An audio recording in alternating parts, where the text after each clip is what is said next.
April 8th. At dawn, the sky began to lighten, and the sounds of roosters crowing and dogs barking echoed through the village, as if they were talking to each other or competing to be louder. The villagers, still half asleep, started to get up one after another, and the quiet countryside slowly came to life. In the distance, a thin figure appeared, carrying a basket of fresh grass on her back. Her clothes were faded from many washes. When she got home, she skillfully chopped the grass and threw it into the pig pen. Only then did she wipe the sweat from her forehead and let out a small sigh of relief. Zhou Chingling had been in this world for almost half a month. During this time, she had lived carefully and cautiously. Before coming here, nothing unusual had happened. She had simply gone to sleep one night and, upon waking, found that everything around her had changed. She had been confused for a while, but when she heard footsteps and her family calling her to get up, she quickly followed their routine. She mechanically went to cut pig grass, sweep the yard, and do other small chores. Although she had never done these things before, her hands moved naturally, as if the skills were already part of her. Her second sister, Zhou Chingcha, saw her daydreaming and said impatiently, "Hey, third one, what are you standing there for? It's time to eat." Zhou Chingling came back to her senses, answered softly, dumped the chopped grass into the pen, washed her hands, and hurried to the kitchen. The family's meal was very simple: a bowl of vegetable porridge and a small cornbread bun. It wasn't enough to fill anyone's stomach. The bun was dry and rough, so Zhou Qingling had to take a sip of porridge to swallow it down. She didn't complain because this was how most families in the village ate. Although everyone had farmland, they rarely ate fine grains, saving them to sell in town for extra money. After half a month of observation, Zhou Qingling learned that the original owner's family had 4 children. She was the third, with an older brother, an older sister, and a younger brother. In a big family, favoritism was inevitable. After all, not all fingers are the same length. There was always someone who wasn't favored by their parents, especially in a time when sons were valued more than daughters. Zhou Qingling didn't feel much about it. She wasn't the original Zhou Qingling.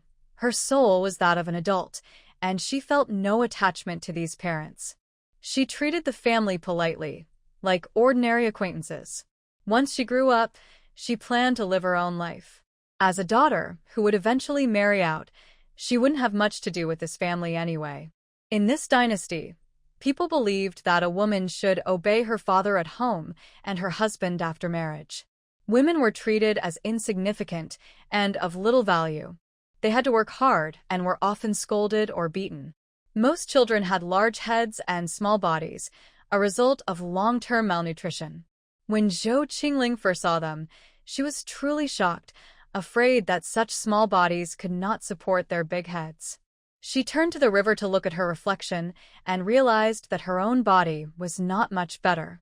Her face was pale and yellowish, her hair dry like straw. She had pitied others, but compared to her, even beggars in modern cities would look healthier. Zhou Qingling had been an ordinary person, just like the original owner of this body. She knew no martial arts and had no special skills. Like most office workers, she had graduated from college 2 years earlier and lived quietly in the city, enjoying its conveniences and living a stable life. She couldn't understand why she had come here. This was clearly an ancient time, yet not one that existed in recorded history. The villagers knew little about the imperial court. After half a month of asking around, she only learned that this dynasty was called the Dashun dynasty, and the place she now lived in was Yanglu village. It was a fairly large village with about 500 or 600 people. Beyond that, she knew nothing. For people living at the bottom, it didn't matter who the emperor was or what happened in the court. They only cared about when it would rain, how their crops would grow, and whether their families could have enough to eat. Everything else was meaningless to them. As her thoughts returned, her younger brother Zhou Guanghai quickly finished eating an egg, grabbed his school bag, and ran out. Their mother called out with a hint of scolding, "Slow down." But his reply came from outside the yard. In the countryside, eggs were precious. In the Zhou family, only the younger brother could eat them regularly. Zhou Guanghai studied at the village school. According to their mother, studying used up a lot of energy, so he needed extra nourishment. The village had a small school run by an old scholar. For many years, he had tried to pass the imperial exams but failed again and again. When his family could no longer afford his studies, he returned to the village and opened a school to make a living. The yearly tuition was 2 taels of silver and 50 caddies of grain, much cheaper than schools in the city. Because of this, children from nearby villages came here to begin their education. Although Zhou Chingling hadn't been here long, she already knew that her family's situation in the village was fairly good. Otherwise, they wouldn't have been able to support a scholar. Besides the tuition, the cost of brushes, ink, paper, and inkstones throughout the year was no small expense. That was why scholars were naturally respected in ancient times. The Zhou family owned 8 acres of rice fields and 4 acres of dry land. After paying taxes and setting aside food for the family, they could save about 5 taels of silver a year. In Jianglu village, that was considered a good household. But no one lived without obligations. There were always social visits, weddings, and funerals to attend. They also had to send 200 copper coins and 200 caddies of grain each year to the old Zhou couple, the grandparents. With a scholar in the family, life was tight. Her grandmother's family lived in a nearby village, not far from Yanglu village. The 2 villages often intermarried, and her grandmother would fall ill from time to time. Each time, she would send someone to tell Zhou's mother to come home for a visit. No one said much about it. If anyone asked, they just said she missed her daughter. Zhou's mother could only bring some meat or pastries every couple of months when she went back. Her sister-in-law was always polite, saying to everyone, "My husband's sister came back to visit her parents. My mother-in-law really loves her daughter. She misses her after just a few days apart." Everyone in the village could see it. Zhou's mother could only smile bitterly. Her family had more land, and every year her brothers and nephews helped with the work. That was also why she had some say in the Zhou household. Her family had helped a lot. So when she thought about it that way, she didn't feel so bad about spending a little money. Mothers who favor their sons always find ways to benefit from their married daughters. After dinner, Zhou Chingling began to clean up the dishes. There was never any rest in the countryside. Farm work never ended. Before the sun rose, she had to clean the chicken coop and pigsty, wash clothes, water the garden, pull weeds, and work in the fields. There was always something to do. The original girl was 12 years old, already handling all the housework. As Zhou Qingling worked, she thought about the days ahead. She probably couldn't go back, and in this time of scarcity, she had to figure out how to survive. She understood one thing: no matter when or where, one must have money. But the skills she had learned before were useless here. For now, she had no idea what to do. She sighed softly. Forget it. Making money has always been the hardest thing since ancient times. I'll think about it slowly. Here, except during the busy farming seasons, people usually eat only 2 meals a day. The only one in the family who could afford 3 meals was the 4th brother, Zhou Guanghai. He would take 2 corn buns in the morning and not return home for lunch. He would heat them in the steamer at the village school, just like the other students there. But what Zhou Qingling ate in the morning wasn't enough. By noon, she was already hungry. Village children weren't spoiled. When hungry, they just had to endure it. Everyone had their own way of getting by. It was now the end of May. Behind the village stood a tall mountain, and many wild fruits had ripened there, giving the children something to snack on. After finishing her chores, she carried a basket on her back and planned to go up the mountain. Her home was in the middle of the village. After walking for a while, she reached the foot of the mountain, where a narrow path had been worn down by villagers' feet. Without stopping, Zhou Qingling started climbing. The mountain stretched endlessly. Even the best hunter in the village didn't know how far it went. The elders said that in hard years, people had heard the roar of a tiger deep in the forest. The story had been passed down for generations, adding a touch of mystery to the mountain. Every spring and autumn, villagers came here to dig wild vegetables and pick mushrooms. The mountain had long been a source of food for those living below. After walking for a while, Zhou Qingling saw a wild apricot tree. The lower branches had already been picked clean, but there were still plenty of fruits higher up. She quickly climbed the tree and picked a few, putting them into her pocket. The wild apricots weren't as sweet as the ones grown at home. After one bite, her face scrunched up. It was so sour. She ate two and stopped, as her teeth couldn't take it. Luckily, there were other wild fruits on the mountain, like blackberries and wild strawberries, which she could snack on to ease her hunger. By this time of year, wild vegetables were no longer as tender as in spring, so she could only pick the young leaves on top. Besides picking wild vegetables, collecting firewood was also part of her daily work. Most of the nearby wild vegetables and firewood had already been gathered by other villagers. The sickle she carried was old and chipped. It was hard enough to cut pig grass, let alone branches, so she had to walk deeper into the mountain. The afternoon sun was scorching, and the mountain path was rough. Before long, she was drenched in sweat. The work looked simple, but it was tiring. By the time she had gathered a bundle of firewood and half a basket of wild vegetables, the sun was already setting. Zhou Chingling looked at the sun and decided to go home. When she got back, she went straight into the kitchen to start a fire and cook. As the sun set, people began returning from the fields. Even though the seeds had been planted, there was still plenty of work to do, like weeding, watering, and fertilizing. While Zhou Qingling was in the kitchen, she could hear the voices of women chatting outside. Next door, Auntie Wang was talking happily with others while holding her little grandson. When she looked up and saw someone from the Zhou family, she greeted them warmly. In the countryside, families were often related, and since their houses were close, they visited each other often. "Aunt Zhou, you're back." Mother Zhou replied, "Yes, I'm back." Go Dan went to the river again. Talking about her grandson, Auntie Wang raised her voice a little. She pointed at the boy beside her and said, "See? He's been playing all day, covered in mud again. I'll have to wash his clothes once more. Just wait until your grandpa gets home. He'll scold you for sure." After saying that, Auntie Wang took her grandson home. Mother Zhou smiled and walked back to her own yard. While she was chatting, Father Zhou and his son came into the yard, put down their hose, filled a basin with water, and washed their faces. Then Mother Zhou washed her hands, rolled up her sleeves, and went into the kitchen. "Is dinner ready?" she asked. "Almost," said Zhou Qingling. "You and Father can rest for a bit."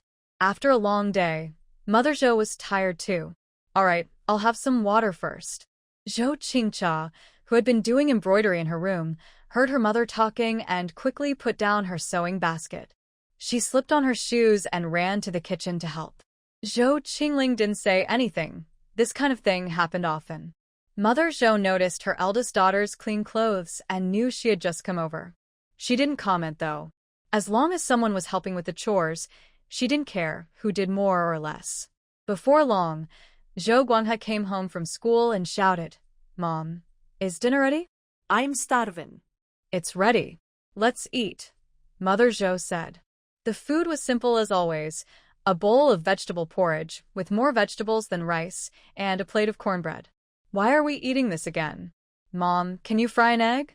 "I'm tired of the same food every day," Zhou Guanghai complained. Zhou Guanghai quickly agreed, "Yeah, me too," looking at their mother with hopeful eyes. People often say that teenage boys can eat a family pour. The food these days has hardly any oil, and no matter how much they eat, it never feels enough. In fact, no one ever says they're full. Most only eat until they're half satisfied. Who doesn't want to eat well, huh?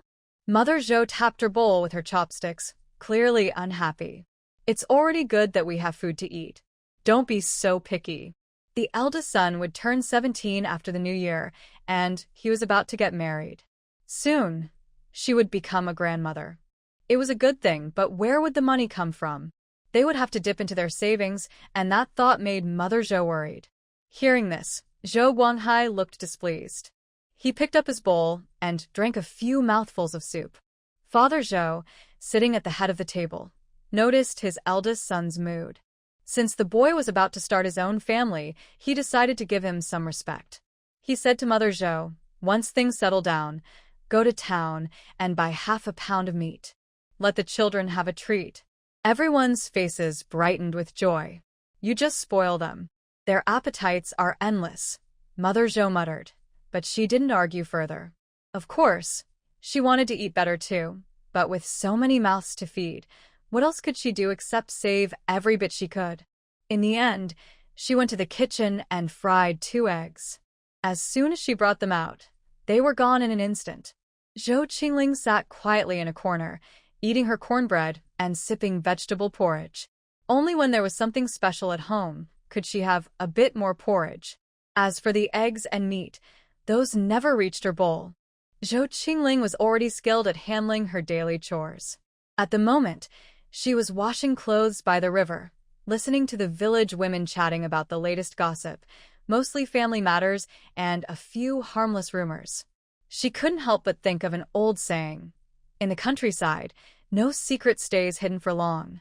Just last night, someone had been seen sneaking into Widow Zhao's house, and by morning, everyone already knew. The speed of gossip here was no slower than in the modern world with all its technology.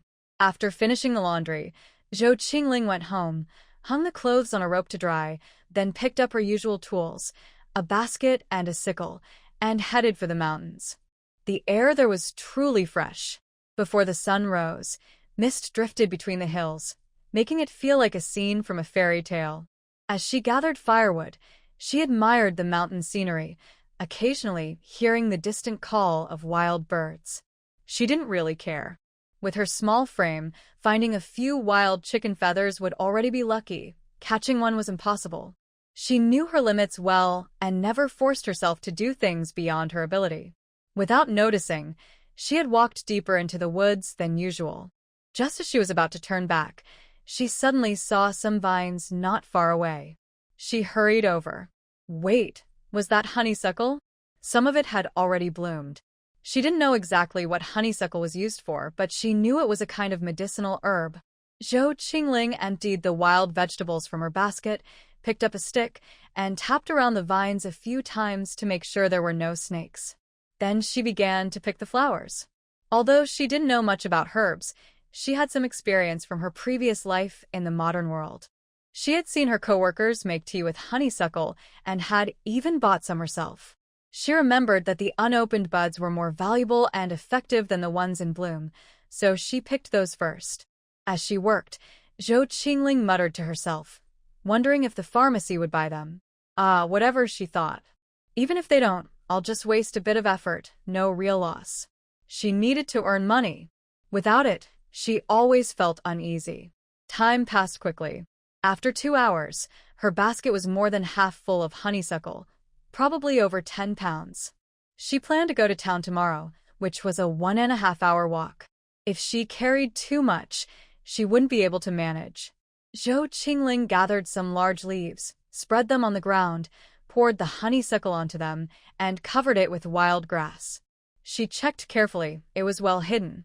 Then she placed the firewood she had collected in a nearby bush. That pile would be her excuse for tomorrow.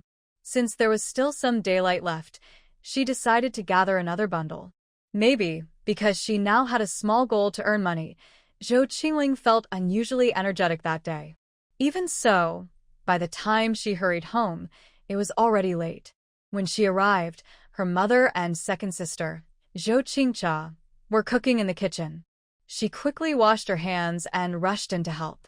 Her little face was flushed from running, and sweat glistened on her forehead. Her mother shot her a sharp look and said impatiently, "You little rascal, where have you been?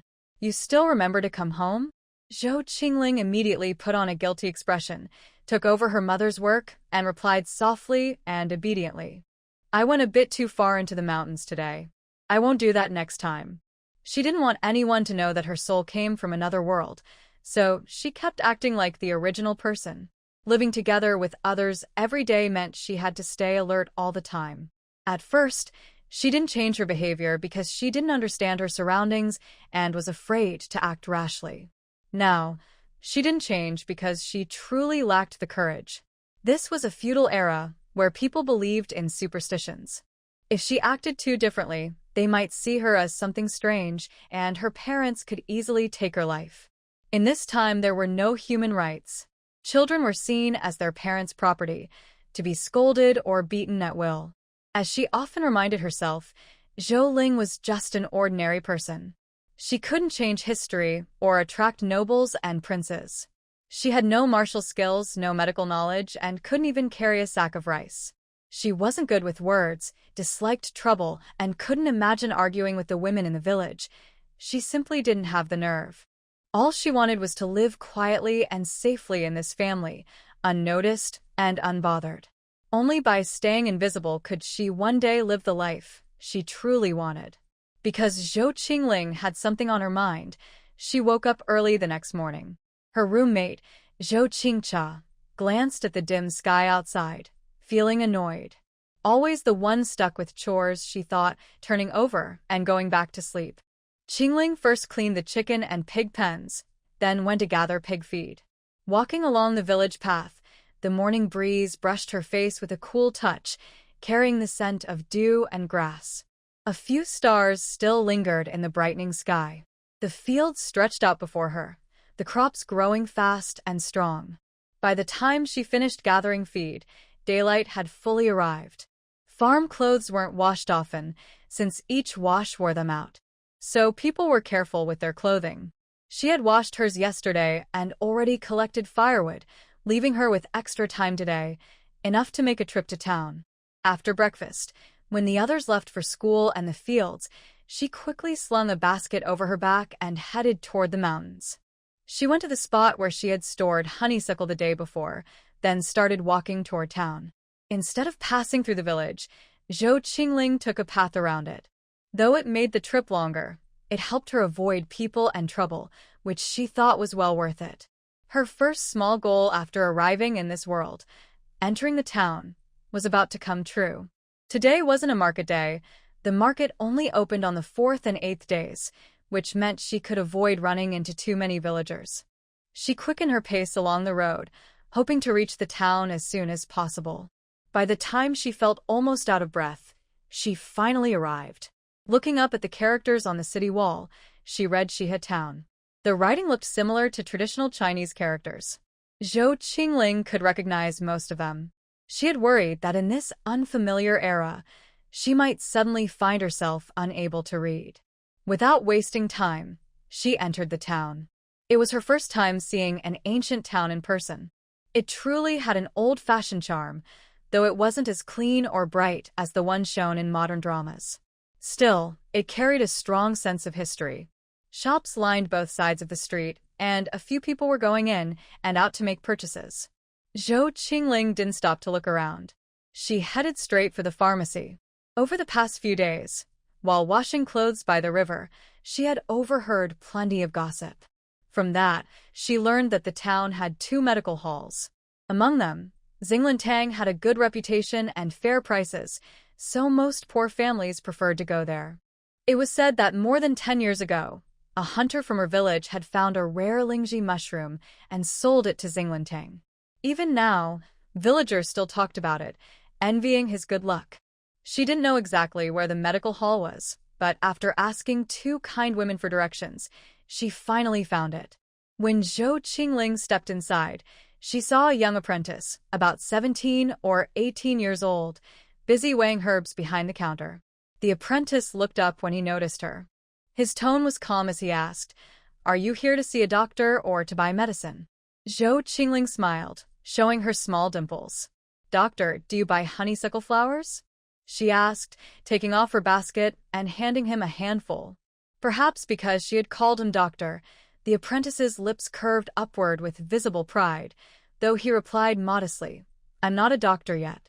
Zhou Qingling quickly added, "Your skill in handling the herbs is so steady and practiced. Even if you're not a doctor now, I'm sure you'll become a great healer one day." Flattery never failed. It was always a good start. The apprentice laughed. "You're quite the talker, little girl." He then picked up the honeysuckle she had brought, glanced into her basket, and seeing that it was all of good quality, nodded with satisfaction. "Yes, these are all flower buds. Before, when we bought both buds and blooming flowers together, it was 2 coins per pound. Since yours are all unopened buds, the price should be 3 coins. I'll go ask our shopkeeper." Their pharmacy often bought herbs collected by villagers from nearby mountains. He had worked there for many years, and for common herbs like these, he could usually decide the price himself, but he still wanted to check with the shopkeeper. After saying that, he took a handful of the herbs and went to the back room. When Zhou Qingling heard the price, she couldn't help but smile a little. It was really cheap, but money had always been hard to earn no matter the time. Still, hearing the apprentice's words made her feel relieved. As long as she could sell them, her hard work wasn't wasted. Soon, the apprentice came back and said, "Our shopkeeper said that your herbs aren't dried, but the quality is good, so we'll pay 3 coins. Zhou Qingling didn't really know how much they were worth, but the apprentice's clear eyes and the good reputation of Xinglintang made her believe they wouldn't cheat her for such a small amount. She smiled brightly and said, "I trust that your shop is fair and honest. The price you gave must be reasonable. Let's go with that. I still have some at home. Can I bring them next time?" The apprentice looked at the little girl's patched clothes and guessed her family must be poor. Since they needed the herbs anyway, he agreed. After weighing them, the total was 11.7 pounds. The apprentice rounded it up and gave Zhou Qingling 36 copper coins. She didn't have a purse. She had never owned money before, so she carefully held the coins in her clothes. As she walked out of the pharmacy, her steps felt light. She had really earned money. Touching the coins, she couldn't help but feel happy. Trying to look calm, Zhou Qingling first went to a cloth shop and spent 2 coins on a simple purse, then put the rest of the coins inside. She planned to return to the village right away, but a delicious smell drifted by. Zhou Qingling swallowed and looked around, spotting a wonton stall ahead. Since coming here, she had eaten only plain soup every day, truly plain without even salt because salt was expensive. She couldn't even afford pickles. Heaven knew how much she longed for a piece of juicy, fragrant meat. Without realizing it, her feet carried her toward the wonton stall. It was noon mealtime, and the place was already crowded. Zhou Qingling ordered a bowl. Before long, the steaming, fragrant wontons were served. Her mouth watered as she picked up the spoon, blew on it twice, and took a bite. "Delicious," she murmured. Money could solve most problems, especially hunger. The bowl of wontons left her completely satisfied. She even finished the soup. After paying 6 coins, she still had 28 left. Not daring to waste time, she hurried toward Yonglu village. One thing troubled her: where to hide the coins. Her home was small and crowded. She shared a room with her second sister, Zhou Chingcha. The room had only 3 pieces of furniture, 2 wooden beds, and a half-meter-high chest. Everything was shared, leaving no place to hide anything. She didn't dare hide the coins in the chicken coop or pigsty either, afraid the animals might dig them up. That would be a disaster. For now, the only option was to hide them in the back hill. She had been picking herbs for about 10 days. She couldn't come to town every day because there was always work at home. Sometimes she came every other day, sometimes every 2 days. She never underestimated anyone's sharpness, especially her mother's eagle-like eyes. Her mother could tell exactly how much rice Zhou Qingling took each day, even if she grabbed just a little extra. That made Zhou Qingling even more cautious. After several days, she had earned a total of 128 coins. Using the excuse that her clothes were torn, she borrowed a needle and thread from her second sister. She sewed a small pocket inside her undergarments, spread 5 coins flat, and stitched them in place so they wouldn't jingle. These 5 coins were her emergency money. She wanted to hide more, but it wasn't possible. She hadn't earned enough to exchange for silver pieces.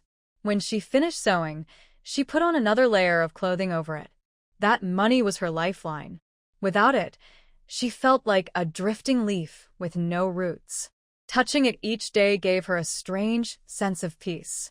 The rest of the coins she buried in the back hill. The fields had already been fertilized, so there was no farm work for a few days. The family could finally rest, though Zhou Qingling's chores remained as busy as ever. Today was market day. Mother Zhou took the eggs she had saved to town to sell. When she came back, she bought half a pound of pork. It was rare for the family to have meat, so everyone was looking forward to the meal. Mother Zhou cooked herself that day. In the countryside, people seldom stir-fried dishes because it used too much oil. They usually boiled their food instead. When the water started to boil, She put in the sliced meat and some vegetables. This way, the soup would have a bit of oil, and everyone could taste some flavor.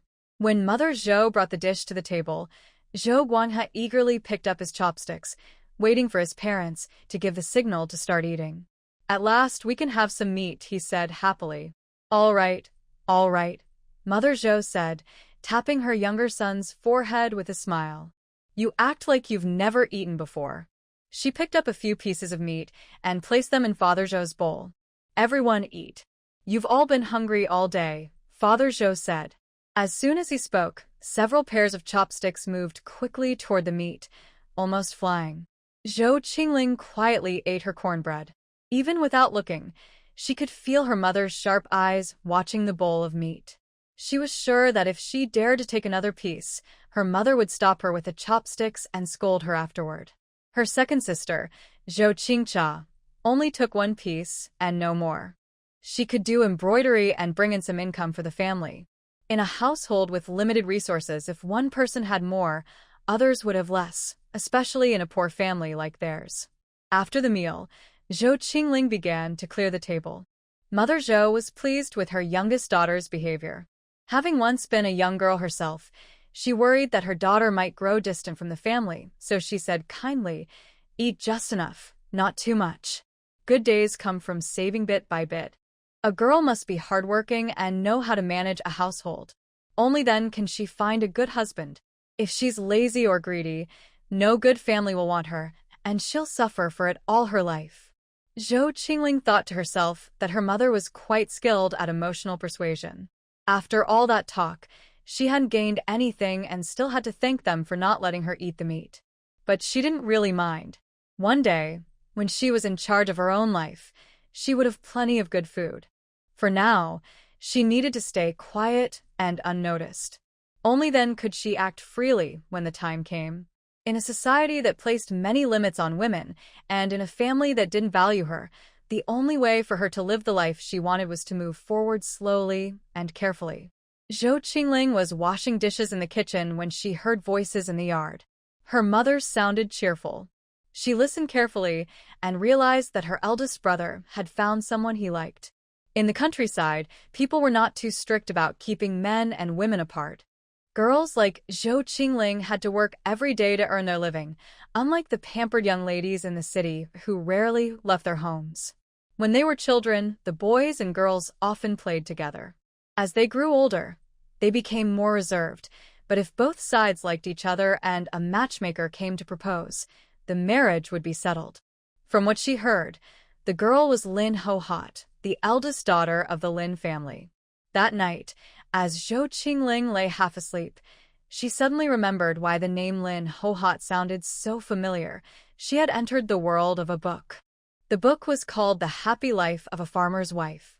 It told the story of Lin Guihua's life after marrying into the Zhou family. The heroine lived with her husband, Zhou Guanghai, and his family. Though they faced some hardships and disagreements, their life was still warm and fulfilling. Lin Guihua was also from Yonglu village. She came from a family that valued sons over daughters. She was the eldest of 8 children, with 4 younger sisters and 3 younger brothers. From a young age, Lin Guihua knew her parents were unreliable. As long as someone offered a good bride price, they would not care about her future. So she worked hard and built a reputation as a diligent and dependable girl, hoping to find a kind husband one day. She didn't care about money or gifts from the groom's family because she knew she would never see any of it. To her parents, she was just something to be traded. All she wanted was to marry someone who would treat her well.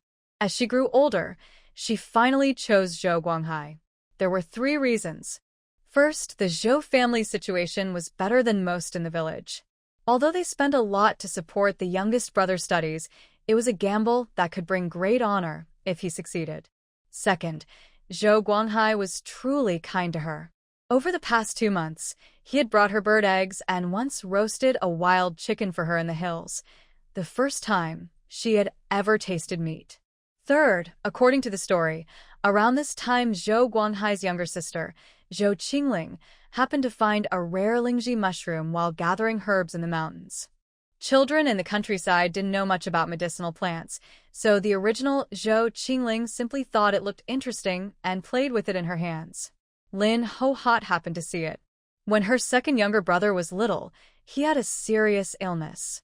Their father was away doing labor service, so she went with her mother to take the boy to the town clinic for medicine.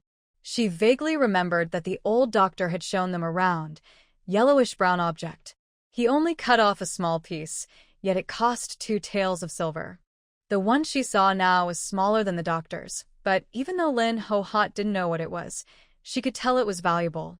She tricked the original girl, saying the thing was unlucky and warning her not to tell anyone. If the villagers found out she had brought something inauspicious into the village, she would be punished. Frightened, the girl quickly threw the lingzhi away. Later, the main woman secretly went to Zhou Guanghai and told him she had found a treasure. The two quietly sold a lingzhi and got 60 taels of silver. Afterward, they didn't hide it from Zhou's parents, since it would be impossible to keep such a thing secret when money was needed later. Besides, Zhou Guanghai didn't dare lie to his parents about something so big. However, the couple secretly kept 10 taels for themselves and didn't tell the family the real amount. Only the two of them and Zhou's parents knew about it.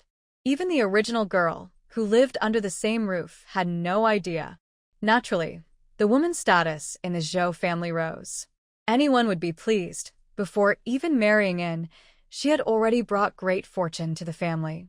Zhou Guanghai treated her even better, believing she was his lucky star. Later, the two opened a small shop in town. They weren't extremely rich, but they lived comfortably and happily. Everyone in the village admired them and praised Lin Guihua for her good fortune. After that, the story rarely mentioned the original girl again. The sweet and happy life belonged to others, while she got nothing. What bad luck! Now she had become the side character who only helped others succeed. After calming herself, she thought if she found the lingzhi, she would never give it away. Silver is precious, and good food is delicious. Why should she? Zhou Chingling decided to go to the place mentioned in the book the next day. Lying on her bed, she let out a slow breath and carefully recalled all the parts of the story about herself. She tossed and turned all night, unable to sleep well. When the rooster crowed for the first time, she got up. After finishing her chores as usual, she said to Zhou's mother, "Mother, I'm going to the back mountain." Zhou's mother, who was mending clothes in the house, answered softly. After climbing the mountain, Zhou Chingling went straight to the place where the rare lingzhi mushroom was said to grow. It really was a remote spot, otherwise someone would have picked it long ago. This area was deeper in the forest than where the villagers usually went, which explained why the original owner of her body had been able to find it. The ground was covered with layers of damp, decaying leaves. She didn't dare move too quickly and used a wooden stick to tap the ground ahead. From time to time, rustling sounds came from the bushes, making her hair stand on end and filling her with the urge to turn back. But when she thought of the silver coins she could earn, she forced herself to stay. After all, fortune favors the bold. She had never been lucky since childhood. When buying snacks or drinks, others sometimes won small prizes, but she always got the same 4 words: "Thank you for your purchase." Still, everyone gets a few chances in life, and Zhou Qingling knew this was her moment to change her fate. She took a deep breath and stepped forward. The leaves under her feet felt soft and springy. Her heart pounded faster as she got closer to her goal. Ahead, on a rotting tree branch, she spotted a small brown mushroom shaped like a tiny umbrella. It was the lingzhi. If she hadn't looked carefully, she would have missed it, and someone else might have taken it already. She had only ever seen such mushrooms in videos on her phone back in the modern world, never in real life. This one wasn't as big as those she'd seen online, about the size of her fist. Just then, a clear ding sounded in her mind, startling her. She quickly realized that her long-awaited special ability had finally appeared. It might have come 2 months late, but better late than never. A 10-square-meter space appeared in her mind, and in the next moment, her body vanished from the forest. The space was square, with a floor paved in blue stone tiles, completely empty otherwise. She immediately took off her undergarment that had a hidden pocket sewn inside, tore the pocket off, and placed the 5 copper coins she had been carrying into the space. For days, she had been wearing double-layered underclothes, changing the inner one and putting the outer one back on carefully so no one would notice. Without wasting time, she exited the space. Instead of picking the lingzhi, she moved the entire piece of dead wood with a mushroom into the space, thinking it would stay fresh until she had time to sell it. After that, she dug up the 115 copper coins she had buried behind the mountain and stored them in the space as well.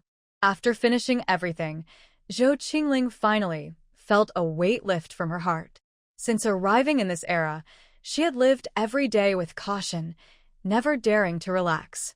But now that she had this secret space, she felt she had something to rely on. With new courage for the days ahead, she walked lightly down the mountain. These days, Lin Guihua had been uneasy. She felt as if she had lost something very important, though she couldn't explain why. She just wanted to walk up the mountain, as if something precious had quietly left her. That evening, the Zhou family sat in the main room waiting for dinner. Mother Zhou brought the cornbread to the table, but didn't see her eldest son. She asked Father Zhou, "Where's Dahai?" Father Zhou wiped his freshly washed hands with a cloth and replied, "He probably went out for a walk and hasn't come back yet." Just as Mother Zhou was about to send her younger son to look for his brother, Guanghai came home, looking downcast. Surprised, Mother Zhou asked, "What's wrong? Why the long face?" He had been cheerful just a few days ago after meeting a girl he liked. She had even planned to ask a matchmaker to visit the girl's family soon. "It's nothing," Guanghai mumbled. Father Zhou frowned and said sternly, "Speak properly, son. What happened?" Everyone turned to look at him. Guanghai sighed, pulled over a stool, and sat down. "Father, Mother, Guihua's family said the bride price has to be 20 taels of silver." "What? 20 taels? Are they out of their minds?" Mother Zhou exclaimed. Her shock was understandable. In the countryside, the usual bride price was about 2 taels of silver, maybe a little more for wealthier families. Just last year, when Wang Shouzai's eldest daughter married into a city family, the groom gave 5 taels, and the whole village talked about it with envy.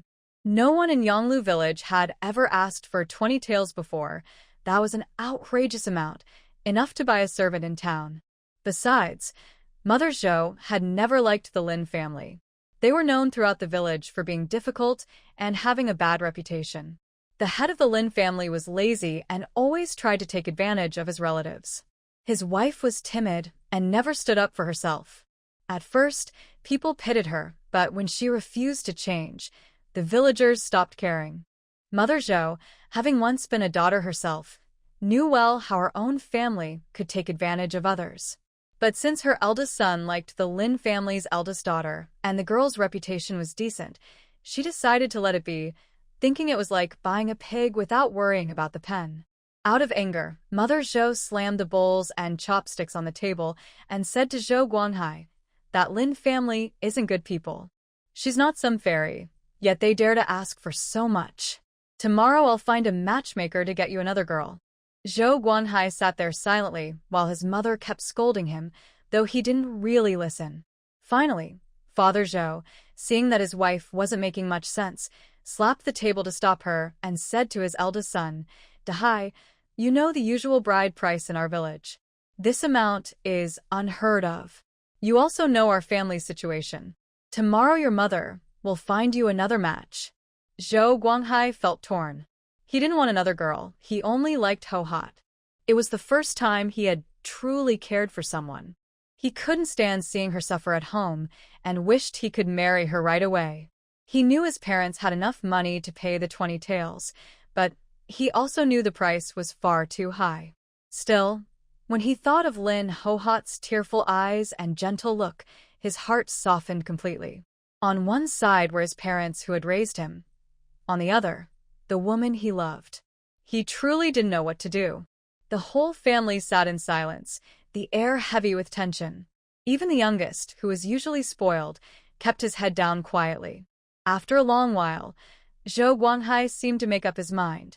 He wiped his face and said, "Father, Mother, I like Guihua. Then he turned and went back to his room. His words made Mother Zhou furious. She gritted her teeth and said to Father Zhou, "I really raised this son for nothing." Father Zhou sighed deeply.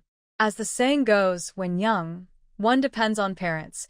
When grown, one follows the heart. His son was no longer a child who obeyed every word. He had his own thoughts now. Father Zhou understood. His son had fallen deeply in love. That meal was tasteless for everyone. In the days that followed, although Mother Zhou still cared for her son, she refused to lower the bride price. The atmosphere at home stayed tense. Zhou Chingling became extra careful with her chores, afraid of upsetting anyone and becoming the target of anger. Second sister Zhou Chingcha was busy too, rushing to finish a batch of handkerchiefs and ornaments she needed to deliver. In the past, Mother Zhou would often help with cooking, but lately, she had been upset and quarreling with Zhou Guanghai, so almost all the housework had fallen on Zhou Chingling alone. She didn't even know who she could ask for help. Everyone had a perfect excuse to avoid doing chores. For tasks like chopping wood or carrying water, she couldn't count on her father or her fourth brother. One was a scholar, the pride of the family, and the other was the head of the household. She didn't dare to order them around. Her eldest brother was in a bad mood. Even in the 21st century, many men would come home from work, lie on the sofa, and do nothing, as if they didn't have hands. In this old-fashioned time, a man who didn't scold or hit his family was already considered a good one. Right now, who knew where her eldest brother was, probably trying to please the girl he liked. Zhou Chingling carried the last bucket of water into the tank, her back aching so much she could hardly stand straight. After resting for a while, she lay down on the wooden bed, listening to the frogs outside. Closing her eyes, she thought about all the work waiting for her tomorrow. Listening to her younger sister's steady breathing beside her, Zhou Chingcha couldn't help but think how nice it was to be young and carefree. A trace of sadness filled her heart as she stared at the bright moon outside, its light faintly shining through the paper window. She knew it would be hard for her to marry into a city family. First, they had no relatives in town, so there was no one to introduce her. Second, although her family had a little money, none of it would be spent on her. She would have to find someone in the countryside. Thinking about this made her breathing heavier.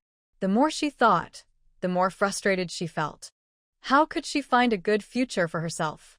She couldn't rely on her family to arrange it. But she truly didn't want to keep living this hard rural life, working in the fields day after day. She had had enough of it. Her parents seemed to treat her well, at least better than her younger sister. But that was only because she had a skill. When her third sister was little, Zhou Chingcha had to do all the housework. Only after the younger one grew older and could help did her own life become a bit easier. That was mostly thanks to Sister Qian from the village. She was an excellent embroiderer, and when Zhou Chingcha was young, she often went to watch and secretly learn from her. Because she was polite and sweet-tongued, Sister Qian had taught her a few simple embroidery patterns. Although her needlework was considered quite good in Willow Village, and everyone praised her for earning money for the family at such a young age, she knew that in the city, her small skill would mean nothing. Each handkerchief could only sell for 5 coins, and after paying for thread and other materials, there was hardly any money left. Over the years, she had secretly saved a little for her future. Her parents didn't seem worried about the wedding expenses for her older brother because she would soon reach the age of adulthood, and they planned to make up the cost through her marriage. Her only advantage was her pretty face. Even though she often avoided chores and quietly pushed them onto her younger brother, her parents pretended not to notice. Since her younger brother wasn't as good-looking, he couldn't bring in much value. So she had to plan carefully and use her looks to find a well-off family to marry into. Zhou Chingcha went over the few people she had met in town, thinking about who she should approach next. At the same time, her eldest brother, Zhou Guanghai, was also unable to sleep. He couldn't stop worrying about the bride price that Lin Guihua's family demanded. Earlier that day, Guihua had quietly told him that her parents had already asked a matchmaker to find her another suitor. It was said to be the butcher from Dea village, a man known for his bad temper. Everyone in the nearby villages had heard of him. He had caused the deaths of 3 wives before. No caring family would willingly send their daughter into such a home. To get a wife, the butcher was willing to pay 20 taels of silver. Hohat had overheard her parents talking about marrying her to that man, and she was terrified. Now, her only hope was to hold tightly onto Zhou Guanghai, the one person who might help her escape that fate. Lying in bed, Zhou Guanghai kept turning over, thinking about Hohat's tearful words earlier that day. She said she would rather die than marry anyone else. For a woman to care for him, that deeply made him feel his life already had meaning. His once uncertain heart grew firm again. But then he thought about the money. 20 taels of silver, not 20 copper coins. Working as a laborer in town, he earned only 30 coins a day. Even if he didn't spend a single coin, it would take him 2 years to save that much, and that was only if he had work every day. Wasn't that too much to ask of him? If he really had that kind of ability, would he still be living on coarse food every day? The more she thought, the harder it was to fall asleep. She kept turning over on the old wooden bed, which creaked with every move. Her roommate, Zhou Guanghai, was so disturbed that he couldn't sleep either. Annoyed, he complained, "Brother, can you stop moving around? I have to go to school tomorrow." Zhou Guanghai was already upset, and his brother's words made him even angrier. "Then don't go. That'll save the family some money. You've been studying for years and still haven't achieved anything. The whole family is struggling because of you." Hearing this, Zhou Guanghai got angry too. He sat up and said, "At least I'm better than you. You argued with our parents over women. That's not right. And it's our parents who pay for my studies, not you." Just as the brothers were about to start fighting, their mother's sharp voice came from the main room. "Stop arguing and go to sleep." At once, both brothers fell silent. The next day, the 8th day of the 7th month, was market day. Of course, Zhou Chingling had nothing to do with going to town. Zhou Chingcha took out her treasured box and carefully removed a hair ornament she had kept for years. It was her only piece of jewelry, and she cherished it deeply. She only wore it when going to town. She walked to the wooden basin and looked at her reflection in the water. A delicate face appeared, fair and gentle even without any makeup. Zhou Chingcha smoothed the loose strands of hair by her ear and smiled softly. Her reflection smiled back, showing a quiet and graceful charm. Satisfied with her appearance, she picked up the handkerchiefs she had embroidered and the small ornaments she had made. After saying goodbye to her mother, she went to the village entrance to wait for the ox cart. Since it was market day, many villagers were heading to town. Zhou Chingcha had arranged to go with her friends, so her mother felt at ease. Her daughter had grown up and could now help the family. Zhou's mother didn't want anything to go wrong at such a time. She didn't go along, as that would mean spending 2 extra copper coins on the cart fare. Every bit of saving mattered. When Zhou Chingcha arrived in town, she went straight to the fabric shop. She had been selling her embroidered handkerchiefs there for 2 or 3 years. Just as she reached the shop entrance, a donkey cart suddenly turned the corner, startling her and causing her to fall to the ground. The things in the basket scattered all over the ground in fright. The man driving the cart quickly pulled the reins, startled to see someone suddenly appear beside him. At that moment, Zhou Chingcha was terrified, but when she lifted her face, her tearful beauty looked just right, catching the man's attention and making his heart stir. The man driving the cart was none other than Madame Zhang's son from the cloth shop, named Zhang Yukai. Zhang Yukai also recognized the young woman who had fallen. It was the girl who often delivered handkerchiefs to the shop, and he remembered her surname was Zhou. He had planned to deliver a batch of fabric to Master Zhao's house that day. He had just finished preparing the goods when this unexpected event happened. He hadn't realized before how graceful this young woman had become. He wanted to help her up, but remembering the rules between men and women and seeing that they were in a busy street, his hand froze in midair. Instead, he bent down to pick up the handkerchiefs that had fallen. Zhou Chingcha stood up weakly, her eyes shy and gentle. "Thank you, Mr. Zhang," she said softly. It was I who startled you," Zhang Yukai replied quickly. "I should apologize. Are you hurt? Do you need to see a doctor?" A pleasant face always had its advantage. Zhou Qingcha's companion was completely ignored, as if she were invisible. When their eyes met, Zhang Yukai could faintly sense the delicate fragrance from her. Zhou Qingcha took the basket from his hand and said, "I'm fine, just a little frightened." Then she lowered her head and walked toward the cloth shop. As she stepped over the threshold, she turned back for a glance. That look made Zhang Youcai's heart flutter, and their eyes met again with quiet emotion. Zhou Qingcha clearly knew how to use her beauty well. Her shy charm was on full display. At the same time, she knew she had successfully caught the man's attention. After paying for the fabric, Zhou Qingcha and her friend left the shop. She looked at the young women walking along the street, dressed in fine silk and embroidered skirts, their jewelry shining brightly. And she looked at herself, wearing a simple coarse dress, the best one she owned. In the past, she had always felt a little inferior when she came to town. But today, she unconsciously straightened her back. Before long, she thought, she too would become one of them. Chingcha, who was walking with her friend, noticed Zhou Qingcha's smiling eyes, full of youthful charm and dreams of her future husband. Feeling a little jealous, she teased, "So, you've taken a liking to that gentleman, haven't you?" Zhou Qingcha snapped out of her thoughts and playfully hit Chingcha. "You silly girl, what nonsense are you talking about? I'll tear that mouth of yours." The two laughed and played for a while until Chingcha quickly begged for mercy. "I won't do it again. Please forgive me." After the laughter faded, Chingcha sighed.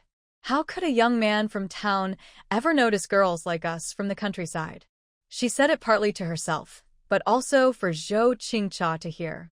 Zhou Qingcha could sense the envy in her friend's words, but it only made her more determined. She had approached on purpose earlier. The moment she saw the donkey cart, a bold idea had come to her mind. Half a year ago, Madame Zhang's daughter-in-law had passed away during childbirth, and the baby hadn't survived either. Zhou Qingcha had thought about this many times, but since she rarely came to town, she never had a chance to meet Mr. Zhang. So she had created that little scene on purpose. What if he was a widower? As long as she could escape her rural life, she didn't mind. Besides, apart from being a few years older and not very handsome, Mr. Zhang met all her expectations.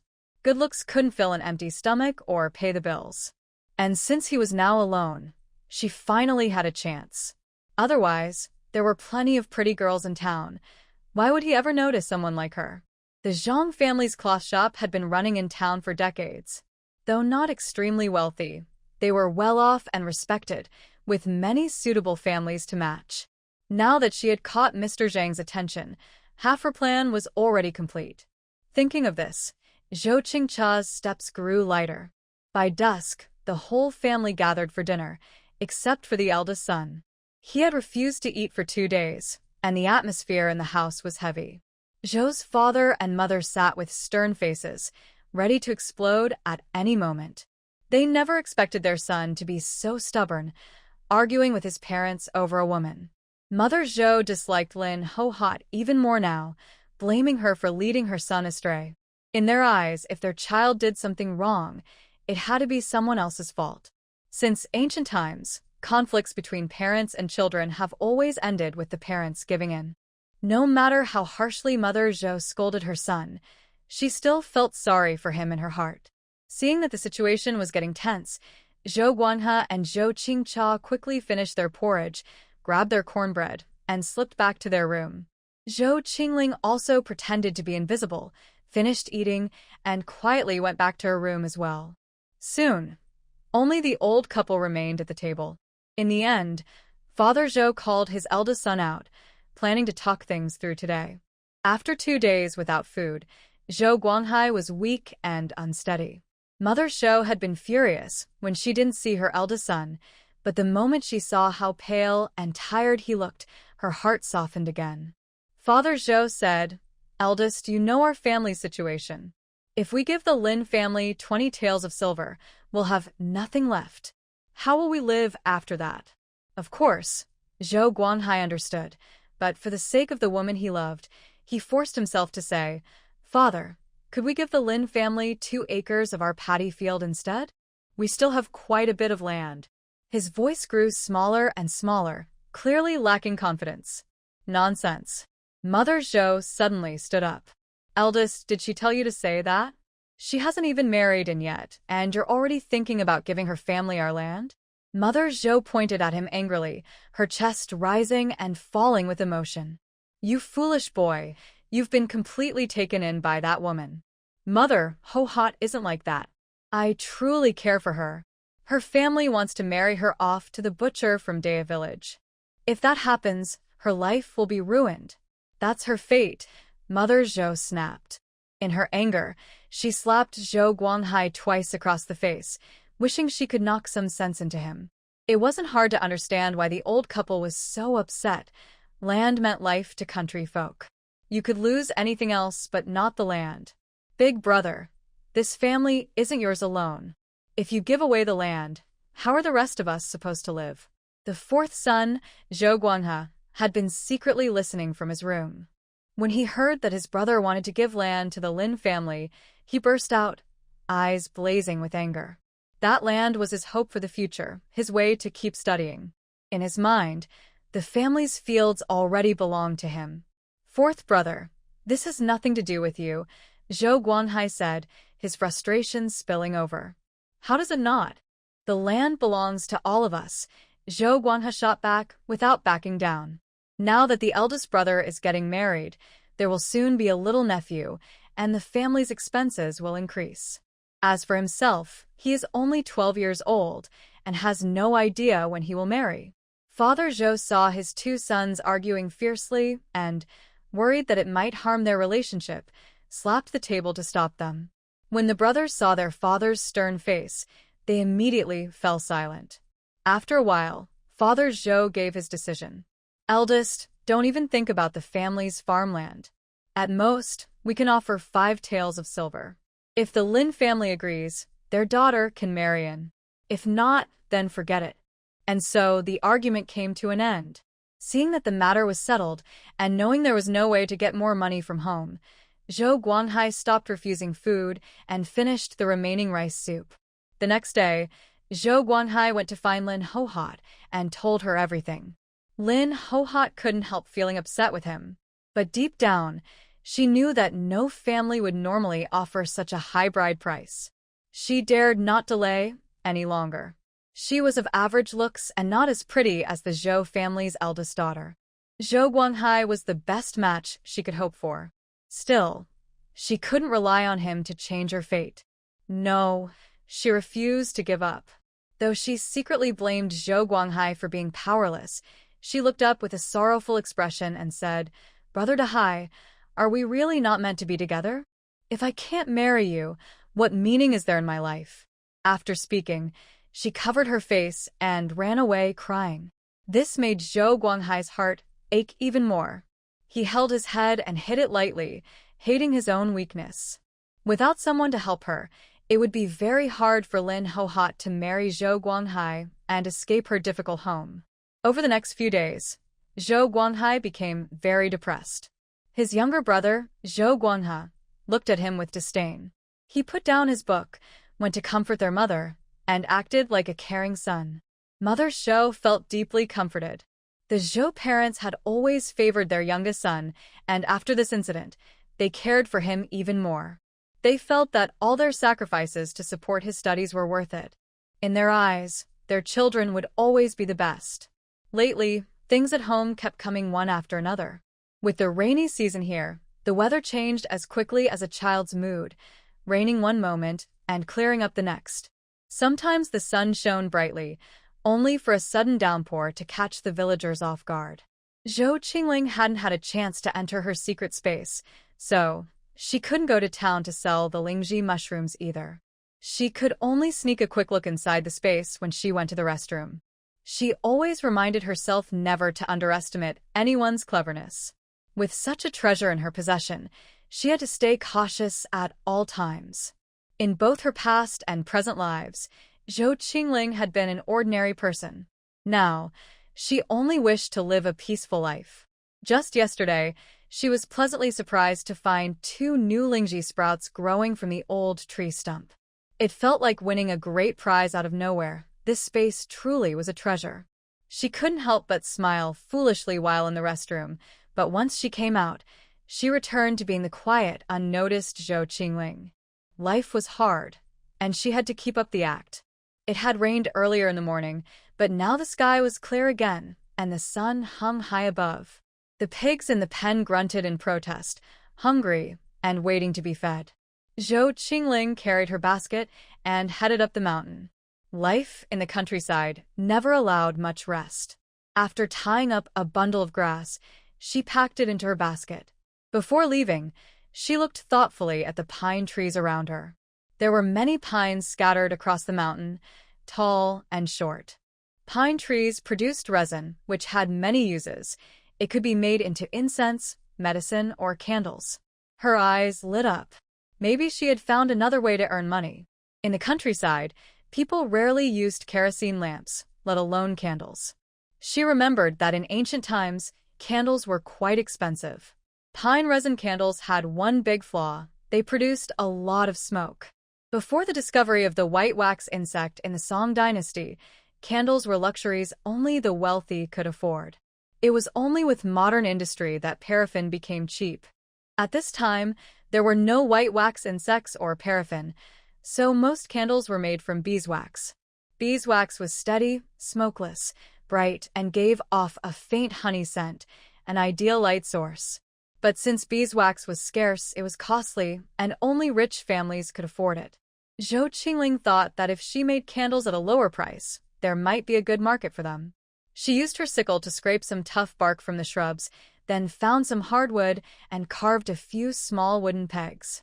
She nailed 3 nails into the slanted trunk of a pine tree, then used thin vines to fasten the collected bark to the nails.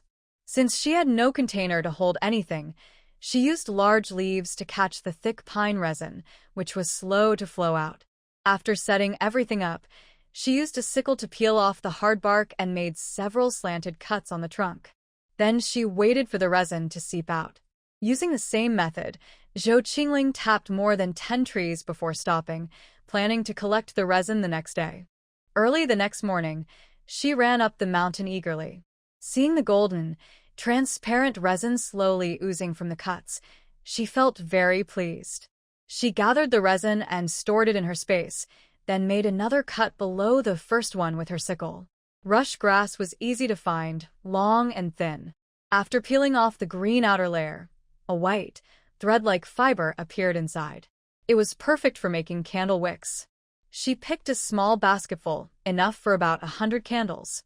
After finishing, she left the rush grass by the roadside to dry. Even if someone saw it, they would think it was just weeds. Once dried, it would be ready to use. That night, when everyone was asleep, Zhou Qingling quietly entered her space under the cover of her blanket. In the kitchen, she found an old clay pot. People in the countryside rarely threw things away, which worked to her advantage. She poured the resin from the leaves into the pot, set it on the stove, and lit a fire. Before long, the thick resin melted into a golden, transparent liquid, bubbling gently. She simmered it over a low flame to remove excess moisture. Using a piece of her torn clothing as a filter, she strained out the impurities from the hot resin. At last, she obtained clear, pure pine resin. She took the prepared bamboo tubes, soaked the dried rush wicks in the resin, then placed them in the center of each tube and poured in the warm resin. One by one, she filled all the bamboo tubes in the same way. Since the resin couldn't harden inside her space, she had to take the finished tubes out during the day and hide them in a discreet place to dry. She didn't dare stay in the space for long, so she quickly finished her work and came out. Compared with the rest of the Zhou family, Zhou Qingling's life was quite fulfilling. She collected pine resin during the day and made candles at night.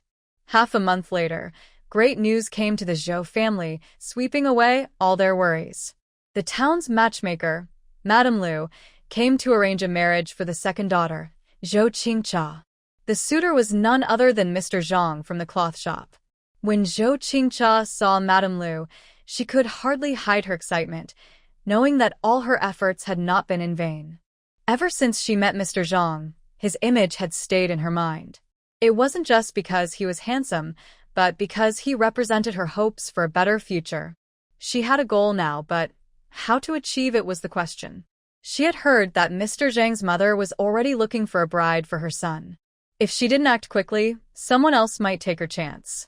For days, Zhou Chingcha kept thinking about it, her mind full of different ideas. Finally, she made up her mind. As the saying goes, meeting in person makes a difference. Without meeting, everything remains just a dream. 5 days ago, it was market day again. Although she had no embroidery to sell, she decided to go to town, hoping to meet Mr. Zhang once more. Perhaps luck was on her side. That day, a group of performers came to town, and in the crowd, she spotted Zhang Yukai. She quickly walked over. As the crowd clapped and cheered, she pretended to be pushed by others, lost her balance, and accidentally fell into his arms. Zhang Yukai quickly helped her up. Seeing her shy and startled face, his heart softened. One had approached with intention, the other was moved by affection, and things naturally progressed from there. In fact, ever since Zhang Yukai had first met Zhou Chingcha, he had already taken a liking to her. But when he mentioned it to his mother, Madame Zhang disapproved of Zhou Qingcha's humble background and wanted a more suitable match for her son. Zhang Yukai hadn't expected to meet her again so soon. After this unexpected encounter in front of everyone, he looked at Zhou Qingcha's blushing face and made a promise to marry her. Men often make decisions about women in such a straightforward way. Although Zhou Qingcha had planned to get closer to him, she was still a young girl. Feeling the warmth of a stranger so suddenly made her blush deeply, and that shyness was completely genuine. She didn't even know how she got home, but she knew she had succeeded. She didn't need to look far for an example. Just learning from her eldest brother's fiancé, Lin Guihua, was enough. She didn't want to become something her parents traded for money. She wanted to live her own life. Zhou Chingcha served matchmaker Lu a bowl of sweet soup. In the countryside, sweet soup was a treat, the best way to welcome a guest. People never dared to offend a matchmaker. Every family had sons and daughters to marry off. As the saying went, men feared choosing the wrong job, and women feared marrying the wrong man. The same went for choosing a daughter-in-law. A good woman could bring fortune for generations, while a bad one could bring trouble. Everyone hoped the matchmaker would find a good partner for their children. Since Zhou Qingcha was still unmarried, she left after serving the sweet soup. Her mother stayed to chat with matchmaker Lu, while Zhou Qingcha sat on a small stool outside, continuing to weave the bamboo basket her father hadn't finished. In truth, she was listening carefully to their conversation. When she heard the name Zhang family, her heart finally relaxed. She wanted to cry with relief. No one knew how much effort she had put into this plan. As an unmarried girl, she had been anxious and uncertain every day, almost losing her mind. But heaven rewards those who work hard. The Zhou family was thrilled to be connected by marriage to a wealthy family from town. Of course, they agreed right away.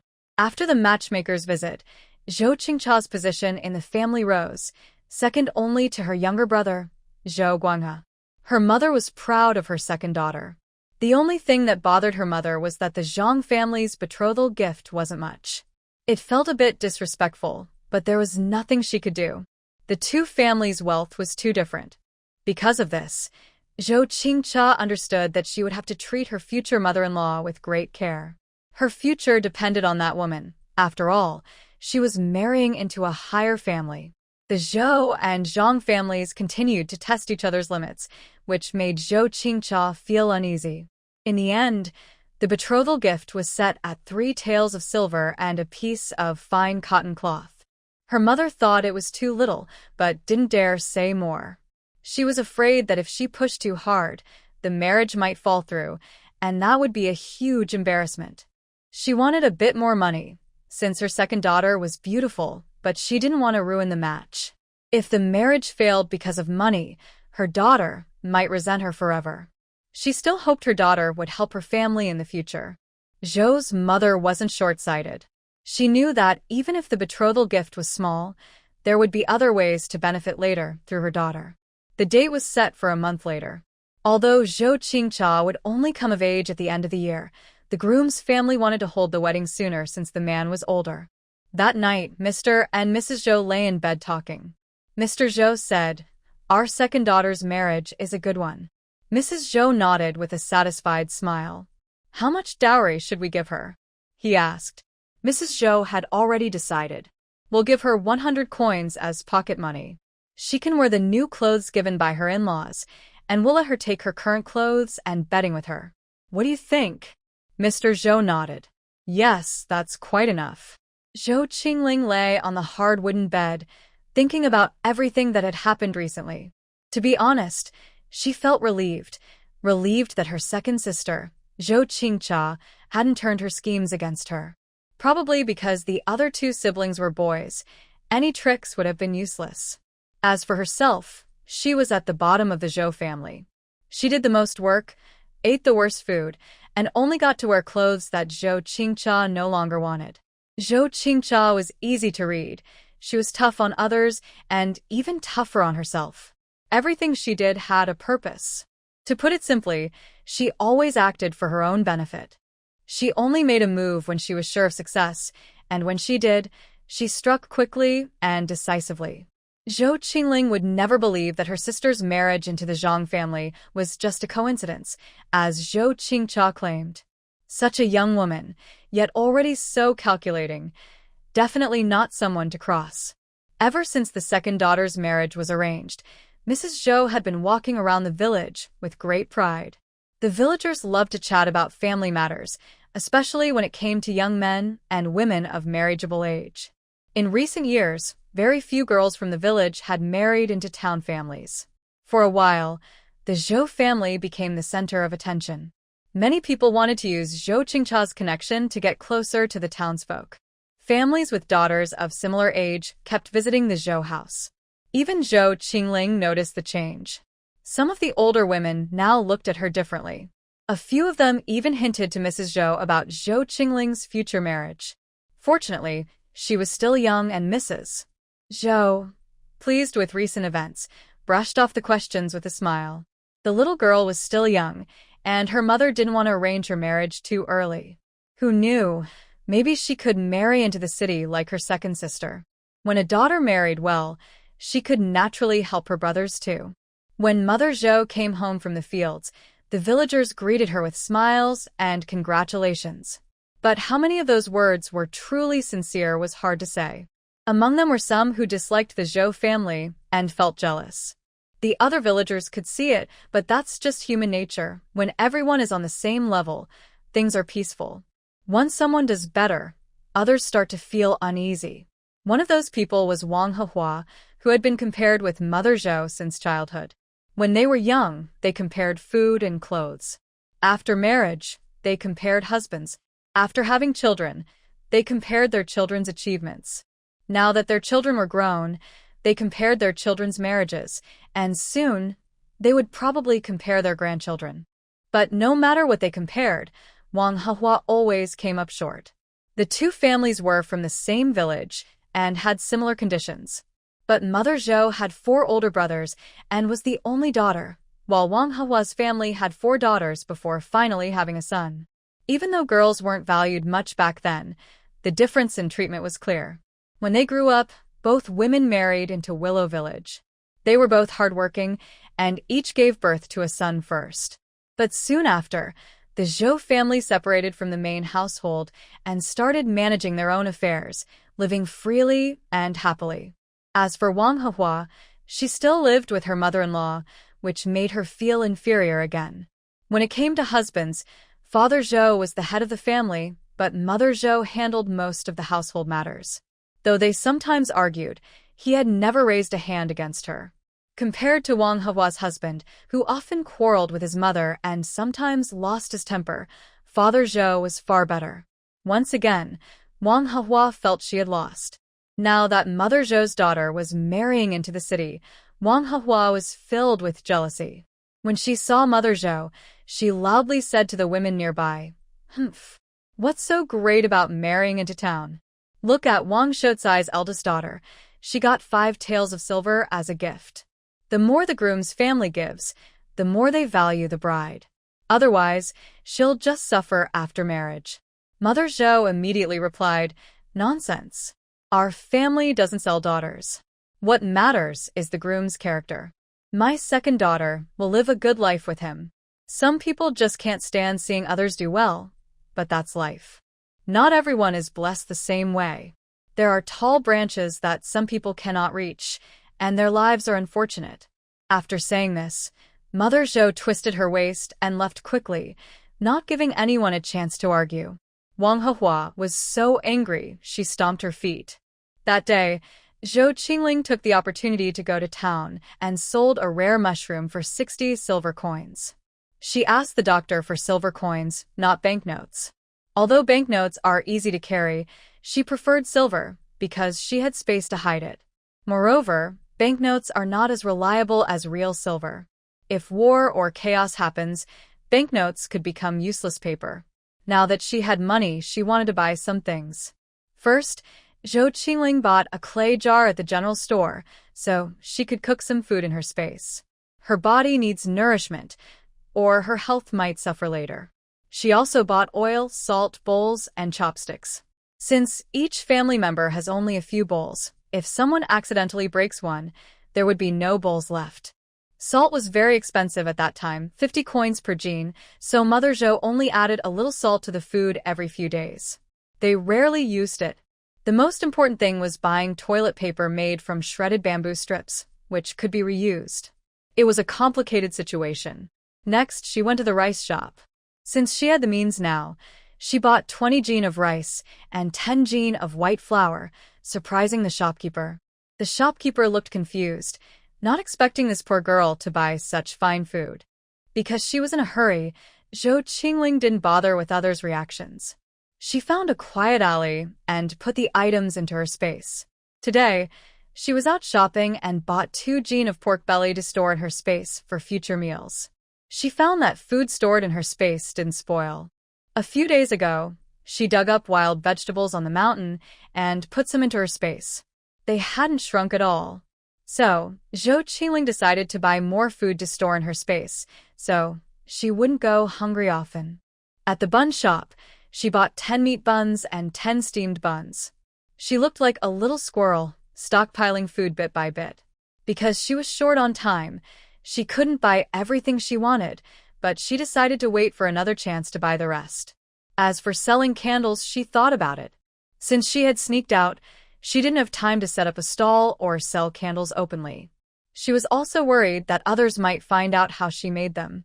She needed to change her appearance to avoid trouble. Today ends here. On the way back, Zhou Qingling was thinking to herself that she spent half a tael of silver on this trip, which is about half a month's salary for an adult. She couldn't help but sigh. Throughout history, money always seems to be spent easily.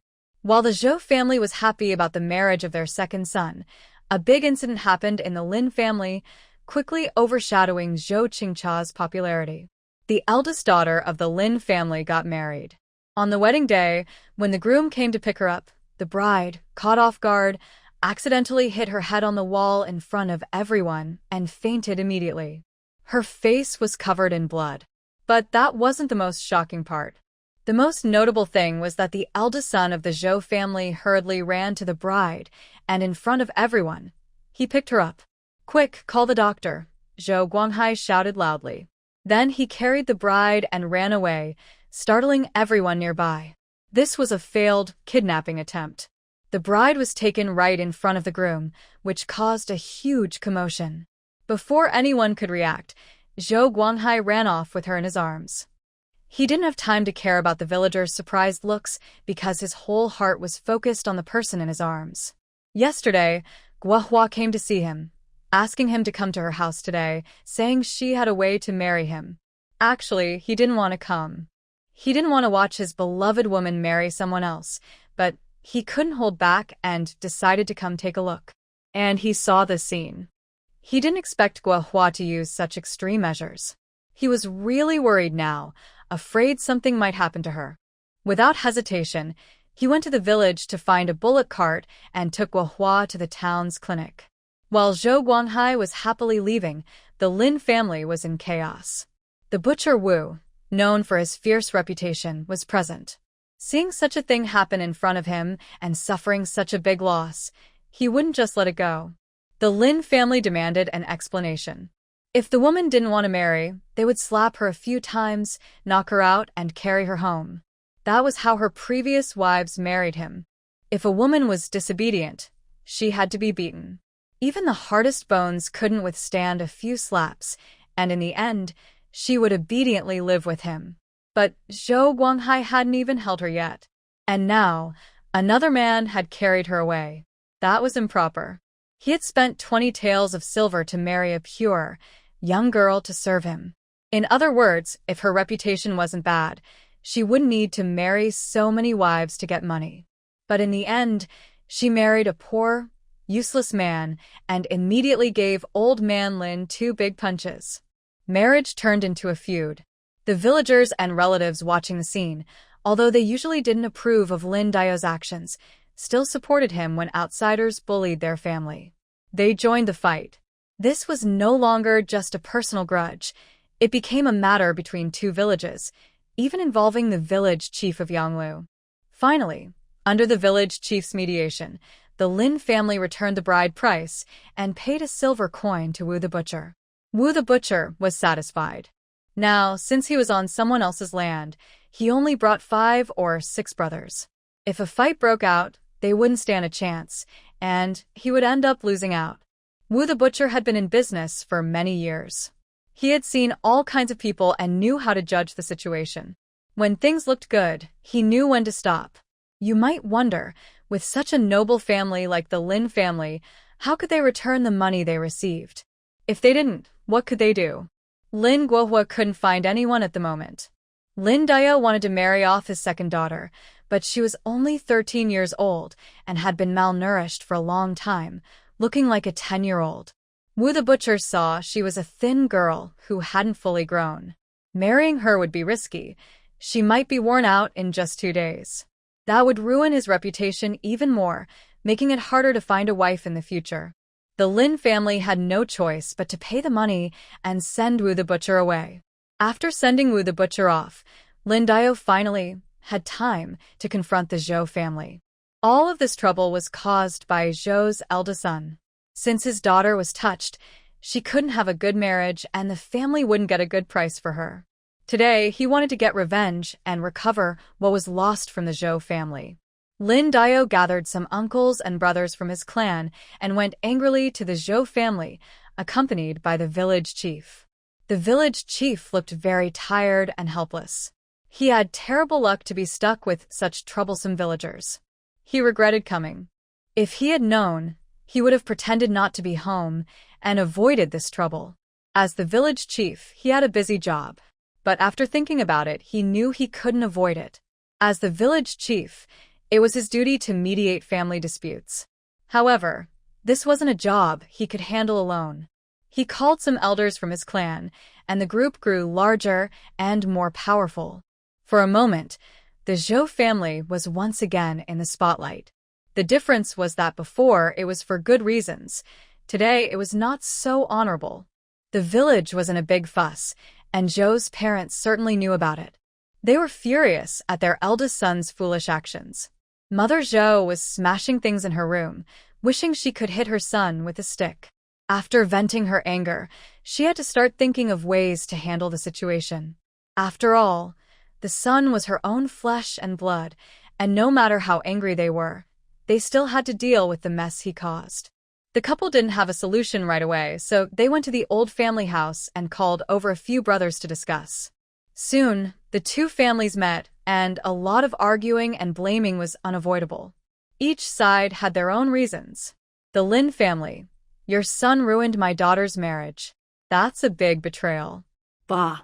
"Your Zhou family is truly heartless, with no good people. Why doesn't heaven strike you down with lightning?" As the insults reached their doorstep, Mother Zhou, who was hot-tempered, immediately responded. She spat at the ground first. "Pa, a bunch of thieves and troublemakers, already seducing men at such a young age.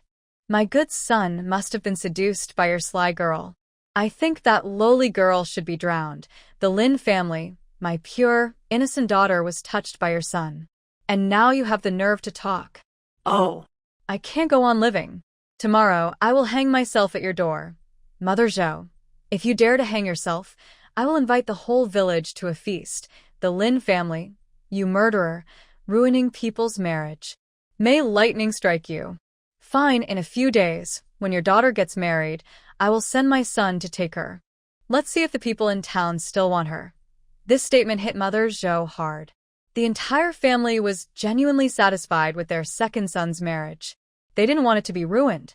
Originally, they thought they had the upper hand because their son had touched her. The Lin family's eldest daughter would either marry Guanghai or drown herself in the pond. This fuss was just about trying to get more bride price. If this had happened at any other time, Mother Zhou wouldn't be afraid. But right now, she was.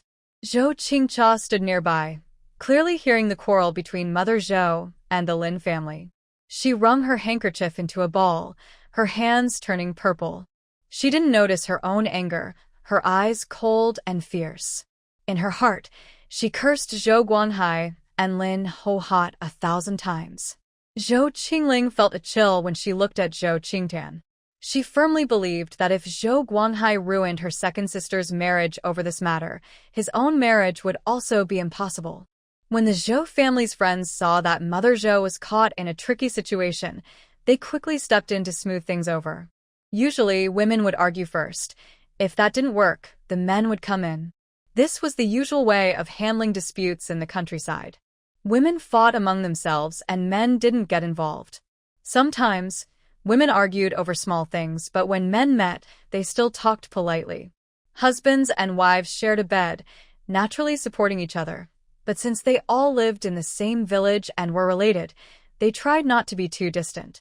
The elders in the family understood this well. They didn't step in directly, but stayed nearby to show strength. If they interfered in someone's marriage, it could cause big trouble. Even though the two families were arguing loudly now, they both knew that in the end, they would still become relatives. No one was foolish enough to ruin their own future or their family's reputation. They knew what was best for themselves and their clan. The village chief also understood this. He watched the scene quietly until both families had vented their anger. Only then did he step forward to take control. The village chief was very respected in the village. When he appeared, the women immediately shut their mouths. Old Master Zhou quickly called his children and grandchildren to bring chairs, inviting the village chief and the visiting elders to sit. Sorry for bothering you, elders, over the trouble caused by some unfilial children, he said cheerfully, sounding as if nothing serious had happened. Zhou Chingling saw that this was a wise old man. No wonder Mother Zhou, who was fiery and self-interested, still respected her father-in-law deeply.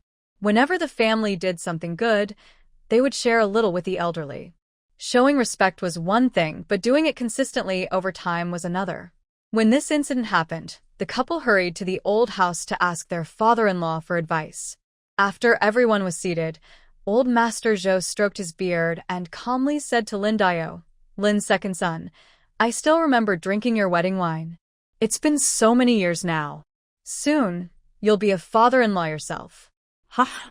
This comment immediately brought the two families closer. I brushed my goatee and said, I think it's better for the girls in our village to marry someone from the same village. It's close by, and we can help each other. Two young people like each other, that's a good thing. But I didn't expect. However, this fate is already decided by heaven. We can't change it. The eldest daughter of the Lin family is one of us from the Zhou family. I then said to the village chief and the elders, this is what they call in stories, good things often face many difficulties. Old Master Zhou, when he was young, was a traveling merchant. He traveled south and north and saw many things. The village chief and elders nodded in agreement. Today, I want to use this chance to have the village chief and elders witness. Our Zhou family is officially proposing marriage to your family, to marry Lin Guihua. Our village usually gives 2 taels of silver as a gift, but I really like Guihua and am willing to give 5 taels. What do you think? Zhou Chingling admired this old man from the bottom of her heart. His words were very good. Not only did he calm the chaotic situation today, but he also cleared the names of the two young people. It shows that they like each other openly, not secretly, and it restores Lin Guihua's reputation. From today, Guihua is officially part of the Zhou family. This not only protects her honor as a daughter-in-law, but also gives the Lin family a way out. 5 taels of silver is considered a high price in the village. At this point, Lin Guihua was still unhappy but had no choice. He was simple-minded, but knew this was the best solution. He didn't care about the girl's life or death, but this involved the face of his uncles, brothers, and the clan. If he refused today, his relatives wouldn't forgive him. Although they came to the Zhou family to seek justice, they just wanted a solution. If this matter wasn't handled well and his reputation was damaged, it would affect the marriage prospects of his uncles, brothers, and the clan's children. That's how it was in this era. Your honor might not benefit everyone in the clan, but if you are humiliated, you'll be affected. And so, the farce came to an end. Meanwhile, Lin Guihua, who was on the road, had already woken up. She had a head injury that looked frightening but wasn't serious. She just wanted to take a gamble, but she didn't really want to risk her life. Without her life, what's the point of planning anything?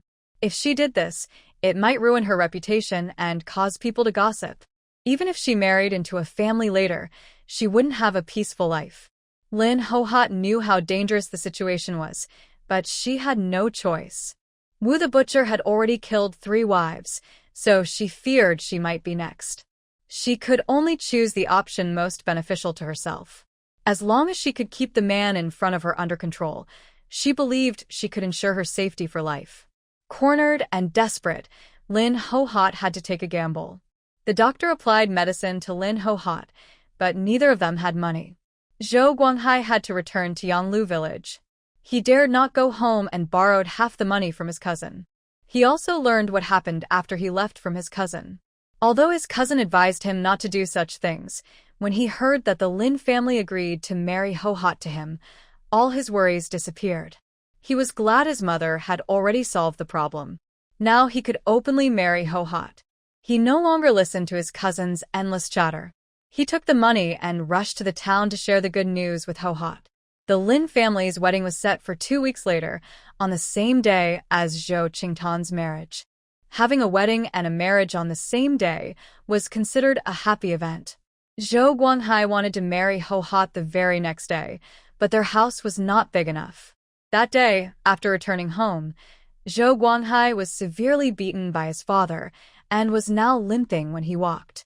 At the dinner table, Zhou's mother said, after the eldest gets married, they will live in the second brother's house. The third brother will set up a bed in the kitchen. Zhou Guanghai agreed naturally. Zhou Qingtan was about to marry, so he didn't mind. The biggest victim was Zhou Chingla, who sat nearby listening. She didn't resist, but she knew her words wouldn't help. Would Zhou's parents really build a separate room for her, the daughter-in-law, from outside? Even though it was daytime, she didn't dare to think about it. She planned to use the next few busy days of preparing for the wedding to save more things. 2 days later, Zhou Qingla went to the town again. She wanted to buy men's clothes because her second sister was getting married in the town soon, and she didn't want to be seen. If she was, her secret would be exposed. She already knew who her second sister was engaged to, so she went to another fabric shop. Luckily, the town had more than one shop. She spent 65 coins to buy a long shirt for men. Honestly, Zhou Qingla should buy herself some clothes. Her current clothes were patched and worn out. She didn't dare wash them hard, afraid they would tear. But then she thought, even if she bought clothes, she wouldn't be able to wear them. Plus, her body was still growing, and in a couple of years, she would be smaller. So she gave up. This body is weak and not fully developed yet. After tying up my hair and changing into men's clothes, I look no different from a young boy.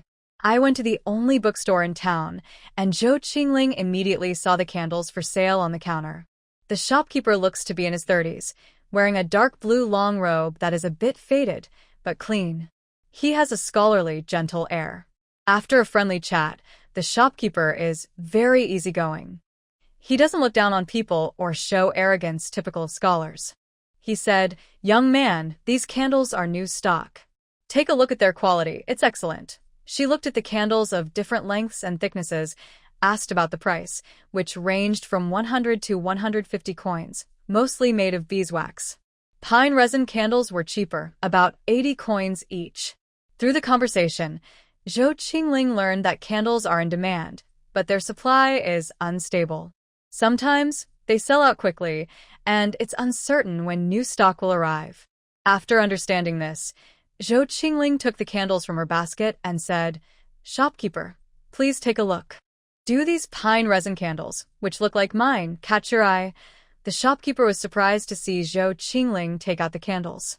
He looked at her carefully. He didn't expect this ordinary-looking young person to have such candles. They knew some beekeepers who, after harvesting honey, made candles from unused honeycombs. Many had pre-orders, and the highest bidders could buy them. Not everyone with money could get these. He picked up Chingling's pine resin candle, sniffed it, and looked at it carefully. The scent of pine was strong, the surface smooth and even, with a uniform color and no impurities. He had never seen such pure pine resin before. The shopkeeper felt a bit excited inside but kept a calm face and asked, "Young man, where did you get these candles?" Chingling replied casually, "My father has relatives in the county town. I just earned some small coins to support the family." The shopkeeper nodded. He didn't ask more. Everyone has their own way of making money, and those who can get such candles are not ordinary people.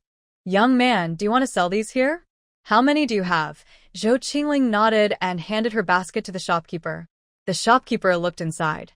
The candles, bright orange and translucent, lay quietly on a bed of straw in a bamboo basket. The smell of pine resin was even stronger. He took out a fire stick and tried to light one of the candles. The flame was taller, brighter, and steadier than an oil lamp, with some smoke, but that was unavoidable since it was cheaper than beeswax. There was a faint pine scent. He hurriedly blew out the candle. The shopkeeper's hand tapped the table lightly, as if lost in thought. After a while, he smiled kindly and asked, "Little brother, what price do you want for this candle? Whoever offers first will get the deal." Chingling smiled warmly and said, "Shopkeeper, you decide. If the price is fair, my father will send all the candles he gets from the county in the future." The shopkeeper thought this kid was quite clever and said, "The selling price and buying price can't be the same. How about 70 coins per pine resin candle?" Chingling knew candles were valuable, but she didn't expect to make so much money. Thinking of the pine resin in the back mountain, which costs almost nothing, this was a no-cost business. It was worth doing. Seeing that Chingling didn't object, the shopkeeper added, "There aren't many big families or scholars in our town who need candles, so buying too many could hurt us. The price I offer is fair." Chingling thought for a moment and realized the shopkeeper misunderstood her. She agreed happily. In recent days, she made 35 candles. After exchanging goods, she earned 2,450 coins. Before leaving, Chingling made sure to say she would bring more candles to the shopkeeper in the future, helping her secure a steady supply. After leaving the bookstore, she changed back into her own clothes. She bought a basket of eggs from a woman, eating one each day to stay healthy. She also bought rice and meat. She hadn't yet cooked the meat she bought last time, but that didn't stop her from stockpiling more supplies. She liked having a backup plan. Everyone who stocks up understands that feeling. She bought 2 packs of snacks, 10 meat buns, and 10 plain steamed buns. She sneaked out quickly because she had limited time and needed to get back fast. Time was strictly controlled. Soon, the day of the Zhou family's wedding arrived, August 18th. It was an auspicious day for marriage, moving, or groundbreaking. The weather was perfect. It had been raining for days. But today the sun came out, smiling down. Since Zhang's family was arriving a bit later from the town, Guanghai went ahead to welcome Lin Guihua. Rural people have simple wedding customs. Those with money might ride a bull cart or donkey cart to pick up the bride. Those without money just walk. Luckily, rural folks have many friends and relatives, so the scene is lively and not lonely. Guanghai, surrounded by a crowd, brought the bride home. The bride was wearing old, patched clothes and carried nothing but a small bundle, arriving empty-handed. Mother Zhou was so angry she almost fainted. Her face nearly lost its composure. Fortunately, Father Zhou stepped in to smooth things over, and Lin Guihua was able to marry into the Zhou family smoothly. Soon after, the Zhang family arrived with a donkey cart to pick up their daughter. They threw some candies at the door, making the scene lively and exciting. The children were the happiest, and Zhou Chingling got 2 candies. Zhou Qingtao was dressed in a new, fine cotton outfit. Compared to Lin Guihua, her wedding was more proper. She left her home amid laughter from friends and family, ready for her new life. Mother Zhou shed a few tears when her daughter left. Next was the wedding feast. The main dish was stewed meat, but it wasn't all meat. There was more greens and less meat, enough for everyone to get a piece. Guests didn't complain because this was normal in the village. They gave small amounts of money, 10 or 20 cents each. A family of over 10 people came to eat, and they weren't picky about the food. Who cares about the size of their faces? Zhou Chingling helped in the kitchen. The aunt Lu was cooking. When she finished, Lu smiled knowingly, served 2 bowls of food, and handed one to Zhou Chingling with a few slices of meat on top. Zhou Chingling grinned happily, showing her small teeth, and took the bowl. The 2 of them sneaked away to eat secretly. From then on, Zhou Qingling moved into the kitchen to sleep. The good thing was she finally had her own room. At night, she could secretly eat snacks and freely enter her space. She no longer had to sneak into the toilet. Most importantly, she could openly make candles. The bad thing was the strong smell of smoke and dust. It was summer, hot, humid, and sticky. She felt uncomfortable but had no choice. She no longer had the money she saved for Lin Guihua in the book. Plus, there had been trouble before the wedding. Her situation in the Zhou family was clear. The day after Lin Guihua married in, Mother Zhou woke up much earlier than usual. At dawn, Mother Zhou woke Lin hot and shoved a basin of dirty clothes into her arms. Just yesterday, Lin hot had been newly married and looked shy when she got up. When Zhou Guanghai saw his mother knocking on the door, he called out his wife's name directly. Still sleepy, he also got up. Seeing the pile of dirty clothes in front of his wife, Zhou Guanghai didn't wait for her to speak. He rubbed his eyes and took over the conversation. "Mother, it's not even dawn yet. Why wake us up? Isn't it always the 3rd son who washes the clothes?" Mother Zhou saw her son also being disturbed and felt a bit sorry. "Why are you getting up? Go back and sleep a little longer. This is double standards." She scolded her daughter-in-law with a bad tone. "Every wife gets up early to work. Don't wait for me to call you. All you do is stick to your husband all day. Bah, such unruly behavior." Her words were very harsh, making Lin hot blush with shame. She lowered her head like a quail and softly said, "Mother, I didn't." "Stop standing here. Hurry up and wash the clothes, cook the meals, clean the chicken and pig pens. Do you think I, as the mother-in-law, is here to serve you?" Hearing this, Lin hot felt like she had received an order from the emperor. She knew this was her mother-in-law's way of showing her authority, but she had no choice.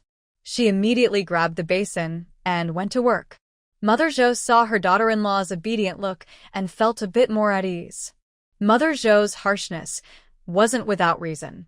First, after years of being a wife, she wanted to show her authority as a mother-in-law. Second, she was deliberately making things difficult for Lin hot. She still remembered how this little troublemaker had provoked her son into refusing to eat at home. It wasn't really hot's idea, but Mother Zhou didn't care. She just believed she was the one stirring trouble. Third, she wanted to set rules and control her daughter-in-law to prevent her from ever gaining too much power over her. Mother Zhou's one-sided dominance was clearly heard by Zhou Chingling, who was sleeping in the kitchen. But she had no intention of getting up. First, breakfast could wait a little longer. Second, she had no desire to help. Helping would be too submissive. When her mother-in-law set rules for her daughter-in-law, anyone who interfered would be the scapegoat. She closed her eyes, lay back on the wooden bed, and fell asleep again. Today, Zhou Qingling enjoyed one of her few ready-made meals. Her days afterward were much better than before. Mother Zhou wanted to teach Lin Guihua some skills, so most household chores were shared among family members. Chingling usually just collects pig feed and gathers wild vegetables from the mountain, living a very easy life. Mother Zhou has done many chores over the years and naturally notices Chingling's relaxed attitude. However, the third child, even if not fully accepted, is still a part of her family, and she feels closer to him than to her daughter-in-law, who is an outsider. Chingling now understands why many TV dramas have scenes with troublesome sisters-in-law. As long as the main conflicts are visible, other issues can be ignored. In her free time, Mother Zhou began teaching Chingling sewing and needlework. Girls who marry into a family are expected to know these skills, or they might be looked down upon. Chingling only knows simple mending. She has never made clothes herself. This is because there's no fabric at home for practice, and in the countryside, people rarely make new clothes every year. Instead, they patch and sew old clothes for many years, which is the real life here. Mother Zhou took a piece of new fabric to make a long shirt for Guanghai. Only Guanghai, who studies, gets to wear an outer garment at home. Of course, Chingling didn't get to cut the fabric herself. Mother Zhou was worried she might cut it wrong, so she explained carefully while cutting. Chingling listened and only started sewing after Mother Zhou finished. Mother Zhou watched her stitches, but didn't say anything. Chingling felt relieved, thinking she had passed her mother's approval. It's like a worker working under a supervisor's watch. There's always some nervousness. Making an outer shirt isn't hard. The cuffs and collar don't need embroidery, and Mother Zhou doesn't know how to do that either. In the countryside, people don't care much about fancy details. Only when basic needs are met do people care about style, and rural folks only care if clothes are durable. The design was simple, and they finished it in a day or two. The mountain village at night was very dark. Wong, wong, wong. Lonely, lonely. From time to time, frogs croaked, making the night feel quiet rather than lively. The village had faint starlight, flickering weakly. The tiny glow from the village was dimmer than the fireflies in front of Chingling. There were no streetlights like today. Besides the scholars' homes, ordinary families didn't light candles to save resources. Zhou Chingling saw that her family was already asleep, so she quietly entered the space. She first ate 2 pieces of snacks to fill her stomach.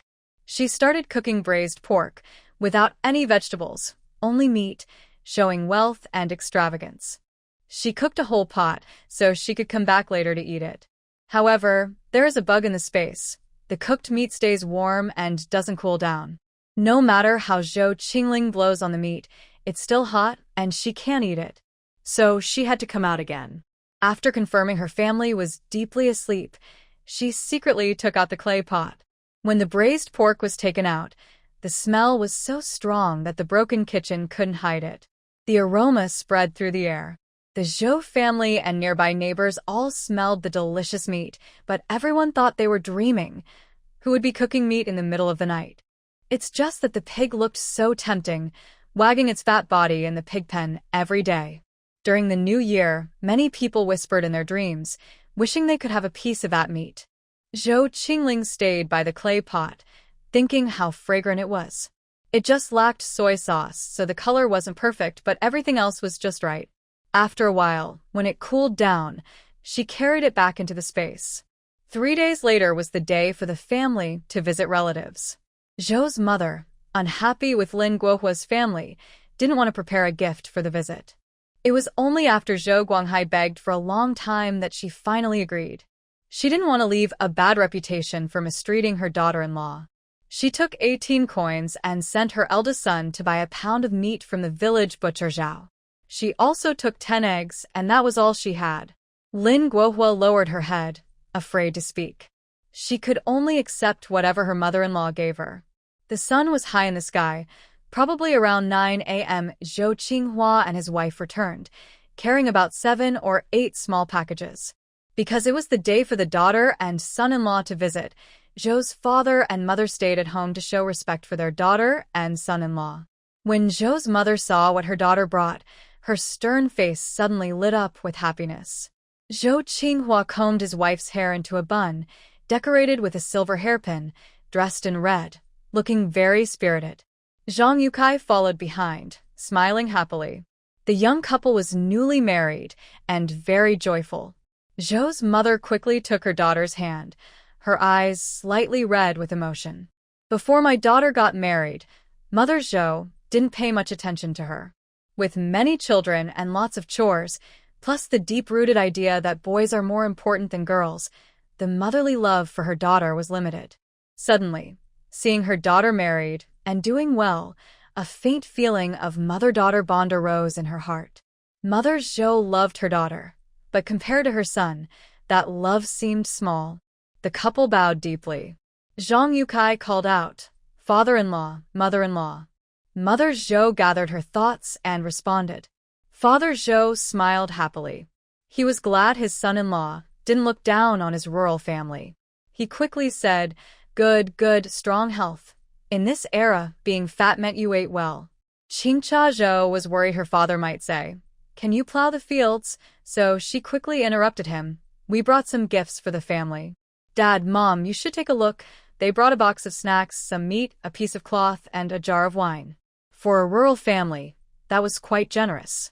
Mother Zhou said, "How can your parents-in-law let you bring so much?" "You can't do that. Take it back later." Zhang Yukai, who ran a fabric shop, was good at talking and politely said, "Mother-in-law, the gifts we brought are just small tokens. My parents said that from now on I am part of your family. If you need anything, just send someone to tell me. I will do my best for our family." Hearing this, Father Zhou and Mother Zhou felt very happy. They didn't care if his words were true or not. They just felt reassured. Chingcha Zhou poured sugar water for them, as her mother had told her. Then she sat under the eaves, listening to the voices from the main room while working on a bamboo mat. Since she was not yet married, she couldn't share a room with her brother-in-law and she couldn't join the conversation, so she felt a bit shy. Later, Mother Zhou took her two sisters to the kitchen to cook, while Father Zhou and Zhang Yukai stayed inside chatting. Mother Zhou asked about Chingcha Zhou's recent life at her in-law's house. Chingcha Zhou looked happy and spoke sweetly about the people and events there. But when she mentioned her younger sister-in-law, her expression turned sour. She lowered her voice and said, "My little sister-in-law isn't very honest with me. She talks with a lot of attitude." Mother Zhou listened carefully and asked, "Has she gotten engaged?" "No, she hasn't. We were just talking about that." Mother Zhou thought for a moment. "You don't need to worry about her. She will get married eventually. Be careful with your words. Her marriage is not your concern. In the future, if things go wrong, don't leave any trouble behind. After you get married, the most important thing is to win your husband's heart. When he has the next child, you'll establish your position in the Zhang family. In the evening, talk to him about your future together and your children, so he will be on your side." Zhou Qingcha nodded in understanding. "Okay, you also can't be too soft. As the eldest sister-in-law, you're not here to serve others. You need to be firm when necessary," Mother Zhou said. Zhou Qingcha was not foolish. She knew what to do. Soon, the smell of food wafted from the kitchen. In the blink of an eye, it was October, and Zhou Chingling once again experienced the joy of harvest. The last time was in early July during the early rice harvest. This time it was the late rice.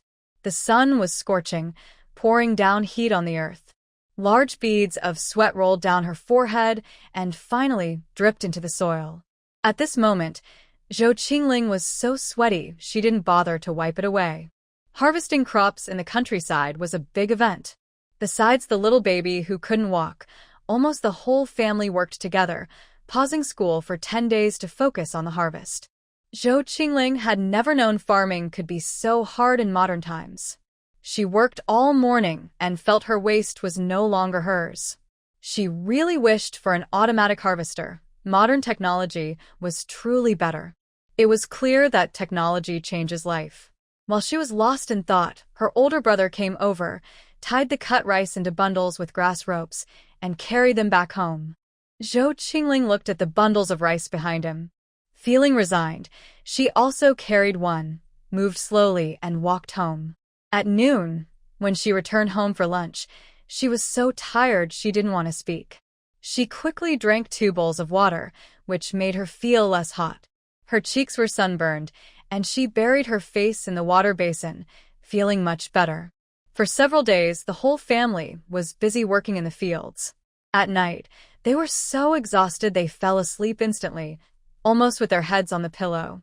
But Zhou Chingling still forced herself to stay awake, entered her space, and ate a small meal, or her body wouldn't be able to handle it. Because this year, heavy rains caused a significant drop in crop yield, making harvest a bittersweet event, though it was a reward for their hard work.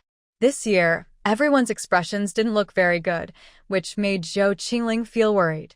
She suddenly realized that this dynasty, which relies on the sky for food, was not as peaceful and wealthy as in her previous life. If she wasn't careful, she could easily starve. When the weather was good, she still couldn't get enough to eat at the Zhou family, let alone during natural disasters. Thinking about this made her shiver. Before, she used her space to improve her meals, but now she had to start stockpiling supplies for emergencies. In the following days, Zhou Qingling began collecting all the grains she could buy in a market, putting anything that could fill her stomach into her space. Every time it rained in autumn, the weather got colder. Fortunately, Zhou's mother still cared about her a little. She bought some bright paper in town and patched up the broken window in the kitchen. Zhou's father also added some thatch on the roof to help her get through the winter comfortably. The winter here isn't cold enough to freeze, but it's damp and very cold, with a chill that seems to seep into the bones. Zhou Qingling had never felt winter so hard to endure. The quilt she used was so old that it had become hard lumps and no longer kept her warm. Her mother wanted to make her a new quilt, but Zhou Qingling knew that was impossible. How much would a new quilt cost? And how much was she worth in her parents' eyes? She understood clearly that she had to rely on herself. A few days later, she went to town dressed like a young boy. She paid the shopkeeper 50 candles and made an agreement. Every 3 months, she would give the shop some candles. Zhou Qingling was very happy about this. She had the ability to earn silver, and each year she saved a good amount. The villagers, who lived frugally, could only save 4 or 5 taels of silver each year. It proved that artisans, whether in ancient or modern times, could support their families. She also thought about her daily trips to the mountain to collect pine resin. She wondered if this would attract villagers' attention. When her first aunt asked her about it, she just said she was collecting for fun. Her aunt didn't think much of it, assuming she was just a child. Later, Zhou Qingling went deeper into the mountains. She reached the outskirts of the dense forest, where villagers rarely came. Although the journey was longer each day, she didn't mind because she was excited about the small amount of money she was earning. The thought of that little silver coin waving at her made her feel less tired. Over the past few months, I have been secretly eating small snacks in my room, and now my complexion has improved a lot. Most people in the cloth shop buy their own cotton and make their own bedding because the cotton here is very expensive. One set of bedding costs about 700 coins. Zhou Qingling doesn't know how to sew cotton, so she asked the shopkeeper to make her a bed. She also bought a new cotton-padded jacket and wore her old, worn-out padded coat outside. Luckily, her body is thin, so she probably grew taller from good nutrition, and she doesn't look bulky. In the second spring, over the past half year, Zhou's mother has enjoyed being a good mother-in-law. Lin Guihua behaved very well. Zhou's mother told her to do whatever she asked, showing her as a perfect wife and mother-in-law. People in the village spoke more kindly of her. However, there was a change. Lin Guihua was 2 months pregnant. The whole family was very happy. Even Zhou's mother, who played the role of a strict mother-in-law, stopped bothering her and no longer made things difficult. But she still had to do basic chores. No one in the countryside is delicate. Women here are used to having children in the fields. Zhou Guanghai was very happy. It was his first time becoming a father, and he was so excited he couldn't find words. He immediately helped the water carrier and chopped firewood, feeling full of energy these days, ready to work hard. Others might be excited with their hearts pounding, but Zhou Guanghai was clattering and making noise, with lots of banging and clanging. If Lin Guihua were the kind of person who always accepted things quietly, she wouldn't have caused so much trouble before. She gently stroked her flat belly. The baby came at just the right time. With him, her life would get better and better. When Zhou Guanghai was alone with her, Lin Guihua would touch her belly with one hand and do chores with the other, looking like she wanted to say something but didn't. Zhou Guanghai felt very sorry for her. He also felt a little upset with his mother. In the past, she let Guihua do chores, but now that she was pregnant, why did she still make her work so hard? He cared more and more for his wife. People say a mother knows her child best. Zhou Guanghai was about to go to the toilet, and Zhou's mother knew what he was doing. Before he could say anything, she told him to shut up. As Zhou's mother said, if she doesn't move around, how can she have a smooth delivery? Giving birth is like walking through the gates of hell. Letting Guihua do chores now is for her own good. If you don't believe it, son, go ask the women in the village. They'll tell you the same. Zhou Guanghai knew nothing. He had indeed seen women pregnant and working in the fields. He also saw how Mother Zhou looked when she was pregnant. She was busy with her belly and never idle. It must be because of this. Seeing Zhou Guanghai clearly listen to his mother-in-law, Lin Guihua almost bit her tooth in frustration. Jiang really is experienced. She forced a small smile and acted like she was learning, saying, Mother is right. This is my first pregnancy, and I don't know much. I will rely on Mother's guidance in the future. Mother Zhou showed a sly smile, still playful and a bit mischievous. She wasn't as naive as the older sister. She turned to Zhou Guanghai and snorted, as if to say, since you married, you've forgotten your mother. But since Lin Guihua got pregnant, Mother Zhou didn't treat her badly when it came to food. The best supplement in the countryside was eggs. When she cooked eggs for the fourth son, she also gave some to Lin Guihua. After all, she was pregnant, and her belly might be the first boy in the Zhou family. Now she was eating as a pregnant woman, but all the nutrients went to the eldest grandson. In May, Zhou Chingling had been in this different world for a year. All her past experiences felt like a dream. Life is truly unpredictable. Now, she had stored 200 jin of fine rice, 380 jin of millet, 200 jin of brown rice, 100 jin of flour, and had steamed many buns and cooked meat dishes. She even stored a jin of salt. In this era, salt was strictly controlled. You couldn't buy as much as you wanted. The government regulated it carefully. To buy salt, you needed household registration papers to prove how many people were in your family, and then you could buy the appropriate amount. But in practice, it wasn't so strict.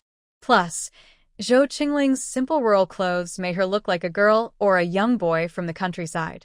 She only bought 2 ounces each time, so the shop didn't give her trouble. She bought 2 sets of men's clothes just for salt. Was it easy? Looking at the food in her space, she felt strangely at ease. In the modern world, having tens of thousands of yuan felt uncertain and unstable. She didn't know what the future held. But now, having hundreds of jin of grain made her very happy. Could this be the difference between eras? She still had 78 taels and 3 qian of silver in her purse, earned from selling lingzhi mushrooms and candles. These were her safety net to live peacefully in this dynasty. At night, a second book appeared in Zhou Qingling's space, called The Rural Little Wife's Revenge Life. The heroine is none other than the original second sister, Zhou Chingcha. It tells how the heroine grew up in a rural area with traditional views that favored boys over girls, but she used her intelligence and beauty to attract her husband. After marriage, she spent her days learning embroidery and managing her shop. Through her perseverance and wisdom, she gained her in-laws' approval. Throughout various conflicts and difficulties, she used her cleverness to solve problems and lived a happy life. However, there is a small flaw. Her only regret is that she never had children of her own. In her 3rd year of marriage, she raised her younger sister as a second wife, and the sisters served one husband together, becoming a lovely story in the town. A year later, her sister gave birth to a boy. The heroine took care of her sister during her postpartum period with great care. But 6 months later, her sister suddenly fell seriously ill and passed away. After that, the story never mentioned her again. She only appeared in the heroine's old memories as a sigh. Her sister was not lucky. Damn it, she really wanted to hurt someone. She felt like she could burst with anger. She didn't know what to say, her face twitching with rage, and she took a deep breath. Breathe, calm her racing heart, and think about her role in the story. Honestly, she feels quite lucky to have this knowledge of the plot beforehand. Otherwise, she wouldn't even know how she died. Just like the original in the book, who provided children but never enjoyed a single day of happiness before losing everything. Turns out, she was just a tool. And a tool with no good ending. Looking at the heroine's cleverness, she really can't help but admire. The original didn't want to marry someone as a concubine, but under her sister's grand plan, she gradually fell into a seemingly sweet marriage that was actually a deep trap. The heroine gained fame and solved problems. The original had only one clever idea, but she had 800, each one sincere. The original's only clever idea was empty. Now, if it were her, all those ghosts and monsters could go to hell. She swore she would never be a tool again. She wouldn't step on her own bones to climb up, dream on. She read the parts of the book about herself again to plan her future path. After finishing the book, she disappeared into her space. June is the rainy season, and for many days, the sun's smile has been absent. Her washed clothes haven't dried and smell bad after 2 or 3 days, so she has to wash them again. The weather is damp and gloomy, with heavy moisture, making people feel like they might mold. Now Zhou Chingling finally understands why there is a song called "The Sun Has Come Out, Yay." She used to wonder what was so happy about the sun coming out, but now she understands it's really joyful. Afternoon, the air pressure drops sharply, and dark clouds swirl overhead, signaling a big rain is coming. The hot air feels a little cooler. Everyone in the village closes their doors to prepare for the heavy rain. Zhou Chingling was lying on her bed, about to rest, when she heard the sound of things hitting the ground and roof outside, along with strong wind howling. She quickly put on her shoes, opened a small crack in the door, and a cool breeze blew in, making her shiver. Hail the size of a hen's egg fell from the sky, hitting the ground and creating small holes in the earth. If it hit a person, it could cause a big bump, Zhou Chingling thought. She hurriedly closed the door. The wind rustled the leaves, and she had no time to worry about anything else. Her main concern was whether the broken-down hut could withstand the hail. Although she had her space as a backup, so she wouldn't be buried alive or hurt, if the house collapsed and she escaped unscathed, that would be too unbelievable.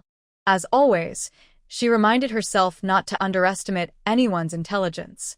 She had already heard something breaking. She quickly grabbed a wash basin to cover her head and packed her most valuable items, an empty salt jar and some pig fat, into a clay pot. These were the most precious things in her kitchen. Her valuable belongings were stored in her space, and she couldn't manage everything else. Saving her life was the most important thing now. She ran out the door straight to her parents' room. On this short journey, she felt the pain of hail hitting her body. One hand held the basin on her head, and the other protected the clay pot in front of her chest. Her mother heard the noise and quickly opened the door. After Zhou Chingling entered, she felt like she had escaped danger. Her clothes were soaked through. Mother Zhou saw Zhou Chingling looking so miserable and holding something in her arms. She felt pleased. Seeing her mother's expression, Zhou Chingling knew she was happy with her actions. Mother Zhou took the item and admitted that the third child, although not as good-looking as the second, had never caused trouble for the family. She was hard-working and caring, which pleased her mother. She handed Zhou Chingling a clean set of clothes. Just after Zhou Chingling changed her clothes, she heard a loud crash. The kitchen had collapsed. Mother Zhou peeked through the door and exclaimed, "Child's father, the kitchen has fallen down." She felt very sad. The family's grains were locked in her parents' room, and now only some pots and bowls remained in the kitchen. But the big iron pot on the stove was very valuable. It cost 150 coins to buy a new one. She was thankful that the third child had taken out the oil and salt just in time. Zhou Qingling thought, "You really are my real mother." Her older brother and his wife heard the noise too. Lin Guihua touched her belly and said, "Luckily, the third child ran out quickly, or she might have been buried alive." Zhou Guanghai nodded in agreement. The third child's luck was really good. Hail started falling again and only stopped after a while. If it hadn't, their house would not have lasted. It already had 2 leaks. Mother Zhou quickly placed bowls to catch the water, but the rain kept falling. When the wind died down a bit, Mother Zhou braved the rain to search the kitchen for anything useful. This broken house was worth a lot, and she hoped some things could still be used later. Meanwhile, Father Zhou put on his raincoat and went to check the fields. He was worried about the damage caused by the hail. He needed to see for himself. On the way, he saw hail that hadn't melted yet, covering everything in white. Many leaves on the trees had been knocked off, and several branches were broken. The once lush trees looked sad and bare. When Father Zhou reached the fields, he saw many rice plants had been knocked over. His heart sank. He ran to his own field, losing one shoe in the process, but he didn't care. When he arrived, his last hope was shattered. His rice was destroyed too. The rice had already headed out, and now it was all gone. A middle-aged man held his rice stalks and cried loudly. The harvest was almost ready, and losing it was very heartbreaking and helpless. Not only Zhou's father braved the wind and rain to check the fields. The villagers who saw this scene couldn't help but cry. The land is the livelihood of rural people. All the hard work over the past 6 months was wasted. How can anyone not feel sad? The crops in the field failed to produce grain. The whole family has nothing to eat or drink. How can they survive? Zhou's father didn't know how to get home. When Zhou's mother saw him, she was shocked by his appearance, as if he had lost his soul. The rain kept falling without any sign of stopping. They found some bowls and chopsticks in the collapsed kitchen. Most were broken, but some were better than none. They also collected all the vegetables from the garden. Some were flooded, and others were damaged by hail. Overall, the disaster caused great loss to the villagers. That evening, the family ate some vegetable porridge in silence. It rained for 2 more days. Water had already entered the house. No matter how they tried to clean, it was useless. They hurried to move the food onto the table or bed. This small amount of food was all they had to last until the rice harvest in late summer. This food was now their life. The water kept rising and soon reached Zhou Qingling's ankles. The beds and stools in the house were covered with objects. The whole family's feet were soaked in water. Zhou's father didn't dare delay anymore. Water and fire are ruthless. If a big flood happens, it can flood the entire village in no time. The family covered their food, bedding, and other items that could get wet with oilcloth or raincoats. They planned to carry everything up the mountain. Zhou Chingling also helped pack things, thinking about the plot of the second book she was reading. This year, a disaster did happen, causing most of the spring crops to be lost. It was a large-scale natural disaster, and the price of grain doubled. In the following days, the family had to eat less. Plus, Aunt Lin Guihua was giving birth at this time. Without enough food, the children had no milk. Who should they save their rations for? Zhou's father was the head of the family and the backbone. He couldn't be neglected. The eldest brother was the main worker. Fourth brother was the pride of the couple. Only the main character, Zhou, was unlucky. According to Zhou's mother, girls have small stomachs, so they don't need to eat much. Missing a meal is okay, bah. Look at what she said. Those who are not favored are always outsiders in the family. Zhou, still young, developed a stomach illness from hunger. At night, she often suffered from pain and couldn't sleep. She could only drink water to fill her stomach, but the more she drank, the hungrier she felt. This time it was her turn. She had bread, meat buns, and braised pork. She ate as she pleased, refusing to share even a bite. She was determined to enjoy her feast. Everyone carried a heavy burden. Getting wet in the rain was not a big problem, but the important thing was that what they held in their arms could not get wet. The whole family started walking up the mountain. The village path was already muddy and difficult to walk on. They waded through the muddy water, meeting many villagers along the way. Because this place often had heavy rain and floods, the villagers were used to it and remained calm.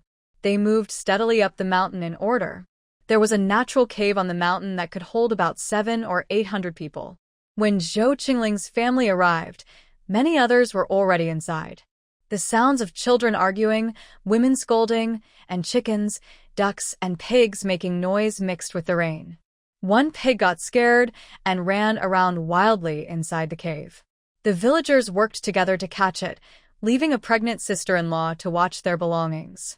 The whole family then went back down the mountain to bring up their 8 chickens and 2 pigs. These poultry and pigs were worth quite a bit of money, so they couldn't be lost. While the family hurried back down the mountain, Zhou Chingling slipped into a room and quickly ate a bread to fill her stomach. She didn't know when she would get to eat again. The smell of the bread was faint, and with the rain, the little wheat aroma was soon covered up. When they returned to the cave, there were clearly more people. Women set up a curtain to change out of their wet clothes. Lin Guihua brewed some ginger tea, and Zhou Chingling shared a bowl. She finally felt her stomach settle comfortably.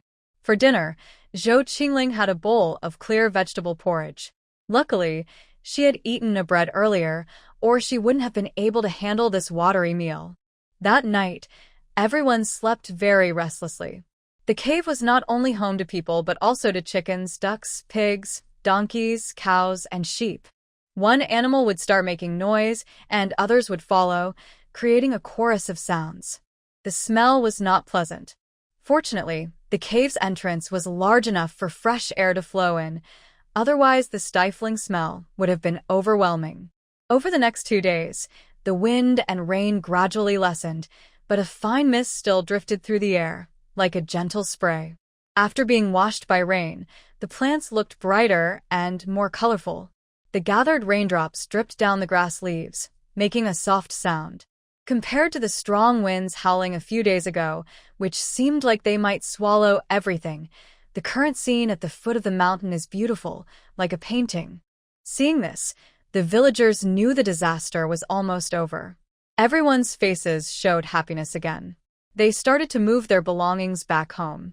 This time, some houses on the outskirts of the village were destroyed by the flood, and old, poorly maintained houses were also damaged. Most of the houses remained intact. However, the crops in the fields suffered heavy losses. It is estimated that they will only harvest about 1/3 of what they usually do. People began cleaning up their homes after the disaster. As Lin Guihua's belly grew bigger, Zhou Chingling took over the household chores. Since she was now heavy with pregnancy, some tasks were really not suitable for her. She remembered that her older sister-in-law had 1 boy and 1 girl in her last pregnancy. In this era, having a pair of children was considered lucky and a sign of good fortune. The main character, after all, was a girl, and she was doing well. Zhou Qingling's small kitchen house collapsed, so she had to continue sleeping in her parents' room, which was very inconvenient for both. Although her parents were about to become grandparents, they married early, and neither was yet 40 years old. In recent days, Zhou's father worked very hard to rebuild the kitchen, eager to finish it quickly. In August, the Zhou family finally welcomed a new life, a pair of twins, a boy and a girl. This completely secured Lin Guihua's position in the Zhou family. Her parents-in-law held their grandchildren with love in their eyes, and they also became much kinder to Lin Guihua. After giving birth, Lin Guihua used her last strength to ask the midwife eagerly, "Is it a girl or a boy?" When she learned it was a boy, a big stone in her heart finally fell, and she fainted from relief. First, there are many people, and secondly, they are all women, which makes it safer. After choosing a good spot, Zhou Chingling carried a basket of dirty clothes, found the best place to lie down, and then fainted beautifully. As expected, a group of women immediately put down their work and came over to check on her. Zhou Chingling kept her eyes closed but made weak sounds, hungry, hungry. To play this part well, she didn't eat anything special yesterday. The little porridge she had in the morning was not enough, and now she was truly showing her real feelings. A few older women nearby heard Zhou Qingling's voice and looked at her with concern. Ah! Little Ling has fainted from hunger. Another woman said, "These days every family is tightening their belts. There's nothing we can do." They kindly carried Zhou Qingling back. Zhou's mother saw this and looked very upset. It wasn't because she felt sorry for Zhou Qingling, but because she didn't want others to gossip about her family. There are no secrets in the village, and especially with so many people watching, even small things can be exaggerated. No one wants their family to be the topic of gossip all the time. Zhou's mother was very proud and didn't want to be laughed at. From then on, Zhou Qingling's porridge became thicker. For a while after that, whenever she had a lot of work, she would sway and pretend to faint. This method worked very well, and she wasn't worried about being discovered. During this time, although she ate a lot of small portions, her body was too weak and she didn't gain any weight. Plus, she deliberately controlled her food intake and didn't dare to eat much. Everyone in the village looked pale and thin. If she looked healthy and rosy, even if others didn't notice, her family would know what she was eating because they all ate from the same pot. It was obvious that something was wrong. Don't blame Zhou Qingling for being too cautious. How do people get exposed after crossing over? It's usually because of these small details. It's better with kind families, but Zhou's family had to be extra careful. In the past few days, the ground had dried out a lot due to the wind, and villagers started going up the mountain to find food. A new batch of wild vegetables grew back, purslane and gray-green plants, which are common foods for villagers. Zhou Qingling also carried her basket and went up the mountain. Suddenly, she felt the space shake. She looked around, then walked further into the mountain, and finally squatted down in a patch of grass. Even if someone accidentally saw her, they would think she was just relieving herself. Zhou Qingling eagerly entered the space.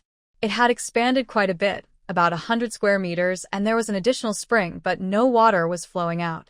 The area was just damp. Zhou Qingling placed an empty bowl near the spring to see if she could catch any water. She wandered around the space but found nothing else. Since she was inside, she ate a meat bun before leaving. Food was scarce now, and everyone relied on this mountain for hope. As a result, wild vegetables were becoming harder to find. After digging for a long time, Zhou Qingling only gathered a small basket of wild vegetables. In the afternoon, she returned home and helped her father build mud bricks. She also wanted to finish building the kitchen quickly so she could sleep in a separate room from her parents. It was very inconvenient to share a room. She was an adult, not a child. When her parents wanted to do something in the middle of the night, she felt very embarrassed. It was better to move out soon. That night, Zhou Qingling couldn't enter the space. The next day, when she went to pick wild vegetables on the mountain, she visited the space again. She saw that the bowl near the spring held about half a bowl of water, roughly enough for one sip. She carefully picked up the bowl and took a sip. It tasted like ordinary mountain spring water, with no special flavor. After drinking it, she felt fine and saw no unusual signs. Zhou Qingling thought to herself, maybe this isn't a magical spring, just normal water. She knew she wasn't that lucky. This year was a year of disaster, with too much rain. Spring had been struck by a disaster, and everyone hoped for a good harvest in autumn. But it turned out to be worse than spring, with even less yield. Few families in the village could eat their fill, and now it was even worse. Since the autumn harvest, Zhou Qingling's parents looked worried all the time. Her mother had started cooking again, mainly because she was afraid Zhou Qingling and Lin Guihua might sneak food behind her back. Food was now life itself. The price of coarse rice in town kept rising, several times higher than before, and white rice and flour were even more expensive. Although the Zhou family still had some stored food, no one knew how long the bad weather would last. If another disaster struck next year, they needed a backup plan. At dinner, Zhou Qingling was given a small flatbread about the size of a donkey dung ball, which she held in her hand. It was really tiny. Was there only 2 of them? It smelled sour and rotten, full of crumbs. How could such a bread be so terrible? This is a type of flatbread made from a mixture called 4-in-1 flour, which includes wheat bran, wheat husks, corn cobs, and corn leaves. Eating it often causes constipation and stomach discomfort for several days, but people still eat it because they have no other options. Nowadays, wheat bran is considered a good food, not to mention the grains themselves. Zhou Qingling took a small bite and quickly washed it down with some vegetable soup. Luckily, she ate only a little. In the past, villagers often greeted each other with, "Have you eaten?" as a way of asking how they were. Now, asking, "Have you eaten?" reflects a hope to fill the stomach. During hard times, everything seems useful. It is late autumn now, and wild vegetables from the mountains are scarce. Villagers turn to tree bark and grass roots for food, especially elm bark, which they tear into small pieces and grind into powder using a mill. The dark yellow bark turns into a fine powder, which tastes much better than grass roots. All of this is used to fill their stomachs. At this moment, Zhou Chingling and her mother also gather a lot of elm bark and put it in baskets. Suddenly, she stands up quickly, her vision blacking out. Zhou Chingling knows this is low blood sugar. In the past 2 months, Zhou Chingling hasn't dared to pretend to faint anymore because some families in the village have started selling people. Of course, they mostly sell girls. Although she has only been here a few years, she often meets these girls while foraging in the mountains and has gone with them. One day, some girls similar to her, even younger, were taken away by the traffickers. She watched them cry in despair, begging their parents not to sell them. Zhou Qingling felt a deep sadness, like a fox mourning the loss of its prey. This year is a year of disaster, but taxes haven't been reduced. Farmers work hard all year, and after paying taxes, they still have to give some silver. Rumors say there is war in the north, and the government has been sending grain there for the past 2 years. As a result, families without savings are forced to sell their children. She realizes again that this is a ruthless era without human rights, where women can be easily abandoned. When something happens at home, women are the first to suffer. She now hopes that Zhou's parents still have some feelings for her and won't sell her easily. Once they decide, she has no way to argue. She is also grateful that the Zhou family still has some food stored, but it is not much, and she doesn't know how long it will last. If one day the Zhou family runs out of food, she fears she will be the first to be sacrificed.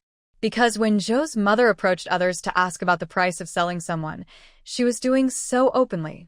So, she now needs to change her strategy and make herself valuable. Without revealing her location, she must find something to eat. Zhou Qingling took a moment to rest, and only after her mind cleared did she slowly stand up. Zhou's mother looked behind her, but said nothing, as she was also feeling dizzy. At this time of year, she could still dig some wild yam in the mountains, but not this year. Almost everything edible had been taken. Looking at the roots on the ground, Zhou Qingling thought of a food called fern root powder. In modern times, fern root powder is mixed with some seasonings and vegetables, especially in hot summer. It's very tasty and refreshing. Now, forget about fern root powder, but this thing can be eaten. Here, the villagers call it small horn root, which they gather in spring and summer from the tender shoots. However, eating too much can cause dizziness, nausea, and blurred vision, so villagers don't like it much. During the season, it's dry and hard, so few people dig it, which is why there are many fern roots on the mountain. Now that she has something to eat, how can she tell Zhou's mother? Oh well, she'll just dig it first. Once it's ready, Zhou's mother will understand. Zhou Qingling started digging vigorously. These roots grow in clusters, and she quickly gathered a big handful. Seeing Zhou Qingling digging up these useless roots, Zhou's mother scolded impatiently, "You idiot! Why are you wasting effort digging this? It's hard and tough." Zhou Qingling didn't bother explaining and kept her usual stubbornness. "Mom, I want to see if this can be eaten." When it came to food, Zhou's mother swallowed her words of scolding. Looking at her daughter's eager eyes, she didn't say more.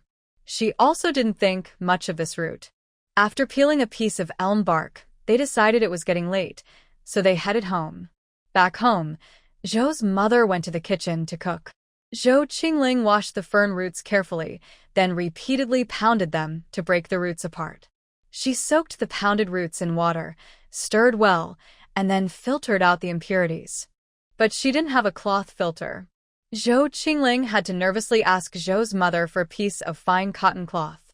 However, Zhou's mother refused to give it, thinking Zhou Qingling was just fooling around and wasting her good cloth. It was only when Zhou's father saw the muddy water in the basin and thought about what his daughter might be trying to do that Zhou's mother finally handed over a small piece of fine cotton cloth. Now she could continue making the food. The remaining water can just be left to sit.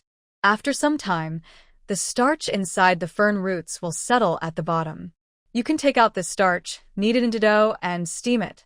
Soft, sticky fern root cakes will be ready. If you fry them in a little oil and sprinkle sugar and sesame seeds on top, they will taste even better.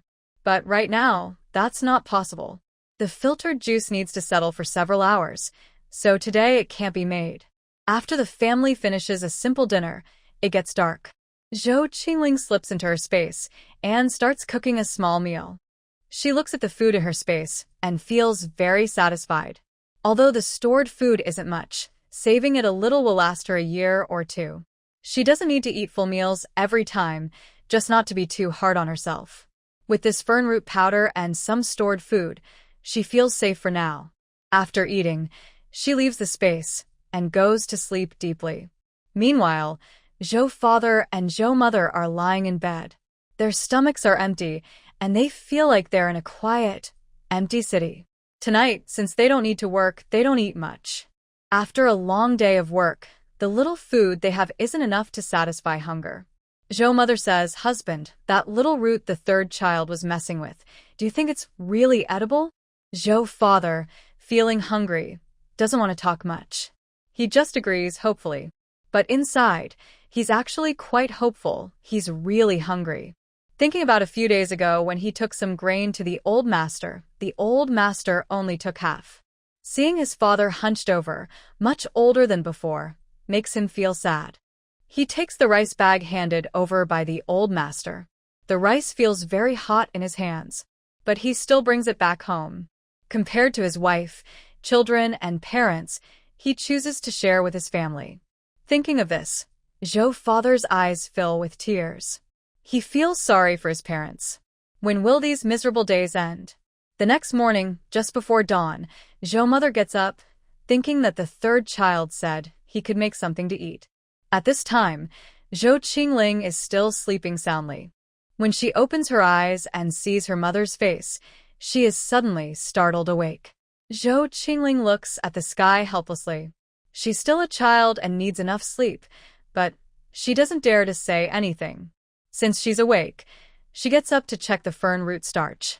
After a night of settling, a layer of starch has formed at the bottom of the basin. Pretending to be surprised, Zhou Chingling continues to act her part. "Mother, there's quite a bit of white powder settled. Let's steam this powder and see if we can eat it." Otherwise, Mother Zhou had lived so many years and didn't know this could be eaten like that. How would a young girl know? Life is hard, and you have to act well. The two of them didn't talk much, started a fire, and kneaded the starch into a ball. Soon, it was steamed, and Zhou Chingling, enduring the heat, took a piece to taste. Mother Zhou wanted to stop her, but held back her words. Zhou Chingling could tell that after living so long, even small animals develop feelings. It's not false to feel sad, but thinking about it, she felt at peace. After waiting for a while, Mother Zhou saw that nothing was wrong, so she also took a piece to try. It tasted quite good, with a fresh aroma. Her eyes lit up. After eating one, Mother Zhou waited a bit. Seeing that both of them were fine and standing here happily, she was sure it was safe and smiled widely. She took a fern root cake and happily went to see Zhou father. "Dad, this really can be eaten. Old 3 and I ate some and we didn't get sick." Zhou father hadn't seen his wife so happy in years. He took the food, took a bite, and said, it's quite fragrant." They were very happy, like they had found a treasure. Yesterday, Zhou Chingling didn't dig much. About 10 jin of fern roots make 1 jin of cake flour. She had already eaten quite a bit, and the remaining flour wasn't enough for the whole family. Mother Zhou grabbed a couple of handfuls of ash flour and cooked a porridge. The family rarely ate until they were half full. At the dinner table, Zhou Qingling was surprised when Mother Zhou praised her. "Old 3 is clever, follow me." Zhou Qingling thought. "Who said I had a pig brain yesterday?" To avoid suspicion from the villagers, today Mother Zhou and Zhou Qingling went up the mountain to dig fern roots. They didn't tell the villagers about the food. During a famine, who can survive? Who has skills? They had to dig more secretly before others found out. If they waited too long, it might leak. So, During the day, the mother and daughter went up the mountain to dig fern roots, while Zhou father, Zhou Guanghai, and Lin Guihua secretly made fern root flour at home. 2 days later, Zhou father secretly told old Master Zhou and some brothers because they are related by blood. After half a month, the sound of knocking from the Zhou family still attracted the attention of other villagers. The Zhou family had stored quite a bit of fern root flour by then.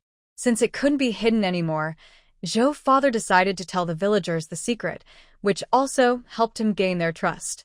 Although some villagers complained that Father Zhou kept the small harvest secret, most villagers were very grateful.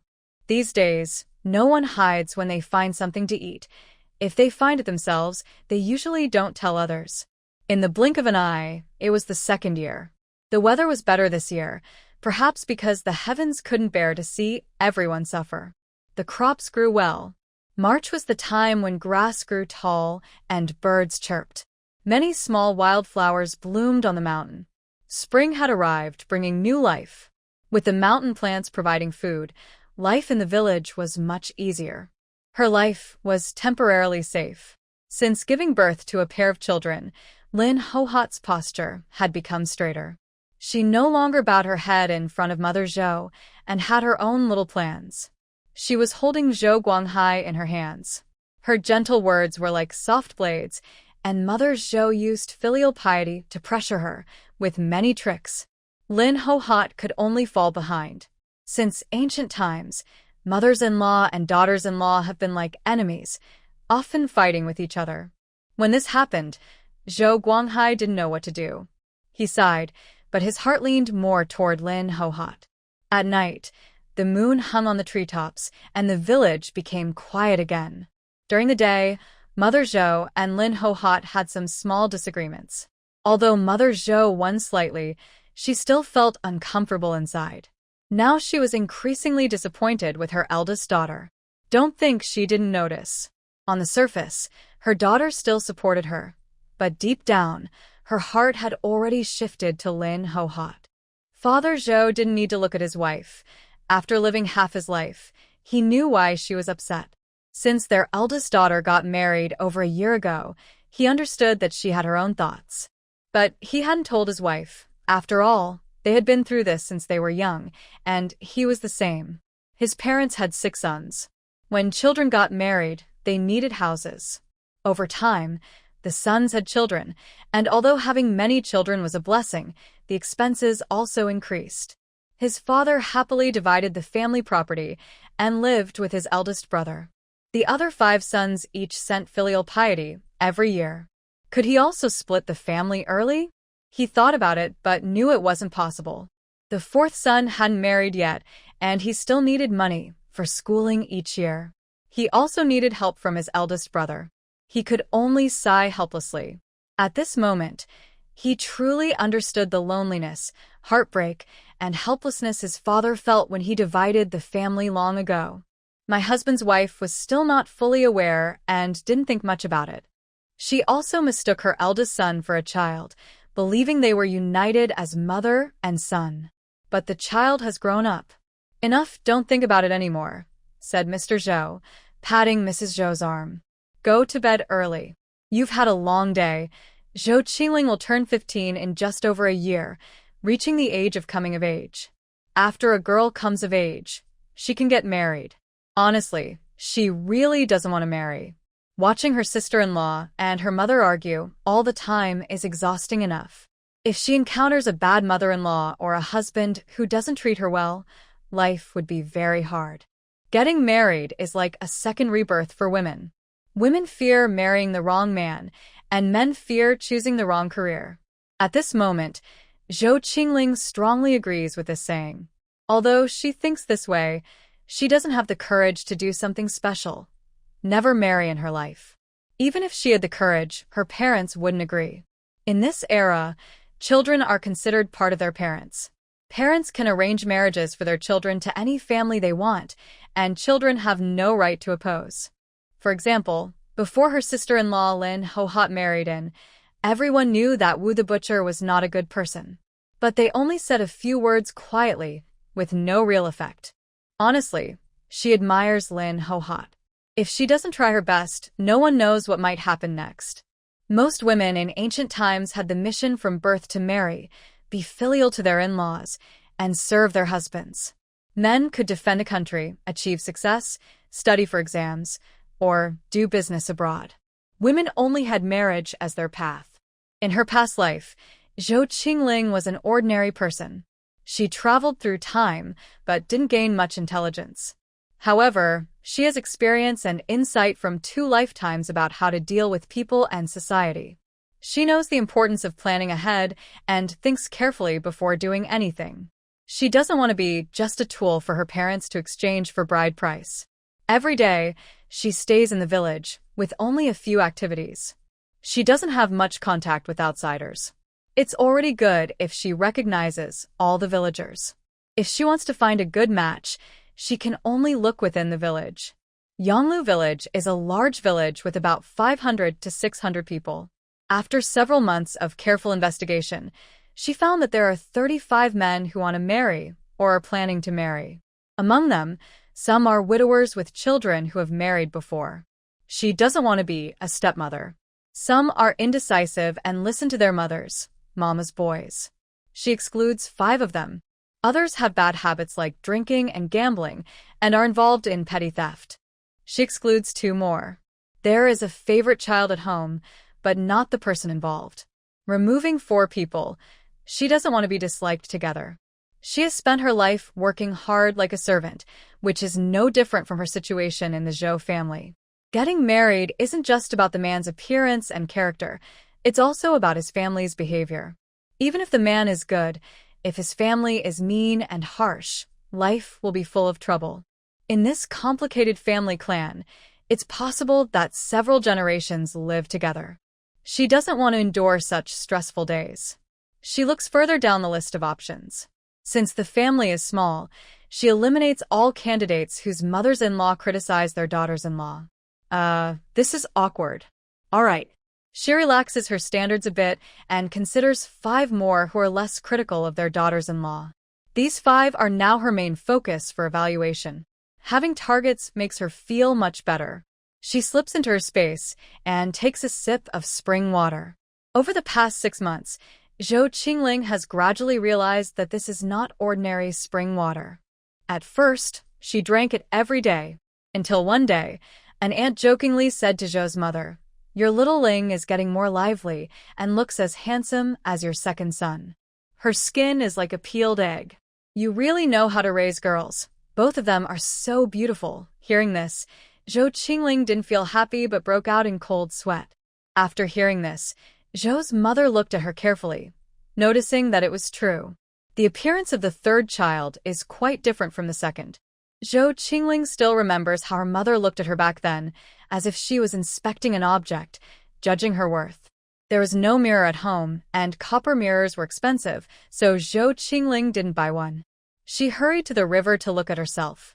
Although she wasn't as tender and white as the aunt described, she looked much better than before, no longer yellow and thin. Her skin had indeed improved a lot. She blamed herself for not noticing this earlier. Besides her appearance changing, she also thought about the effects of drinking the spring water. It seemed her wounds healed faster. When she went up the mountain to gather firewood or pig grass, she often accidentally cut herself, some shallow, some deep. The villagers were pulling wild grass called blood-seeing worry by the roadside, and applying it helped heal the cuts. She thought it was the effect of the wild grass. Other than that, nothing else changed. Her strength was still the same as before. Since then, she rarely drank it, only occasionally having a sip to improve her health. It's not that she didn't love beauty. Sometimes, a woman's beauty isn't always a good thing, especially in this old-fashioned era. She was simple-minded and just wanted to live peacefully. Zhou Qingling collected half a bowl of spiritual spring water each day, put it into small bottles she bought in town. Now, she didn't know what else this spring water could do, but she kept it for future use if she couldn't enter her space in time. That day, second sister Zhou Qingling returned from town with a basket containing a piece of meat and 5 feet of cloth. During the first year after Zhou Qinghua's marriage, she rarely went back to her parents' home, except for the 3-day return visit and New Year. This was how things were in this era. It was believed that a married daughter was like spilled water. If she kept visiting her parents, it meant she wasn't loyal to her husband's family, which could lead to criticism from her mother-in-law. Similarly, Zhou's mother rarely visited Zhou Qinghua. Even during last year's disaster, she only visited once. Zhou's mother was also a daughter-in-law before, and she believed she should wait until her daughter established herself in her husband's family before seeking favors. That way, she would gain more. She didn't want her newly married daughter to have a hard time in her husband's home. Zhou's mother understood the importance of choosing when to act. Zhou Chingling saw that Zhou Qinghua was wearing clothes that were about new, with a silver hairpin in her hair, looking more refined than a typical villager. But the tired look in her eyes couldn't be faked. It seemed Zhou Qinghua was starting to worry about having children. Zhou Chingling remembered from the book that she would only marry into this family next year, so she still had time to find a man she liked. Zhou's mother pulled Zhou Qinghua into a room, and they whispered quietly, "Have you heard any news about being pregnant?" Zhou Qinghua's face suddenly looked grim, and she sighed sadly, "Mother, I came back today to ask how that matter is going. Now, my mother-in-law is even more." She choked up, feeling too proud to speak openly about the mistreatment she suffered in her husband's family. Zhou's mother also sighed. "You've been married for 2 years, and there's no news yet. Your mother-in-law must be anxious." She took a package wrapped in oil paper from her box. "This is a remedy I got from third sister. I heard it's very effective. Drink a bowl of water with it every day. Try it when you go back." Zhou Qinghua wiped her eyes with a handkerchief, then happily took the package. "Mother, if I really get pregnant, I will be doubly filial to you and father." Mother Zhou happily scolded, "You little girl, all you do is say nice things to flatter me." After some time, Zhou Chingling evaluated the 5 candidates. She found that candidate 1 was too honest to the point of being useless.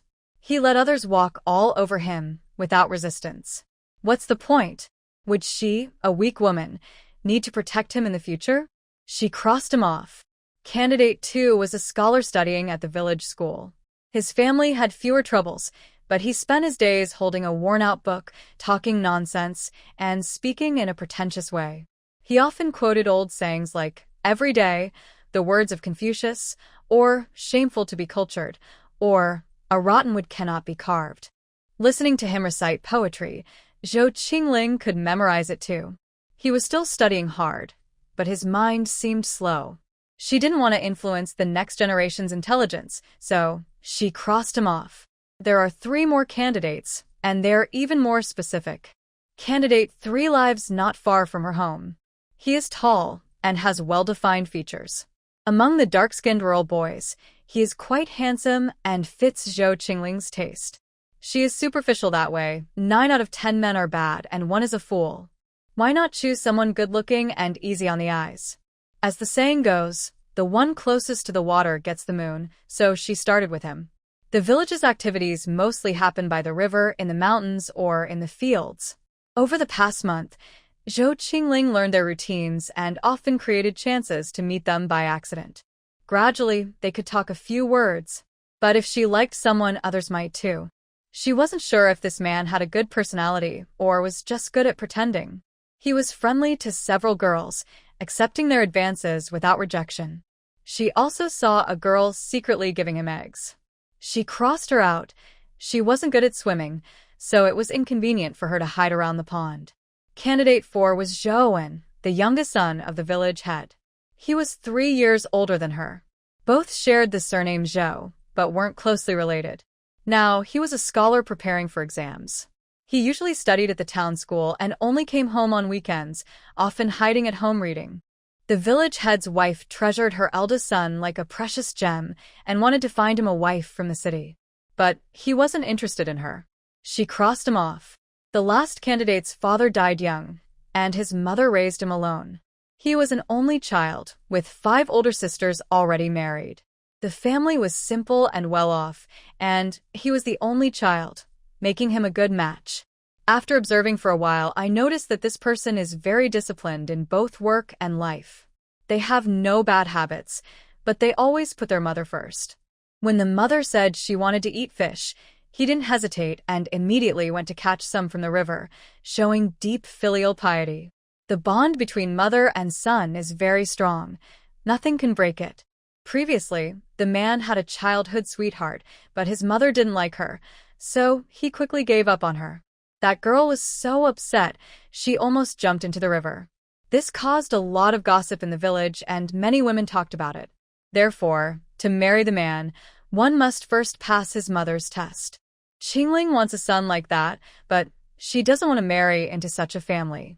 With this kind of mother-son relationship, she would always be an outsider. It's over. Her attempt to become a concubine has failed. All her efforts over the past half-year were wasted, and even the braised pork in her mind doesn't taste as good anymore. Why can't she meet someone weak and sickly who would give up easily after marriage? Oh, what a worry.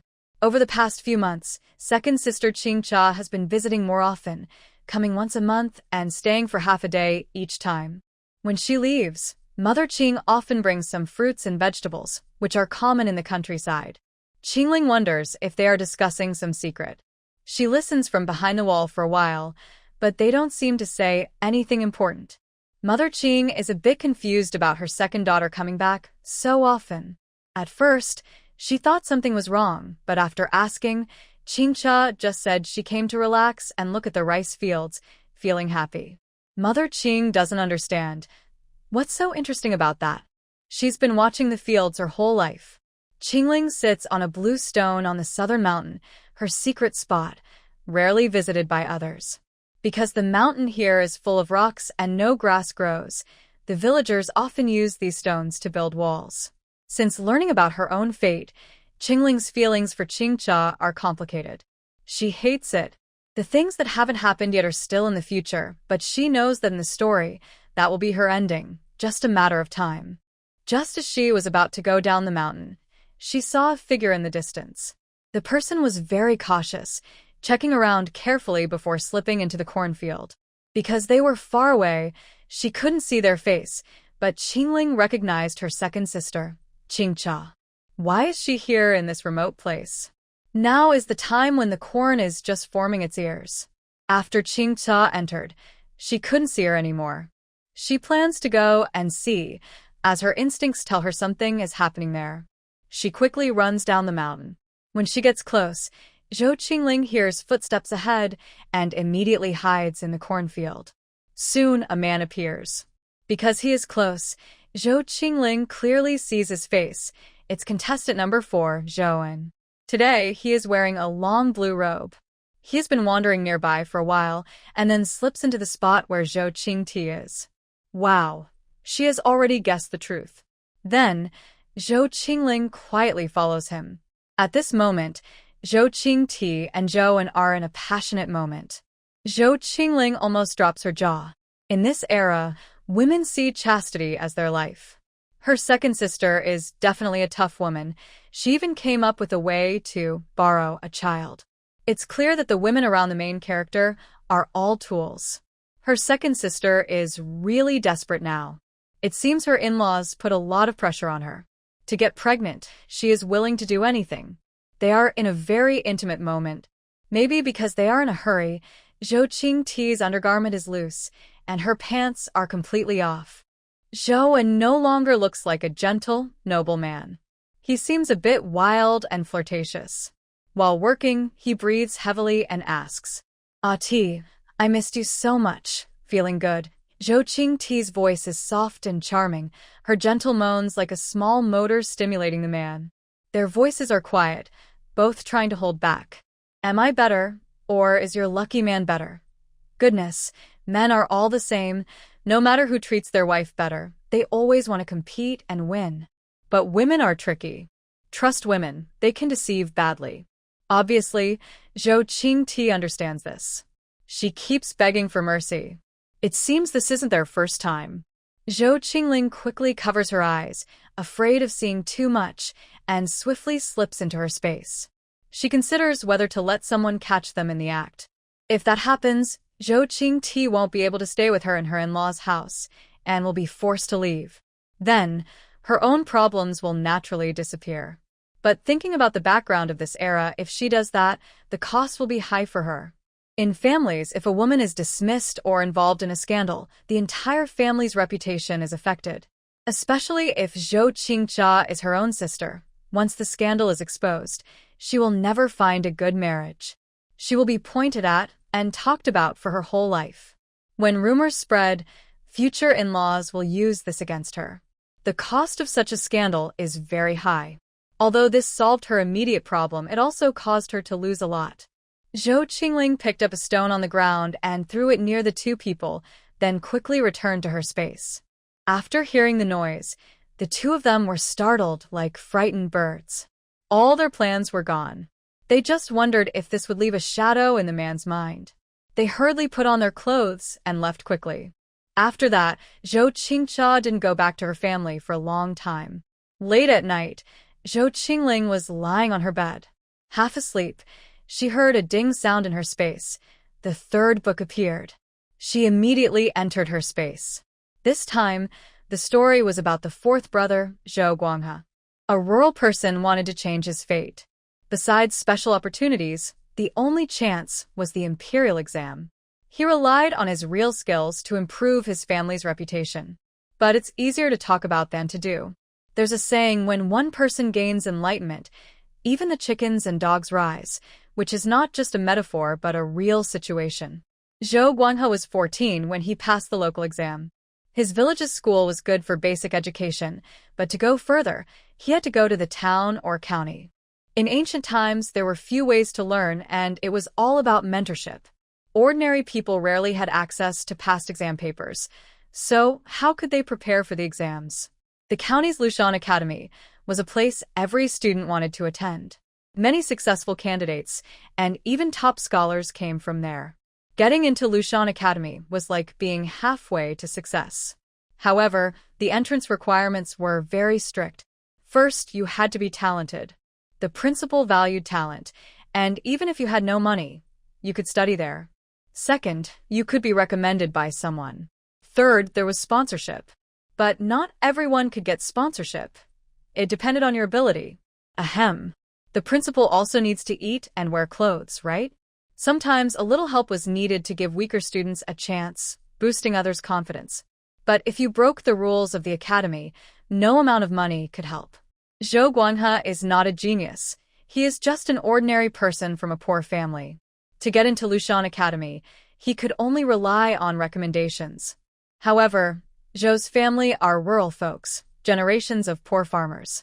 They didn't know the famous scholar, but at this time, Zhou Chingcha used a letter of recommendation to help the main character enter the Zhang family. Sacrificing an unloved daughter, they gained a bright future for the son and kept the second sister's position in her husband's family. This deal was definitely worthwhile. Zhou's parents simply told the main character helplessly, "Your sister can't have children, so there's no other way. As her younger sister, you should help your family. Besides, if you go to the Zhang family as a concubine, your second sister won't mistreat you." This helpless remark decided the main character's life. No one cared whether she was willing or not. With this letter of recommendation, Zhou Guanghai successfully entered Lushan Academy. After 3 years, he passed the imperial exam and became a scholar. From then on, the Zhou family had their first scholar. The book clearly describes the main character's cause of death. Mr. Ding was a wealthy landowner in town, a true landlord. About a third of the nearby land belonged to him. Mr. Ding's second son was very lecherous, often bullying men and women, especially young women who had just given birth. One day, the main character was carrying food to her sister at a shop when she was accidentally seen by Mr. Ding's second son. Zhou Chingcha saw his intentions. 2 days later, a small sedan secretly entered the side door of the Ding family. From then on, Ding's fabric business began to cooperate with Zhang's fabric shop. Because of this, Zhou Chingcha's mother-in-law started to trust her to manage the family business. Half a month later, the main character's body was found at a messy graveyard in the western suburbs. Zhou Chingcha staged a scene, pretending the main character ran away with a peddler. She even injured her own arm, claiming that she caught the main character and the peddler in an affair and they had hurt her while escaping. She painted the main character as a shameless, heartless woman who abandoned her own child. After reading this, Zhou Chingling was furious. She saw clearly that the Zhou family was living well, but they were stepping on the main character's corpse and eating her blood and flesh to get ahead. Even in death, she was left with a bad reputation. Damn it, if it were her now, she would make the Zhou family stay far away. Last year there was a flood, but this year the weather was very kind, and it was a rare good harvest year. Zhou Qingling looked at the fields and felt a big weight lift from her heart. She was no longer worried about being sold. The Zhou family owned many fields, and their family alone couldn't work all of them. In previous years, Zhou's mother would ask her brothers to come help for a few days. Zhou's mother had not yet divided the family property, and over 20 people lived together. With so many workers, they had time to help her younger sister's family for a few days. In previous years, her uncles and their sons came to help. This year, her fourth uncle and his youngest son came instead. Zhou's mother didn't think much about it. She specially slaughtered a big rooster to serve as a meal. Since family members came to help, her own brother deserved a good meal. Zhou's father warmly welcomed Zhao Sihu, the fourth uncle, when he arrived. It was clear that the two families got along very well. In the fields, Zhou Qingling swung her sickle, but she kept feeling like someone was watching her with a sticky, uncomfortable gaze. She straightened up and looked behind her. It was her cousin from her fourth uncle's family, named Zhuzi. Since yesterday, Zhou Qingling had felt uneasy about this cousin's gaze. It was intense and sticky, leaving her with a bad first impression. Beauty and ugliness are given by parents, but a person's behavior is their own choice.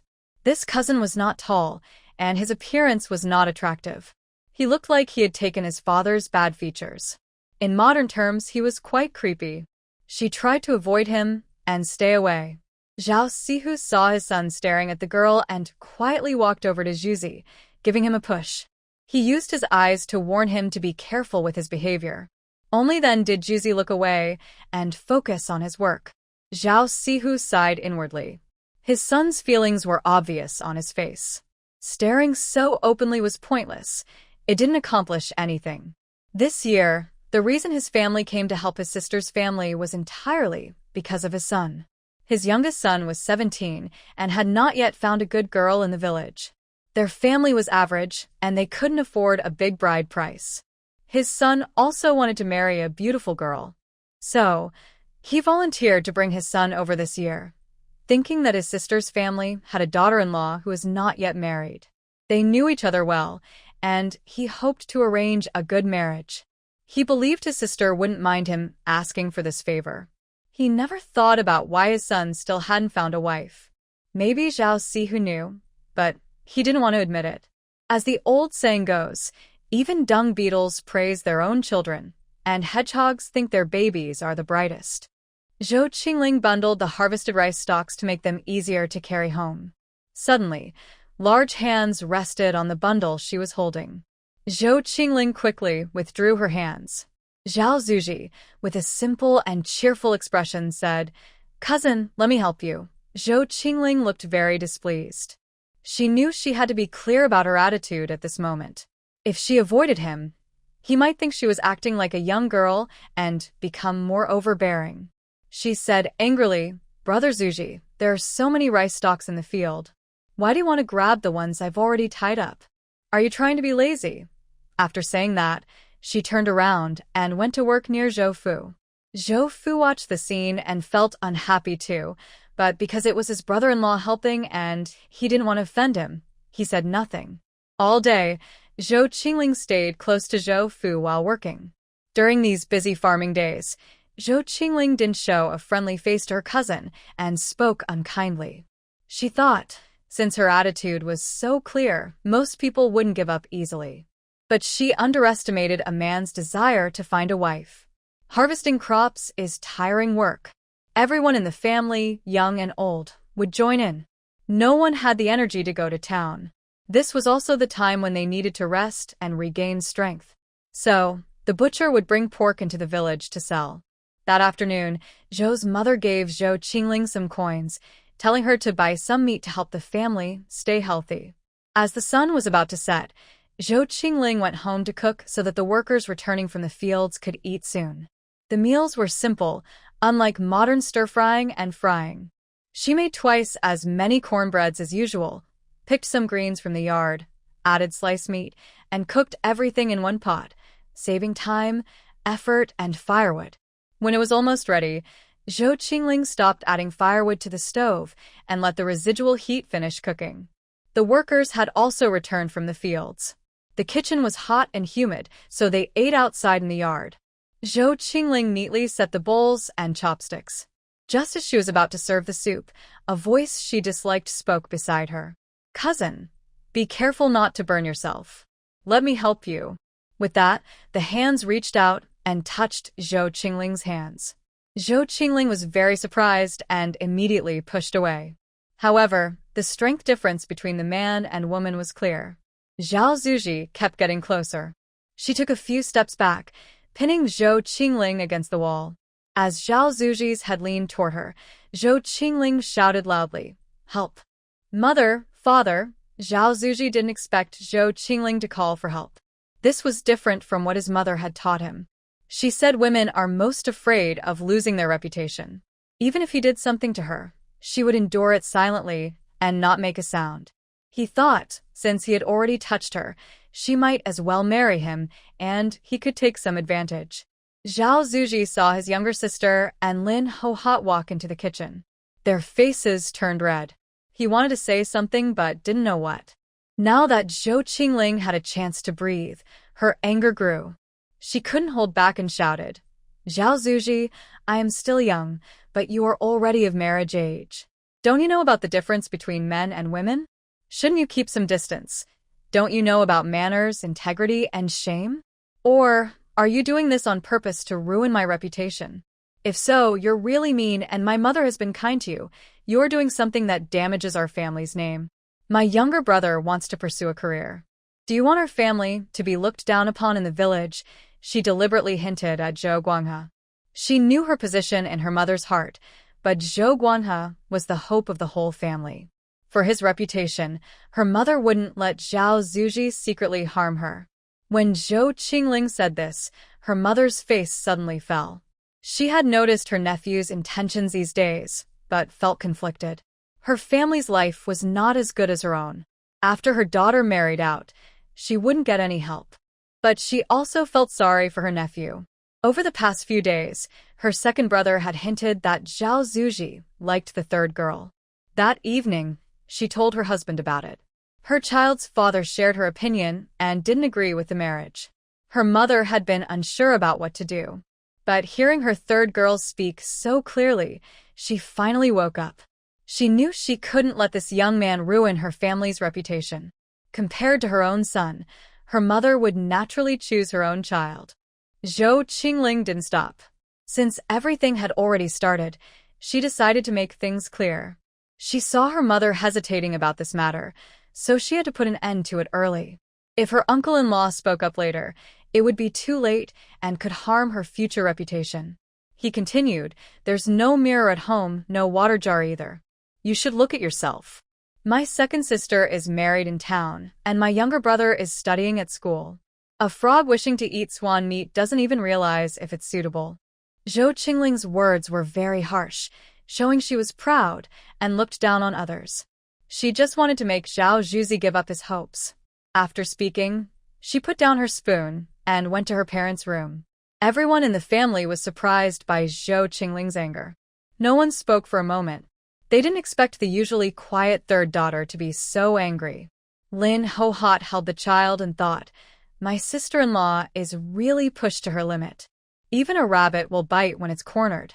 She glanced at Zhao Zuji standing nearby with disdain. "As a relative of my mother-in-law's family, I, as a daughter-in-law, shouldn't say much. It's not my business, so I'll just watch the show." Zhao Zuji's face turned even redder. But it was Mother Zhou who reacted first, calmly saying, "Oh, our third child is spoiled by me and her father. The eldest daughter-in-law, hurry and serve the dishes. We've had a long day." Hearing Zhou Qingling's insult, Zhao Sihu in the yard also blushed. But he felt more upset. He thought it was disrespectful. A young girl daring to boss around an elder like him made him angry. He said, "A girl acting so rebellious and fiery. Who would want such a lively girl? I think she should be disciplined a few times. When Ling girl marries into our family, let my wife teach her a lesson for a few days." Father Zhou's face darkened after hearing his brother-in-law's words. He thought about the marriage of their third daughter and suddenly felt annoyed. He didn't want this marriage to happen without a clear reason. The matchmaker and bride price were not mentioned. He thought how convenient. He hadn't interacted much with his brother-in-law before, but now he saw what kind of person he was. If they had no contact with such relatives, it would be better. He said, "My third daughter is still young. There's no rush for marriage. Brother-in-law, you don't need to be so angry. Our third daughter is right. Zhuzi is a big young man now, of marriage age. Although he's a cousin, he's closer than others. But he should be careful about boundaries. He might not realize it, but as elders, we should remind him. If he goes astray, it's our fault as parents." After Father Zhou finished speaking, Zhao Sihu couldn't hold back his anger.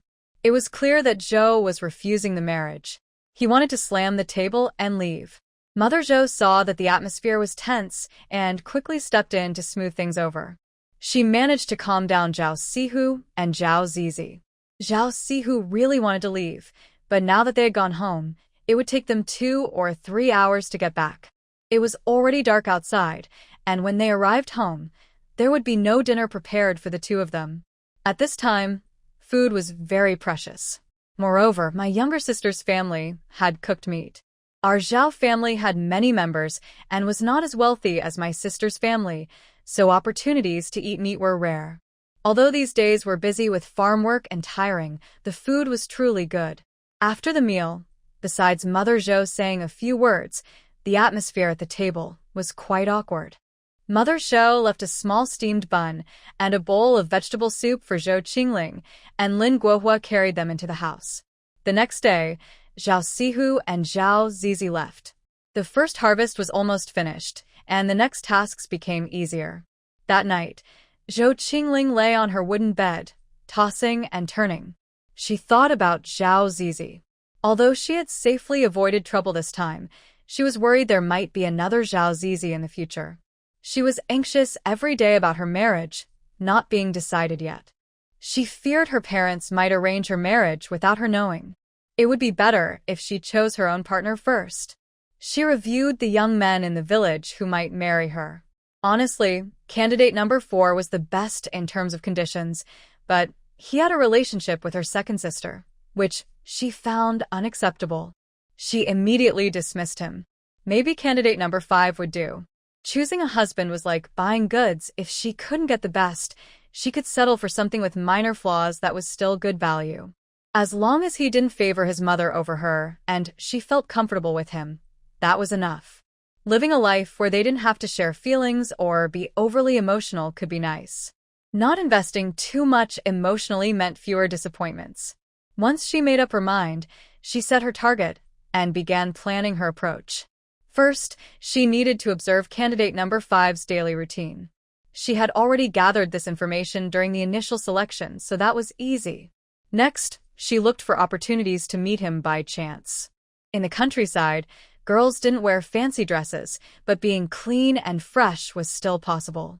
People are visual animals, and first impressions matter a lot. The unforgettable first love is called white moonlight. In modern times, a girl wearing a white dress, paired with small white shoes and a ponytail, would be the perfect first love look. But now, forget about that. After planting rice seedlings in the field, villagers often go to the mountains during their free time to gather firewood, pick wild fruits, and children climb trees to collect bird eggs. Some skillful ones set traps or dig pits to catch wild rabbits and pheasants for a meal. Zhou Chingling had met him several times over the past few days. From not speaking at first, they now nodded to each other, which was a small step forward. She sighed silently. In this era, women must be gentle and reserved, yet also show their feelings to others.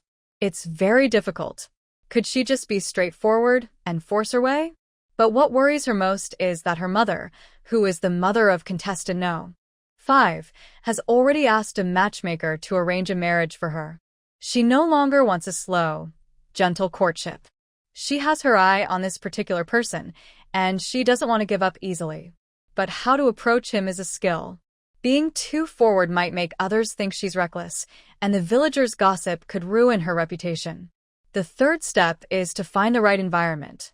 Psychology says that love is influenced by 3 factors: physical stimuli, emotional tests, and shared values.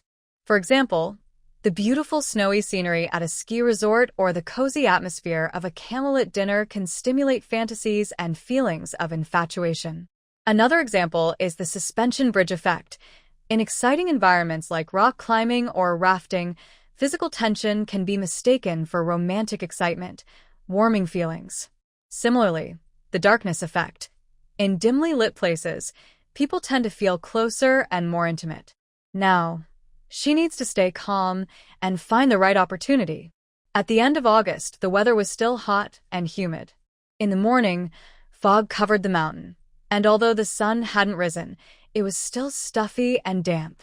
Zhou Chingling wiped sweat from her forehead with her sleeve, looking at the half-basket of pigweed in her basket, resigned to continue working. Perhaps because of the high humidity, it soon started to rain, accompanied by hail. She had been coming here for years, but still didn't understand the climate changes. The weather was as unpredictable as a child's face, changing suddenly. She had to find a cave to take shelter. Unexpectedly, she met someone in the cave, contestant number 5, Li Baozhu, who was also gathering pigweed and had come to escape the rain. Both of them were surprised to see each other, not expecting to meet in the cave. At this moment, Zhou Chingling was soaked from the rain. Her summer clothes, thin and clingy, stuck to her body. She had to cover herself with her basket. Li Baozhu quickly turned his face away to avoid suspicion. His sunburned face reddened a little. The cave wasn't very big, just enough for about 10 people. Zhou Qingling heard Li Baozhu's breathing grow faster, and the clear sound of swallowing reached her ears. At this moment, Li Baozhu felt very conflicted inside. He knew he should leave the cave immediately because being alone with a woman could harm her reputation. But for some reason, his legs felt heavy as if weighed down by 1,000 pounds. Whenever he thought of her bright smile appearing in his mind, his heart started pounding faster. He had noticed this girl long ago, especially recently, as they met more often. After each meeting, he secretly scolded himself for not talking to her more. Now that they had met again, he didn't know what to say. If Zhou Qingling found out, she would definitely say, "Big brother, you wasted so much of my brain power on this prey. Don't you know that true hunters often appear in the form of their prey?" Li Baozhu pushed aside these thoughts. He wanted to marry her properly, to ask for her hand openly, not just hide behind his reputation. His parents' wishes and matchmakers' words meant a lot. If he asked her now, she might not answer well, and that would be disrespectful. Any words at this moment could be seen as a threat. He was a man. Although today's incident wasn't his intention, he had seen her, and he didn't want to ruin her reputation. He would ask her to marry him happily if it worked out. If not, he would keep today's events to himself. Thinking this, his heart gradually calmed. The rain came and went quickly. As it lessened, Li Baozhu stood up and left. Zhou Qingling felt a little disappointed, but was also glad that the man had good character. In life, trust in a person's character is the most important. The word, like, changes quickly. In the end, everything depends on one's conscience.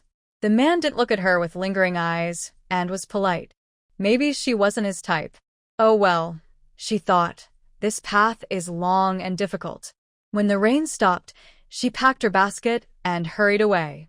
If a nosy woman saw her, there would be many rumors. She remembered watching a TV drama in modern times, where the heroine said a woman's reputation is like a handful of rice in a poor village. Losing even a small grain can be deadly. Now, she has personally experienced the importance of this saying in ancient times. Just a few careless words can push a woman to the edge of despair. 2 days later, the village matchmaker Zhao came to visit. When she arrived at noon, she was quickly welcomed into the house. "Zhao's sister-in-law, what wind blew you here?" Hearing this, Zhao the matchmaker smiled broadly. Big sister, you should know what I do. I am naturally a lucky bird, here to bring good news. Mother Zhou saw who was coming and understood what was happening. The only eligible young man at home was the third son, but she didn't know which family Zhao the matchmaker was talking about. Zhao the matchmaker didn't hide anything and told Mother Zhou about Li's family at the west end of the village. Since they were from the same village, Mother Zhou knew their situation. She thought that although the second daughter's marriage wasn't as good, their family was quite well off in the village. Li's young man was handsome and strong, but their family had few children, only the one son. Since the third daughter was married to him, with her mother's support behind her, and since the third daughter was easy to handle, good things naturally attracted her family. Mother Zhou asked, Zhao's sister-in-law, how much dowry does his family give? Zhao the matchmaker happily replied, Big sister, in our village, the bride price is usually 2 taels of silver. Li's family isn't stingy and follows the custom of giving 2 taels of bride price. When Mother Zhou heard about the 2 taels of silver, her face showed some displeasure. The second daughter married well, so she couldn't do much. Although she only received 3 taels of silver, the benefits afterward were countless. Li's family was just a rural family, so their future benefits would naturally be limited. Moreover, the third daughter was good-looking, and she didn't want her to marry for such a small price. Mother Zhou forced a fake smile and said, My daughter is very beautiful. She can hold her own in this 10-mile radius. A few days ago, my second daughter found a family in town for her sister, and the bride price was much higher than in the countryside. Zhao's sister-in-law, I've raised our third daughter like a delicate water lily. I don't want her to marry too far away. I think it's better if she stays nearby so someone can look after her. Zhao the matchmaker, who had been matchmaking for decades, naturally understood Mother Zhou's hidden meaning, that she thought the bride price was too low. She was very familiar with the situation. She flicked her handkerchief and said, Well, the town is good, but it's not as familiar as our countryside. When a girl marries into a good family, she can enjoy happiness. Li's family has a simple household, with only an elderly mother at the top and no sisters-in-law or brothers-in-law in the middle. The big sister here has experience, and she understands the hardships involved. Moreover, that Li family young man is handsome and charming. Many girls like him, and your girl is like a fairy. It's a perfect match. Mother Zhou pursed her lips and didn't respond to the matchmaker Zhao. They chatted for a while about everyday matters.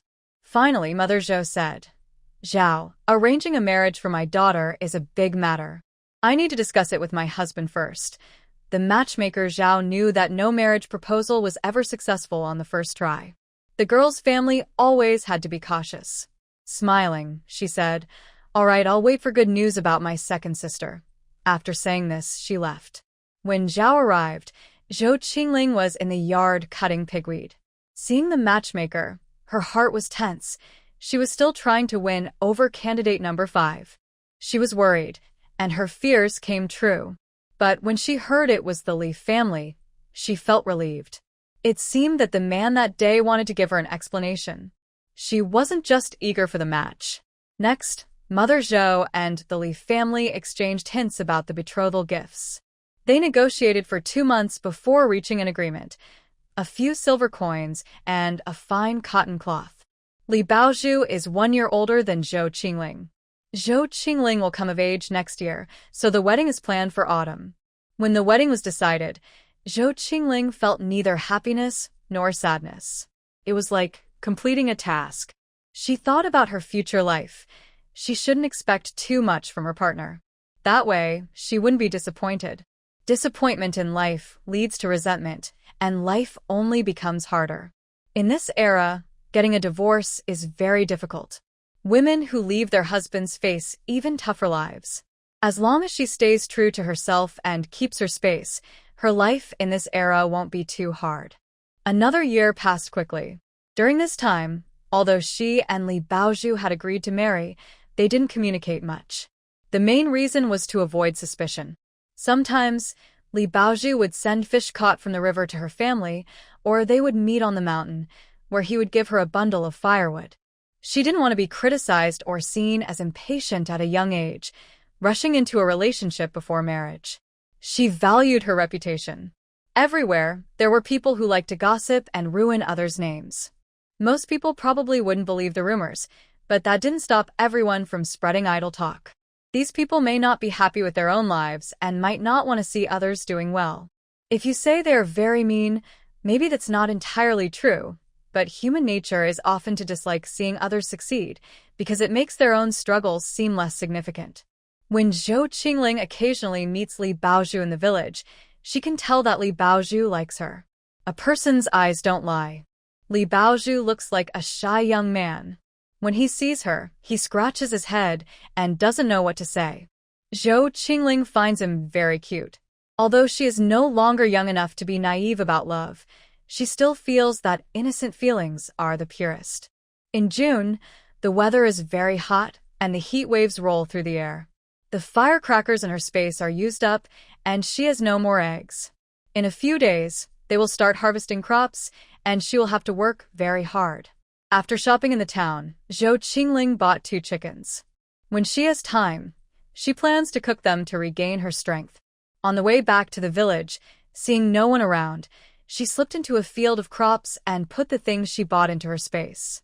Unfortunately, her space can't keep animals alive, or it would be great to raise some poultry there. But then she thought, people shouldn't be too greedy. She already has a treasure in her hands, something many people wish for but can't get. She should be content. She changed back into her patched clothes and left her space. It was late afternoon, around 2 o'clock, and the sun was very hot. She didn't want to go out at this time, but it was the only chance she had. Zhou Qingling was sweating heavily, with no one around on the road. There was about a mile to go to reach the village entrance, so she quickened her pace. Unknowingly, a danger was slowly approaching her. A carriage was coming from nearby, and the person inside was Ding Yaoren, the second master of the Ding family. Ding Yaoren had just come out of a restaurant, smelling of alcohol. However, he was in good spirits because he had just closed a business deal that was his private property. This deal would bring him a good amount of money. The old master of the Ding family had many children. Ding Yaoren was not born to the main wife, but was a son of a concubine. Most of the Ding family's wealth was not shared with him. So, he secretly bought property outside the family. Although Ding Yaoren was reckless and had many concubines, maids, and servants, he was good at business. Maybe he inherited his father's talent, because in just a few years, he had accumulated a lot of wealth. Otherwise, how could he support so many women? When Zhou Qingling heard the sound of wheels behind her, she immediately moved aside to make way. At this time, carriages and sedan chairs all had their own symbols to identify their owners, similar to modern license plates. When Zhou Qingling saw the character, Ding, on the carriage, she was startled. She remembered that the wealthy family who caused the original owner's death also had the surname Ding. Could it be a coincidence? Her heart pounded wildly.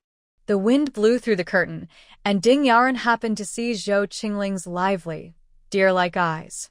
He didn't expect such a spirited girl in this rural place. He was in a good mood now. He was staying at the village tonight and was worried about not having a beautiful woman to keep him company. Now, she was coming right to him. He immediately ordered the carriage to stop. The young servant lifted the curtain, and young Master Ding signaled him with a look. The servant understood immediately and jumped down. Zhou Qingling saw the carriage stop and felt a bad premonition rise in her heart. She saw a skinny man approaching her, his eyes full of lecherous intent. Could fate be moving faster? She felt she couldn't escape this disaster. There was no one around, no one to call for help. She knew she couldn't outrun the man. Zhou Qingling immediately ran toward the fields, hoping there might be a chance. But she underestimated the man's speed and agility. Just as she reached the edge of the field, the man grabbed her. She truly felt how terrifying the strength difference between men and women could be. The man was thin but very strong. She had no way to fight back. He grabbed her arm and dragged her toward the carriage. Zhou Qingling had never felt so helpless and scared before. Why couldn't the spring in this space give her more strength? At this moment, She wished she had good martial skills so she wouldn't be at the mercy of others. She knew that in ancient times, people had no rights, and social hierarchy was strict. People like her, at the bottom, were seen as insignificant by the wealthy. The idea that princes could break the law like commoners was just a lie, something the powerful used to manipulate public opinion. But she never thought that these people would boldly steal someone in broad daylight. To them, the law was like waste paper. Relying on the Zhou family to seek justice and fight the powerful was hopeless. They would probably just pay some silver and dismiss her family, ignoring her suffering. She instinctively called out for help, but suddenly felt a heavy weight on her neck and lost consciousness. When she woke up again, it was already dark outside. The room was lit by a candle. Zhou Chingling immediately checked her body. There was nothing unusual, and she was still wearing her torn clothes. Before she could catch her breath, her heart pounded so loudly it felt like it was in her throat, and her body involuntarily moved backward. She saw a man taking off his clothes. He casually hung his robe on a wooden stand. When he heard movement on the bed, he turned to look but didn't speak. It seemed as if Zhou Chingling was a helpless lamb waiting to be slaughtered. As the man approached, Zhou Chingling quickly got off the bed and hid in the corner of the room. Her body stiffened as she pressed against a tall table with porcelain bottles, trembling all over. "Don't come any closer," Zhou Chingling said loudly, but her voice was trembling. The man sneered and didn't take her warning seriously. Instead, he said with interest, "Oh, you're pretty fiery. But I like that. You won't be so fiery once we're in bed." He then lunged at Zhou Chingling. She grabbed an object and threw it at him. The man sidestepped, and the porcelain bottle shattered on the ground. "Damn it, you little brat. You refuse my kindness, so you get the punishment," the man said with a fierce look. The room was small. After dodging twice, Zhou Chingling was caught. He grabbed her hair and slapped her face. She felt a burning pain. She saw his lips moving but couldn't hear any sound. Next, the man dragged her onto the bed. Only one thought ran through her mind. She had to escape. Somehow, she found the strength. She took a kitchen knife from her space and slashed it fiercely at the man's neck. Just like chopping firewood, she used all her strength and swung. The man was caught off guard. He didn't expect her to suddenly have a knife in her hand. Blood sprayed onto Zhou Qingling's face and clothes. The man's eyes widened in shock as he looked at her, confused about how she suddenly had a knife. His head was cut in half, hanging in a strange position on his neck. His fingers moved as if to make a sound, but no words came out. Zhou Qingling held the knife with trembling hands, gasping heavily, staring fiercely at the man, until the man fell to the ground, still crawling desperately toward the door, but he didn't move even a step for a long time. After struggling for a while, he stopped breathing. His eyes were wide open, staring at the door, unwilling to close. I don't know how much time has passed. Zhou Qingling sat on the ground, as if she had lost her soul. Even now, she could still feel the sting of the knife cutting into her flesh. She would never forget this feeling in her life. She had killed someone. She had actually killed someone. The ground was covered in bright red blood, and more kept flowing out. Zhou Qingling couldn't help but gag. She pulled the blanket from the bed, covered the body with it, and slipped into her space. She curled up into a ball, hugging her knees tightly, with her head buried in her chest, trying to hide herself. Maybe an hour or two had passed, or maybe longer. Slowly, she calmed down. Her legs were numb and lacked feeling. She staggered to the spirit spring, took 2 big sips, and thought about what to do next. Even if she had to stay in her space forever, she wouldn't want to go to jail or be executed. Running away was her worst option. But she knew she had to hide in the deep mountains and never come out, because without household registration papers, she couldn't go anywhere. She would be seen as a vagrant and punished severely if caught. So, she needed to find a way to escape and return to Yonglu village as soon as possible. Right now, her main task was to get rid of the body. If someone found out, it would definitely alert the authorities. This place shouldn't be far from Yonglu village. The officials investigating the case would visit their village. First, she had to create evidence that she wasn't there. Second, she had to deal with the servant who saw her. Third, she needed to leave this place safely. For someone unarmed like her, each step was very difficult, but she had to do it.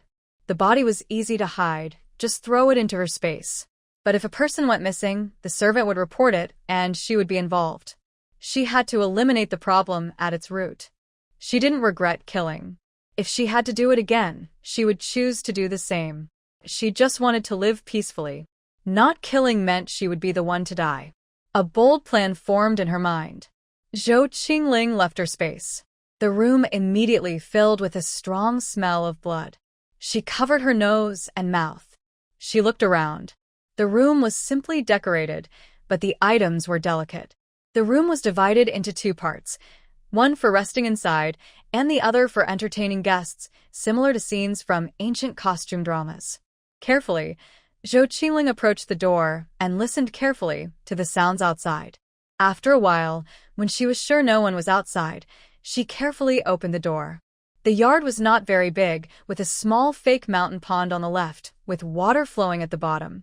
In the middle, there was a winding little path, and on the right, there were flowers, grass, and trees, making it very elegant. She tiptoed into the yard and found the gate tightly closed, with people talking inside. Chingling moved closer and listened secretly. Two young guards were joking and talking about women. That Miss Rian's skills are really good. You little rascal, you went there. Ah, I feel sorry for her. I paid 5 taels of silver for her. But the experience was truly unforgettable. One man was still reminiscing. After a while, the first guard asked, "What does the girl brought back by the second master look like?" "Didn't see her." "Xiao Lu," and the second master went out. "I think she won't last 2 days. I wonder if she'll be cheap for us then." The two exchanged lewd smiles. Chingling listened for a while, but didn't get any useful information. She quietly returned to her room. First, she took the valuable ornaments and precious items from the room and stored them in her space. It's foolish not to take advantage of opportunities. She also found the man's purse. She didn't look inside, but simply took it. At this moment, she calmed down and suddenly noticed something was off with the bed. She had just pulled the mattress off the bed, leaving only the bare wooden slats. Normally, a bed in a wealthy household should be a whole piece, but this one had a noticeable gap in the middle. Chingling knocked on the gap. The sound from the hollowed-out part was different from the rest of the bed. She tried to pry it open, but the slats wouldn't move. There must be a mechanism. In ancient times, secret compartments often hid treasures. For now, she was safe. Chingling began searching for the mechanism. Eventually, she found a carved flower on the bed frame that was slightly raised, different from the others. She spun around and, with a click, the bed slats opened. Inside was a secret room. Such a hidden space must contain valuable items. She waited a moment, then opened a window to ventilate the room. She took a candle from the candlestick and entered. They say ancient secret rooms often have traps. Chingling threw a few sweet potatoes from her space onto the ground and also placed some on the walls to check for danger. When she was sure it was safe, she dared to go inside. The size of the secret room is about the same as this courtyard. Once inside, it's clear at a glance. Only about 1/5 of the space is filled with items, so it looks quite empty. Along the wall, there are bags stacked. Chingling cut open one of the sacks, revealing grains. These weigh at least 7 or 8,000 jin. In the middle, there is a row of wooden shelves. Chingling opened one box, which was full of silver bars. They looked shiny, beautiful, and rare. The wooden box isn't as exaggerated as in TV shows. It's much bigger than a jewelry box. Each silver bar weighs 50 taels. One box has 20 bars, totaling 1,000 taels. She continued opening more boxes. 5 of them contained silver. There was one box of gold, one of banknotes, and the last one held jade, hairpins, and other jewelry.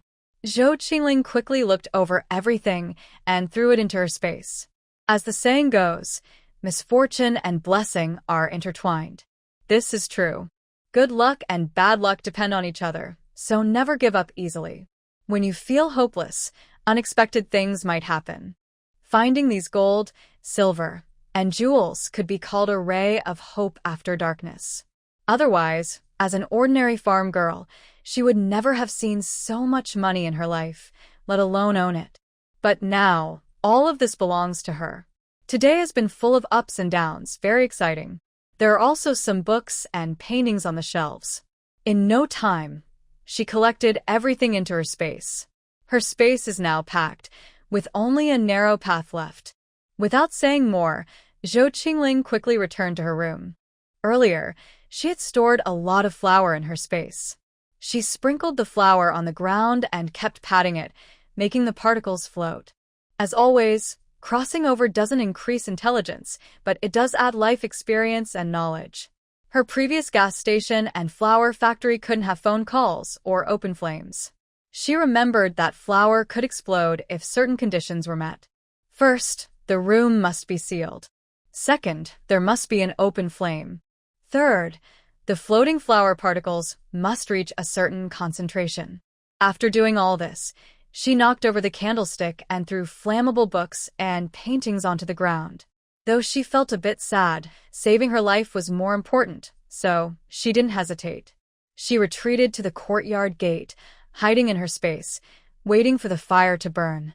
Soon, black smoke appeared in the room. The servant outside the courtyard also sensed something was wrong and hurriedly called out, "Second master." Seeing no response, she finally opened the courtyard gate and was immediately startled, shouting loudly, "Fire! Fire!" She turned around and ran to call for help. Zhou Qingling was waiting for this moment, quickly stepped out of the space, and took advantage of the chaos to run away. Soon, the people on the farm heard the shouting and came out with tools and water to put out the fire. Zhou Qingling seized the opportunity to run toward the main gate. She wasn't greedy and didn't go to other parts of the farm to look for treasures.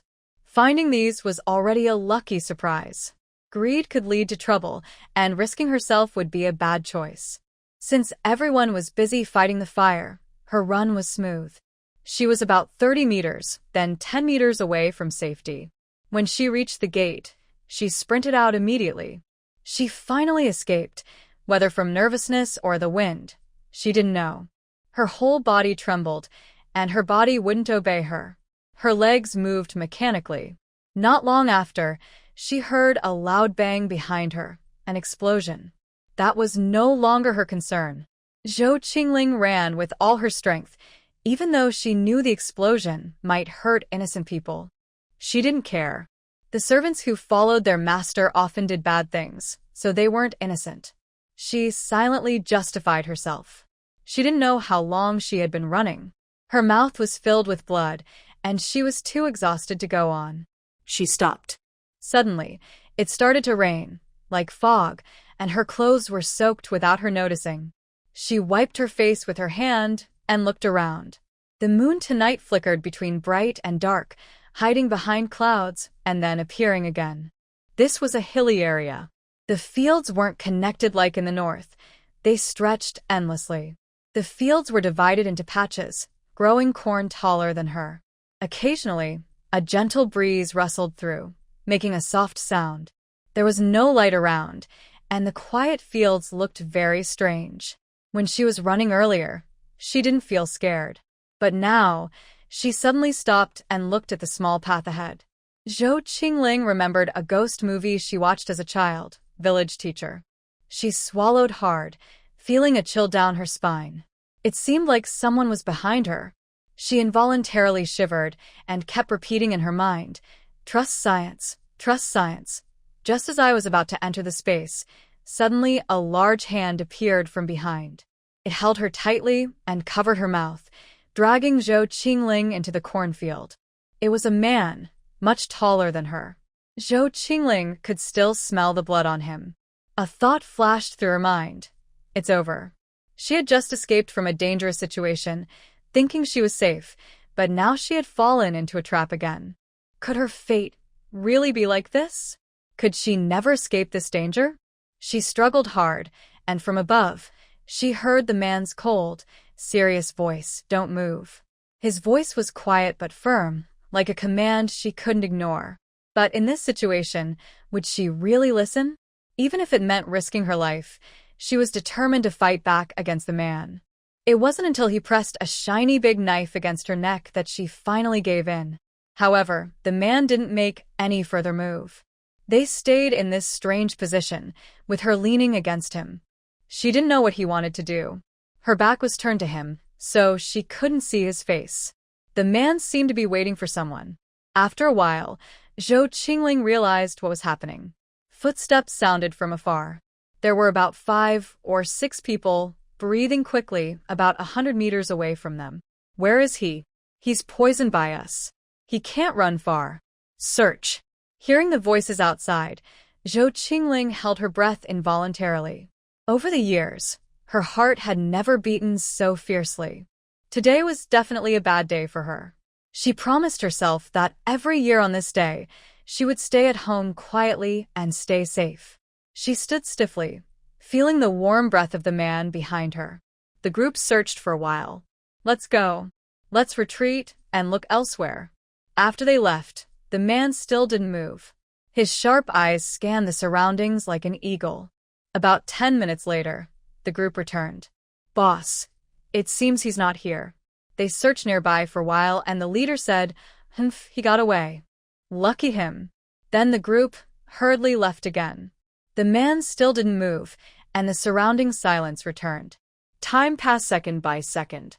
Chingling was tense all over. After a while, her legs went numb. Any slight movement would touch the other person. Since it was summer, both of them wore thin clothes. When she had just fought someone, she had used too much force, tearing her sleeve. Her body was leaning fully on the man, which was very awkward. The man also sensed her nervousness and unease, but he didn't let go. In the darkness, his senses of smell, hearing, and sight were all heightened. A real hunter wouldn't easily release their prey. Half an hour later, the group of people returned. A few of them looked at each other and started searching randomly in the cornfield. Chingling's heart was pounding. She felt they were only 20 or 30 meters away. The man behind her also prepared to attack at any moment. Perhaps heaven heard Chingling's prayers. From a distance, a man said, "The boss didn't find him." "He's really not here," the closest man agreed. "He's not here." They regrouped at the edge of the field. The leader looked around and, seeing nothing unusual, said after a moment, "Let's chase forward. That constable killed so many of our brothers. We can't let him leave alive." "Yes, boss." The group disappeared into the night again. From their conversation, Chingling guessed the man behind her was a constable. The ones chasing him were probably bandits. Oh my, what bad luck today. All the misfortunes in my life seem to have happened in just one day. Chingling could feel the man's strength gradually fading. His breathing grew heavier, and his exhaled breath brushed against her neck, making her itch. If they weren't being chased, their current position would definitely make people think of other things. After a while, the man finally couldn't hold on anymore. He stuck his knife into the ground and knelt on one knee. Chingling couldn't support his weight and sat down on the ground as well. Perhaps afraid she would shout out, the man didn't let go of her. The surroundings were pitch dark. The man looked down, unable to see his face, but she could feel he was suffering from pain. Chingling always remembered the essential rules for someone who traveled through time. First, don't pick up handsome men to bring home. Second, don't rescue strangers on the roadside. Currently, if bandits find them, she can hide in the space, but doing so would reveal its secret, causing many future problems. No ruler wants to be caught without treasures. It's a difficult situation, caught between wolves and tigers, with no good options. Suddenly, the surrounding silence became deathly quiet again. Time slowly passed, and the man's breath grew weaker, likely due to poison taking effect. Chingling weighed her options. If she saved this man, she might be able to fight off the bandits outside, increasing her safety. But she wasn't sure if the spiritual spring in her space could cure the poison. She hadn't tested this skill before, so it was just an experiment. From her months of observation, she knew the spiritual spring was a treasure, but not magical enough to heal deadly wounds or turn bones to dust. Otherwise, she would have noticed changes in her body after a few sips, not after 2 months. Saving this officer would do no harm and might benefit her village. Her intuition told her this man was not a bad person, so she decided to help. She handed the bottle to the man and made a drinking gesture. He saw her action, hesitated for a moment, then released his hand covering his mouth and made a shushing gesture. Chingling immediately nodded. Freed from her restraints, she gasped like a fish out of water, breathing heavily. She turned around and finally saw the man's face. He looked about 25 or 26, perhaps due to his profession, with a heroic and steady appearance, somewhat fierce. At this moment, his gaze was a bit vacant, held up only by his willpower. As she examined him, he was also observing her. She didn't need to pretend anymore. Fear, trembling, and anxiety showed on her face. Encountering such a situation late at night, anyone would be scared. Her hand still held the bottle, but suddenly, a strong, calloused hand took it without hesitation, unscrewed the cap, and drank. Chingling didn't dare to move, afraid of making noise or offending him, which might cause him to attack her. They sat silently in the ditch. It was still drizzling lightly. Chingling was soaked through and trembling from the cold, feeling exhausted and drowsy, her eyelids fluttering, and she eventually fell asleep. When she woke up, she was wearing the man's coat, and dawn was breaking. Chingling gently stretched her legs. She was very tired from sleeping, curled up all over, with a heavy head. She was worried she might catch a cold. As soon as she moved, the man woke up. They looked at each other, and the air became a little awkward because they were very close. Specifically, she was in the man's arms. People tend to unconsciously lean toward warmth, and she didn't mean to do it. Chingling immediately sat up and moved back a bit. Just as she was trying to figure out how to break the awkward silence, the man asked, "Who are you? How did you end up here?" He seemed to be doubting her identity. Chingling looked at the man. Although he looked tired, his face was much better than yesterday, no longer pale. Even if the poison hadn't fully gone, it seemed to be temporarily suppressed. It seemed that the spiritual spring water had some effect on detoxification. She had unlocked a new skill. She lowered her head and acted like a frightened farm girl meeting an official. I am from Yonglu village. The day before yesterday, I was coming back from town after shopping when I saw a carriage. The person inside forced me to faint and kidnapped me. When I woke up, I was on a farmstead. There was arguing, and it sounded like someone had died, and they were talking about dividing silver or seeking revenge. I was so scared that I sneaked out while they weren't paying attention. Chingling stammered her story. Yesterday, when she saw the group chasing her, she had already prepared her story, half true, half false. She wanted to lead the bandits toward the Ding family, creating a distraction. Even if those young men had survived the explosion, they wouldn't suspect that it was her small farm girl who caused it. Now, she just needed to stir up some trouble. As for proof of her story, she looked at the man. Isn't that obvious? The man didn't speak. It was clear he didn't fully believe her, but he also didn't dismiss her entirely. Chingling wasn't worried about him investigating. "Where did you buy the medicine you gave me yesterday?" She still looked frightened. "No, I didn't buy it. One time, an old man was gathering herbs in the mountains and accidentally fell into a trap. I happened to pass by and rescued him. He gave me this bottle of medicine saying it could detoxify. I often go to the mountains where there are many snakes, ants, and poisonous insects, so I carry this with me. Do you have any more?" "No, just this one." The man asked a question and she answered without extra words. They fell silent again. After half an hour, distant horse hooves sounded, accompanied by regular whistling. The man heard the sound and responded with the same whistle, then grabbed his clothes and staggered to his feet. Chingling thought that the man's companions had arrived, so she also got up. Her stomach was growling loudly from hunger, as she hadn't eaten since noon yesterday and had been tossing all night. But with nowhere nearby to go, she didn't even know the way home. After last night's encounter, Chingling believed that the police officer probably wouldn't harm her. If he wanted to kill her, he would have done so last night. Soon, a few horses appeared, kicking up a cloud of dust. 3 people arrived, all dressed as officials. One man, with a thick beard and a strong build, quickly dismounted and helped the man, saying, "Boss, are you okay? We managed to escape last night, which delayed us a bit." The man shook his head and asked, "What's the situation?" The bearded man spat and said, "Those scoundrels hurt some of our brothers badly. They've been taken to the clinic, but those dogs didn't get away clean. We killed many of them, and the rest are now under Tianhu's control." The man nodded and said, "I was ambushed by mountain chicken and got poisoned. I managed to escape, but now they've taken over their hideout. It'll take some time before they cause any trouble." He then turned to look at Zhou Chingling, making her feel nervous and step back instinctively. Seeing her nervousness, the man asked, "Do you know how to get home?" "No, I don't," Zhou Chingling replied timidly. The bearded man handed the reins to the man, and he and another person mounted a horse.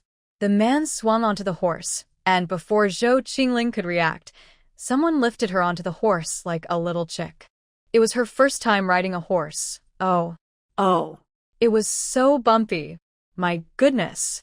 She almost lost her voice from the jostling. After an hour, they finally reached the fork leading to Yanglu village. She tremblingly pointed ahead, saying, "We've arrived, we've arrived." She had finally returned. The man pulled on the reins, and she was helped down from the horse again. As her feet touched the ground, she immediately vomited. Her stomach was empty, so she didn't bring up anything.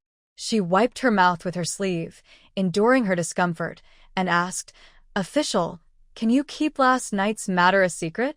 She kept her head low, looking shy and embarrassed. In this era, touching a woman's hand or seeing her feet was considered close contact. Moreover, she had spent the night with him, and Zhou Qingling had been kidnapped before. If others found out, her reputation would be ruined. Whether she was truly innocent or not, people only believed what they wanted to believe. Although she had modern thoughts, she still had to follow the local rules. Secondly, she wanted to tell the man that last night's incident was accidental, and she didn't want to be disturbed again in the future. The man looked at Zhou Qingling's hairdo. "What is your name?" Zhou Qingling looked confused. Why was he asking her name? Had they already let her go? Was he planning to settle scores later?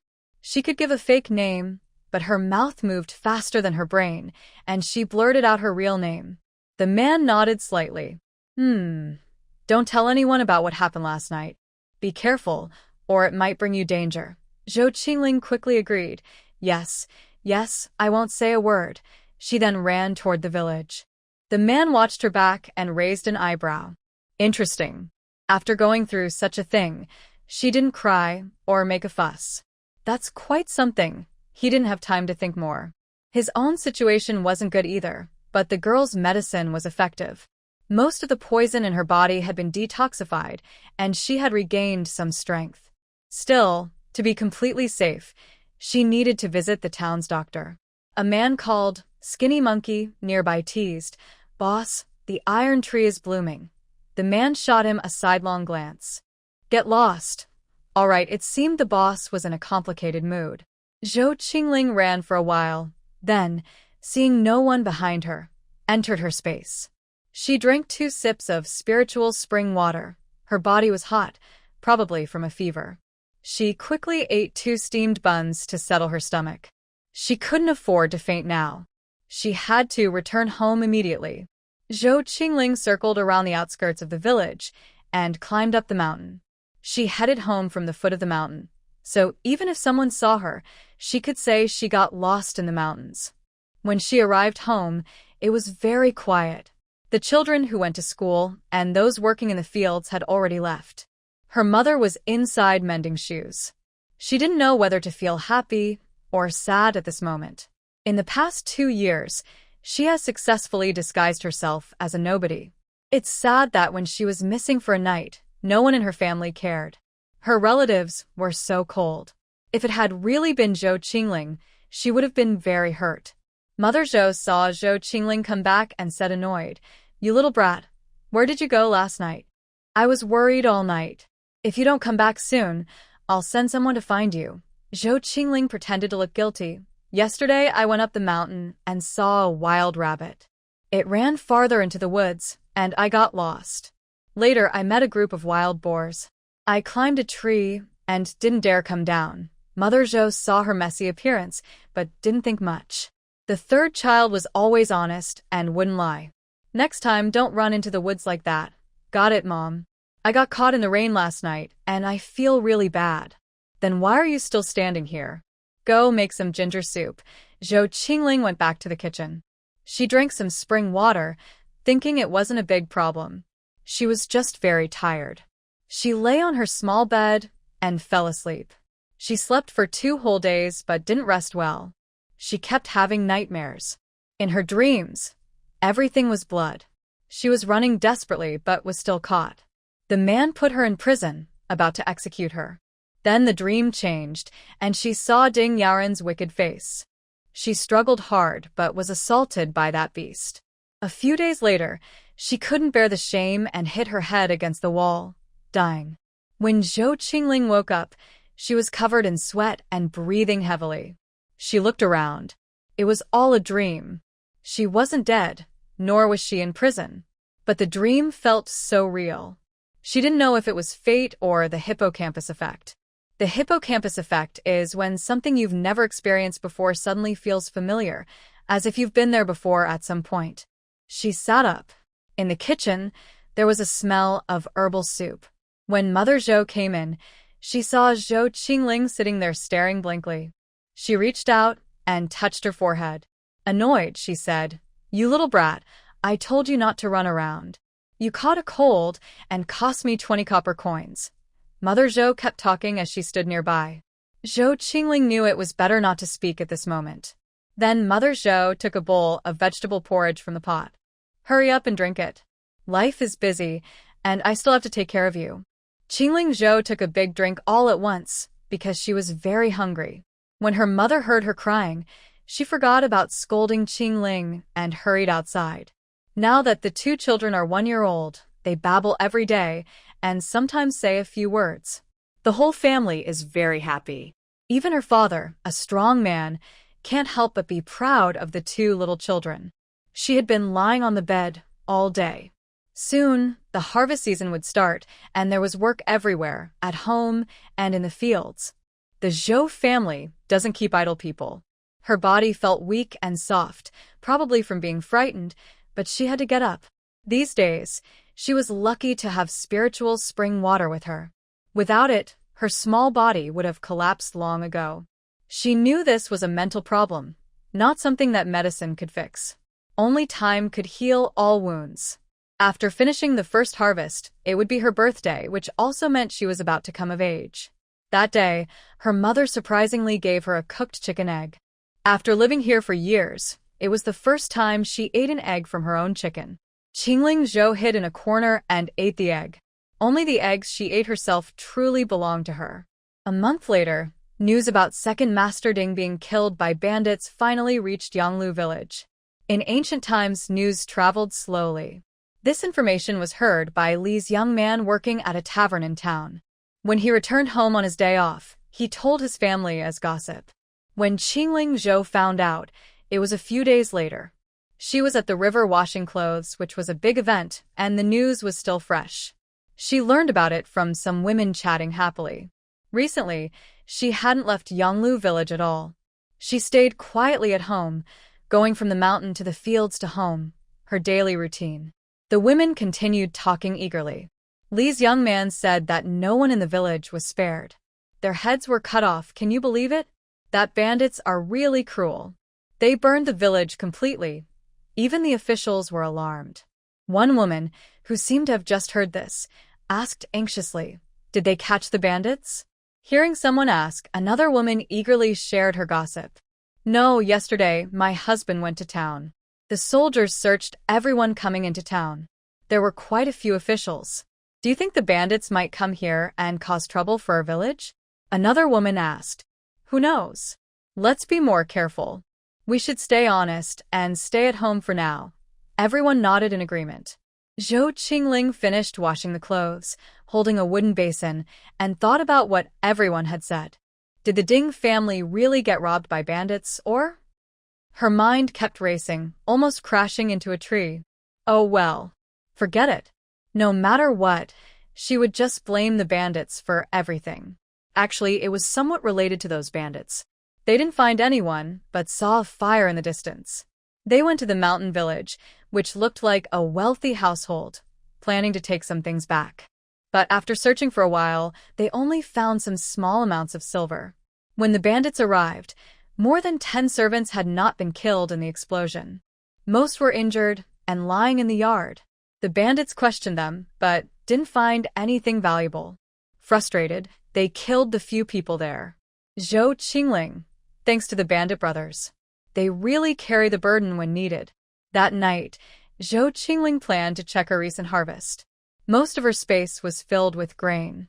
She opened a few bags, which contained high-quality rice, about 7,000 to 8,000 jin, enough to last her for many years.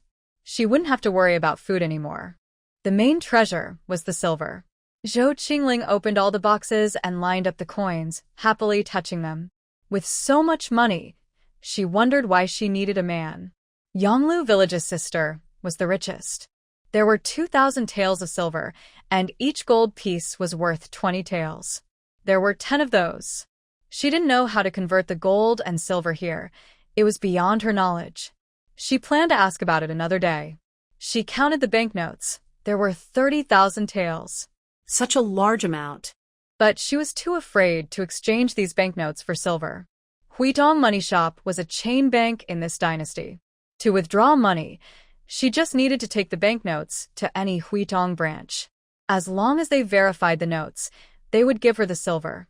But for large amounts, the bank kept detailed records of the depositor's name, amount, and date. Now, if she went to the bank, wouldn't she be walking right into trouble? Chingling didn't want to touch these banknotes. She had no choice but to leave them here to gather dust. The last box contained jade and jewelry. Chingling sorted and categorized them. There were 2 jade bracelets. She didn't understand jade, but she thought no one would fake it in this era. They felt warm to the touch, with no impurities, and the color was excellent. She put one on her wrist and concluded it must be very valuable.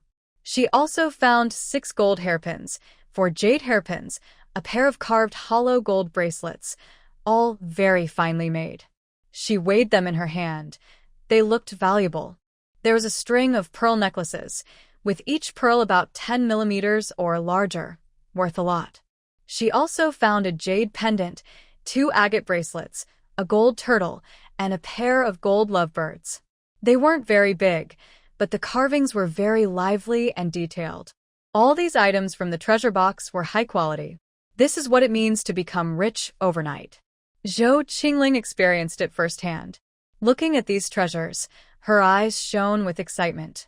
She poured out the silver coins from Ding Guangyao's purse, mostly small silver pieces and some small silver notes, each worth 10 taels. In total, she had 78 taels. Chingling loved holding the silver coins, touching them again and again. Her worries from before disappeared. Money really can solve most problems. She went to the spiritual spring and carefully collected the water she had gained today. 2 large lingzhi mushrooms grew on the dead tree, much bigger than before, but no new small lingzhi appeared. Chingling was not greedy. These 2 lingzhi were already a pleasant surprise. If she relied only on the lingzhi in her space, she could become rich. Heaven is fair. When people gain something without effort, they often lose something else. This is the law of nature. The true way in the world is always full of ups and downs.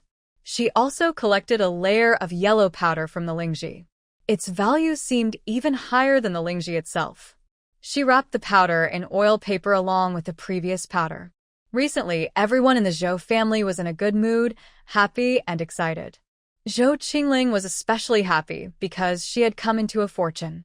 Her parents were happy because Guanghai had passed the imperial exam, meaning he was officially entering the world of civil service. The family's meals had improved a lot lately. After harvesting the first crop of the year, they dried the grains and prepared the taxes early, storing the rest in the granary. Besides taxes, there was also a head tax, which was based on labor. 15 coins per person. Anyone aged 15 to 50 was considered a laborer. Non-laborers paid 8 coins per person. If they had no money, they could pay with grain, but the government's price was very low, only 2 coins per jin. Zhou Chingling calculated that although farmers grew grain, they still struggled to make ends meet. There were 2 months until her wedding day. Recently, after experiencing those events, it all felt like a dream. Zhou Qingling couldn't help but think of that man. I don't know how he's doing or if he has been freed from the poison. Thinking about it, I shook my head. Whether he is cured or not is none of my business. The constable isn't a very high-ranking official, but he surely has many people trying to flatter him. Moreover, that man is already past the age of marriage. She is engaged and just wants to live her peaceful life. Every night, Zhou Qingling enters her space to check her silver coins. She doesn't know what her feelings are, but those who understand will know. Then she happily closes her eyes and goes to sleep. Before her wedding day arrived, she received news that her engagement was cancelled. The reason was that Zhou Ping accidentally fell into the river while washing clothes by the riverbank. The village's river isn't very strong normally, but recent heavy rains made the current much faster. Coincidentally, Li Baozhu was returning from gathering firewood in the mountains. She heard someone calling for help and hurried over. When villagers saw them, they found the two embracing in the river. The women in the village are usually very talkative, and without wind, they still want to gossip. Soon, the story spread, and it was said that the two had been physically intimate. Later, Zhou Ping's mother went to Li's house to demand an explanation. Zhou Ping was crying and threatening to hang herself. Li's family was in a difficult position. On one side, the marriage was already arranged, and now this incident happened. They didn't know what to do. By the time Zhou Qingling found out, the story was already spreading through the village. Zhou's mother took Zhou Qingling and went straight to Li's house. At that moment, Zhou Ping and her mother were also at Li's house. Zhou Ping had changed into clean clothes and was sobbing while holding a handkerchief over her face. But her eyes kept flickering toward Li Baozhu. She looked like she wanted to speak but couldn't, full of affection. Anyone with eyes could see that her fall into the river was probably intentional.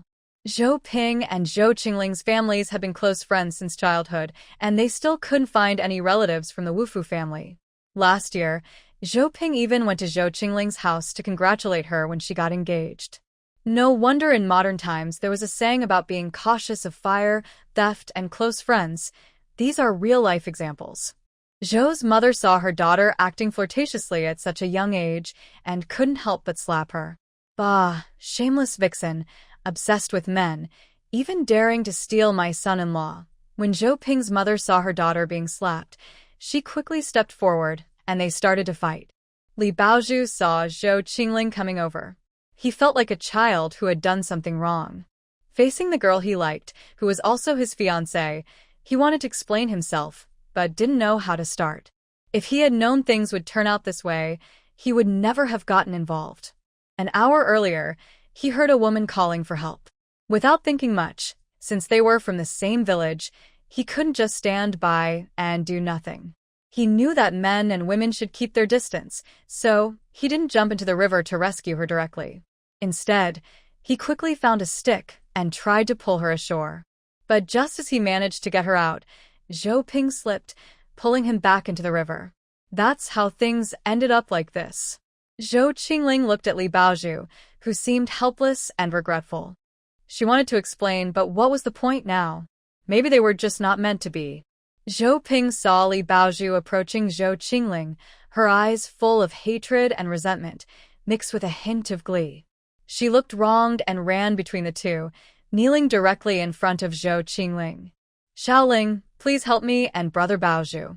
We've already been close. Please don't blame Baozhu. If you must blame someone, blame me alone. If I don't marry Baozhu, I might as well die here. I can't be a daughter-in-law of the Li family in life, and I want to be buried in the Li family's land after I die. Hearing these words, Zhou Qingling slapped Zhou Ping hard. This was not the image she had built of herself as honest, obedient, and well-behaved. But everyone was taking advantage of her. If she didn't fight back now, she thought she might burst with anger. Everyone knew that women who had their marriages broken faced many difficulties afterward. Villagers watching nearby pointed and whispered. Some said Zhou Ping was also pitiful, and they sympathized with her for the accident. Others said Zhou Ping was shameless, stealing someone else's fiancé, and deserved to be punished. Some wise villagers saw the truth. Zhou Ping was cunning, even stealing her relatives' men. They looked down on her and warned their daughters to stay away. Everyone had their opinions. In the end, the three families had to find a solution. Under the village chief's guidance, Zhou Ping and Li Baozhu had a physical relationship. If they didn't get married, Zhou Ping would be drowned in the pond. Zhou Ping knelt on the ground, begging desperately. In the end, the Li family couldn't bear to see a living person be harmed because of them and agreed to marry Zhou Ping into the family. As a result, Zhou Chingling and Li Baozhu had to break off their engagement. Since the girl was not at fault, the betrothal gift money was not returned, serving as compensation for Zhou Qingling's family. Zhou Ping watched everything settle, and her heavy heart finally felt some relief. A few years ago, when her family lacked food, her parents even considered selling her. She cried and begged the elders, working hard to earn her keep. Fortunately, the natural disasters soon passed, and she survived. Now, she was of marriage age and didn't want her family to use her as a tool for money. She wanted to plan her own future. She had liked Li Baozhu for a long time, but when she found out that the person she loved had become engaged to her good friend, she felt angry and unwilling. Why? Why could Zhou Qingling marry Baozhu? Why couldn't it be her? Since that day, she started planning. Today, she finally got her chance. Although what happened today was not honorable, she felt she had achieved her wish. Now, Baozhu still thought about that unkind girl. But so what? Baozhu would see her good qualities someday. She truly liked him and would make him like her too. That night, Zhou Qingling lay on her wooden bed, tossing and turning. Her chosen target had been taken away unexpectedly. She couldn't say she wasn't angry, but she had to face reality. In this era, if a girl is rejected in marriage, whether right or wrong, her reputation will suffer and her family will be shamed. She reviewed the single young men in the village, but couldn't come up with any ideas. In recent days, Zhou's mother had been especially displeased with Zhou Qingling, always saying she was unlucky. She said that her marriage had been stolen and that the whole family was being laughed at. So, she had been very careful these days, afraid of being caught doing something wrong. She had no choice.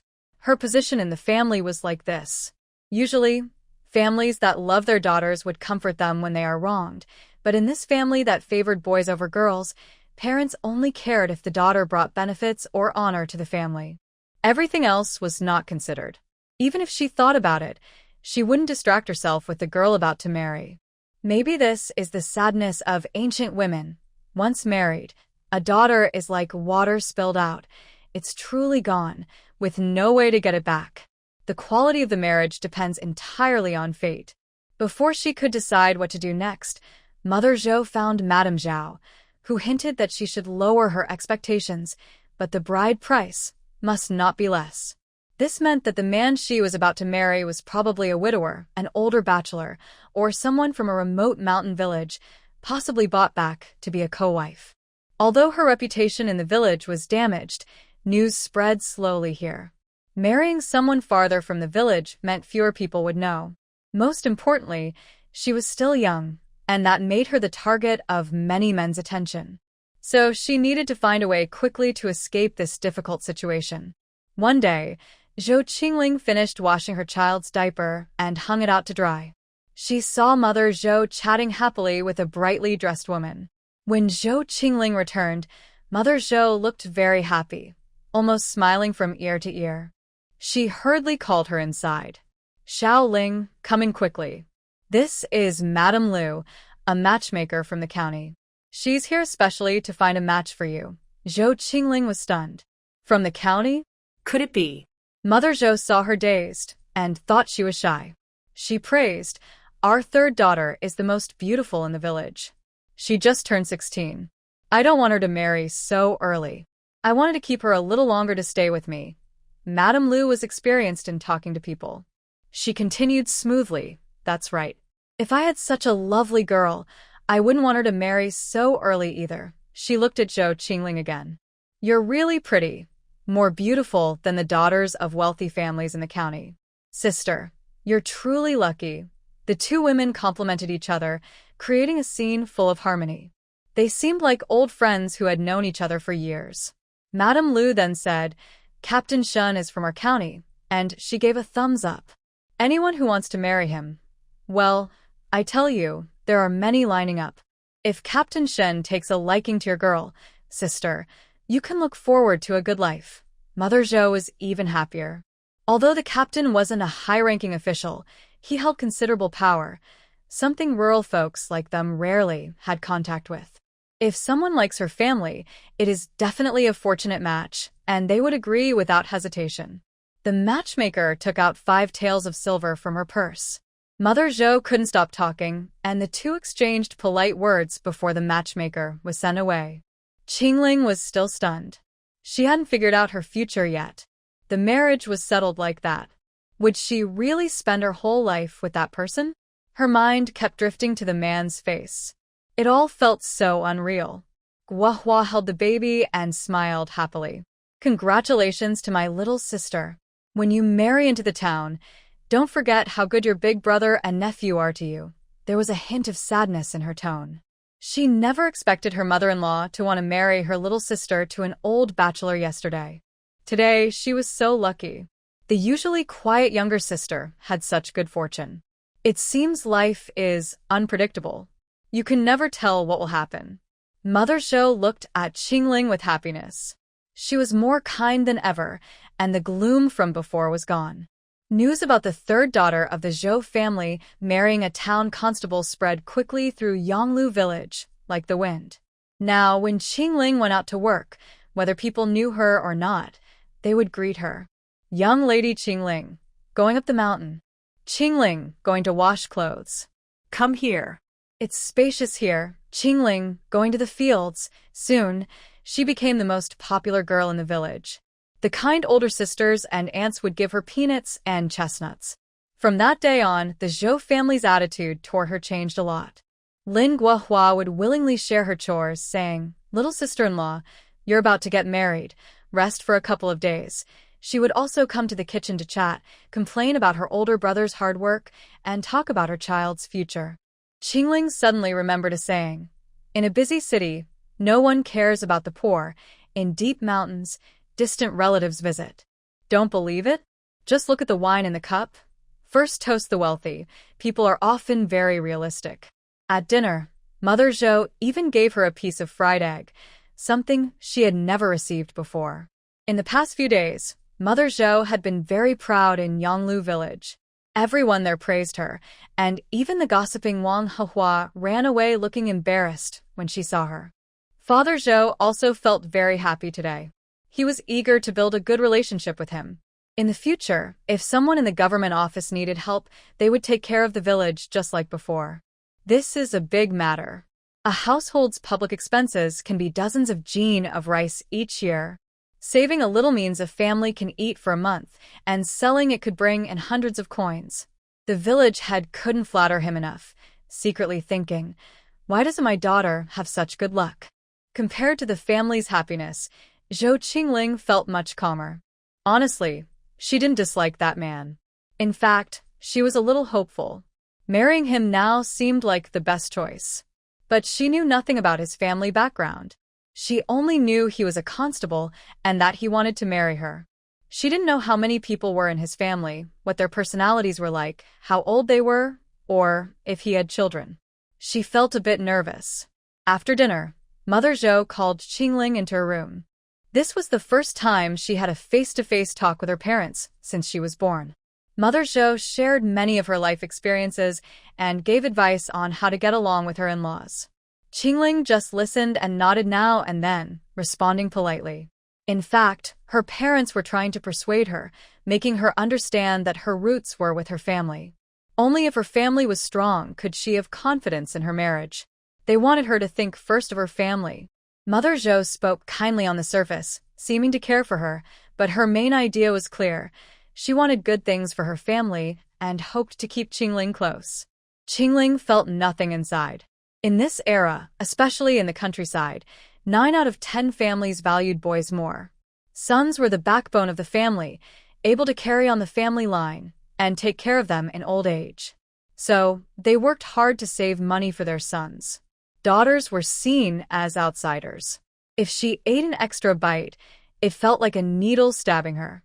They calculated how much work she could do when she grew up, how much bride price she could bring, and how much she could help her family later. Some families openly showed this, while others pretended to be better. Her family belonged to the latter. But everyone knew whether they truly cared for her or not. It was just about getting more benefits. This was a cycle, repeating year after year, generation after generation. Chingling interrupted her parents' persuasion. "Mother and father, do you know how old Constable Shen is? How much land he has? Did he marry before? What is his personality?" Looking at the confused expressions of the couple, she sneered mockingly. "You don't really care about these things. You only care about his status as a constable." Mother Zhou saw that the once obedient girl had now started speaking sarcastically to her. She quickly stood up. "Third child, what is this tone?" Mother Zhou felt her authority as an elder was being challenged. Zhou Qingling didn't want to say much because she knew it wouldn't help. They simply weren't on the same page. Most parents don't reflect on their own actions or thoughts. Of course, for her, this was just a matter of exchanging benefits. So Zhou's father and mother never thought they were wrong. "Then, let's just talk about the outcome directly." She continued calmly. "I will be married in less than a month. How much dowry do you plan to give? I can't marry into a family with nothing." Mother Zhou was still angry from earlier. She snorted and turned her head away, wanting to ask for money. Puffed. Her earlier words had gone in one ear and out the other. Seeing that Mother Zhou didn't respond, Father Zhou tried to ease the mood. "You saw your second sister get married. She was given 100 coins for her dowry, and her clothes and bedding were taken. You are doing the same, 5 taels of silver, in exchange for the future of the 4th child." Hearing this, Father Zhou's eyes sharpened. The 4th child was the hope of the family, his precious son. His tone became serious. "Third girl, what do you mean by this?" Today, Zhou Qingling had no intention of pretending anymore. She had been acting innocent for 3 years. Enough was enough. If they ate her up, she would make them all spit it out. "Mother and father, don't look at me like that. 4th brother is the hope of the family. I know that. I just want a little dowry. Later, when the 4th child goes to the county town to study and take exams, the title of constable's brother-in-law won't be useless. If something unexpected happens before the exam, won't we regret it then? You little brat, trying to threaten me? Do you still want to stay with your maternal family? Don't think that just because you're getting married and climbing high, I can't do anything about you. You're truly an ungrateful wolf." Compared to Mother Zhou's anger, Zhou Qingling remained calm and composed. "Mother and father, I am your own daughter. We share the same blood." After a moment, Father Zhou finally understood her meaning and sneered. "I always thought second sister was clever and cautious, but now it seems I and your mother were mistaken. Your home is where your true thoughts are hidden best. We can give you at most 2 taels of silver. We've raised you this far, and that's what parents deserve." Child's father, Mother Zhou was about to interrupt. 5 taels of silver, not a single coin less, Zhou Qingling said firmly. 2.5 taels can't be more, Father Zhou said through clenched teeth. "Dad, that's no fun." Zhou Qingling just quietly watched her parents.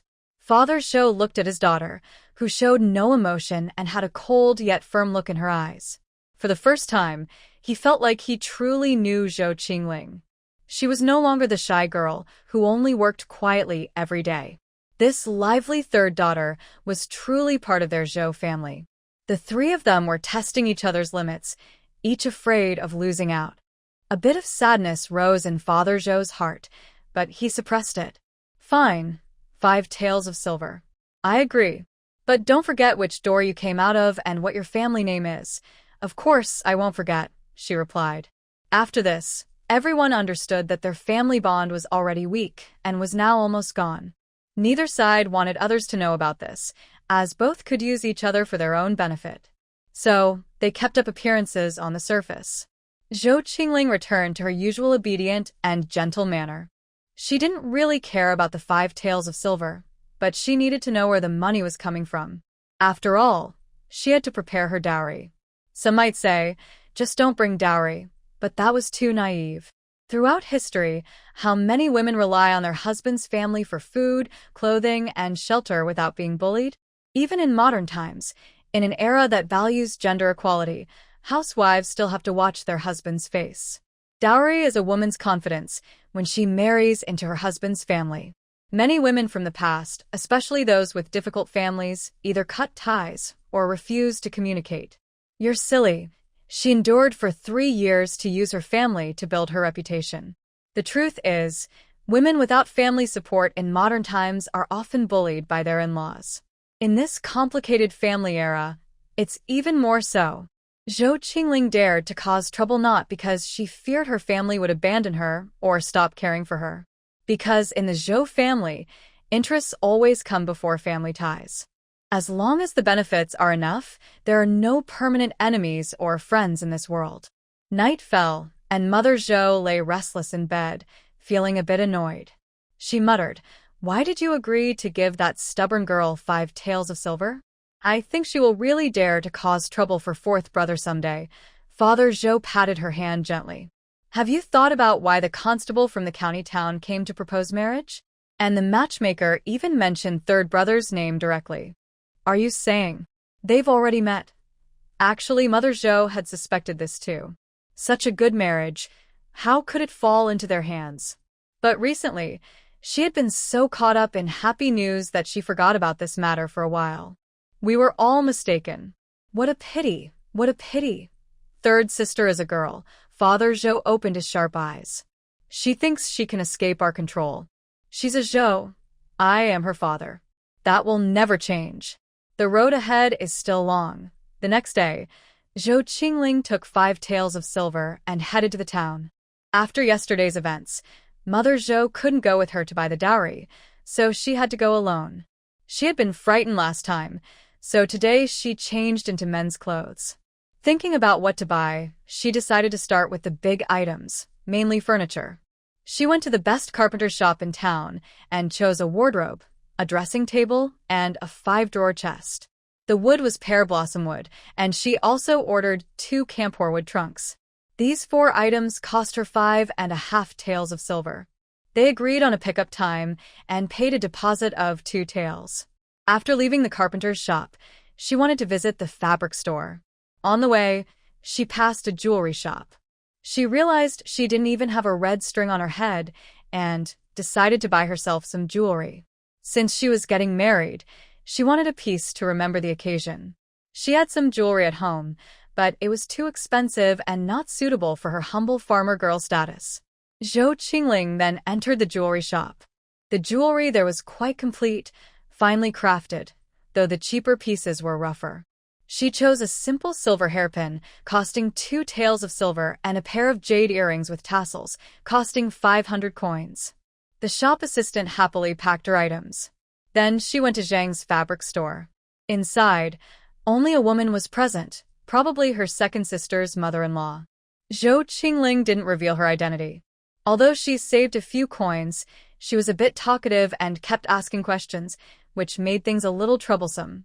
The reason she came was because on her wedding day she needed to wear new clothes. Her second sister and her mother-in-law would also come that day. If they saw that her clothes weren't bought from their family, they would surely be upset. Although she had a disagreement with her family, this was a matter of social courtesy. It was normal to buy clothes from relatives rather than others. The woman warmly welcomed her. She asked for a piece of fine cotton cloth, which here is about 13 meters long, a large roll. She also chose a light yellow dress and a red dress, both made from fine cotton, and picked a pair of cloth shoes. She also asked the woman to make 2 beds of bedding. Seeing it was a big order, the woman explained everything carefully. "Don't worry, our craftsmanship will satisfy you. The cotton is all new this year," she said, holding a piece of cotton and handing it to Zhou Qingling. "Look at the quality. Alright, I will check it when I pick up the items. If it's fake, I won't pay, Zhou Qingling replied. She paid 2 taels and 60 coins for these items, with a 1 tael deposit first. Besides the bedding, everything else was ready-made. After confirming the pickup time, Zhou Qingling took the items and staggered away. These things were quite heavy. She found a quiet alley and packed everything into her bag. By midday, Zhou Qingling ate a bowl of wonton to fill her stomach. She wanted to finish all her errands today so she wouldn't have to run around again. Now she had almost everything she needed. She reviewed her list in her mind to make sure she hadn't forgotten anything, then returned to Yanglu village. Her daily life was still normal. It was as if the events of that day never happened. Her parents, Zhou father and Zhou mother, still treated her the same. Time passed like gentle rain in the wind. Soon, it was the 7th day of October. Tomorrow was her wedding day, so today she planned to go to the town to pick up furniture. She chose to do it on the last day because she didn't want others to be jealous. She couldn't stay at home every day guarding the furniture. It was better to be cautious and avoid trouble. Zhou Qingling entered her older brother's room. 2 children were sleeping peacefully. She softly said to Zhou Guanghai, "Big brother, I've arranged a bullock cart from the village. Help me bring the furniture back from the town. I'll buy you 5 big meat buns." How about that? The mud brick house didn't seal well. That day, Zhou Guanghai overheard bits of his sister's and parents' conversation and understood roughly what was happening. Based on the consensus with my wife, she agrees that her younger sister is a tough person who can squeeze 5 taels of silver from their parents. Why doesn't he have that kind of cleverness? I must not offend this younger sister. Speaking very openly, what's the big deal? If you need my help, just say so. The 2 of them happily sat in a cart and headed to town. In town, Zhou Qingling bought a few large meat buns, giving some as a small reward to gain strength for work. At that moment, Zhou Guanghai ate 2 buns himself and gave 2 to the old driver. The old man was so happy, he smiled widely. Unexpectedly, he also received a surprise gift and kept praising Zhou Qingling for being lucky. They arrived at the carpenter's shop. Because Zhou Qingling was wearing men's clothes that day, she explained that her brother had chosen them. She also described the scene from that day. Only then did the shop owner believe her and accept the remaining silver. Zhou Guanghai couldn't put down the furniture, touching it repeatedly. He thought only landlords or rich masters could use such fine items. He felt a mix of envy and anger. A young girl like her shouldn't have such good things. But then he remembered her brother was a police officer and maybe she would be promoted someday. He suppressed his anger. The old driver saw the furniture and exclaimed, "The Zhou family is really generous, spending so much money." Passing by Zhang's fabric shop, Zhou Qingling finally revealed her identity. Mrs. Zhang pretended to be surprised and said, "This child didn't say a word. Your mother can get you a good deal." But she still asked for the full remaining payment. Zhou Qingling just smiled and said, "Mother, come early tomorrow to celebrate the wedding." "All right, I will definitely come early with your sister." Zhou Qingling packed 2 beds and some bedding into a box made of fragrant wood. When they passed through the village, it caused another fuss. Many people followed the cart to the Zhou family's door to see what gifts they had prepared for the bride. Zhou's father and mother heard the noise outside and came out to see. Hearing the exclamations from the crowd, they said, "Dahai's family, your family has really prospered. You bought so many dowries for your daughter. This is the first in the village. Wow. Marrying into the county town is different. It probably costs several taels." The crowd complimented them, though some spoke with jealousy or sarcasm. Zhou's father and mother could only smile bitterly at the crowd.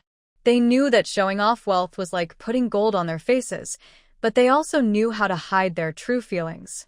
They understood that people tend to praise what they see on the surface, even if it's just for show. Everything has already happened, so she smiled and told everyone, "Since my daughter married far away and isn't nearby, I prepared extra dowry." The items were carried into the room amid everyone's envy. Tomorrow is the wedding day, and some old grudges should be settled. Although she wanted to live a peaceful and honest life, it didn't mean she had no temper. At night, the moon lit up the land. While villagers slept, a sneaky figure moved quietly through the village. Zhou Chingling went to Zhou Ping's house. Most villagers' yards are surrounded by fences or low stone walls. She easily jumped into the yard, reached the pig pen, and just as two pigs were about to make noise, she waved her hand and put them into her space. She only acted now because she wanted the pigs to grow bigger before taking them. But since she was leaving tomorrow, she had no more time. In the countryside, pigs are a main source of income. During the new year, families usually slaughter one for themselves and sell the other. Zhou Qingling estimated that the two pigs at Zhou Ping's house weighed less than 100 jin, about 50 kilograms. They were probably only 8 or 9 pounds now. Taking the pigs from Zhou Ping's family didn't make her feel guilty. If head constable Shen hadn't married her, her future might have been very different. Zhou Ping owed her for that. She also took the firewood from the shed. She didn't take the chickens from the coop because they were in their nests, and approaching them would make noise, possibly waking the villagers. Similarly, she went to Li Baoju's house and took their pigs and firewood as well. It's not wrong to say this was his fault. The broken engagement was real, and her reputation was damaged because of it. Now that he was happily with his new wife, as a man, he should have protected his fiancée. Being caught in a trap was his own fault. Taking some interest was fair. South of the city is not truly south. North of the city is not truly north. The sand that can't be held is better blown away. Hands that can't hold on should be let go. The east and west sides are empty, and the south wall is just a story to be hit. Everything the heart desires is in the past. Zhou Qingling felt no resentment or hatred toward him. After doing all this, she turned back to her small bed. Whatever chaos might happen tomorrow was no longer her concern. On the 8th day of October, it was a good day for marriage, moving, or starting construction, a day when everything was suitable. Because the county town was far away, it took a whole day to get there. Yesterday afternoon, Shani arrived in town and found a guest house to rest. The next day, he went to Yonglu village to pick up the bride. At dawn, Zhou Qingling got up early. She secretly ate a steamed bun in her space to fill her stomach because she had a busy day ahead. Today, she was leaving from her fourth brother's house to get married. In the countryside, there are fewer formalities. Zhou Qingling styled her hair into a bun, pinned in a silver hairpin, and wore her new red dress. Before, she covered most of her face with her hair to hide herself. Now, after washing and dressing up a little, her appearance was very different from her usual sad look. Honestly, her looks are not very popular in the countryside. She looks like a fox girl, unlike her second sister, who has a fresh, innocent look that makes people feel sorry for her.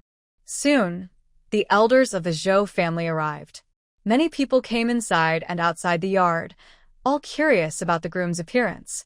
Second sister entered the room, looked at all the things inside, and then at Zhou Qingling's outfit. Although she didn't lack these things now, she felt a mix of emotions in her heart. She smiled and said, "Congratulations to my little sister." Zhou Qingling reached out and took her second sister's hand. "Thank you, second sister." Although second sister was dressed nicely, her face looked more tired and worried than when she last visited home. People say you can tell if someone is happy just by looking into their eyes. That is true. The two of them talked awkwardly inside the room. Soon, someone shouted from afar, "Here they come. The groom is coming." The voice grew louder. Wow. "It's a carriage. Such a big horse." A group of children ran after the carriage. After a short while, there was laughter and noise at the door, and they were handing out wedding candies. Zhou Qingling felt nervous.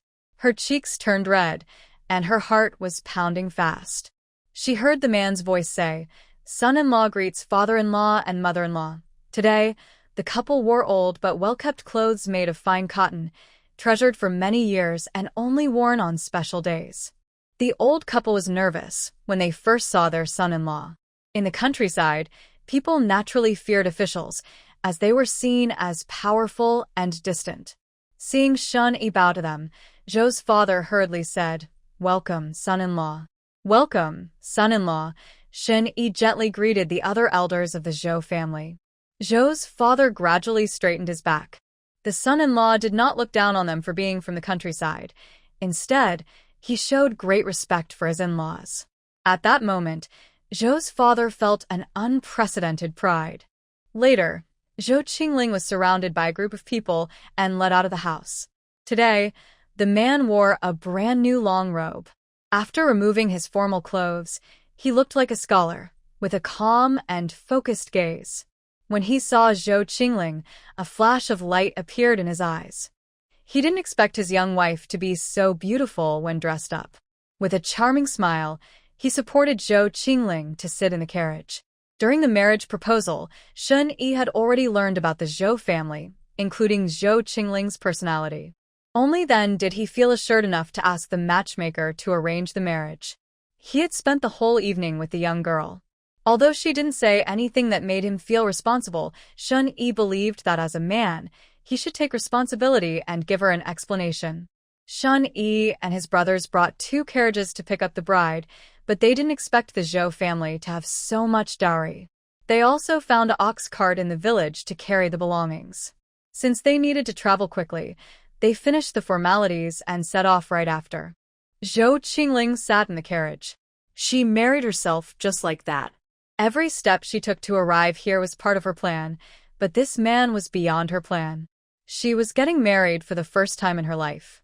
Like most women, she felt happy and excited, but also a little uncertain about the future. Zhou Qingling waved to her family behind her, her expression calm and peaceful, with no visible emotions.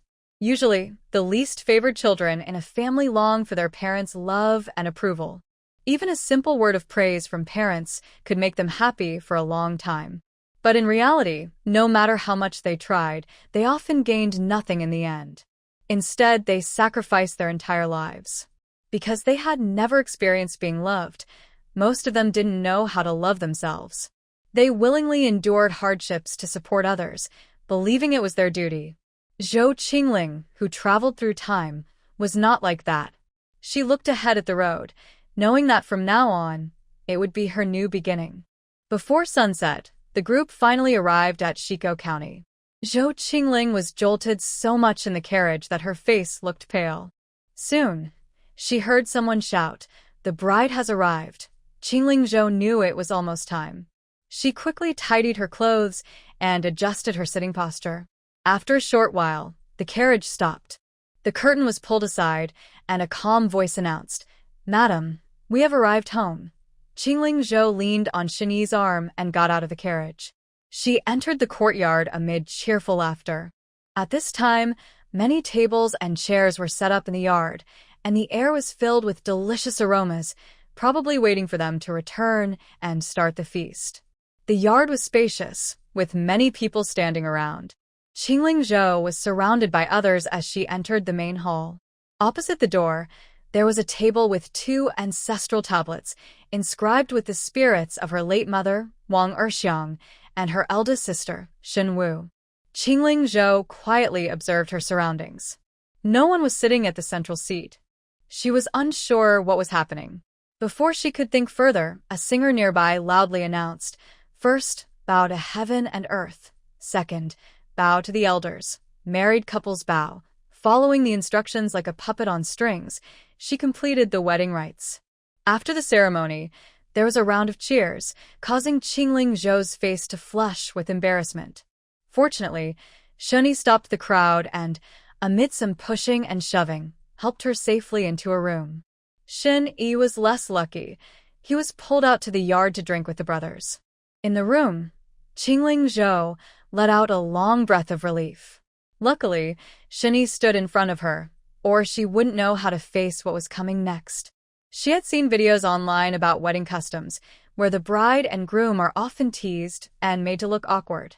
She was worried she might experience that herself.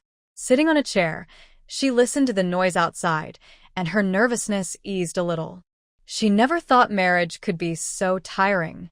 Touching her hot face, she looked around. The room was clean and simple, with little sign of daily life, more like a model room, clearly styled by a man. Soon, an aunt brought her a bowl of noodles with 2 eggs on top. The aroma made her hungry, and she ate the noodles quickly. After finishing, she leaned on the bed and dozed off out of boredom. She didn't know how much time passed, but the noise outside gradually quieted down. Not long after, a man pushed the door open. Chingling Zhou, still drowsy, immediately lost her sleepiness. She nervously stood up. The man had obviously drunk a lot, but his gaze was deep and clear, not at all dazed. They looked into each other's eyes, and Zhou Qingling didn't know what to say or do, so she just stood there in silence. Shun Yi walked straight to the cabinet, took off his long gown, and glanced at the nervous and uneasy girl by the bed. Under the candlelight, Zhou Qingling's face appeared soft and gentle, replacing the determined and scared look she had when they first met. Her whole face became very tender. The man slowly approached, and Zhou Qingling's heart started beating faster without her control. She was not really 15 years old. She hadn't experienced much, but she understood a little.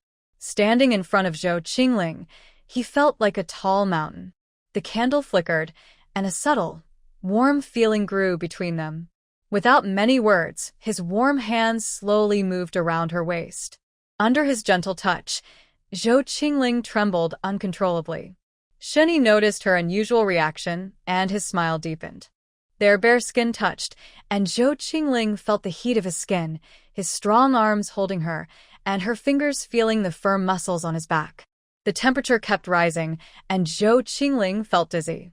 Her body naturally responded with a deep desire. She didn't know how many times this had happened.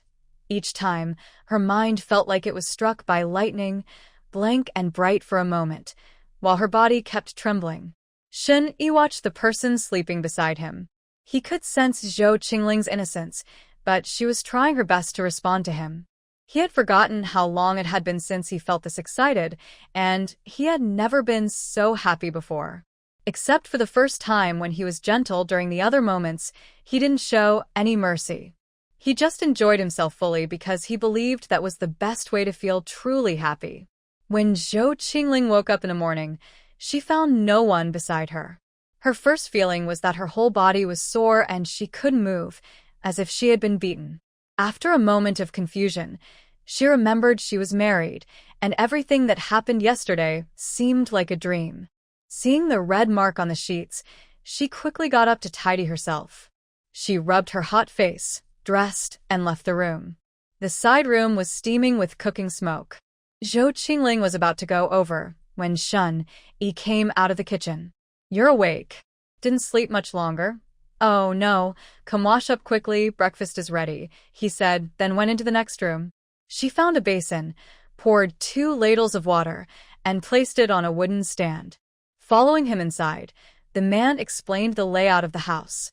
The house has a main room, a kitchen on the west side, a small washroom next to the kitchen about 5 or 6 square meters, and an additional room on the west side that is currently unused and used as a storage room.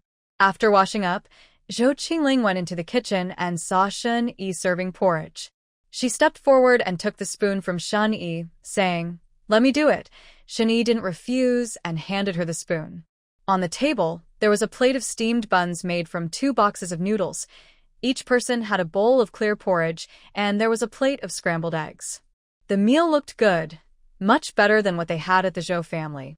Being newly married is usually a sweet time, but they're still getting to know each other. This might be a common situation for most newlyweds in this era. Unlike in later times, where couples date for a while, eating together, watching movies, traveling, and playing games to understand each other before deciding to marry. Zhou Qingling has already adapted to life here these days. The man's daily routine is very regular. If he doesn't have official duties outside, he eats breakfast and dinner at home, and lunch is at the government office. They don't talk much. Their life is more like a master and his servant. Now it's late autumn, and dawn is later than in summer. When Zhou Qingling woke up, a strong arm was wrapped around her waist, and behind her, a warm body was pressed close. He slowly turned over and looked at the man's face. His eyebrows are thick, his nose straight, and his forehead high and rounded. His features are sharp and intense. Even when sleeping, he looks stern and not very gentle. But in bed, he is considerate. At least he waits until she's used to it before becoming more passionate. Thinking of this, Zhou Qingling blushed. She dared not look at him anymore, gently removing his arm to get up and wash. As she got up, the man also woke. Shen Yi watched his little wife get dressed. His body looked a bit thin, and his clothes hung loosely on him. His close-fitting shirt was a bit tight in the front, and looking at him, she felt a strange desire. Having lived 25 years, he felt like he was experiencing something he hadn't before. He is not a reckless young man, he is a normal man with needs. He used to go drinking and having fun with his friends. If he had married at a normal age, he might have children by now. He wondered if it was because he had been abstinent for so many days, or if it's just how men are at this age, his body is changing. Chingling turned around and saw the man looking at her. She blushed and awkwardly said, "I'm awake." Perhaps because she had just woken up, the man's voice was a little hoarse. He sat up and pulled Chingling into his arms. "It's still early. Let's sleep a little longer." When Chingling woke up again, the other side of the bed was already cold. She didn't linger in bed. She tidied up and then got up to wash. She went to the kitchen and saw a bowl of porridge and 2 pieces of bread made yesterday. She touched them and saw they weren't completely cold. She was too lazy to reheat them, so she ate a simple breakfast. Today, there was a market in the western part of the city. Chingling wanted to buy some things for her family. She opened her box and saw 35 taels of silver and several copper coins. These were given to her by Shen Yi. Chingling accepted the money straightforwardly. Since the man earned money to support the family, it was only right. She took 2 taels of silver and some loose copper coins, put them in a basket, and headed to the market. On the way, she happened to meet Aunt Hua. Talking about Aunt Hua, once she went to the pharmacy to buy medicine and accidentally had 2 taels of silver stolen. That money was for her husband's medicine, so she had brought extra. But unexpectedly, she was tricked. Aunt Hua immediately became anxious and wanted to report it to the authorities. Her mouth started to swell from anger. 2 taels of silver was enough for a family to live on for several months. How could she not be upset? When she got home, she cried and told her husband about it. Her mood gradually calmed down. She was a powerless, ordinary person and hadn't bribed anyone in the government office. She thought the officials wouldn't care much about her small matter and could only accept it. But 2 days later, Shen Yi's shop managed to recover the money. Aunt Hua was grateful. She often helped Shen Yi's family because they lived nearby.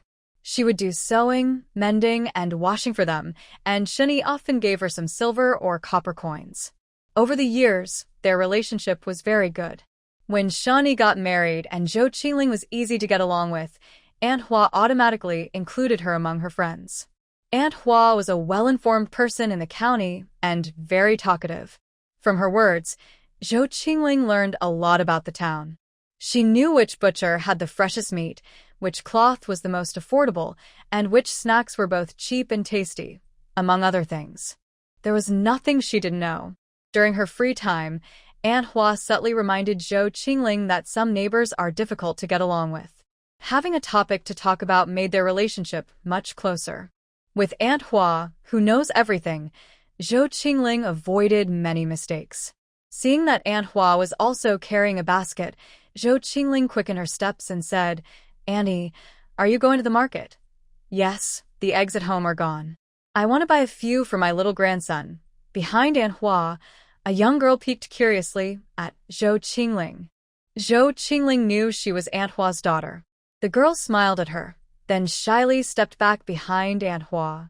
When they arrived at the market, Aunt Hua wanted to buy some hairbands for her daughter, and the group split up. Chingling thought about what she needed to buy. The weather was getting colder. Although it wasn't as freezing as in the north, winter temperatures hovered around freezing point.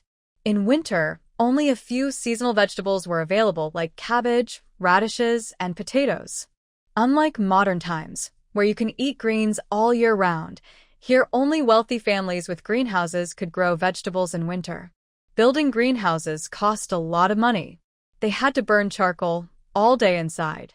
Even small landowners didn't have that much spare money, and they didn't have extra grain either. So, few families built greenhouses. To eat well this winter, they had to prepare various pickled vegetables. Now that she was in charge, Chingling no longer had to look at others' faces when eating. She would naturally take good care of herself. The county town was lively and much bigger than the small town. Many villagers from nearby villages headed to the city before dawn, just to get good spots and sell their goods early. The market was bustling with vendors shouting. Besides ordinary people, some officials and wealthy family servants also came to buy supplies. Chingling first went to the meat stall and bought 2.5 gin of pork belly. Since Shun Yi ate a lot, she bought more. The shopkeeper added a bone, just pure bone, bare, and with a little meat. The meat seller wasn't a professional, but a regular merchant. It was the season for harvesting cabbage. Chingling bought 200 gin of cabbage, 100 gin of radishes, and 30 gin of green onions from an old man, buying all the vegetables he had. Chingling described the location of her home. The old man happily used a cart to deliver things to her house. She also bought some garlic, and the old man helped carry it inside. First, she boiled the bones. Then, she washed the meat she bought, cut it into pieces, planning to make braised pork. While the meat was cooking, Chingling didn't stay idle. She picked out the less fresh cabbage, tore off the old leaves, and planned to make a jar of pickled vegetables. She washed the radishes, drained the water, and prepared them as pickles, some dried radish strips with sauce, and others with 5-spice flavor. She soaked garlic in sweet and sour sauce. Since the Lava Festival wasn't here yet, she bundled the remaining garlic and hung it on the eaves, to be used on that day. These tasks couldn't be finished in half a day. When Shun Yi returned at noon, Chingling was pleased that he didn't just sit back and relax. She believed a home is built by two people working together. She didn't believe in the idea that men do outside work and women do inside work. People can't be forced. If he doesn't do it this year, he won't do it next year. Since the water was cold now, Chingling asked him to wash the vegetables.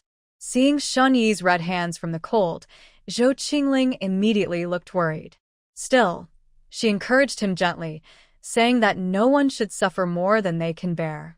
2 days later, Chingling looked at the 3 large jars of pickled vegetables and was very satisfied. She buried the remaining radishes in the soil to prevent moisture from evaporating. She also bought 30 gin of chili peppers at the market. After chopping them, she made chili paste. It's very tasty and goes well with rice. After dinner, it was dark outside. The room was lit by a dim candle. The two lay on the bed, not wanting to sit in the dark. Chingling leaned closer to Shun Yi. As the weather got colder, especially in the mornings and evenings, Shun Yi, like a big stove, kept her warm. She didn't talk much to Shun Yi now. They weren't very close, but they got along comfortably, sometimes joking around.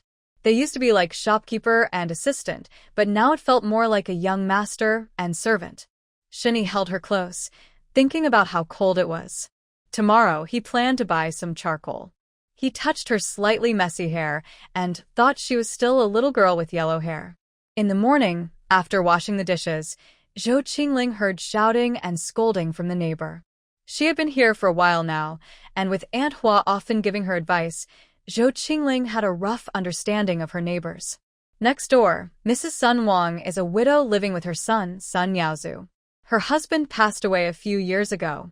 When he was alive, he was a traveling salesman. Discontent with her parents' favoritism toward her older brother, she moved to the city with her family after they divided the land. She earned some money and settled there. Her husband traveled a lot in recent years, saw many things, and understood the importance of education. After earning some money, he sent his only son to school. Unfortunately, he died before seeing his son succeed. Everyone knows that studying costs money. After her husband's death, Mrs. Sun Wang worked hard to keep her son in school, doing laundry and mending clothes, spending every penny carefully. Sun Yaozu worked hard and passed the exam to become a young scholar. At this moment, Mrs. Sun Wang felt proud and relieved. She wanted others to see that even as a widow, she could raise her son well. It was a story of perseverance. People want to show their achievements, especially to those who once looked down on them. Now she lives a good life. When she was young, Mrs. Sun Wang often suffered from her mother-in-law's harsh words. Coincidentally, during a family celebration, her eldest brother's son's wedding, Sun Yaozu's cousin, she decided to attend, wanting to show off her son's success. But an accident happened. On the wedding day, her sister-in-law's niece, while drunk, climbed into her son's bed. By the time Mrs. Sun Wang found out, it was too late. Although nothing serious happened, the situation was awkward. Two young people alone in a room could be misunderstood. The girl, seeing Mrs. Sun Wang's discovery, started crying and claimed she was part of the Sun family now. Guests at the wedding saw everything. Mrs. Sun Wang knew her son had been set up. When she was young, she was fierce and bold, often wandering the streets with men. She became more temperamental over time. When her son started school, she became more cautious to protect his reputation. Living in the city for years, she learned some manners of the wealthy. But now, she was furious. She rushed forward and slapped the girl who had climbed into her son's bed.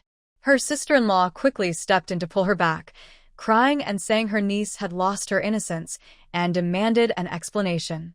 Before long, many people from the woman's family arrived. Sun Wangshe naturally understood that her sister-in-law was behind this. She saw that her son had passed the imperial exam and wanted to push her niece into the family. This was clearly meant to upset her, making her temples throb with anger. The woman's family was very difficult to deal with. They threatened that if their daughter wasn't married into the family, they would cause trouble at Sun Yaozu's school. This situation threatened the lives of the mother and son. To protect their reputation, the mother and son had no choice but to agree, even paying 5 taels of silver. Soon, the matter became the talk of the village. Since her husband's death, Sun Wangshe had treated money as her life. She was very generous to this family, but her heart was bleeding inside. Her resentment naturally shifted to her shameless daughter-in-law. Without bothering with matchmakers or banquets, she simply brought her home. Every day, she ordered her daughter-in-law around. One was a kind mother who worked hard and saved money to support her son's education, and the other was a gentle, pitiful young wife who was bullied by her mother-in-law. Both seemed pitiful, and neither was at fault. But behind every victim, there was a side that was not known to others. Chingling tidied up her room briefly, planning to buy some salt. Recently, she had used a lot of salt for pickling vegetables, and her salt jar was almost empty. Just as she locked the door, her neighbor's daughter-in-law, Wu Xiaohua, came out carrying a basket of vegetables, with tears on her face, clearly having been beaten. Chingling found it hard to describe Wu Xiaohua. At first glance, she gave a very uncomfortable feeling. She always kept her head down and looked at people through her eyelids. In the past few days, Chingling had met her a few times. Their conversations felt strange, like, "I really envy you. People from the countryside can marry into the city." Chingling. It felt like she was being implied. She also saw the hairpin on her head. "Your family treats you well. They even bought you jewelry." "I never wore jewelry when I was your age."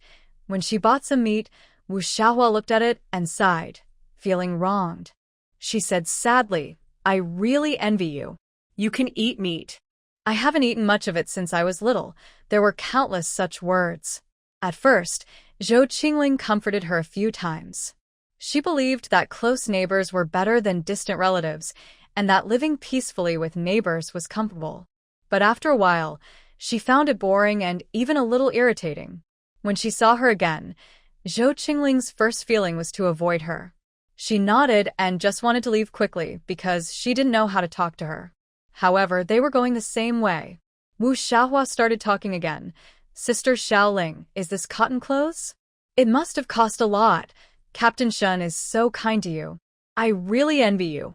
You can make your own decisions, unlike me at home, where I have to watch my mother-in-law's face even when I drink water." Chingling. During this chat, she didn't know how to respond. She wasn't good at talking, and it was about someone else's family matters. She could only smile awkwardly. The two of them walked side by side along the street.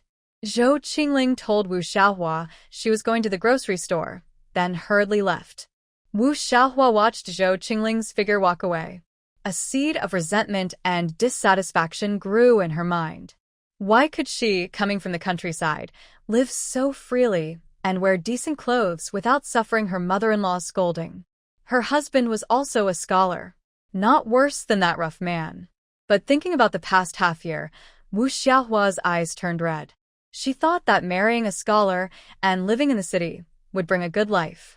But her mother-in-law often scolded and hit her, and her husband just watched coldly. She felt abandoned. Every day, she had heavy chores and endless laundry. When she first saw Zhou Chingling, she disliked her because she saw a kind of energy in her. Wu Xiaohua couldn't quite describe it, like sunshine, bright and confident. It made her feel dull and gloomy, like a moldy worm in a sewer. Why? Why could someone from the countryside live so well? Zhou Qingling felt relieved after leaving Wu Xiaohua's sight and took a deep breath. At that moment, a woman with a girl about 5 or 6 years old was walking toward them. She was crying and saying, "I went to visit relatives, but my money was stolen. I have no money now. I haven't eaten for 2 days. Kind people, please give us some food." Zhou Qingling only looked up briefly, then looked away and tried to walk faster. But the woman rushed over and knelt in front of her. "Young lady, we haven't eaten for days. Please have mercy on us and give us some food." She pushed her gently, and the little girl beside her fell to her knees with a loud thud. People around suddenly looked over, and more gathered to watch. Everyone tends to sympathize with the weak, as long as they don't have to suffer themselves. Many people have a strong sense of morality. Zhou Qingling looked at the woman kneeling in front of her. In these people's eyes, the young woman had thin skin and was easy to take advantage of. Poor child, give her a little more. Looking at your clothes, life shouldn't be too hard. Just a small favor. Big sister, I have 2 coins here. Don't think it's too little. The crowd kept echoing. Thank you, thank you. The woman and her child kept thanking her. Zhou Qingling sighed helplessly. She had been noticed, and escaping was impossible now. Her eyes immediately filled with compassion. She helped the woman up and said, "You haven't eaten for days. So pitiful. I can at least provide some food." The woman's eyes lit up and she smiled. Zhou Qingling took out 2 steamed buns from her basket and handed them over. "Hurry. Eat quickly. They just came out of the pot, fresh and hot." These were steamed buns her mother had made during the big flood in Yonglu village years ago. She disliked the smell, so she quietly put them into her space and hadn't dared to eat them. The woman opposite looked at the buns, clearly stunned for a moment. But due to the crowd's gaze, she could only reach out and accept them, saying, "Thank you, young lady." Zhou Qingling cheerfully said, "No need to thank me. Just eat." After finishing 1 bun, the woman immediately received another. While handing it over, Zhou Qingling said, "Just eating this isn't enough. It's a bit dry. Who can bring me a bowl of hot water?" The woman selling wontons immediately called out, "I have some. I'll bring you a bowl." Zhou Qingling took the water from the wonton seller and handed it to her, saying, "Big sister, just eating buns isn't enough. They're too dry. Here, have some water. Besides, people in our county are very kind-hearted." The woman hesitated but accepted, saying, "Young lady, maybe you could give us some silver or grain.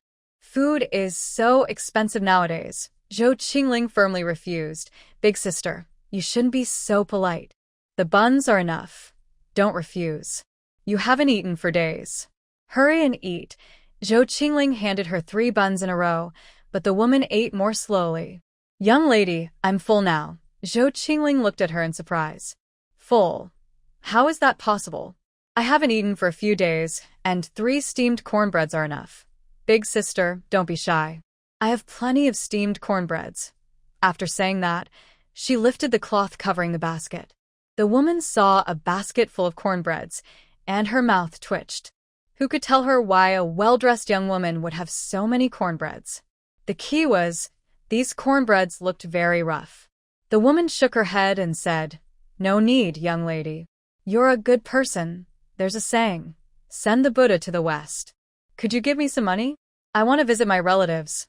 Zhou Qingling immediately became eager to help. "Big sister, what's your relative's name?" "My husband is a county officer. I can ask around for you." When the woman heard county officer, her eyes widened in fear. She was worried about being involved with someone from the government. People around also started talking. Yes, big sister. What's your relative's name? I've lived in the county town for half my life. I know most people. Turns out she's the new wife of Officer Shin. Big sister, you've come to the right person. Let the young lady take you to ask around at the government office. The woman didn't dare go to the government office. She awkwardly replied, my relatives aren't from our county town. I'm full now, young lady. Thank you for the cornbread. I need to go. She then pulled the little girl and tried to leave. Zhou Chingling turned around and blocked their way. Big sister, it's not easy for you to take care of the child. You haven't found your relatives and I don't feel at ease. She looked at the woman and said, I'm also from the countryside.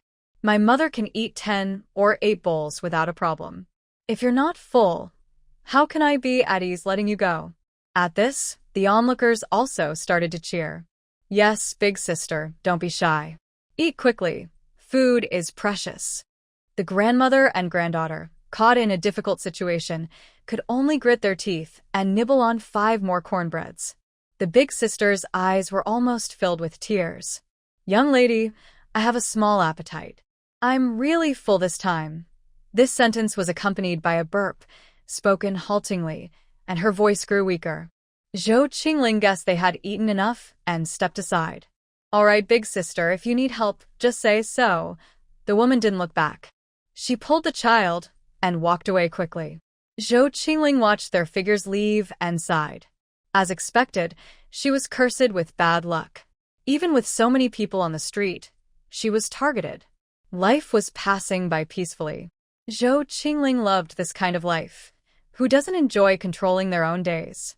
She could decide what to do and what to eat, following her own wishes. Without the small worries of family life, her restless heart gradually became calm. 6 months had gone by. Their sweet, loving world resulted in Zhou Qingling becoming pregnant. Watching Shen Yi gently touch her belly, only 2 months along, she could feel his deep hope. Although Shen Yi didn't say much, he bought meat, eggs, and snacks every day when he came home. He also took on most of the housework. Whenever Shen Yi was free, he would come back to see her. Their relationship was even sweeter than when they first married. Now it was early summer, and the weather was getting hotter. Because pregnant women often feel uncomfortable in the heat, she slept far from Shen Yi at night. Shen Yi looked at her, smiling helplessly and affectionately. He instinctively moved closer to the edge of the bed. The moon was bright, shining light through the window. Zhou Qingling sensed that Shen Yi wasn't in a good mood today. He seemed gloomy all day. In the morning, Shen Yi lit a stick of incense at the memorial tablet. Zhou Qingling guessed it was probably the anniversary of his mother or sister. She held Shen Yi's hand. His hands were strong and rough, covered with thick calluses. Gently, Zhou Qingling asked, "Can you tell me about your family?" After she finished speaking, she clearly felt Shen Yi's body stiffen. He didn't speak for a long time. In the quiet air, their breathing seemed much louder. Just when Zhou Qingling thought he wouldn't say anything, Shen Yi finally spoke, his voice filled with sadness, regret, and pain. The long-buried memories gradually became clear. I was born in my Xiang village, a place with beautiful scenery. My younger sister is 3 years younger than me. My mother was a talented and beautiful woman. She had a pair of skillful hands. The embroidered flowers looked real. Her sewing skills were famous in 10 miles around. She earned money by selling embroidery and tailoring clothes for others. With that money, she sent me to a school. Life was truly happy then. But everything changed when I was 8 years old. My father fell in love with widow Zhu from our village. Her surname was Qin, and she was called Qinhua. She married him 6 months ago, but less than 3 months later, her husband died of lung disease. Widow Zhu was unable to leave any children for the Zhu family. Her relatives wanted to take her back home, but the husband refused unless they paid 5 taels of silver. At that time, the bride price for Qinhua was 5 taels of silver. Now that Qinhua was no longer a maiden, her family thought they couldn't get such a high bride price again, so they gave up and didn't mention it anymore. When widow Zhu saw her family no longer supported her, she didn't want to remain a widow forever. She didn't know when she started secretly seeing my father. They both wanted the Zhu family to let her go easily, but also didn't want their reputation to be damaged. So, they planned a trick. Qinhua pretended to fall into the water, and my father happened to rescue her. Because of this, they had a close encounter. Qinhua was touched by another man, losing her innocence. The Zhu family was upset about this. Then, my father took the initiative to propose marriage again, giving 3 taels of silver. The Zhu family used this chance to get money and avoid trouble, saving their face. When this happened, my father explained to my mother that he didn't think much at the time, only focused on saving her and didn't expect such things to happen. My mother cried for several days. But since the damage was done and couldn't be undone, my father comforted her with sweet words. Widow Zhu came to my mother, crying and kneeling, begging her to give her a way to survive. In the end, my mother softened and agreed to let widow Zhu move in. From then on, our family was never peaceful again. When Qinhua was with my father, she was gentle and submissive, acting humble. But behind his back, she insulted my mother, using harsh words little by little, and kept causing trouble for her. My mother didn't like arguing with others. When she was angry, she would tell my father. At first, my father felt guilty and sided with my mother, even criticizing Qinhua. But over time, he started to think my mother couldn't tolerate Qinhua, calling her a troublemaker who argued about everything. Within 7 months of moving in, Qinhua gave birth to a son. My mother still had doubts. Although everyone said the baby was born early, my mother, who had given birth before, could tell the baby was full term. Plus, my father was biased. I often saw my mother secretly wiping tears. I was still young then and couldn't stand Qinhua bullying my mother. I argued with her a few times. Qinhua then cried, made a fuss, and even threatened to hang herself. She also touched her belly and kept crying loudly. My father didn't ask why and just beat me. In the days that followed, my mother stayed in her room to protect me, avoiding conflicts with Qinhua. She became more silent and rarely smiled, only occasionally when she saw me and my little sister. 6 months later, my mother's health worsened. The village doctor said she caught a cold that turned into an illness, and she was also overwhelmed and stressed. I watched her beautiful face grow thinner. She no longer had the energy to do embroidery with her needle and thread. I wanted to ask a doctor from the town to treat her, but my father just kept silent and looked down. At that time, my mother was probably just a trouble to him. I knew he was afraid of spending money. She had been doing needlework for a long time, and her eyes were failing. In the past year, she could only do simple tasks and couldn't earn money for the family anymore. Old feelings couldn't compare to new love. I knelt down and begged my father to save my mother's life, promising I would work harder and stop going to school. I will never forget what that wicked woman said. Having money at home doesn't mean you can spend it recklessly. When someone gets sick, you just bear it and don't bother the town doctor. She also said, I think sister just can't stand the family being happy. She alone makes everything chaotic, lying in bed and avoiding work. I couldn't hold back and argued with her. My father, embarrassed, grabbed me and beat me. That was when I realized I had no father. I lay by the bed, looking at my mother's tired face. She gently stroked my head and comforted me, saying, Xiao Yi, don't worry. Focus on studying. Mother is fine. Gradually, my mother's voice grew weaker, and her spirit faded. In the end, she couldn't even lift her hand. When she reached this point, Shen Yi choked up with tears. Zhou Chingling moved closer to the bed and held Shen Yi's trembling body. They say men don't cry easily, only when they are truly heartbroken. The 4 great sorrows of life are losing mother in childhood, losing father in youth, losing spouse in middle age, and losing child in old age. The pain of losing a mother is unforgettable. At this moment, all comforting words seem so pale. Zhou Qingling could only hold him tightly. The room fell silent again. After a long while, Shen Yi's emotions calmed, and his voice returned to its usual steady tone. he said. 6 months later, my mother passed away. Before she passed away, my mother secretly saved 2 taels of silver for me, warning me to be careful of the wicked woman. She told me to grow up, leave home, and live my own life, to take good care of my little sister and myself. My mother left with regret and frustration. Looking at this familiar yet strange home, I knew that since my mother's death, my little sister and I no longer had a real home. Later, my father, citing our family's poverty, refused to let me continue studying. I was still young and unable to resist. Even if I caused trouble and called the village elders and clan leader to judge, the outcome was the same. My father said no one would take in 2 children without money. We had to keep living in that house, so we had to use kindness wisely at critical moments. My sister and I never ate a full meal again. The porridge in our bowls was so clear you could see our reflections. My father pretended not to see or hear anything. We had no warm clothes. In winter, we wore single-layer clothes stuffed with straw and reeds to keep warm. Our hands and feet were frostbitten. I am the oldest son, and a boy. The wicked woman didn't dare hurt me much, but my little sister was still young and scared. I worked every day and didn't notice her injuries. When I finally saw her, she was covered in scars, and her back was badly wounded. That wicked woman even used hot tongs to burn her thighs. When I saw this, I felt like killing someone for the first time. I grabbed a kitchen knife and tried to attack her, but I was too weak.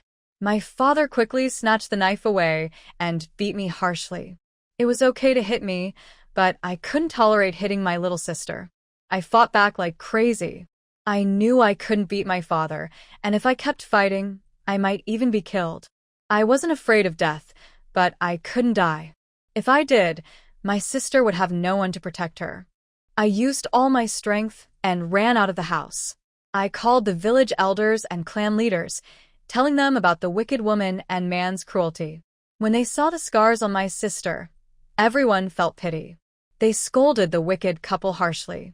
I also held a knife and threatened to kill my mother, and the clan leader scolded me severely.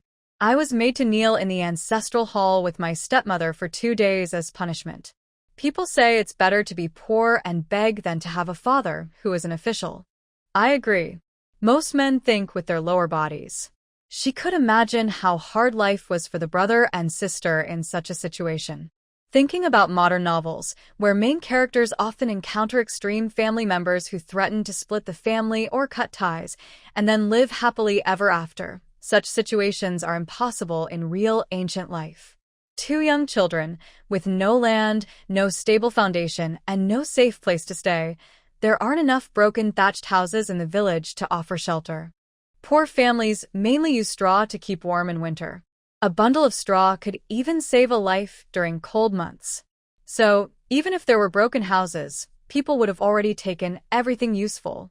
This brother and sister lost their mother, their father doesn't care for them, and their stepmother is unkind. Their life is hard to imagine. Shani continued. Since then, that wicked woman dared not act openly. She knew I was willing to fight her. To prevent my sister and me from starving, I started learning to hunt in the mountains. I had no experience, so at first I only collected bird eggs and wild fruits. Later, I occasionally caught wild chickens and rabbits. As I grew older, I dared to go deeper into the mountains to hunt larger animals. Several times, I almost lost my life. I thought then that either my sister or I would have to live happily. After a few years of hardships, I turned 17. The villagers who wanted to match me with someone were driven away by my stepmother.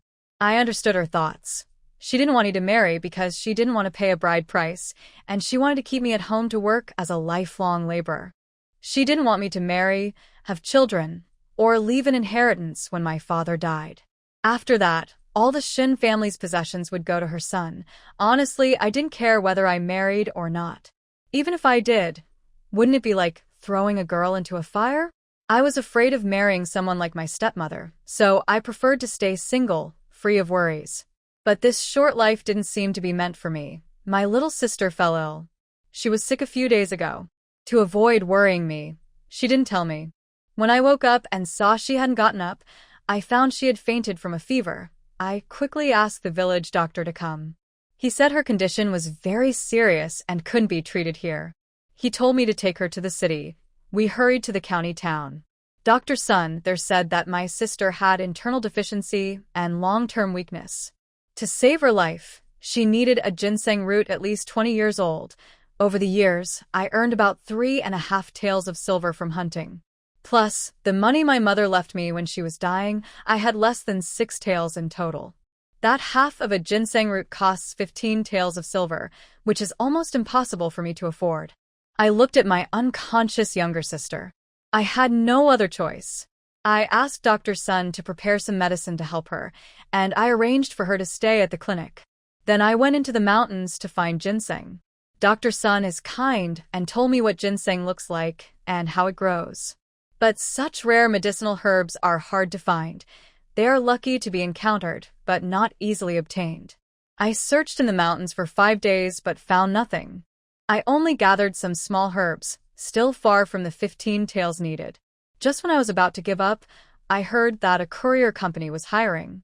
Recently, they took on a big job to deliver goods to Pingcheng, 1,000 miles away. I heard the cargo was very valuable. The journey was long and dangerous, and they needed more people. So, the courier company was recruiting. Hearing this, I went to sign up. But I had never trained in martial arts, and the company wanted fighters. I was desperate and couldn't gather enough silver in time, so I kneeled at the company's gate. 3 days later, the head of the courier company came to see me. The first thing I said was that I wasn't afraid of death and was willing to protect the boss's life in exchange for 10 taels of silver. Maybe the boss saw I wasn't afraid or felt sorry for me, or perhaps they couldn't find suitable people quickly. After thinking for a moment, the boss agreed to let me join. That's how I managed to gather the 15 taels of silver. Sure enough, after my sister took the medicine, she gradually got better. I had to leave with the courier company immediately. Before I left, I gave some of my coins to the village elder to take care of my sister, and the rest I buried under a poplar tree in the back mountain. I thought I had explained everything before leaving for half a year. But on the way, I had an accident. It turns out that the courier company and the bandits are connected. Every year, the company gives some benefits to the bandits to pay for safe passage. When we reached a small mountain ridge, the bandits heard about the valuable cargo and ambushed us. Luckily, the boss was experienced, and with enough people, we fought our way out. However, we lost more than half of our team. During this fight, I was stabbed in the back, with a deep wound that showed my bones. The head of the escort team arranged for me to stay with a farmer's family to rest. I stayed there for more than half a year, feeling lucky to have survived. When I was almost healed, I happily headed home, thinking that I was saved by my mother's protection from above. I believed that my sister and I would have a better life from now on. But when I got home, I didn't see my sister. My father and the wicked woman were talking hesitantly. I felt a heavy weight in my heart. They kept avoiding the topic of my sister's whereabouts. I beat the younger brother born to the stepmother, and then the wicked woman finally told the truth. They thought I was dead because I hadn't returned, so they went to the city to find out. They learned that we had been attacked by bandits and many people had died. They thought I was also dead. 2 months ago, Jinhua married my sister to his foolish nephew. I was so angry I couldn't argue with them, so I hurried to Qin's house. Qin De-yong, who is my stepmother's older brother, saw me coming and quickly put down his work to stop me from entering. He was no match for me. I knocked him down easily. I found my sister in a locked shed. She was almost naked, tied up with a rope, and her skin was covered with bruises. I hated myself for coming back so late, for not returning sooner. I tremblingly went to her, draped my clothes over her, and softly called out, "Xiao Wu." My sister was confused and not fully aware. After a long time, she recognized me. Brother. Brother.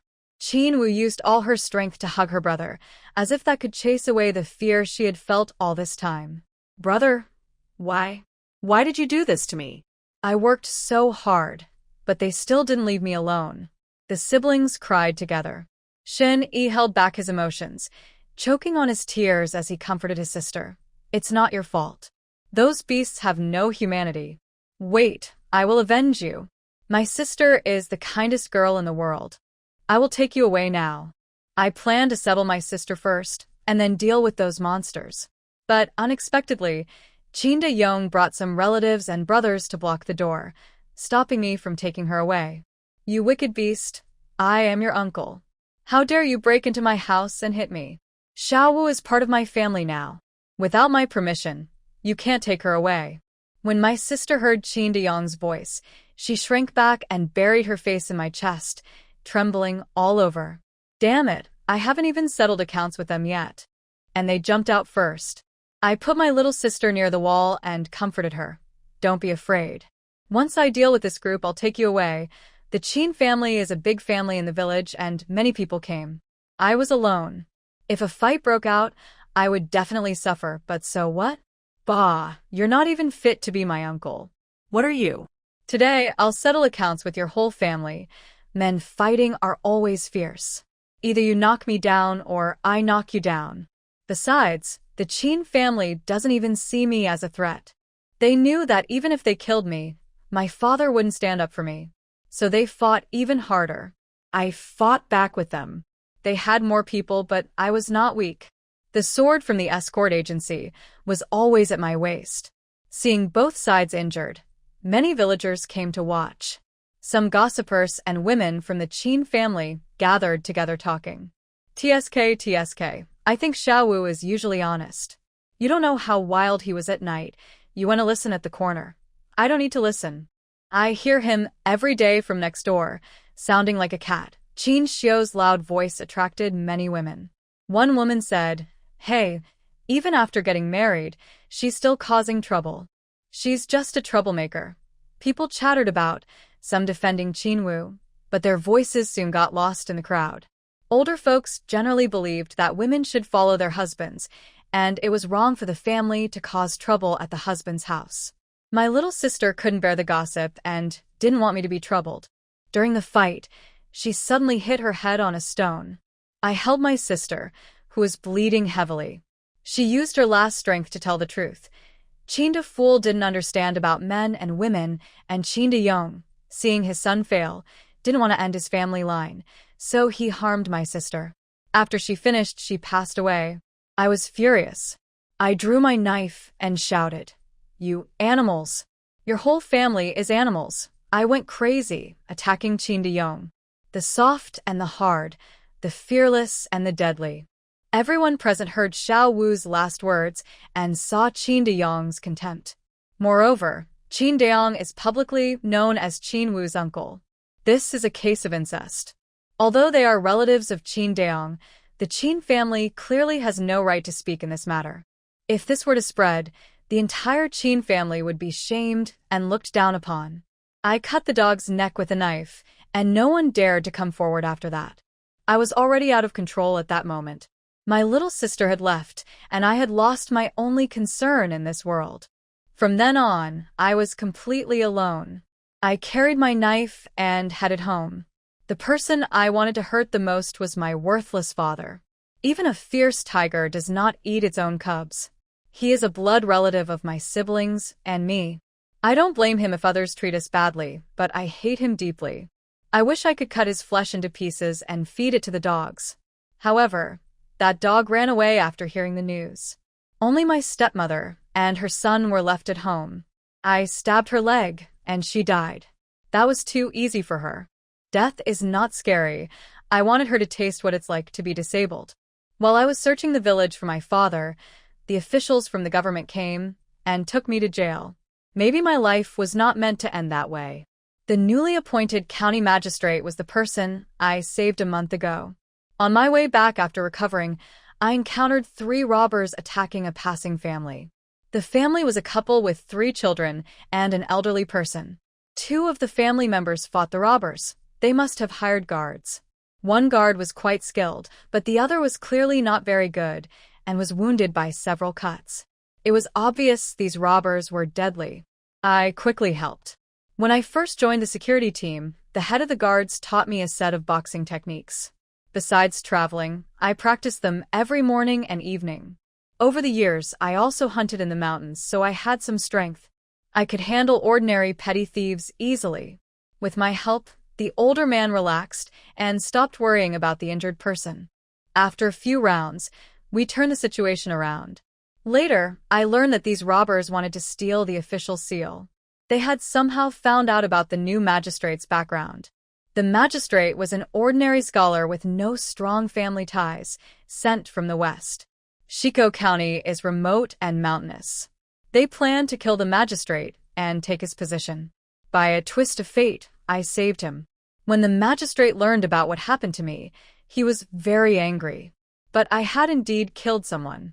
Still, my little sister was forced to die by the Qin family. The county magistrate hit me 20 times and fined me 10 taels of silver to pay the Qin family. At that time, I had no silver. The magistrate felt sorry for me, secretly lent me some money, and found me a job at the government office. I guess I was lucky to turn misfortune into fortune. After that, I broke off my relationship with my father and never returned to Wheatscent village. Zhou Chingling didn't expect Shen Yi to have such a hidden past. He usually looked calm and serious, not as lively as young people. Indeed, everyone has their own story. It is said that happy people are similar, but unhappy people each have their own misfortunes. Zhou Qingling hugged Shen Yi and comforted him. It's all in the past. Mother and little sister are reunited in heaven. Things will get better from now on. Yes, from now on it will be good days. Since that night when they shared their secrets, Zhou Qingling felt their relationship had become closer. Sharing secrets is key to building trust. However, her extra soul was destined not to let anyone else know. The weather grew hotter, and the sun slowly set behind the western mountains, but the heat remained intense. As it was getting dark, Shen Yi burned some mugwort inside to repel mosquitoes.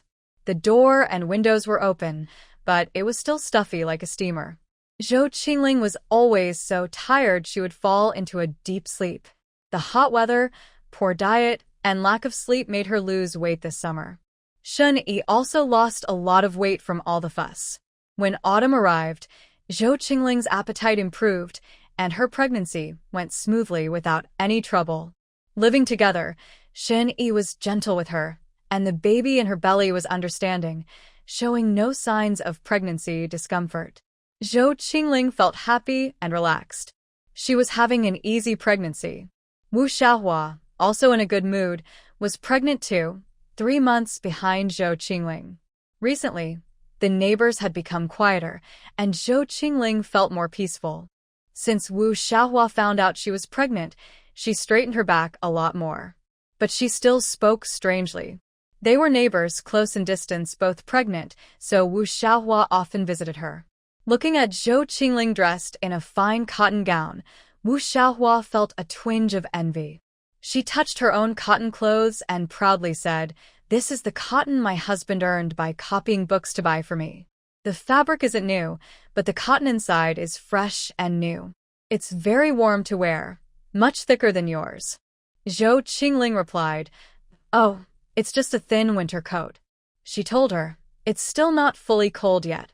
Wu Xiaohua saw she wasn't responding and said, "People say we look alike, both from the countryside, but I think we don't.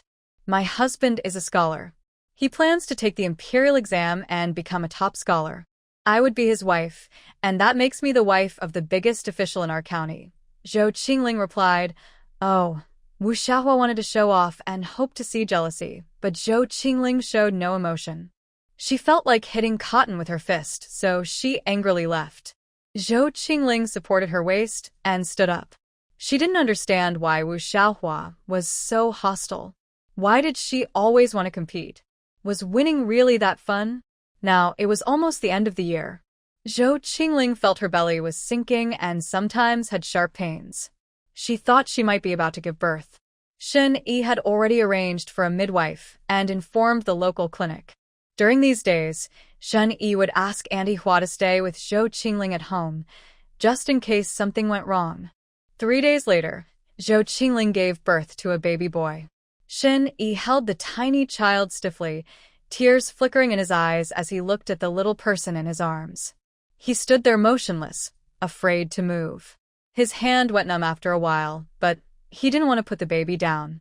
He couldn't get enough of looking at him. This new year, the family welcomed a new life. The new parents were busy every day, and the house became lively. Shun Yi named the boy Shinping, hoping he would be safe and healthy all his life. Half a year passed quickly. Every day after work, Shun Yi helped take care of the little one. The two men babbled to each other, not knowing what they were saying. Pingping could sometimes say a few clear words, making Shun Yi and Zhou Chingling very happy. One day, after putting the baby to sleep, Guihua came to chat with Zhou Chingling. She also brought sewing needles and thread. While mending shoes, she talked about family gossip. Suddenly, there was a loud argument next door. Guihua seemed to understand what was happening, showing she knew the inside story. Zhou Qingling rarely visited Wu Xiaohua's family because they didn't talk much. She usually relied on Guihua for gossip. Seeing Zhou Qingling interested, Guihua shared everything she knew. 3 months ago, Wu Xiaohua gave birth to a baby girl. Although her mother-in-law, Sun Wangshi, was not happy with her daughter-in-law, she no longer treated her harshly during her pregnancy. She often cooked eggs to help Wu Xiaohua stay healthy. Because Wu Xiaohua was pregnant, her mother-in-law had become more kind and gentle to her recently. Wu Xiaohua became bolder. She dared not let her family come directly to take things, so she would secretly ask her family to come when her mother-in-law went out to wash clothes. Although she only took a little each time, mainly a pound or 2 of rice, Wu Xiaohua was very careful with the eggs her mother-in-law cooked for her. She would secretly give some to her own mother when her family visited. A woman named Aunt Hua sneered inwardly. She thought Wu Xiaohua was foolish.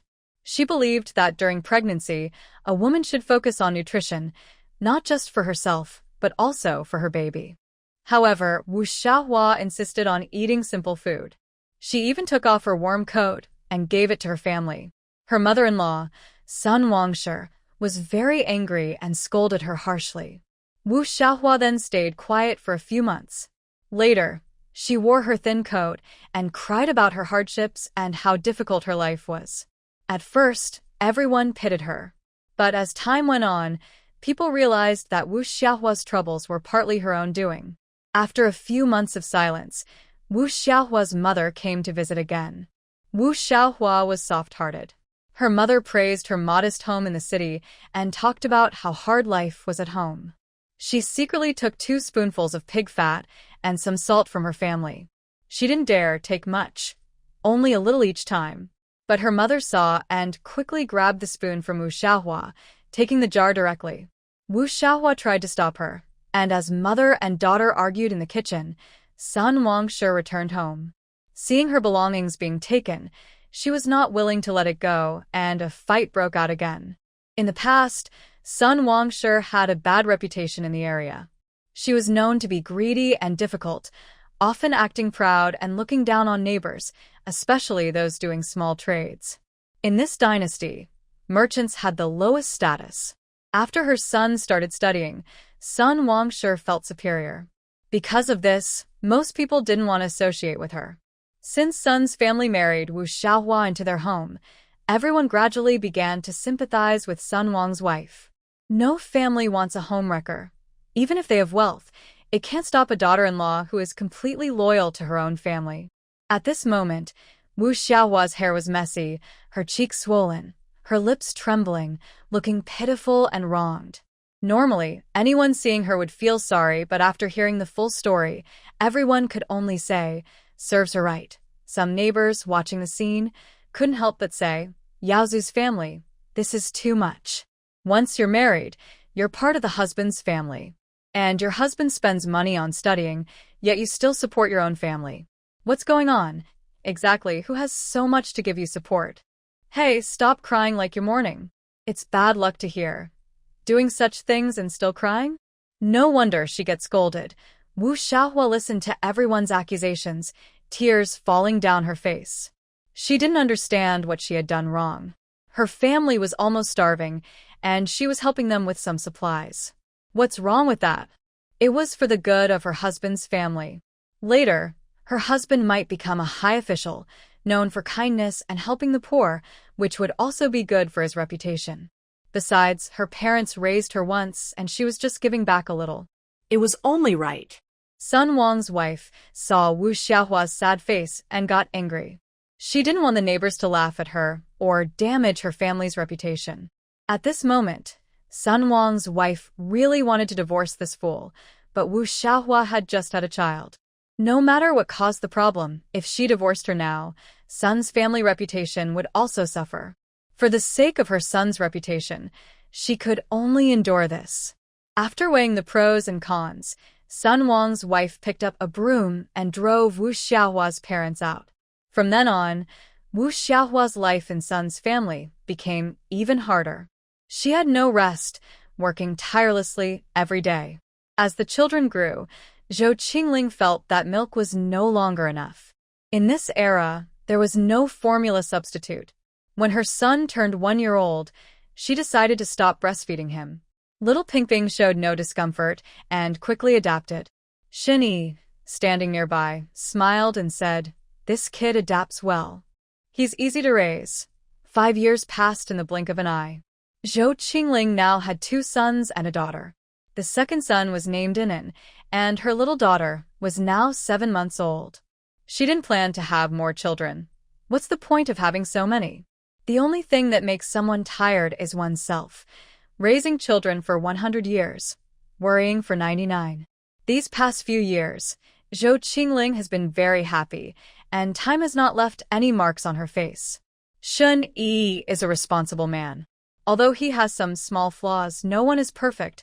Over the years, they have learned to get along well. The most important thing is that Zhou Qingling doesn't have to worry about money. Shen Yi gives her his entire salary, only keeping some pocket money for small drinks with friends. Therefore, bread and love depend on each other. A relationship needs a financial foundation. In recent years, Zhou Qingling hasn't planned to start a business because she knows she's not suited for it. Besides, she doesn't really want to do anything. Saying this might embarrass those who time travel. In early April, Zhou Qingling's family sent a message that Zhou Guanghai was coming to the county to study. Zhou Qingling thought things had changed. After all the twists and turns, Zhou Guanghai was finally coming to the county to study again. It seems the story is continuing. Over the years, Zhou Qingling hasn't gone back to her family home. She explains to others, "It's far away. It's inconvenient with children." But only Zhou Qingling knows that their family bond has become almost as thin as that of strangers. However, during festivals and holidays, Zhou Qingling always asks someone to bring a basket of things back home. The items look quite a lot. Always a piece of meat, a few meters of fine cotton cloth. As for the rest, it's just to keep up appearances. No one can find fault with her. As for Zhou Qingling's parents, they haven't disturbed her all these years. They haven't even visited her during her pregnancy and childbirth, let alone brought her some gifts. Yonglu Village, Zhou family, over the years, many palace dramas have played out. A family's resources are limited. Most of the family's money has gone to the 4th child. Throughout these years, Zhou's parents have never wavered or changed their minds. They are very clear about supporting the youngest son. At first, the eldest couple thought it was no big deal. But after having their own children, as the children grew, they naturally started to think about their son. Compared to their own son, the younger brother is less close. Zhou Guanghai and Lin Guihua only have this one son. Over the years, they have had 2 daughters. The couple treats their son like the apple of their eye. Gradually, their cautious thoughts became more active. They don't want their son to spend his whole life digging in the fields. They hope he will have a better future. Zhou Guanghai discussed with his father, who remained silent for a long time. Their hands were full of flesh and blood, but the family didn't have enough money to support 2 students. They had already supported the 4th son for many years, and he had finally passed the entrance exam, so they couldn't stop him now. After hearing this, the eldest son sadly went back to his room.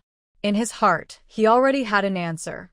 The situation made him think about splitting the family. Lin Guihua had long wanted to divide the household. At first, Lin Guihua's idea was simple, just to feed and clothe her family. But people's desires are endless. She was never satisfied with her current life. Why should her hardworking husband benefit others? The land belonged to her husband, but her son couldn't even afford to go to school. She spent her days taking care of the children, washing clothes, cooking, working in the fields, and chopping firewood, all by herself. All these chores drained her energy and wore her down. She felt her spirit being crushed. This wasn't the life she wanted. Her current situation was no different from when she lived at her parent home, just working for others, switching from one family to another. Was she going to spend her whole life buried in endless housework and arguments with her mother-in-law? Her mother-in-law was healthy and strong, capable of living many more years. She didn't dare say this out loud. She was willing to endure hardships herself, but she wanted her son to have a better future. Seeing Zhou Guanghai looking so discouraged, Lin Guihua felt very annoyed. This man was good in many ways, but he was a bit too timid. Suddenly, Lin Guihua had an idea. She quickly moved closer to Zhou Guanghai and shared her plan. She had her eyes on Zhou Chingcha in the town. She wanted her second sister to help send her son to school in the town. Of course, Lin Guihua knew what was bothering Zhou Chingcha over the years. If she wanted her help, she had to help her solve her problems in return. She thought about it all night. The next morning, she went to the town and found Zhou Chingcha, directly telling her plan. Zhou Chingcha was not someone to be easily fooled. He sneered and asked, "Sister-in-law, what will I get out of this?" Lin Guihua had already prepared her words in her mind.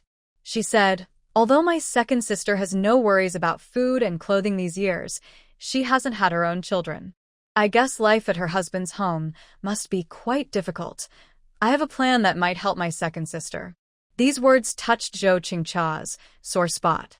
Seeing that Zhou Chingcha remained silent, Lin Guihua continued, "My family has a younger sister who is of marriageable age. She can be a companion for your second sister. My sister is gentle and easy to handle. If she has children in the future, they will be your second sister's children. I can help mediate and my sister wouldn't mind. Most importantly, my sister poses no threat to your second sister. You know how my family is rural folks. As long as money is given, everything can be arranged." Lin Guihua's words made Zhou Chingcha think deeply. Recently, her mother-in-law had already hinted about taking a concubine for her husband, but she had managed to hold her ground with Zhang Yukai. However, Zhou Chingcha knew this was only temporary. The biggest issue was not having children. Without an heir, her husband would eventually be persuaded to take a concubine. She felt her life was unlucky. Over the past few years, she had tried every folk remedy and talisman water, initially thinking Zhang Youcai's problem was physical. Later, she even tried other methods, but she still couldn't conceive. If her mother-in-law arranged for her husband to take a concubine, it would be better if she couldn't have children. But if the concubine bore a son, her position would be at risk. If Zhang family's 7 exits rule was used, they could divorce her. And if the new woman was a distant relative of her mother-in-law, it would be even harder to control her. Bringing a girl from the Lin family into the house would, first, help her leave a good impression for her husband to take a concubine. Second, as Lin Guihua said, the Lin family was rural, with no background, and only cared about money. If that girl, the Lin family wouldn't cause much trouble.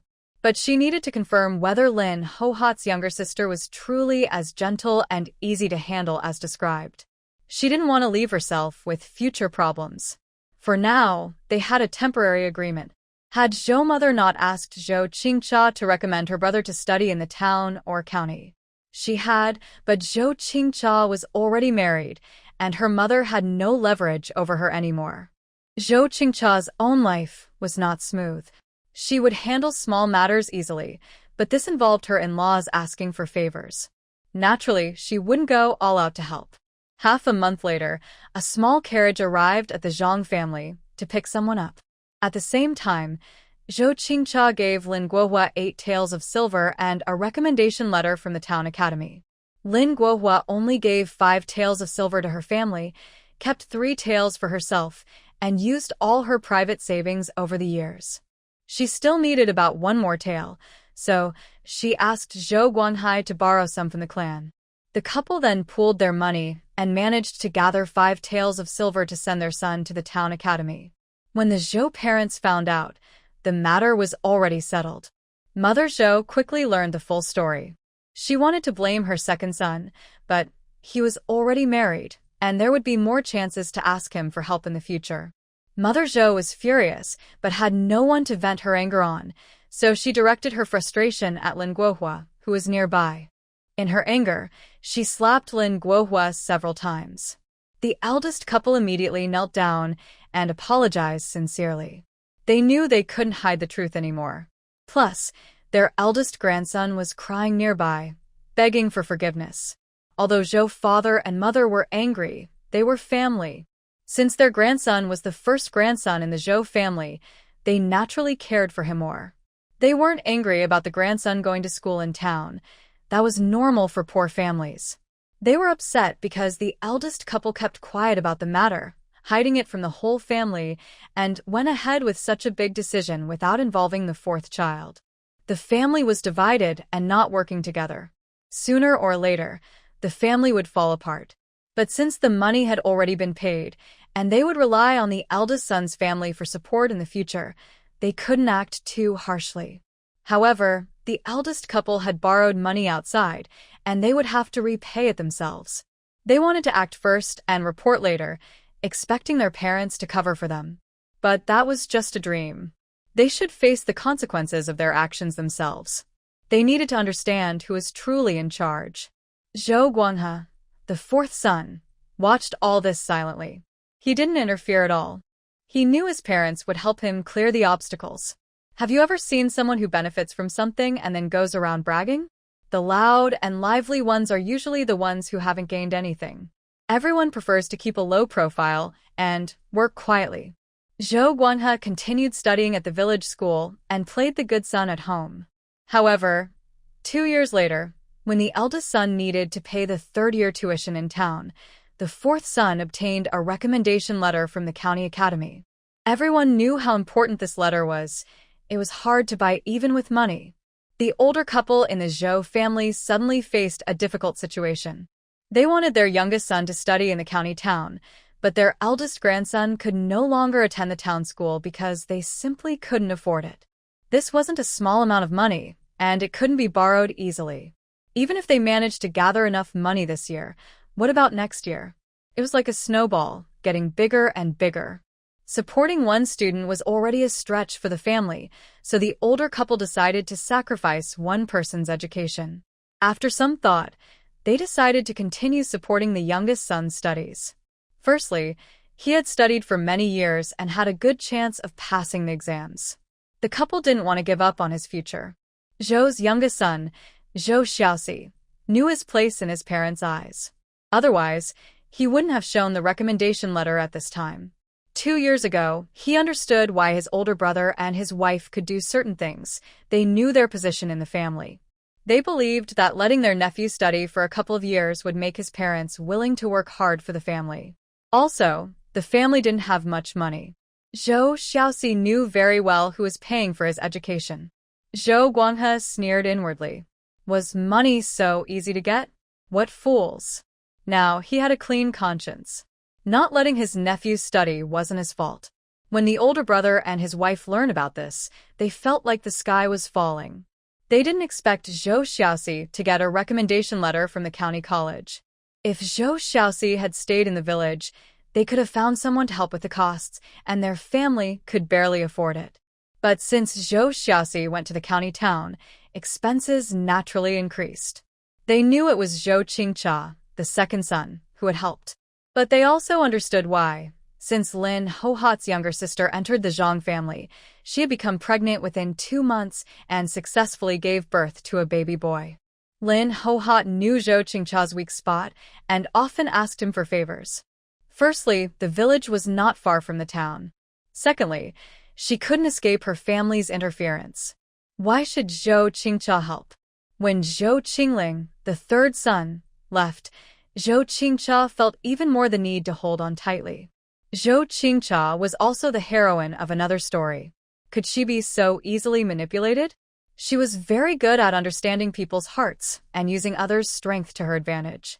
Now, Zhou Qingcha's life wasn't as lively as in the original story, but without children, she managed her life carefully and was better off than most women. Her husband's heart still belonged to her. Last year, Zhou Guanghai failed his exam, and Zhou Chingcha knew that an opportunity had come. The local school was good at teaching reading and writing, but passing the exam was very difficult.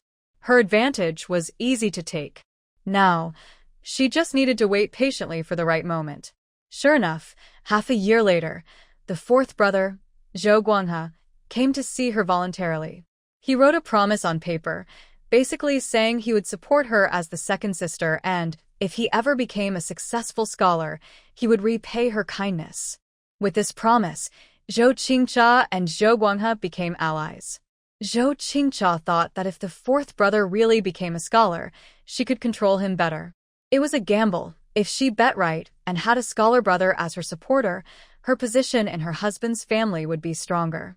Thinking of this, Zhou Chingcha took the promise. Now that that unkind person's child was officially under her name, she felt it was time to do something. Since she found out her son couldn't attend school, Lin Guihua had been distracted these days. She could see that the whole family was ruthless.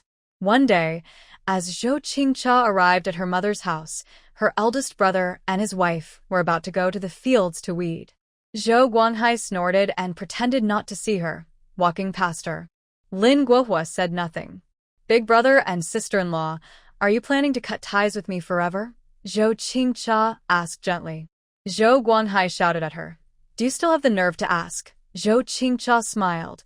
In these 2 years, how much benefit have you gained from me? And your children are still young. Surely, there will be times when you need my help in the future. Hearing this, Lin Guihua felt a bit guilty and said, Second sister, we are all family. Families should support each other. Since you are doing well, helping your eldest brother is only right. Seeing that Zhou Chingcha remained silent, Lin Guihua thought about her son's situation and felt a bit angry. She said, Sometimes we do things wrong. But your nephew truly cares about you, his aunt. How can you cut off his future? That's not true. Did I stop Daba from going to school? Don't forget, I helped Daba find a school in town. I paid for the ink, paper, and brushes these past 2 years. As his aunt, I've done my best. Just think about how much money I've spent. The older couple fell silent. Dabao is my nephew. I care about him, but after all these years of benefiting from me and taking my blood, you just forget it all. Zhou Qingten asked coldly. What do you want then? Lin Guihua asked. 1 or 2 coins, not a penny less. Zhou Qingten looked at Zhou Guanghai. If you still want to be like siblings in the future, return the money to me. The older couple looked at Zhou Chingling in shock. How did the second sister know how much money they had saved? Then Zhou Guanghai, looking shameless, said, Our family hasn't divided yet. I don't have that much money. Second sister doesn't plan to acknowledge me as her older brother, and she doesn't want to rely on her family anymore. Zhou Qingten snorted coldly. Without you as the older brother, the fourth brother will support me just the same. He knew that the second and fourth brothers had teamed up. Zhou Guanghai angrily shouted, Isn't everyone like this? You give some support to your family, isn't that right? But I can't do that and I won't, Zhou Qingten replied firmly. That's too much, Lin Guihua said from the side. Zhou Qingten stayed silent, just watching the couple. He was someone who knew Zhou Guanghai well. Over the years, seeing what she had done, he genuinely feared this second sister. What she promised to give you might not always come through, but what she asks for, no one can stop. Zhou Guanghai wanted to act shamelessly and refuse, but he was afraid. He knew that if he didn't pay Zhou Qingten today, he wouldn't have a good future. Plus, the second sister was right. When his daughter gets married and his son's future depends on her help, he had to think about that. Thinking of this, Zhou Guanghai even felt a bit sorry for himself. What kind of family was this? The parents should have favored him, the eldest son, but their hearts were all biased toward their younger children. They didn't suffer any loss. Usually, his parents kept saying they loved their eldest grandson, but when it mattered, no one could be relied on. The couple exchanged a glance, seeing the helplessness in each other's eyes. What to do? Just give the money. Lin Guihua reached into a hidden corner of the room and took out some secret savings. She took out 5 coins, including 1 or 2 coins, which they had saved by working hard from dawn to dusk. All of it was gone in an instant. Zhou Qingtian took the money, and her face returned to a gentle and kind expression. Big brother and sister-in-law, if you need anything from me in the future, just come find my sister. I will help if I can. When it comes to dealing with people, Zhou Qingtian has never lost her composure. She just observes whether she wants to help or not. She watched her older brother and sister-in-law go to the fields with farming tools. Over the past 2 years, the money she gave the older couple was not much, but she calculated that this was probably all they had saved up. They might have more, but probably no more than that. After all, they're her real brother and sister-in-law. She just wanted to make her point clear. Her money is not so easy to take. After receiving the money, she felt her grievances with them were settled. In the room, Mother Zhou was sewing shoes. Seeing this scene, she didn't side with her son as she usually did. Over the years, her eldest son's thoughts had become more complicated, and she thought he needed to be taught a lesson. She also didn't give Zhou Qingtian a friendly look. Recently, Mother Zhou had been busy packing her son Zhou Guanghai's belongings. Lin Guihua looked very upset, with many bubbles forming at the corners of her mouth. Without the proper support, her family's eldest son would be returning from the town in a few days. A few days later, Zhou Guanghai packed his bag and left Yonglu village amid his family's concern. He took a bull cart from the town to the county seat, filled with hopes for the future but also a bit of sadness about leaving home. However, he soon thought about his third sister, Zhou Chingling, who was still in the county. In the past, the third brother was always busy at home. He used to think he was foolish, just an old ox, but fate is unpredictable. Now, the one doing the best in the family is actually the third brother. Even his parents couldn't criticize Chingling. First, she was too far away, and second, her husband's family was not something they could mess with. They wanted to get some benefits from her, but every holiday, she would send a big basket of gifts. Outsiders envied her, but only they knew what was inside. His parents couldn't speak badly about her, only swallowing their words and feeling resentful. They share both the good and the bad. They dared not say anything bad about their sister. If they did, villagers would laugh at them. Everyone cares about their reputation, and it's not worth tearing the family apart over a few gifts. From this, Zhou Guanghai understood that his third sister was also very capable, someone who couldn't be easily controlled. This time, his cooperation with his second sister was out of necessity.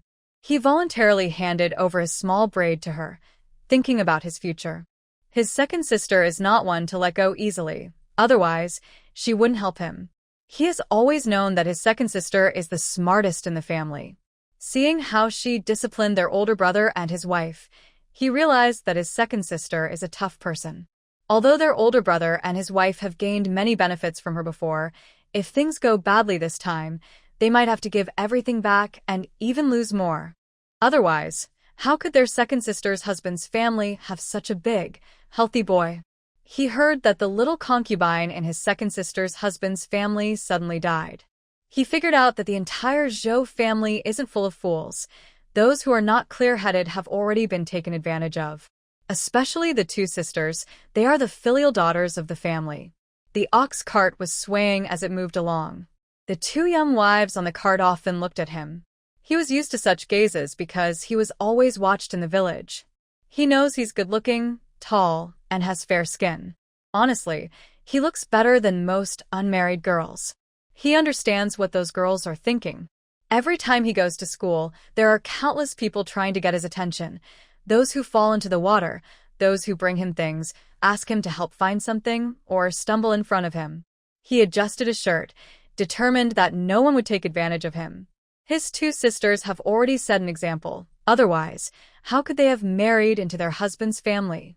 What's the use of being pretty? Does it fill your stomach? Can it help you live a good life? He also looks good. Every day, he looks at himself in the water jar a few more times, better than anything else. He's already of age to marry, and children are running around everywhere. Why is he still single? Isn't he just trying to improve himself? There's nothing shameful about it. Zhou Guanghai never thought his ideas were embarrassing. Who doesn't want a good life? Eating simple food every day or enjoying delicacies. Everyone knows how to choose. He is also a member of the Zhou family, born from the same parents. How could he be much worse than his two sisters? As for why he didn't mention their older brother, he's just a love-struck fool who only cares about his wife. Why bring him up? Zhou Chingling opened the big door, looked at Zhou Guanghai in front of her, and could only sigh inwardly. But she didn't show it, pretending to be close as siblings. Come in quickly. Shun Yi heard the sounds outside and stepped out a few steps, saying, "Little brother is here. Come inside and rest." He casually took the bundle from Zhou Guanghai. Shun Yi said to Zhou Chingling, "Quick, make some food for little brother." Zhou Chingling poured a glass of water for Zhou Guanghai. "Sister didn't know when you'd arrive, so I didn't prepare anything. I'll serve you a bowl of noodles first, and I'll make something delicious tomorrow." After saying that, she went to the kitchen. Zhou Guanghai used the sweet talk he often used to coax Zhou's parents, and by the time Zhou Qingling finished the noodles, the two of them seemed like old friends. Even the three little kids gathered around Zhou Guanghai, chatting happily. Zhou Guanghai had been wandering all day in the ox cart. He was tired and hungry, so he picked up the bowl and ate quickly. Soon, he finished a big bowl of noodles, feeling so hungry that his stomach was uneasy, but he pushed the feeling down. Seeing Zhou Guanghai looking exhausted, Shani said to him, "Go rest now. We can talk about things tomorrow." Zhou Guanghai's eyelids fluttered, and without hesitation, he went to rest. The next day, Zhou Guanghai was worried about the academy. If he didn't report in that day, he wouldn't feel at ease. Shun Yi, Zhou Qingling, and Zhou Guanghai went to the academy. Since the academy was for boys, Zhou Qingling didn't go inside and waited outside for them. Soon, they finished everything and went to the street to buy some daily necessities, including ink, paper, and brushes. Zhou Qingling carefully checked the items to make sure nothing was missing before feeling relieved. Because Shun Yi still had work to do, and long absences from work were not good, he left after confirming there was nothing urgent. The brother and sister carried their things and headed toward the academy. Zhou Qingling told the youngest, "Little brother, go home and tidy up. See if you're missing anything. Study hard at the academy." She warned him, "There are many important people in the county town. Don't get involved in trouble. Of course, if you encounter any problems, come to your brother-in-law. He can help you." Zhou Guanghai quickly nodded. "Sister, don't worry. I know what to do." He wasn't in the mood to play with cats or dogs. He knew exactly how he got here. He did have some mischievous ideas, but he knew his family didn't have the strength for that. Also, there wasn't much love between him and his sister. Even though they spoke warmly now, if he ever did something wrong, his third sister could easily cut him off. If he was reckless and caused trouble for his brother-in-law, his third sister might abandon him completely, using him as a sacrifice. He understood his two older sisters very well, so now he had to study hard and honestly. They were all from the same family, and no one was easy to deal with. When they reached the school gate, Zhou Guanghai took the things from Zhou Qingling's hands and took out 1 or 2 silver coins from his inner shirt. The money for buying things was always given by Zhou Qingling. His brother-in-law accompanied him back and forth, making many connections. Zhou Guanghai estimated in his mind that he had spent less than 1 or 2 silver coins, so he simply took out 1 or 2 silver coins. Sure enough, his third sister only pretended to refuse and then took the money. His eyes looked warmer when she looked at him. After seeing off his third sister, Zhou Guanghai turned and entered the school. After a few days, he had a rough understanding of the school and his classmates. Because of Shun Yi, those classmates from wealthy and noble families were quite polite to him. They didn't look down on him for coming from a small place. But Zhou Guanghai knew they were not from the same social class. He quickly slipped away and decided to keep less contact in the future. Shun Yi came home in the evening and saw his wife looking very happy. His mood also improved. They had been married for a long time, and Shun Yi knew his wife well. She disliked trouble and lacked a sense of security. She rarely mentioned her family matters, so he had been very accommodating over the years. When her younger brother came, he did his best to help. wanting his wife to be happier. She was his wife, someone he wanted to spend his life with, so he just wanted her to be happy. As the weather got hotter, the two little boys ran outside every day. They played for a short while, then were covered in sweat, and their clothes became very dirty. Zhou Chingling had to take off their clothes and change them for clean ones.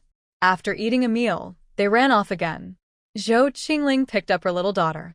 She still thought her daughter was the best, soft and fragrant, more lovable than her two brothers. One day, Zhou Qingling invited Aunt Hua to the cloth shop to buy some fabric. The fabric was very good, light and breathable. She planned to make a lining for herself. As they reached the alley entrance, they heard a quarrel from a nearby house, with shouting and children crying loudly. "This life is impossible to live," someone said. "My mother-in-law favors her own children. We're all grandchildren, but does she think my child is adopted?" Wow, wow, wow.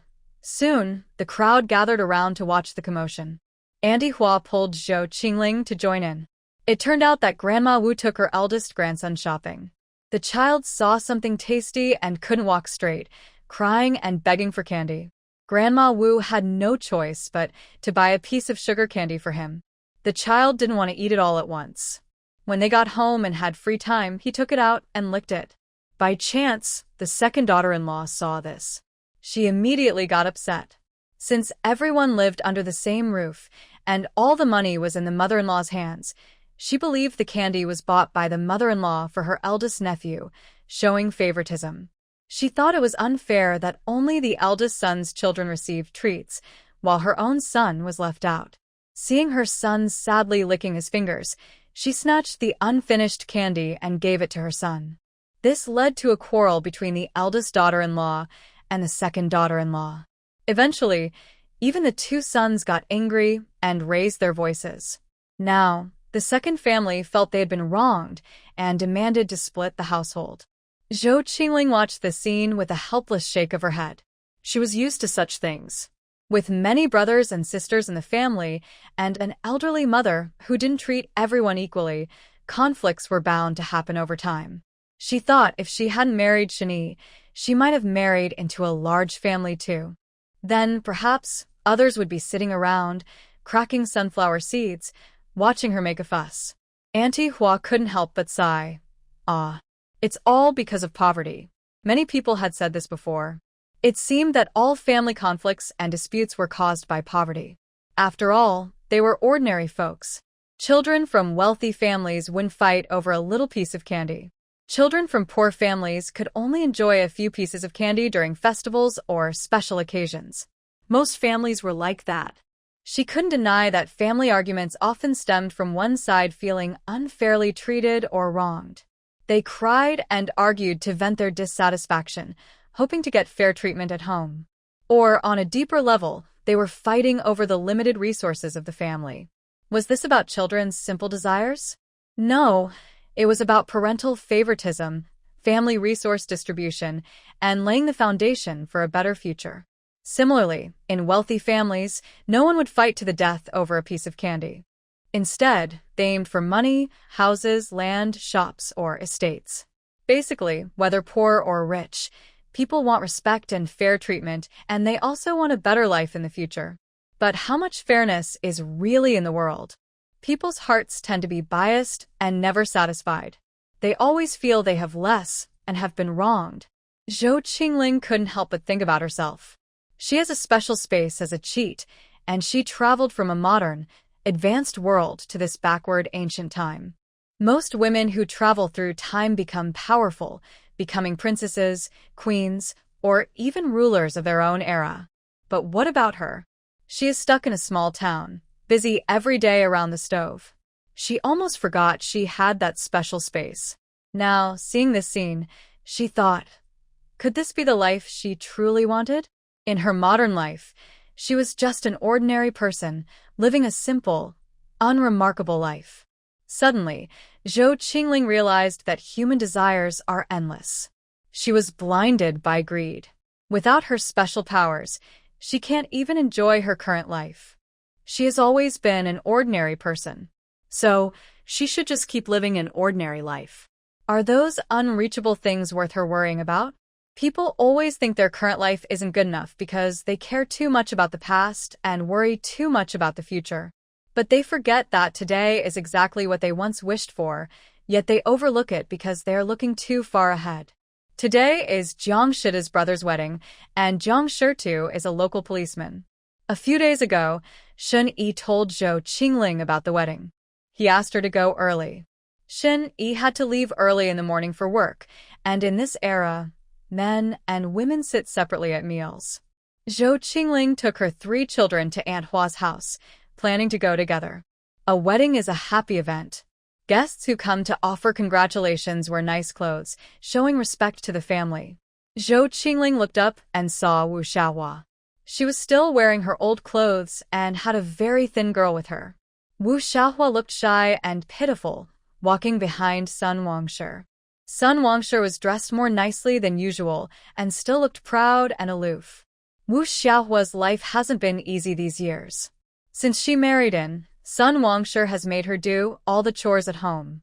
From her appearance, it's clear she and Sun Wangshi are more like sisters than mother and daughter. The neighbors both sympathized with and disliked Wu Xiaohua because whenever they talked to her, she would complain about how hard life was at her parents' home and how her brother and sister-in-law treated her badly. She would repeatedly talk about how the villagers bullied her. Hearing her go on and on about these things made people feel upset, and gradually, they didn't want to chat with her anymore. When Wu Xiaohua first got married, Sun Wangshi gave her a few decent clothes. Although they were old, they had no patches. It wasn't because Sun Wangshi was particularly kind or caring, but because her own son was a scholar. Seeing Wu Xiaohua's patched clothes, she thought it was embarrassing for their family.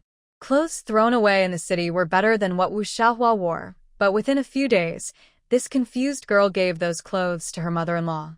Of course, she was often scolded by Sun Wangshi. Since then, Wu Xiaohua never received a good piece of clothing again. The clothes she wore were discarded by Sun Wangshi, and Wu Xiaohua became like a hard-working old ox in the family. Zhou Qingling and Aunt Hua ignored the quarrel between the mother-in-law and daughter-in-law and went to Jiang Shida's house. When they arrived, many people had already gathered. A shelter was set up in the yard, and the master cook was directing his apprentices to cut vegetables. As soon as they entered the yard, the smell of meat hit their noses. Soon, the bride's family returned, beating drums, ringing firecrackers, and the whole yard became lively. Jiang Shida's wife and mother kept everything tidy inside and outside the house. Not long after, the bride and groom entered the yard to pay homage to heaven and earth. In big families, weddings are usually held at dusk because the character for wedding also means dusk, which they consider an auspicious time. It was clear that both families put a lot of effort into this wedding, and the bride also brought a lot of dowry. When they paid homage to heaven and earth, people started talking about how grand the Jiang family's wedding was, with many dishes including meat. Naturally, some began to speculate about the groom's older brother Jiang Shirtu and how much his monthly salary as a constable was. Zhou Qingling listened nearby, knowing all this. In fact, being a constable paid quite well.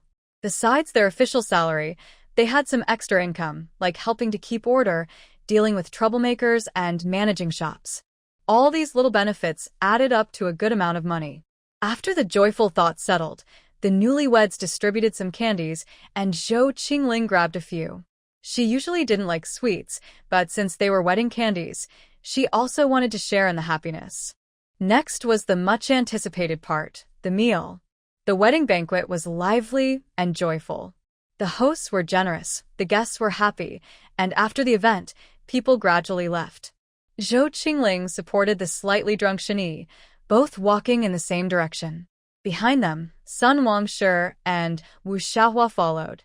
Wu Xiaohua looked at the person ahead with resentment, especially at that face. Over the years, that face seemed unchanged. Wu Xiaohua couldn't help but touch her own cheek. Her rough hands were full of calluses. At this moment, she felt inferior. Why was that woman living so well, even having 2 sons, while she, after giving birth to that money-losing child, hadn't had any more pregnancies? She angrily pinched the little girl beside her.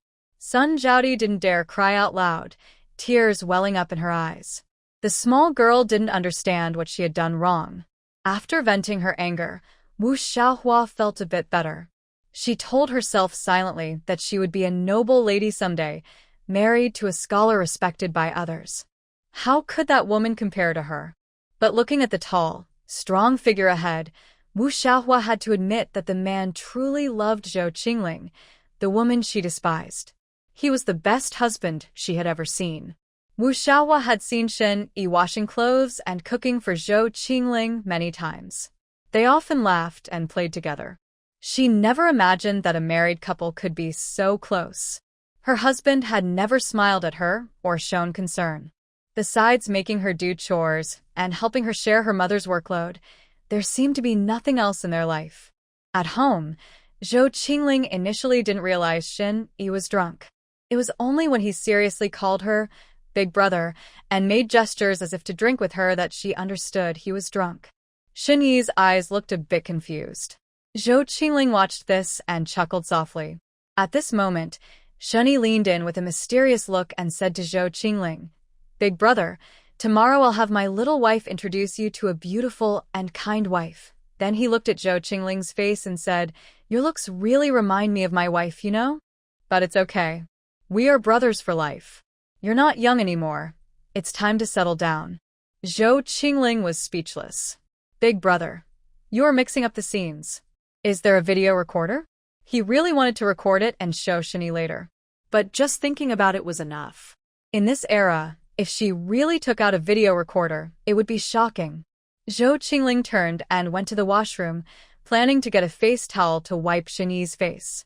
Seeing no one paying attention to him, Shen Yi swayed and followed Zhou Qingling out of the room, opening his mouth to face the northwest wind, and started reciting the 1,000-character classic. Zhou Qingling.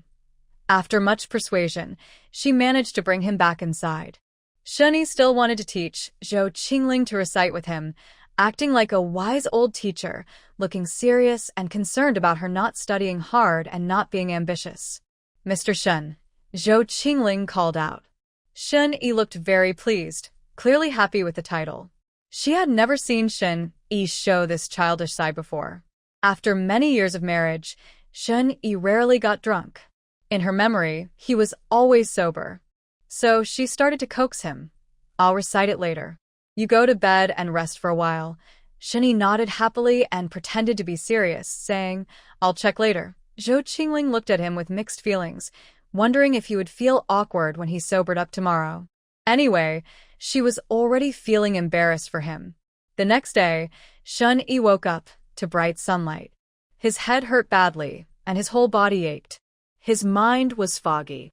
Seeing Zhou Qingling with a very strange smile, Shen Yi felt a bit uneasy and asked, "What's wrong? Don't you remember?" Zhou Qingling was a little surprised. How could such a shocking thing only she know? If he didn't remember, what was the point? How could she tease him? Shen Yi looked at Zhou Qingling blankly. "I should remember something." He thought carefully and then shook his head. I think I drank too much yesterday." Zhou Qingling nodded confidently. "Yes, you really drank too much yesterday." She originally planned to repeat what happened last night, but she didn't know how to say it. She hesitated for a long time but didn't speak, feeling uncomfortable and suffocated inside. Shen Yi felt a bit guilty as he left the room. He scooped up some water to wash his face and looked up at the sky with a sense of helplessness. He wondered what he had done that he must hide from his young wife. He was starting to remember everything. Since Wu Xiaohua reflected on her actions, her mind often saw Shen Yi's figure. She felt like a watcher. Whenever Shen Yi went to work or came home, Wu Xiaohua would create chances to meet him by accident or hide in a corner to secretly watch him. Unfortunately, Shen Yi never looked at her much, which made Wu Xiaohua feel disappointed. She dreamed that if only she had married him from the start. Shen Yi's family was clean, and there was no nagging mother-in-law making her work all day. Plus, Shen Yi earned money, so life would be easier. She could also send money to her family and nephew. She and Zhou Qingling both came from the countryside. In the end, she was just less lucky than Zhou Qingling, that unkind woman. Thinking this made her even angrier. Yi didn't look at her, because that unkind woman used charm tricks. Wu Xiaohua thought she could learn those tricks too. From that day, Chingling always felt like someone was watching her. It made her uncomfortable, but she couldn't find where the gaze was coming from, which made her nervous. One day, Chingling came back from the market with vegetables.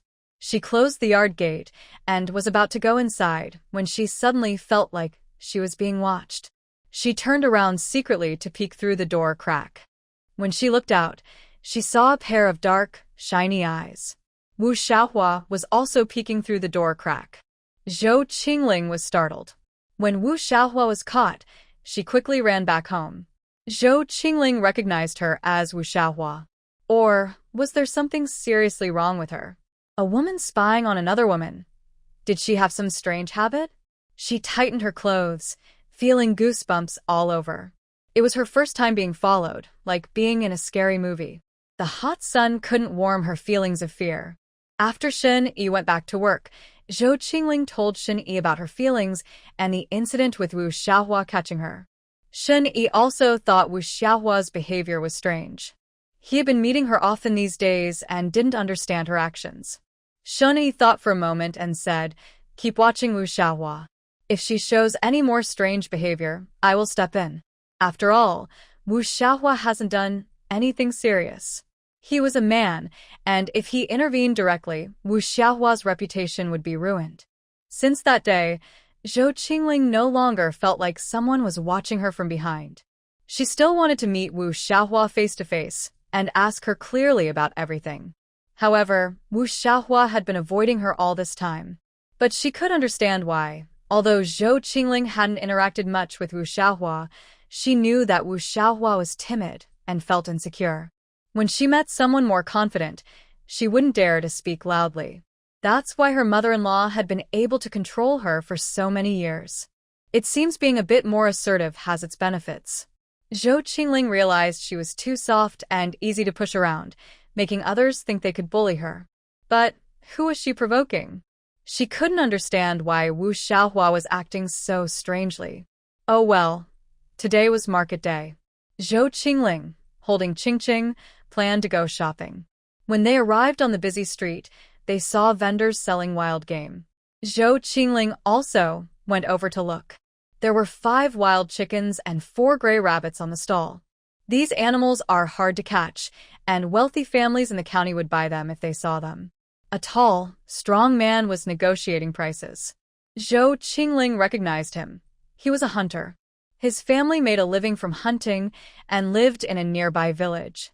Over the years, Chingling often bought wild game from him. There weren't many hunters nearby, and the old residents of the town knew him. His father used to sell game here, but in recent years, his father hadn't come to the town often. Now, it was him who came instead. This hunter had thick eyebrows and big eyes. He smiled easily, making people feel friendly.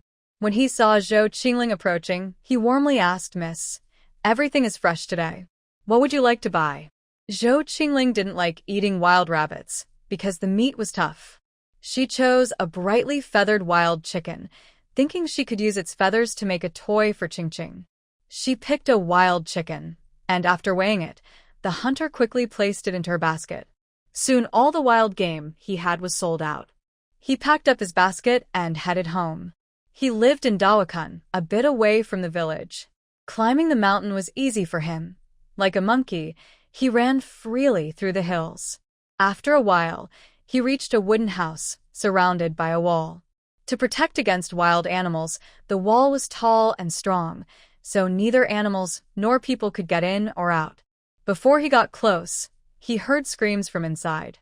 It was the voice of a woman. A big man with a mischievous smile was pulling at her, his grin sending a chill down her spine. During the market, he seemed like a different person. He quickened his steps, unlocked the door, and went inside. Just then, his father came out of the side room, looking very healthy and satisfied. Demao is back. Demao nodded and went to the kitchen. After eating a quick meal, he went into the side room. Soon, the sound of a woman's crying was heard again.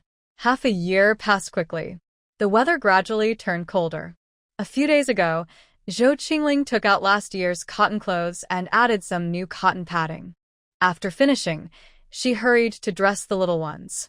Today, she steamed some rice cakes topped with red dates, which looked very delicious.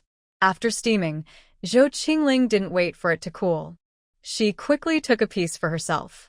It was fluffy, soft, and tasty. She blew on her rice cake and then handed it to Chingcha, who was drooling nearby. Chingcha took it happily and ate it with great satisfaction.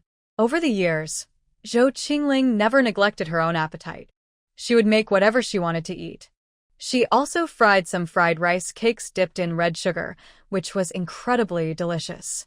The little girl happily ate the red sugar, smelling sweet. Soon, Shun Ping and Shunin, the mischievous boys, returned from school.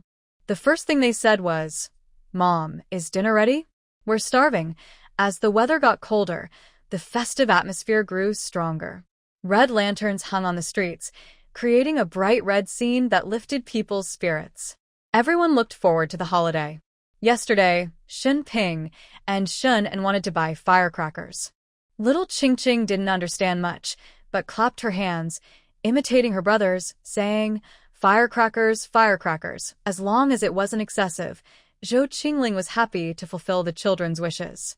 Everyone has childhood memories of begging their parents for sparklers and small firecrackers. Zhou Qingling also bought some snacks and preserved fruits to enjoy. On the winter solstice, Zhou Qingling made dumplings with pork and cabbage filling. She also prepared a few other dishes. A few days earlier, she told Zhou Guanghai that she would host a meal on the winter solstice. She and her younger brother lived in a nearby county city, so she made sure to follow proper etiquette. Every year during festivals, Zhou Qingling would invite Zhou Guanghai to join the family reunion dinner. Anyone who saw this would say their sibling relationship was very good. That day, Zhou Guanghai arrived early, carrying a jar of wine and some snacks and candies for the children. Zhou Guanghai has never let others find fault with him. Whenever he arrives, he immediately helps Zhou Qingling with chores. Unlike the neighbor Sun family, who act like nobles and claim to be above household chores, Zhou Guanghai is practical and down-to-earth. Shen Yi watches his younger brother-in-law work hard and speak kindly. Their relationship is growing closer. As the new year approaches, Zhou Guanghai's school begins holiday.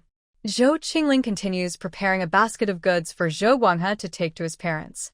After all, filial piety is the most important of all virtues. It's about the heart, not appearances. Poor families often have unfilial children, and lust is the worst vice. It's about the heart, not appearances. No one is perfect. Zhou Guanghai's parents don't rely on Zhou Qingling to support them because they know that as long as their youngest son stays at the school, they won't offend Zhou Qingling. Besides, Zhou Qingling doesn't need to do anything. Zhou Guanghai will handle any trouble. After the beginning of spring, the weather warms up. Following the spring rain, wild vegetables start to sprout.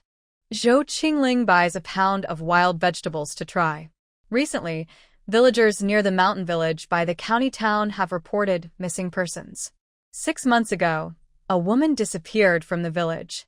Her family was traditional and thought she ran away with a wild man, blaming her for being disobedient. Her parents scolded her for days, but didn't think much of it. The village chief asked her family about her, but they weren't concerned, so nothing came of it. Now, another woman has gone missing, and villagers are suspicious. They asked the village chief to report it to the authorities. Shun Yi has been away for 3 days. When night falls, Zhou Qingling locks the door and her family rests in one room. Since Shun Yi isn't home, she doesn't sleep deeply. That day, just as Zhou Qingling was about to lie down, she heard a knock at the door. She asked carefully, and when she recognized a familiar voice, all her defenses fell away. Her heart was filled with joy. Seeing Shun Yi with a scruffy beard and tired face, his clothes dirty, Zhou Qingling felt distressed. She didn't know when her feelings for Shun Yi had become so deep. Was it when he told her about his background, or during the long nights they spent together? Her guarded heart gradually relaxed, no longer feeling lonely, and she felt the warmth of home. Zhou Qingling quickly fetched water for Shun Yi to wash up. She then went to the kitchen and cooked a big bowl of noodles with 2 poached eggs, adding some small greens just before serving. She also made 2 egg pancakes. Shen Yi ate without lifting his head, clearly very hungry, which made Zhou Qingling feel sad for him. She hurriedly brought a glass of honey water. Shen Yi ate quickly, watching his wife busy with everything. He felt that being with her was sweeter than honey. He pulled Zhou Qingling close, and their noses touched as they shared each other's breath. They had a good sleep that night. Since Zhou Qinghua had a son, her long-standing worries disappeared. It didn't matter if the child wasn't born from her body. Raising him was more important than giving birth. This was her own son. Moreover, the obstacle that stood between mother and son was gone. From now on, this child would be the head of the Zhang family, and he was her real son. Even if the child later found out she wasn't his biological mother, it didn't matter. As long as the family valued face, any shameful act by the biological mother would be hidden by the family. Zhou Qinghua looked at the scars on her arm and felt that everything was worth it. Over the years, she had been following Zhang Yukai, learning to read and understand the family accounts. Because her in-laws disliked her for not having children, they didn't trust her with the family business. So, her in-laws kept control of the shop and didn't let Zhou Qinghua get involved. But was Zhou Qinghua the type to accept her fate quietly? No. When her in-laws didn't let her manage the shop, she secretly studied on her own, trying to make up for her lack of knowledge. She wished she were a man, so she could excel in learning and managing. In these areas, she was better than anyone. Her husband's family was in the fabric business. She often interacted with town ladies and young women. When a girl was about to marry, or when a family had a new concubine, or when people had hobbies or taboos, the townspeople would talk about it in their free time. But Zhou Qinghua paid close attention. She recorded everything she heard, whether true or false, in her notebook. It was also a good way to practice her writing. Over the years, she learned about the families in town, their household members, relationships between main wives and concubines, family conflicts, hobbies, clothing, eating habits, and taboos. After summarizing this information, Zhou Qinghua carefully studied each family's situation and gradually found ways to influence them. In half a year, she brought many new customers to the Zhang fabric shop. Despite this success, Zhou Chingling didn't become proud or boastful. Instead, she became even more respectful and filial to her in-laws. Every day, she greets her in-laws politely, helping them wash their faces and comb their hair. She does everything carefully, leaving her mother-in-law with no reason to find fault. Her mother-in-law secretly admits that, besides not having given birth to a child for the Zhang family, her daughter-in-law has no flaws. Neighbors often praise Zhou Chingcha. She is kind, hardworking, and a good daughter-in-law. When they see her, they always say hello. My daughter's wedding dress was altered by Acha. She helped change it twice and was never impatient. My daughter is very happy with it. The clothes I wear were chosen by Acha. My husband says the color really suits me. Yanglu Village, Zhou family. Zhou Guanghai and his wife spent the whole day planting rice seedlings. Now they lie in bed, exhausted and tired. It's been a year, and they feel weak and lacking energy in everything they do. Lin Guihua touches her rough hands and asks, "Brother Dahai, does our son have no hope of going to school?" Zhou Guanghai sighs. "We really can't afford it." Lin Guihua doesn't dare ask her younger sister for money. She has seen how resourceful Zhou Chingcha can be. Moreover, after her younger sister had a son, she was confident she would have a good life with the Zhang family. But the Zhang family said her sister ran away with a traveling merchant. Lin Guihua knows her sister's personality well and doesn't believe that story. The Zhang family claims her sister died suddenly from illness to protect their reputation. No one cares about a concubine's life or death. Lin Guihua doesn't dare think too much. She fears that if she knows too much, her own life might be in danger. Her expression becomes a bit blank. "Brother Dahai, do you think I wanted too much back then? Was I too greedy, which made the second and fourth brothers team up against us?" Zhou Guanghai pats her hand. "Don't think too much. People have a natural desire for a better life. There's nothing wrong with fighting for your children's future. If a person doesn't compete or fight, they either live comfortably or have someone planning for them. They don't need to worry and can get what they want. People at the bottom of society, like wildflowers and weeds by the roadside, must struggle to survive. Otherwise, they get trampled or wither away without nourishment. After hearing this, Lin Guihua feels a bit better. She thinks to herself, if she wasn't greedy or scheming, she wouldn't be where she is today. That's right. We learn from setbacks and become wiser. In the future, when choosing friends or making decisions, we should be careful not to offend others. If we can't handle it, we should be honest and respectful, just like your second sister. We should take good care of her. Lin Guihua thought about what had happened before. She realized she couldn't take all the good things for herself, or else she would push people away. When people have no way out, they might fight back fiercely. She continued, when we sent our son to the town, we really overlooked our fourth child. He studied in the village for many years, but never had a chance to go to the town school. For our son, that was a way out. But at that time, our fourth was already a young scholar. Going to the town school was like a lifeline for him. She added, our desires were too big. Our parents' anger at us affected our eldest son, which made us stand by and do nothing. If we had given the chance to our fourth, he would have been grateful. Our parents would have looked up to us more. Our son could have continued studying at the village school. In the end, we hurt our fourth and our parents' feelings.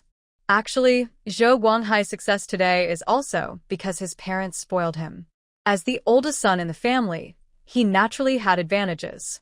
Many things didn't need to be fought for. Benefits came easily to him. He grew up with his parents' love and attention. Being their first child, and a boy, they loved him more. This made him less responsible and less willing to take on duties. At home, Guanghai didn't need to give way to anyone or worry about others' opinions. He only thought about himself and was straightforward. Because of this, among his siblings, he was not very clever or strategic.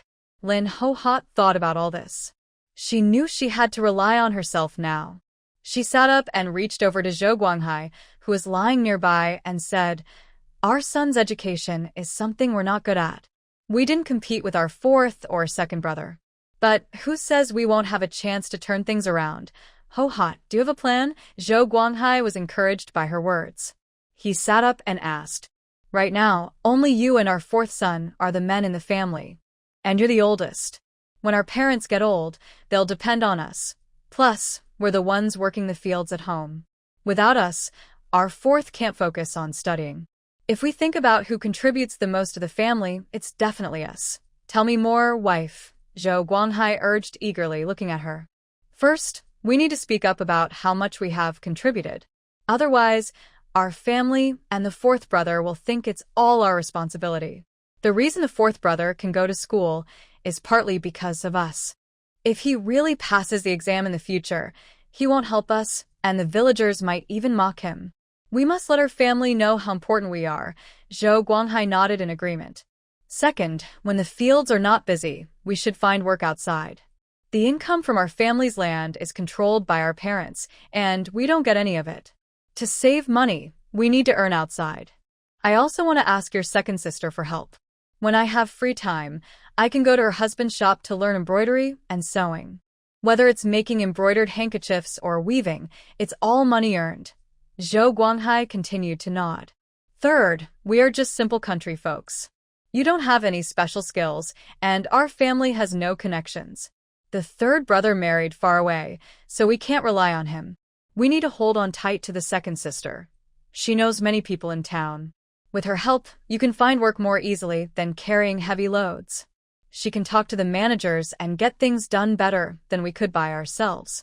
If we work hard for a couple of years and save some money, we can send Dabo back to school.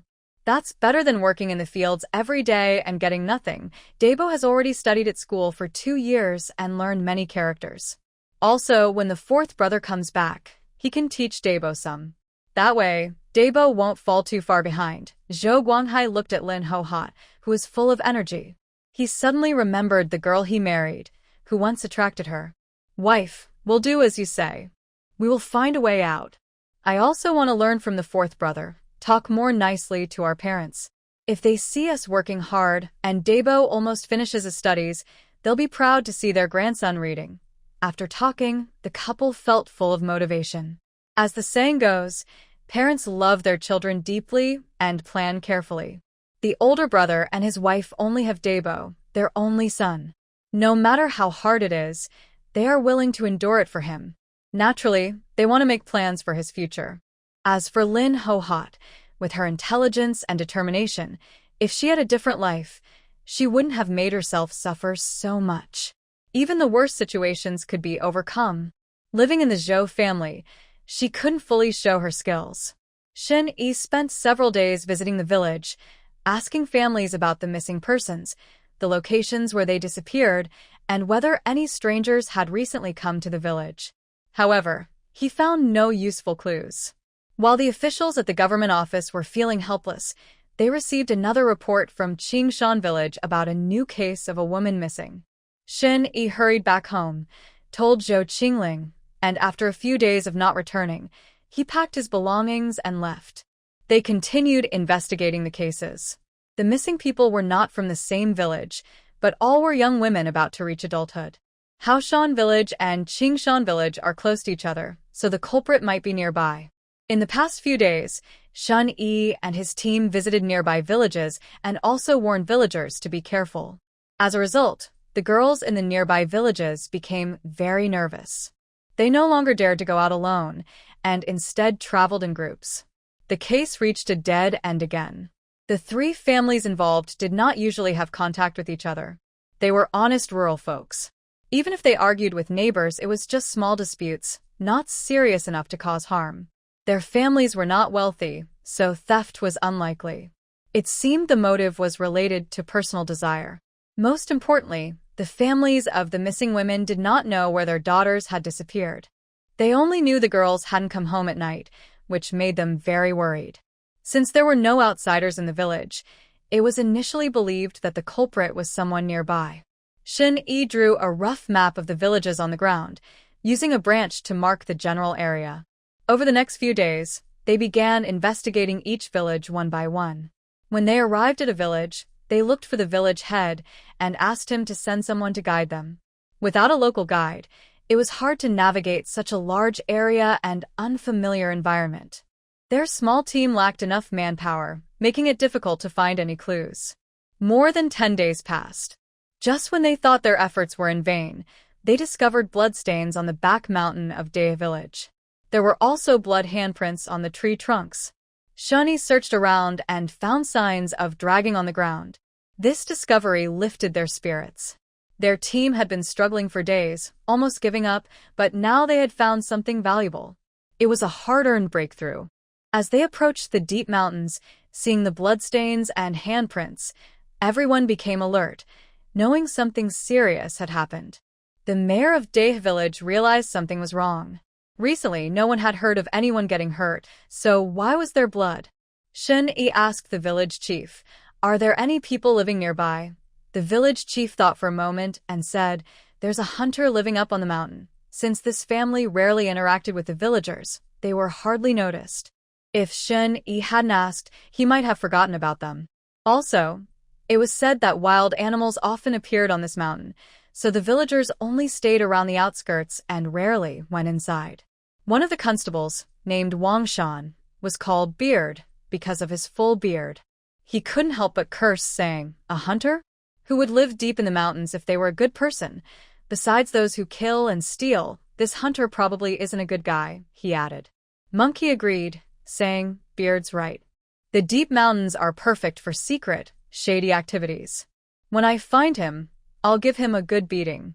Grandpa's been through a lot these days." After venting, they started searching forward. Half an hour later, they spotted a dull gray house hidden in the shadows. It looked plain, surrounded by tall stone walls that blocked the view completely. The village chief, visiting this place for the first time, said to Shen Yi and the others, "Sir, this should be the place." At that moment, smoke was rising from the chimney, showing someone was inside. Shen Yi and his team didn't dare get too close. If this hunter was really the culprit, they didn't want to alert him. Monkey took the lead. He was quick and agile, saying, "Boss, I'll go take a look." He bent down and carefully approached the house. Monkey's nickname suited him. He first found a big tree nearby, climbed up quickly, and observed everything in the yard from above. After about the time it takes to burn an incense stick, Monkey came back looking serious. "Boss, I'm pretty sure this scoundrel is responsible." He listened carefully and reported that inside the house, he heard a woman crying. Outside, there was a pigsty with a small wild pig and a woman chained with iron. The woman's face was hidden, covered in dirt and rags, with a blank stare. She looked like she had gone mad. Thanks to Monkey's report, everyone was almost certain the women had been captured by this hunter. The village chief listened carefully and looked very surprised. Although he rarely interacted with his hunter family, he thought the father and son seemed kind and friendly. He couldn't believe they would do such cruel things. He thought to himself that people shouldn't be judged by looks. Damn those wicked people. Every family is girls, and even though he wasn't very caring about his own daughter, she was still his flesh and blood. He felt angry and thought, how could anyone treat a good girl so badly? As a parent, he couldn't accept it. But he didn't want to get involved. He was old and weak, even though he wasn't yet 35. He decided to leave it to the officials and be their support. Shun Yi and his friends had planned their actions based on the terrain. They had worked together for many years and knew each other well. When Shun Yi gave the order, everyone understood what to do. The house had only one main door, so they just needed to guard it to prevent anyone from escaping. As they broke open the courtyard gate, the father and son were very alert. They quickly ran into the house, not because they wanted to escape, but because they had a backup plan. Mao moved aside a wooden box in the northwest corner, dug through the dirt on top, lifted the wooden floorboard, and then slipped into a tunnel underground. When Shun Yi and his team entered the house, the old hunter was not as quick as his son. Realizing he couldn't escape, he wanted to buy his son some time. He grabbed a knife and swung at the officers. In just a few moves, the old hunter was subdued, but his son managed to escape. Mao was very familiar with the mountain area, like his own backyard. He moved swiftly and disappeared into the mountains in no time. Shun Yi and his team felt disappointed, but knew they had made progress. They now knew who the culprit was and had caught one person. It wasn't a total loss. Monkey unlocked the door of a side room. Inside, a woman was trembling in the corner, waving her hands around and mumbling, "No, no." All the men present saw that she was very upset. They tried to comfort her kindly at the door. After talking for a while, the woman gradually calmed down. She seemed to have been recently captured and was not completely crazy. The woman in the pig pen had gone completely mad, acting like a puppet, not struggling or fighting back. Under Shun Yi and his team's questioning, the old hunter revealed where he had buried the bodies over the past few years. Huzi went back to the village chief and asked him to call some villagers to help. The village chief quickly returned to the village and soon brought 6 young men to help. A few people dug up 8 skeletons, 5 of which were men and 3 women. According to the old hunter, some of these people were traveling merchants or lone travelers. The men were greedy and dangerous, while the women were slowly tortured and eventually buried in the backyard. Shun Yi asked the village chief for help to move the bodies back to the county town. He also took the old hunter to jail. When Shun Yi and his team went back to search for Mao, several days had passed and they hadn't seen a single sign of him. Mao grew up in the mountains. If he didn't come out on his own, it was very hard to find him. At this moment, a sneaky figure appeared in the abandoned yard of the county town. It was Mao. Instead of running into the mountains, he came straight to the town. Mao hid in a corner among the beggars. His eyes looked fierce, and a sly smile appeared on his face. No matter how the officials tried, they couldn't figure out how he managed to appear right under their noses. He felt a thrill, as if he was teasing those who usually looked down on him. Thinking this, Mao decided to do something else for a while, giving the officers some time. He got up and went to a small alley, hiding and waiting. Meanwhile, Wu Xiaohua had just finished washing clothes and was returning to the old master's house. She was rubbing her sore shoulders. Unaware, she suddenly bumped into a man and was embraced in his arms. Looking up, she saw it was the young hunter who often came to the town. Although Wu Xiaohua had never bought his game, she was familiar with him after living in the town for many years. She quickly stepped back. At that moment, a deep, magnetic voice said, "Big sister, I was in a hurry to leave. Are you all right?" Wu Xiaohua's face turned a little red. She shook her head and was about to leave. Just then, the young man asked, "Excuse me, how do I get to the county town's constable's house?" He smiled brightly and added, "His wife ordered a wild chicken for me, and I brought it over." When Wu Xiaohua heard it was Zhou Chingling, she immediately felt annoyed.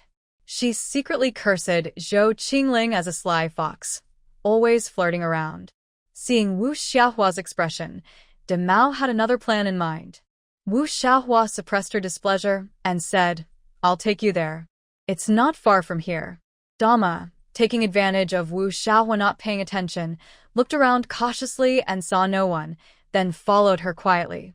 These past few days, Zhou Qingling had been feeling uneasy, as if something was about to happen. She always trusted her instincts. Zhou Qingling told the academy that her 2 children were sick, and since Shen Yi was not at home, she and her children stayed inside, rarely going out. She hadn't even gone shopping, instead eating from the supplies at home. What Zhou Qingling didn't know was that she had to be very careful, as her caution had saved her life. One day, someone knocked on the courtyard gate. Zhou Qingling went to see who it was, thinking it might be Aunt Hua, but it was Wu Xiaohua. Since Wu Xiaohua had peeked at her last time, and she caught her, they hadn't met again. Zhou Qingling wondered why Wu Xiaohua was looking for her today. Zhou Qingling asked through the gate, "What do you want?" "I have something to tell you. Can you open the door?" Zhou Qingling didn't know what Wu Xiaohua was up to. After all these years, besides being neighbors, they didn't have much contact. "Just say what you want," Zhou Qingling replied coldly, not giving her any face. "Are you really so rude? Can't you open the door?" Zhou Qingling felt Wu Xiaohua was becoming more strange. Now, only she and the children were at home. She felt there was more than one person outside the gate, as if someone was secretly watching her. Zhou Qingling always trusted her instincts. She didn't waste time talking to Wu Xiaohua and turned back to her room. Seeing no movement inside, Wu Xiaohua turned to walk toward the alley. She saw a young man hiding in the shadows, and her heart suddenly started pounding. She won't open the door. The young man didn't speak, but made a gesture for her to follow. They went together to an abandoned house. In the past few days, Wu Xiaohua's mood had changed. She was still the same person, but more energetic, with a sparkle in her eyes.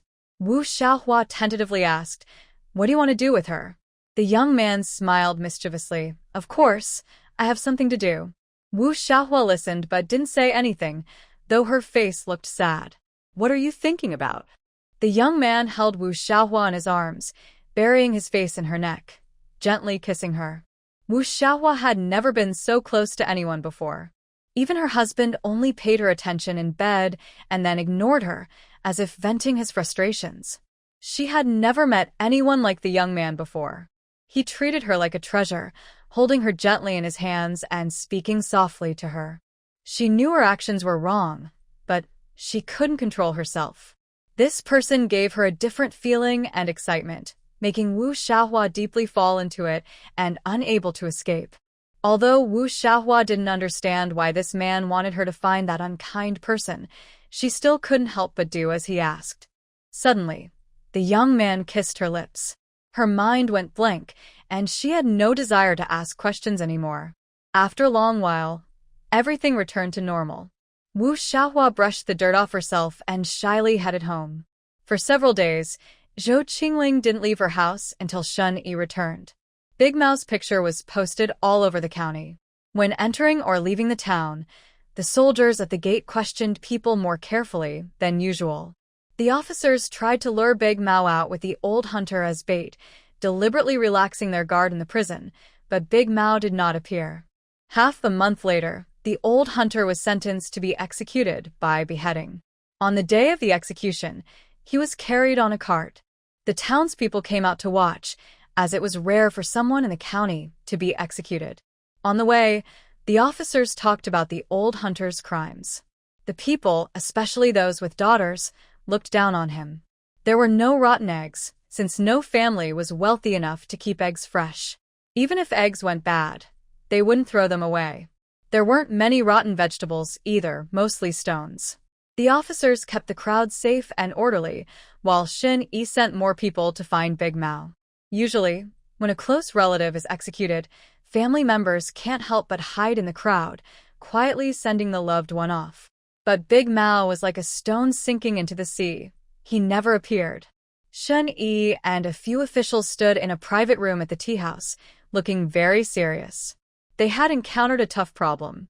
Shin Yi thought to himself that Big Mao was even harder to deal with than he had imagined. After the old hunter was executed, everyone thought Big Mao wouldn't show up again.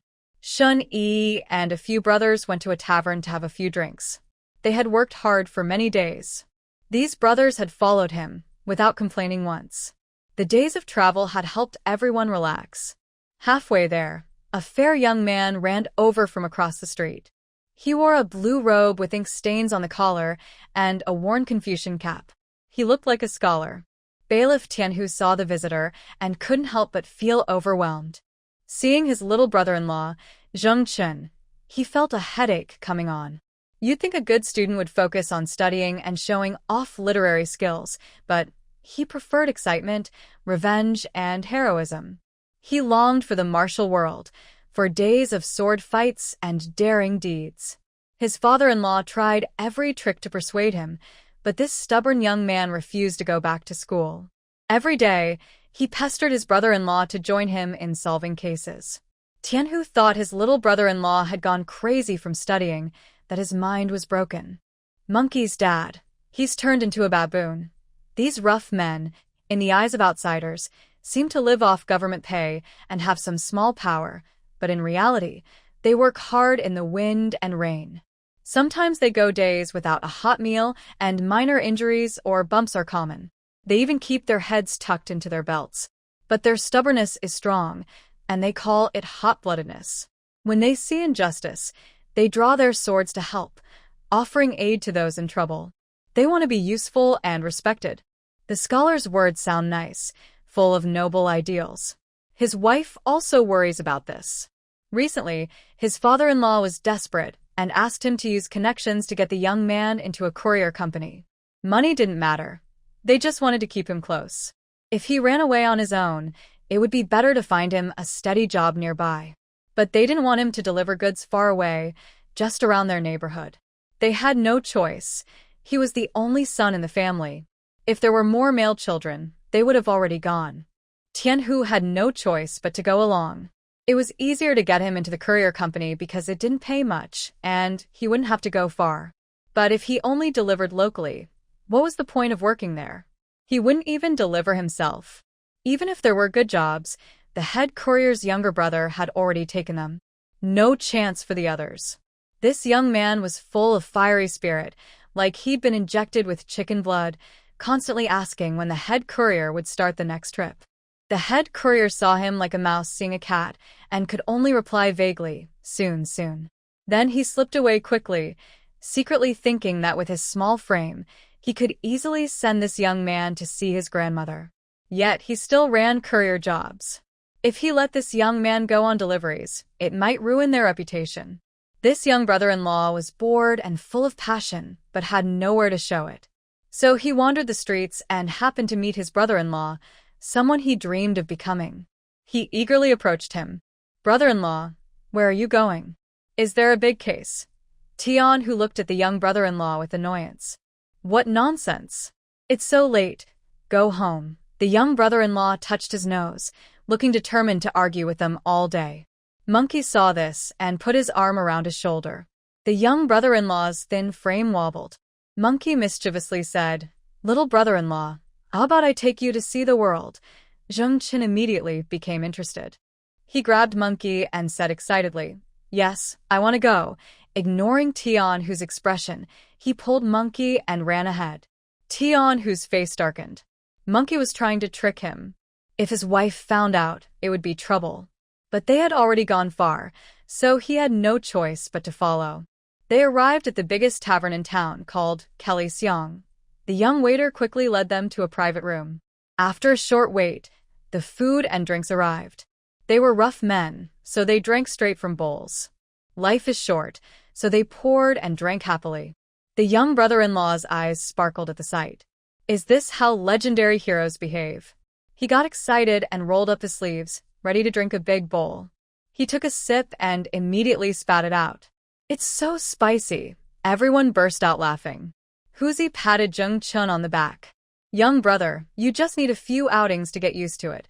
Huzi then said, Boss, isn't it boring to drink without entertainment? Why not invite Guihua to sing a little tune? He called the waiter to invite Guihua over. Soon, Guihua came holding a pipa, bowed politely, and began to sing. Her voice was clear and bright, like a nightingale singing. It was pure and ethereal, as if blessed by heaven. She was singing a song called Longing for Each Other, from the music troupe. After the song, everyone was tired from the past few days. They weren't really paying attention, just enjoying the lively music. But the young brother-in-law listened carefully and nodded repeatedly. Guihua, your voice is so pure. That last song sounded a bit sad. It doesn't suit you. Guihua looked a little embarrassed. If the guests weren't satisfied, she wouldn't get tips. Are you saying I sing badly, sir? No, you sing very well, but it can be better as long as you find the right style for you. Right style for me? Guihua whispered softly.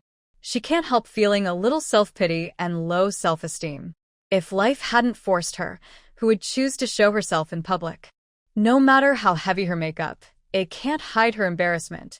My lord, you're joking. Madam, if you don't mind, I would like to send you a song I wrote. Guihua is surprised.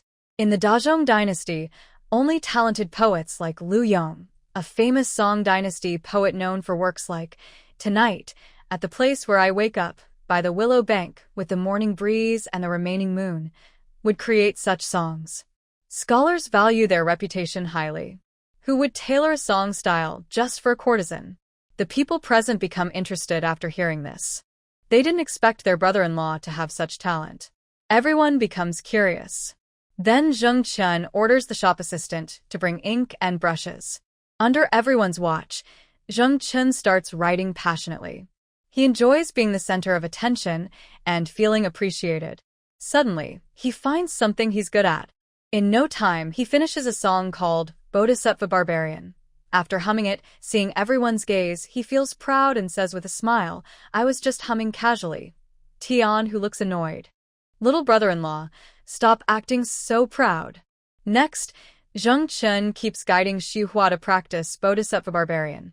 Guihua, being professional, learns quickly.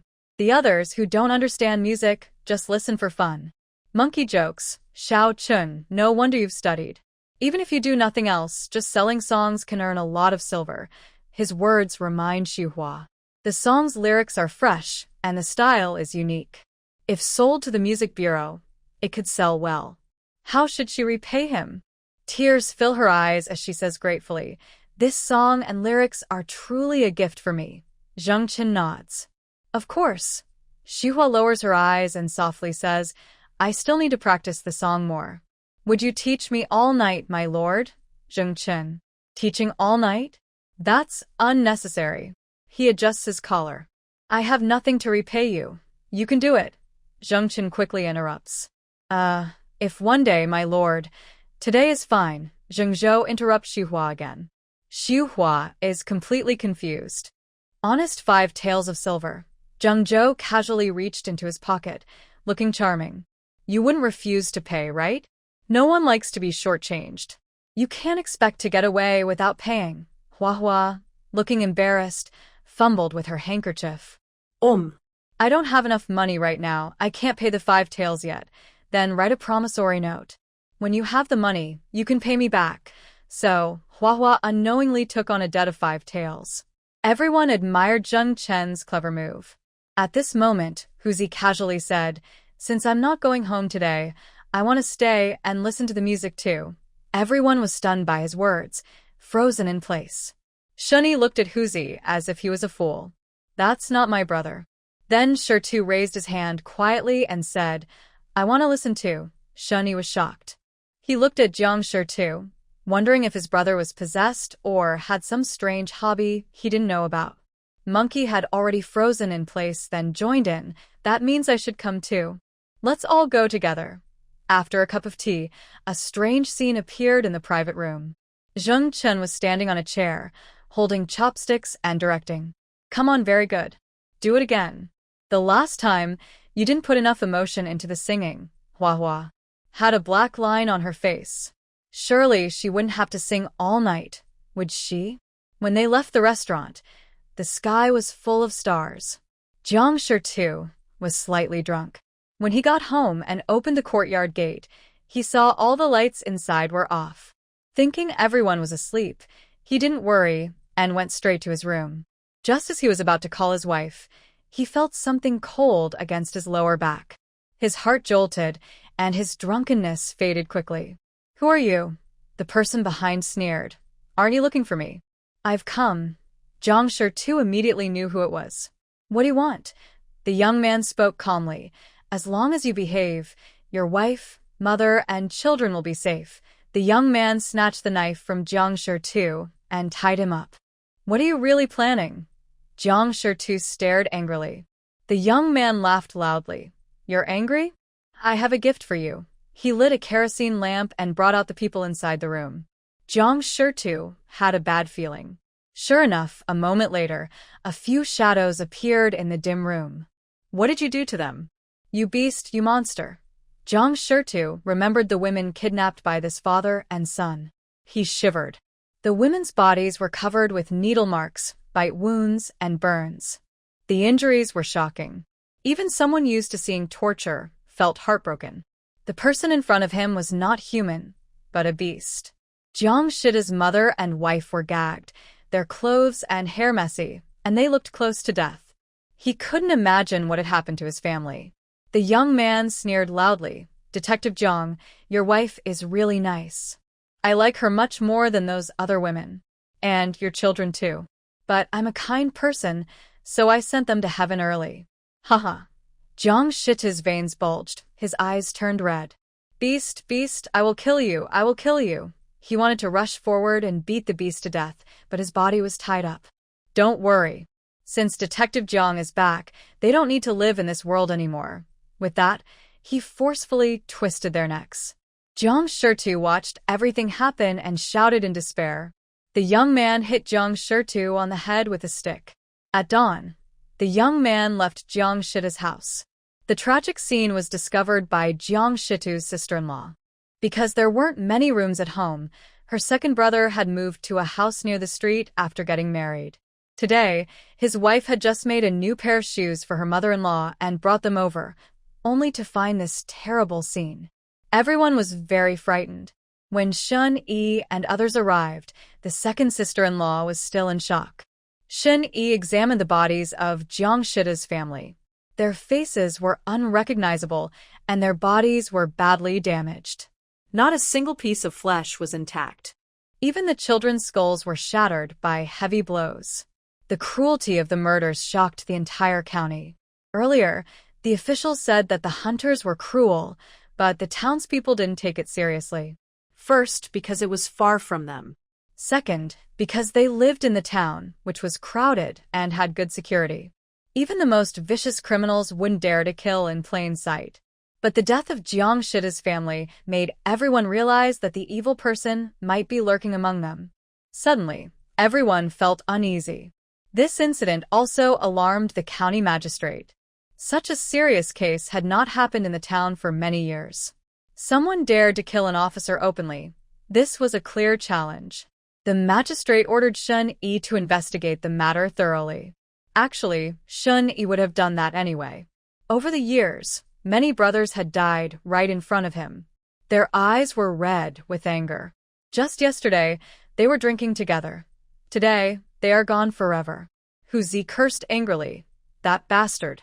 I will skin him alive. No, that's too easy for him. I want to crush his bones and scatter his ashes, another brother said. Exactly, we must avenge Shi too, another added. No matter how angry they were, the brothers knew the man was gone.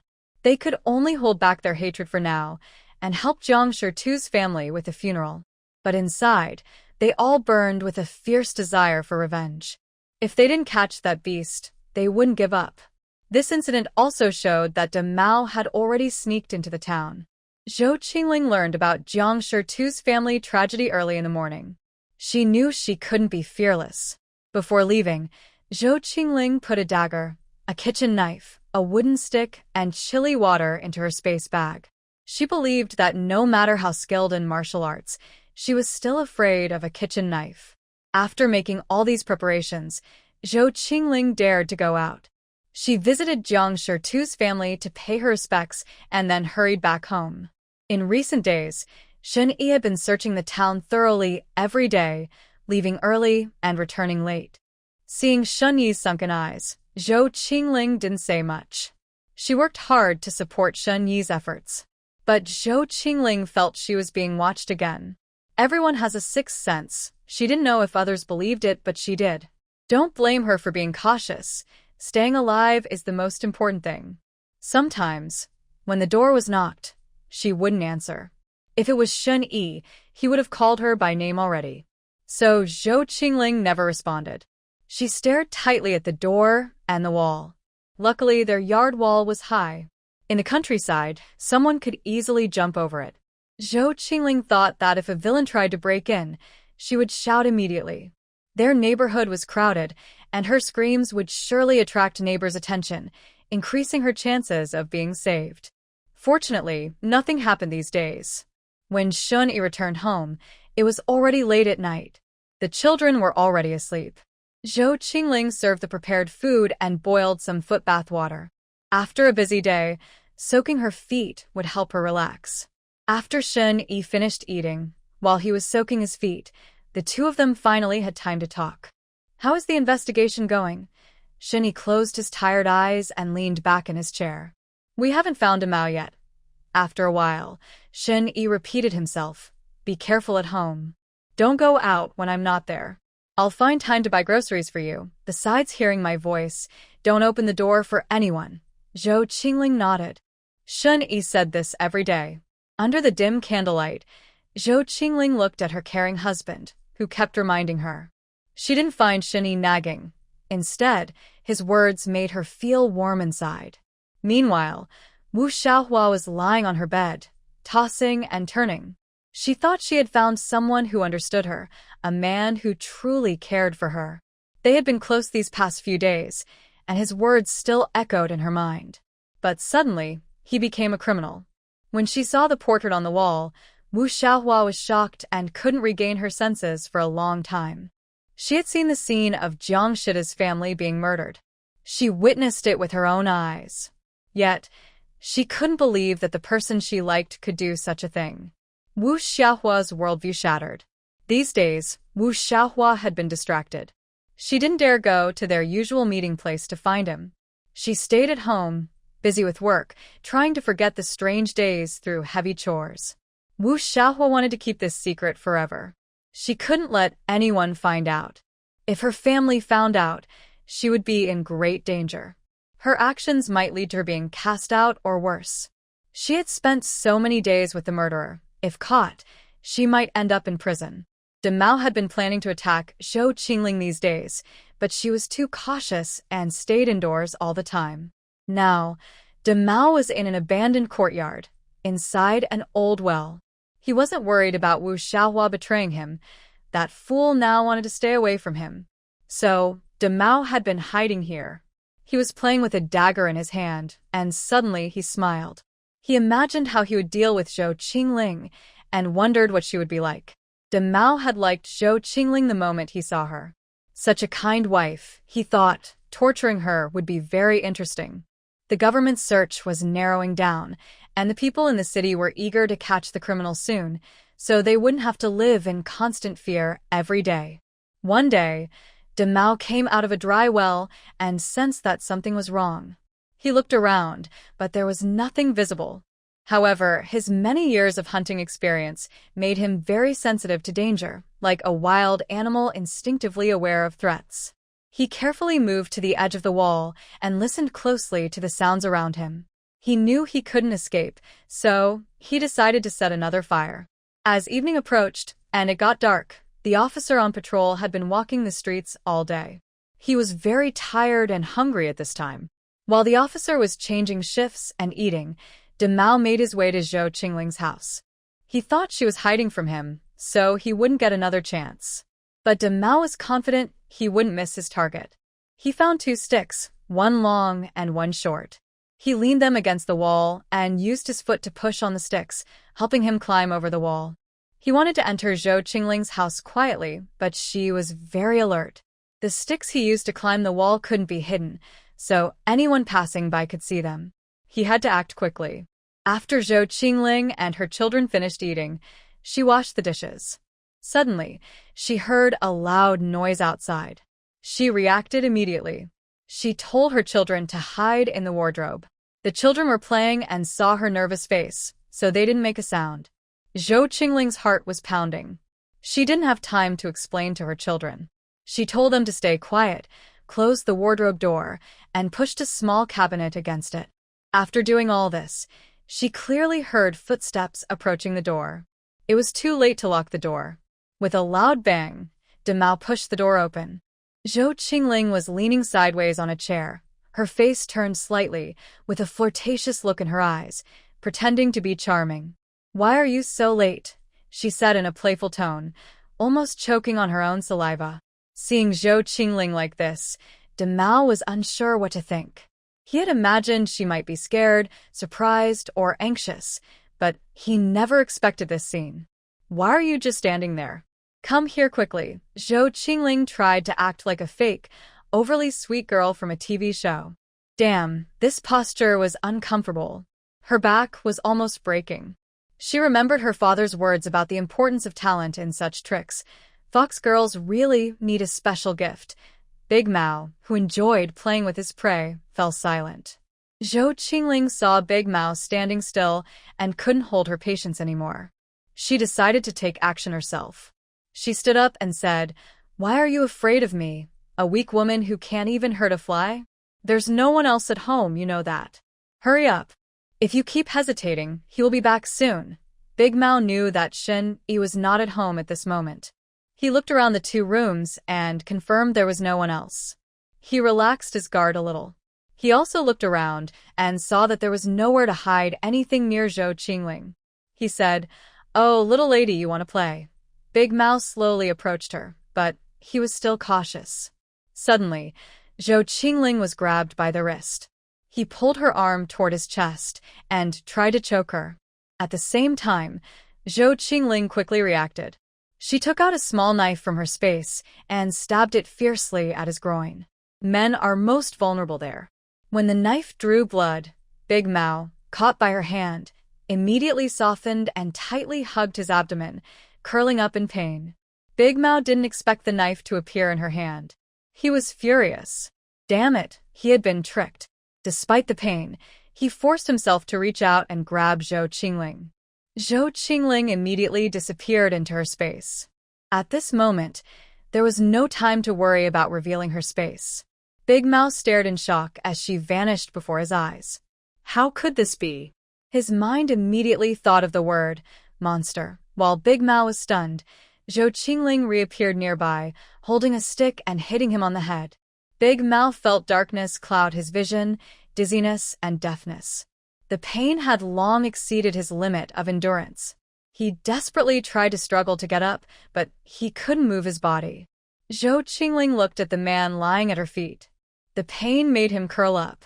To ensure his safety, she took out an axe from her space and hammered it into his chest. If he wanted to harm her, he should be prepared to be harmed in return. Damn it, what kind of person had she become? She was hiding at home like a coward every day, and now she was coming to her own house to harm her.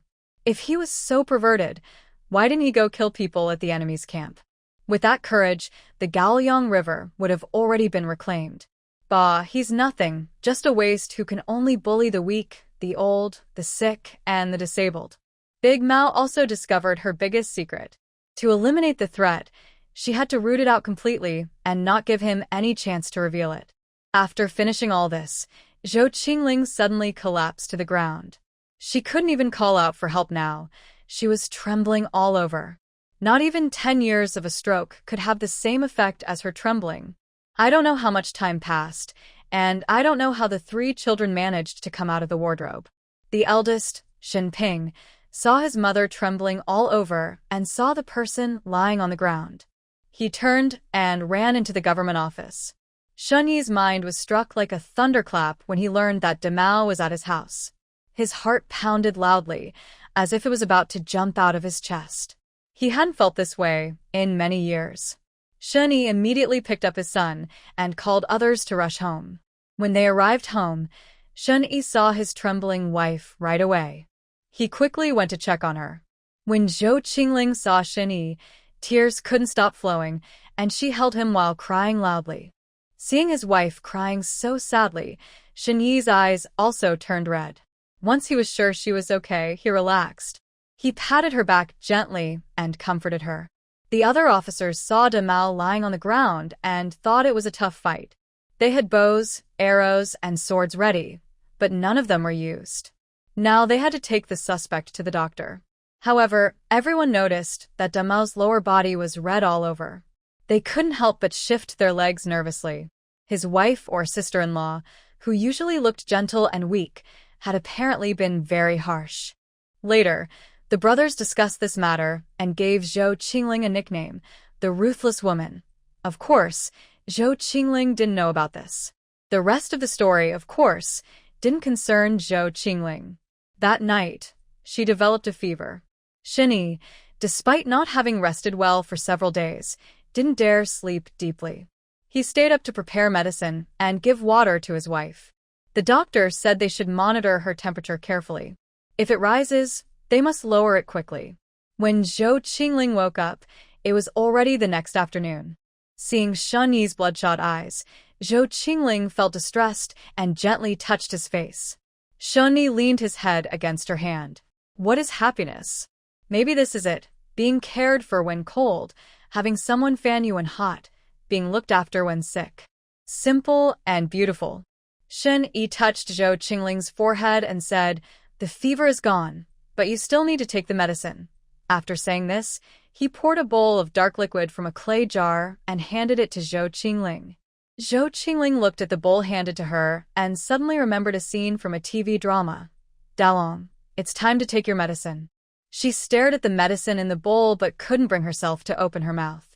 After asking several times and confirming it was fever medicine, she finally dared to drink it. Wow, it's so bitter. Later, Zhou Qingling learned that Mao was taken to the clinic. The doctor said he was still alive, but his chest was critically injured. To save him, they needed rare medicines. Hearing this, no one cared much about Mao's life or death. If they had money, they could burn it. If not, he would die sooner or later. It didn't matter if he was executed after being captured or died naturally. Either way, he would end up at the old burial site. At this moment, the case finally came to an end. Wu Xiaohua stood at the gate of the courtyard, watching the officials take Mao away. Her heart was complicated, relieved to have survived the ordeal, but also sad to see the man go. She silently stood among the crowd for a long time, believing that time would help forget the bad memories. Soon another year passed and spring arrived. Everything started to revive, but this year was especially hot.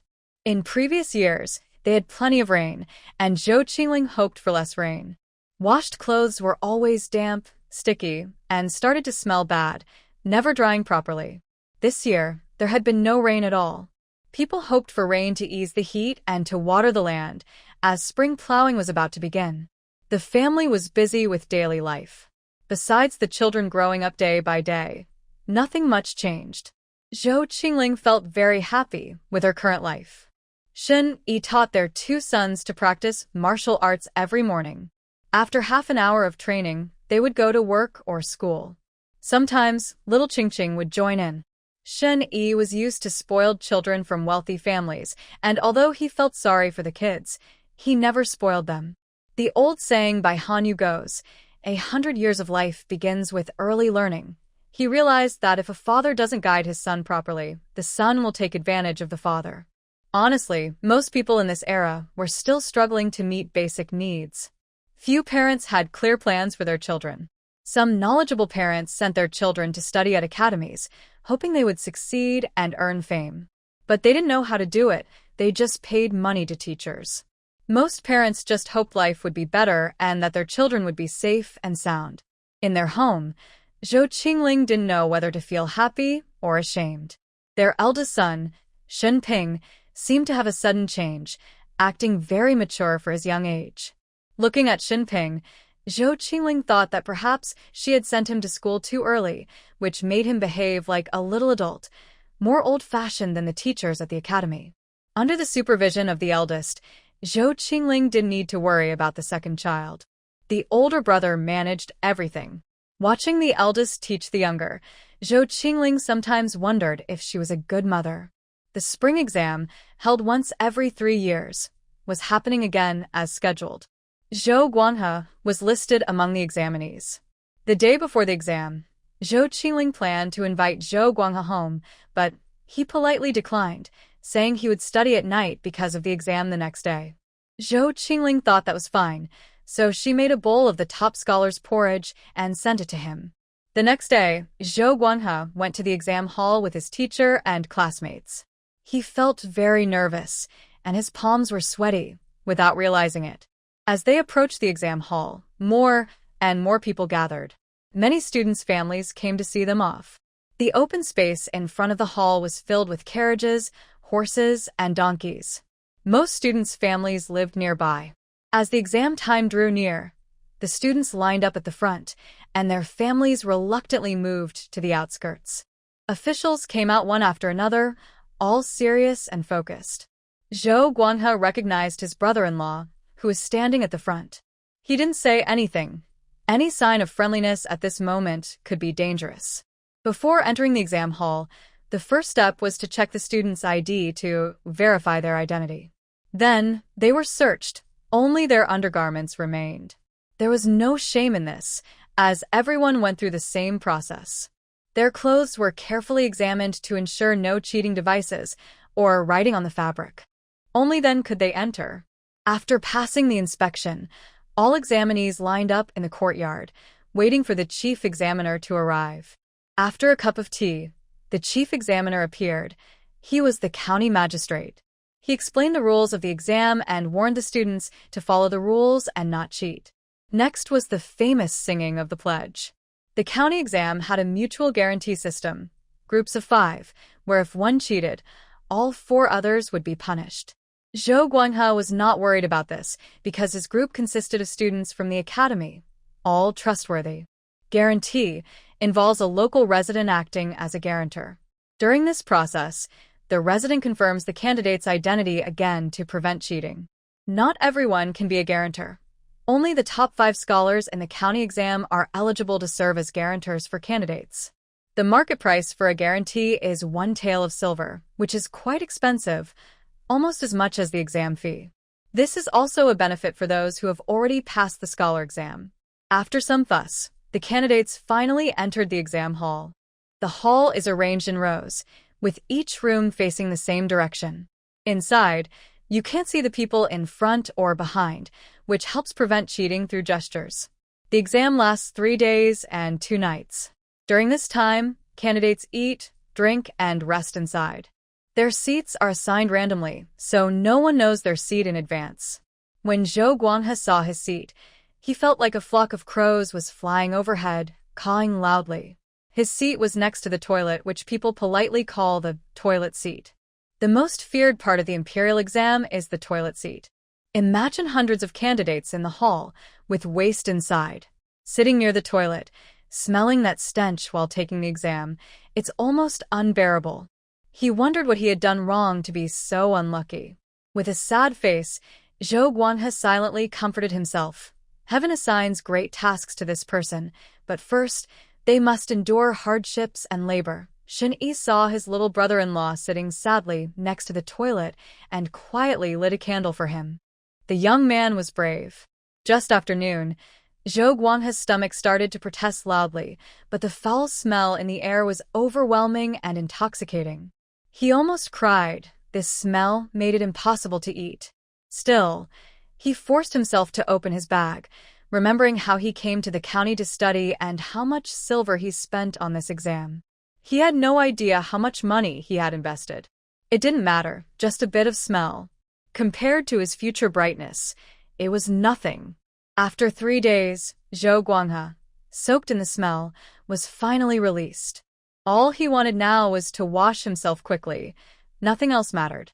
After the exam, waiting for the results was the hardest time for all candidates, and Zhou Guanghe was no exception. Honestly, he was unsure about his score. His foundation was weak, and he really didn't know if he could pass as a scholar this time. No matter the results, the announcement day arrived as scheduled, and the list was filled with sorrow. That day, Zhou Chingling and Zhou Guanghe went to the exam results announcement early in the morning. People were crowded together, and Zhou Guanghe, knowing his place, started looking from the back. He was third from last. Haha, he passed. No matter what place, he finally became a scholar. Zhou Chingling was happy for him. In modern times, she also worked hard step by step and managed to get into a small, well-known university. She deeply understands the feeling of studying hard for many years. One of life's 4 joys is seeing your name on the list of successful candidates. Although Zhou Guanghe only passed as a scholar, he was very satisfied with himself. He knew his own worth. When he was proud, he also thought about his marriage. Now he is 21. In their countryside, many children are already born. Zhou's parents have lost many hairs over his marriage. Zhou Guanghe, once a confident young man, has become a scholar who seems a bit foolish from studying too much. His prospects have declined quite a bit. But he knows clearly in his heart what he wants. He also feels helpless. He wants to get married and have a wife and children to warm the bed, but conditions don't allow it. In recent years, taking care of his 2 older sisters, Zhou Guanghe has gained some perspective. Indeed, life is the best teacher. Now that he has passed as a scholar, his big life event should be planned. The girls in the countryside are not within his options. Those local families want to marry their daughters to him and hope he can help their families and gain some benefits from him. What can Zhou Guanghe do? Why work so hard? It's all for a better life. If good days are supported by others, why be so proud? He is a practical person. He reviewed the girls in the county town who are waiting to marry. He categorized them. The first type is kind, innocent, and cute. These girls are protected too well by their families, have never faced setbacks, and lack experience. To put it bluntly, they lack independence and are not very smart. Marrying someone who isn't very clever, wouldn't that hold him back? In Zhou's family, there's nothing left of the bones after eating the meat. Giving vegetables to the eldest couple, such girls are better to forget. If a girl isn't happy, he'll be tired too. The second type is well known for being gentle and kind. People in the county town praise them highly. Isn't this the pattern of his second and third sisters? When you meet such a girl, carefully ask about her experiences. You'll find she's never really suffered setbacks. She's clever and generous-hearted. Zhou Guanghe couldn't hold back. After all, he would be the head of the family in the future, and being controlled by a woman would damage his pride as a man. The third type of girl is straightforward and cheerful, with a carefree personality and quick to do things. She could be a good friend, but not a wife. Who would want to marry someone like Sun Ernyang? The fourth type is honest and hardworking, quick to do chores. His mother and eldest sister are like this, and he prefers a girl with a similar personality for his wife. But Zhou Guanghe is so indecisive that he might as well stay single for life. There are thousands of women in the world, but Zhou Guanghe always sees traces of the women from the Zhou family in them. After careful selection, Zhou Guanghe finally chose Zhao Wana, the daughter of Zhao's grain shop. Zhao Wana lost her mother to illness when she was 8. 2 months later, her father remarried and had 3 sons and a daughter. In a family with a stepmother and stepfather, Zhao Wana always played it safe, flattering her grandparents, serving them day and night. joking and entertaining, and acting as a filial daughter around her biological father. When she had conflicts with her stepmother, she would rely on her grandparents' love to boost her confidence. With the support of her grandparents, Zhao's father always favored her a little more. He felt sorry for her losing her mother at such a young age. No matter how harsh her stepmother was or how much she caused trouble, Zhao Wan'er's family's status never changed. She also kept tightly hold of her dowry left by her biological mother. Since Zhou Guanghai learned about her background, he knew his fate was sealed. When he saw Zhao Wan'er, he was even more certain she was part of the Zhou family. Growing up surrounded by women in the Zhou household, Zhou Guanghai's pursuit of a partner was natural and confident. Plus, with his status as a scholar, his marriage prospects went smoothly. Even Zhou Chingling had to admire that the fourth brother's choice of a wife was truly sharp. After resolving two major life matters at once, Zhou Guanghai planned to return to Yanglu village. It was time to enjoy the pride of returning home in fine clothes. That evening, during a late-night chat with Shen Yi, Zhou Qingling asked, "My younger brother passed the imperial exam and is returning home tomorrow. Should we bring some gift money?" Zhou Qingling closed his eyes and refused firmly. "No need. My relationship with my younger brother isn't measured by those worldly things. If you want to spend words of concern, don't waste money." Shen Yi listened and couldn't help but twitch his mouth. He had never heard someone describe being stingy in such a fresh and elegant way. He could tell that his little wife's mind was not ordinary. The sky showed the first light of dawn. Zhou Guanghai packed his belongings and headed to the ox cart bound for Shihe town. There were already 4 people on the cart. After negotiating the price with the driver, Zhou Guanghai found a seat and sat down. Just as he sat, a young man dressed in dark blue robes approached and asked, "Brother, is this the money you dropped?" Zhou Guanghai immediately shook his head. "No, I didn't drop this. It's funny to pick up money just as you leave." He wouldn't even dare to make a wish at the temple that easily. The young man looked surprised after hearing Zhou Guanghai's words. His usual trick of claiming the money was his didn't work today. Most people would immediately say the money was theirs and then check their pockets for a purse. The young man was not giving up. "You were the only one who walked past there just now. If it's not yours, then who else could it be?" Zhou Guanghai quickly put on a sad face. "Brother, I'm just a poor student. The money for this ox cart ride was borrowed from my friend. I don't have a single coin on me. How could I possibly drop a string of money?" The young man looked suspiciously at Zhou Guanghai, wondering if he was just a poor guy. But judging by his clothes, he didn't seem like one. Zhou Guanghai felt annoyed with himself for being careless. He hadn't changed into old clothes before leaving and had just wanted to show off at home. On the way back, the others on the cart took advantage of the bumps to search him. Zhou Guanghai cursed inwardly. "Damn it, those 2 perverts. I'm still a virgin." But he dared not speak out. As a delicate young man, how could he fight 2 men? And he didn't know if they had accomplices on the cart. Out here, he could only pretend to be weak. Bah. If they wanted to steal his money, he had already sewn his silver into his pants. The money was safe. Since the last painful lesson, Zhou Qing and his wife had changed their ways. They became more efficient and sweeter-tongued. They loved Zhou Qing's second sister very much. When new fruits and vegetables arrived at home, the first to be picked and sent to Zhou Qing was her. Delivering goods and doing physical work, the couple eagerly helped out. Zhou Chingcha wanted to give them money, but they firmly refused and instead said many kind words to stop him from insisting. Zhou Guanghai is studying in the county town. Now, only Zhou Guanghai's family stays with his parents. The couple has become very responsible, which makes the parents very happy. Moreover, Zhou Guanghai is the eldest son. He naturally has a good reputation, and his heart leans more toward his older brother and sister-in-law. In the past 2 years, Zhou Guanghai and his wife have been close to Zhou Qingcha. Seeing how he handles things and treats others, their outlook has improved a lot. They no longer focus only on small gains. Over these years, the Zhou family has become very harmonious. Before sunset, Zhou Guanghai arrived at Yanglu village. His parents were very happy to see their younger son back. They received good news early that day. He had passed the imperial exam to become a scholar. His parents cried tears of joy on the spot.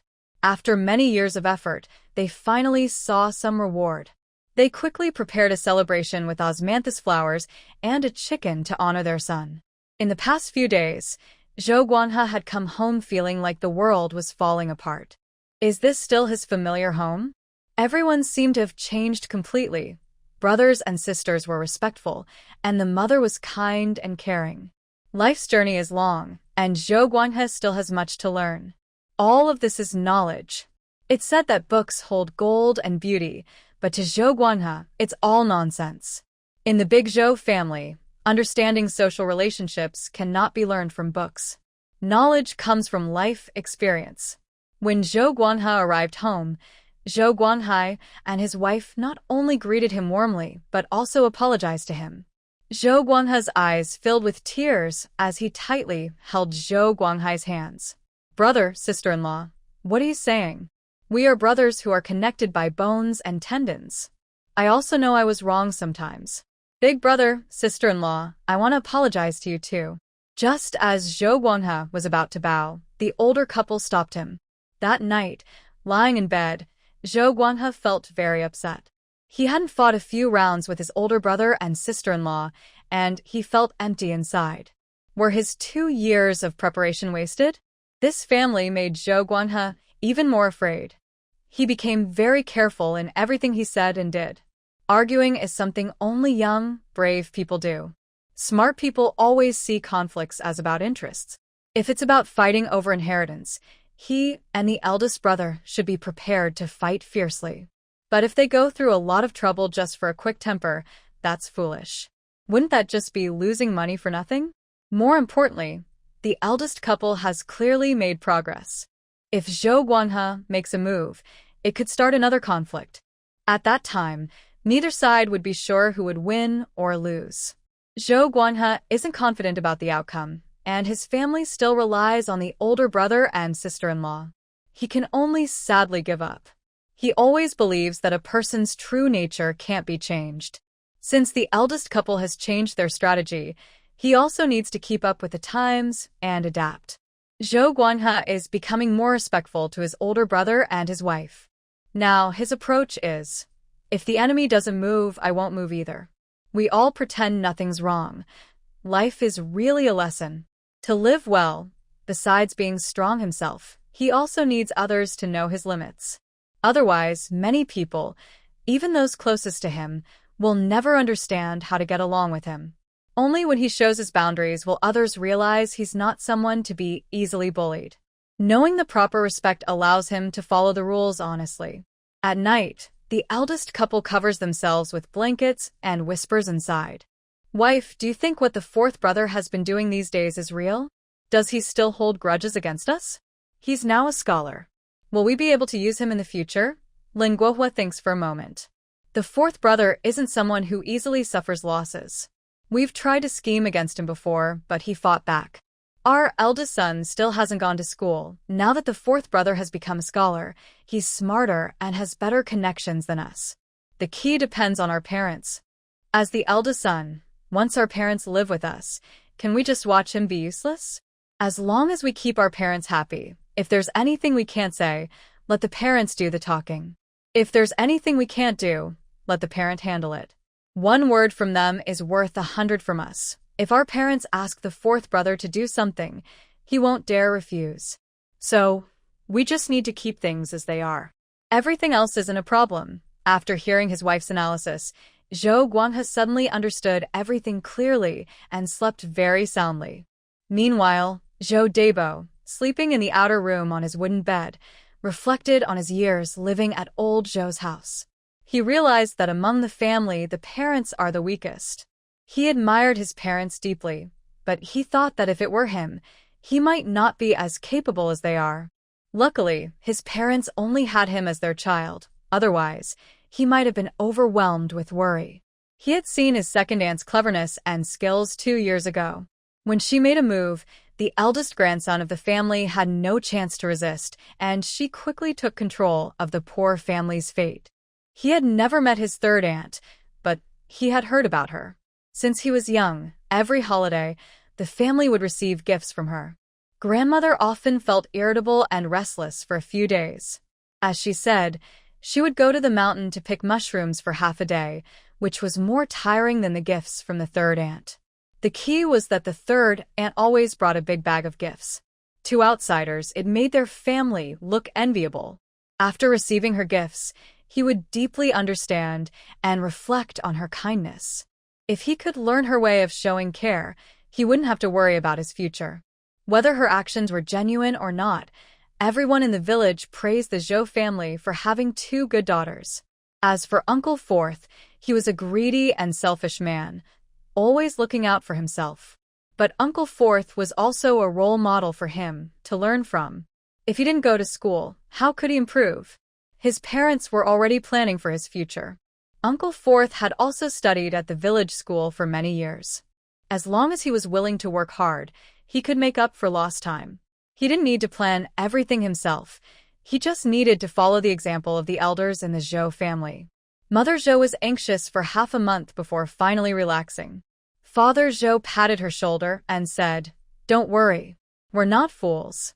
If life is good, no one will cause trouble." The Zhou family had entered a period of stability. The weather was getting hotter. Zhou Chingling had already taken out a bamboo mat to lay on the bed. After the father and sons finished their morning exercises and sweated, they washed up, ate breakfast, and prepared to go to work and school. The second son looked at the sky outside and sighed sadly, then looked at his older brother and asked, "Do I really have to wear underwear?" Cough, cough, cough. Zhou Qingling was drinking water and almost choked. The eldest brother looked at him with a helpless expression and said tiredly, "Yes, you have to wear it." Zhou Qingling pursed his lips, trying not to laugh out loud. Shen Yi was also trying to hold back.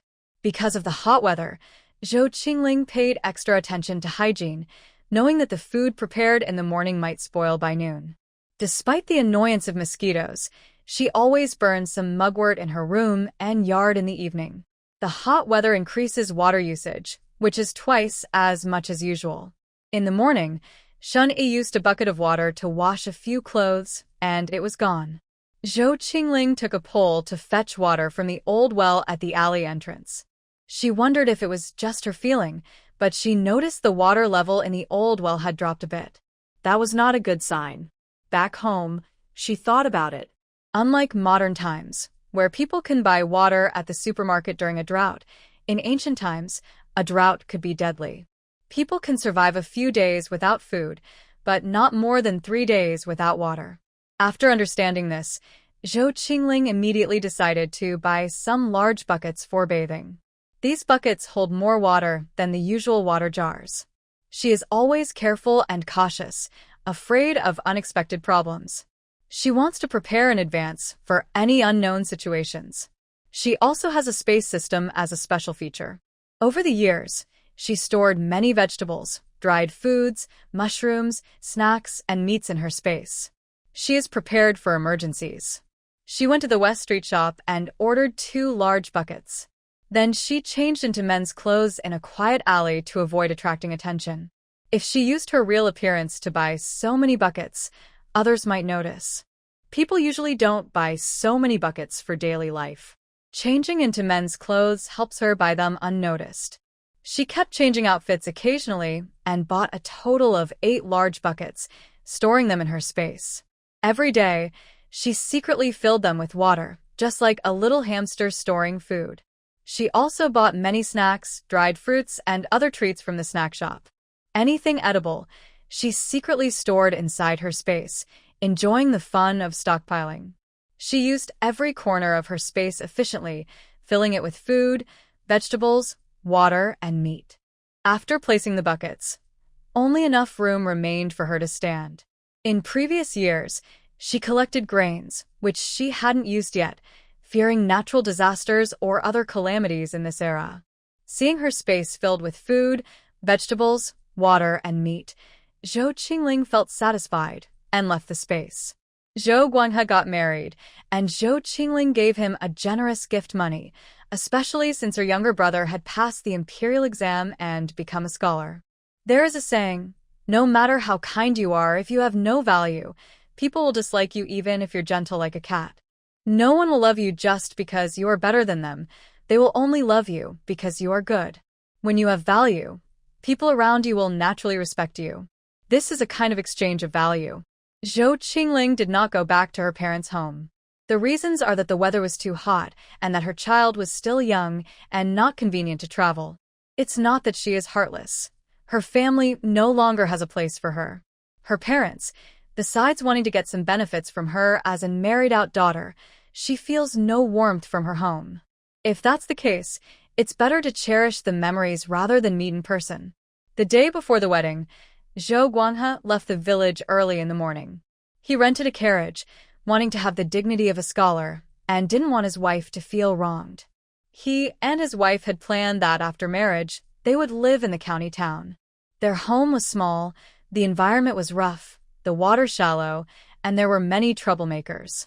He didn't want his young wife to suffer any hardship. Marrying her was to make her happy, and since he was studying in the county, at his age, getting married and living apart from his family was hard to bear. Early in the morning, Zhou Guanghai used a willow branch dipped in salt to brush his teeth, shaved, then used water to comb his hair, and tied it with a headband. Then he took out jade cream and carefully applied it to his face, neck, and hands. This had become his new habit after taking the exam. Finally, he changed into his wedding clothes. When Zhou Guanghai passed by, Zhou Debao could smell the fragrance on his uncle, secretly admiring his neatness. Zhou's mother looked at her proud son with some helplessness. She couldn't stand this one thing, an adult man applying perfume and powder. It was a strange habit. She thought of her son's unusual behavior as a city sickness, but then she felt happy again, thinking about how many girls she had introduced to her younger brother over the years.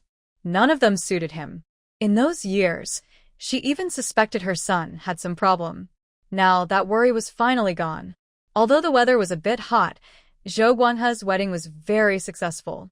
All the proper ceremonies and arrangements were perfect.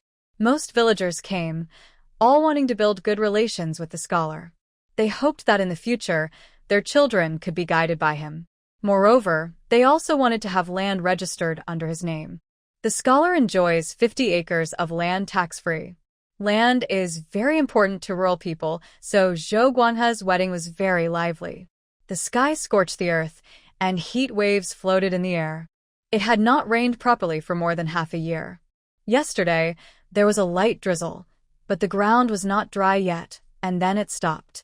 People all hoped for a timely rain from heaven. Zhou Chingling subtly advised Annie Hua to store some food. Over the years, Annie Hua had taken good care of her, and they had become like close friends despite their age difference. She didn't know what might happen next, so Zhou Chingling cautiously shared her guesses. Auntie Hua sighed helplessly. Having lived so long, she nodded and said, "You're right. Storing some food is always good. This year's weather is strange. I've never seen such a long drought before. Even if the world is peaceful, we still need to eat. There's no waste in preparing." After a while, Annie Hua and her husband pushed a cart to buy some grain. A few villagers sat on the edge of the field, looking at the yellowing crops. Although the soil was still a bit damp, the river water was drying up. They didn't mind hard work and could carry water in buckets, but with so much land, it was like a drop in the ocean. Even if the rice seedlings grew, no rain meant no harvest. This year's grain yield would definitely be lower. They could only hope for less severe droughts so their family could survive. Half a month later, the river outside the city had dried up. Many townspeople used wooden basins and buckets to catch fish and shrimp. An elderly man, with weak legs, sat on the doorstep holding a fan, sighing. Compared to the carefree children, the elder's eyes showed worry.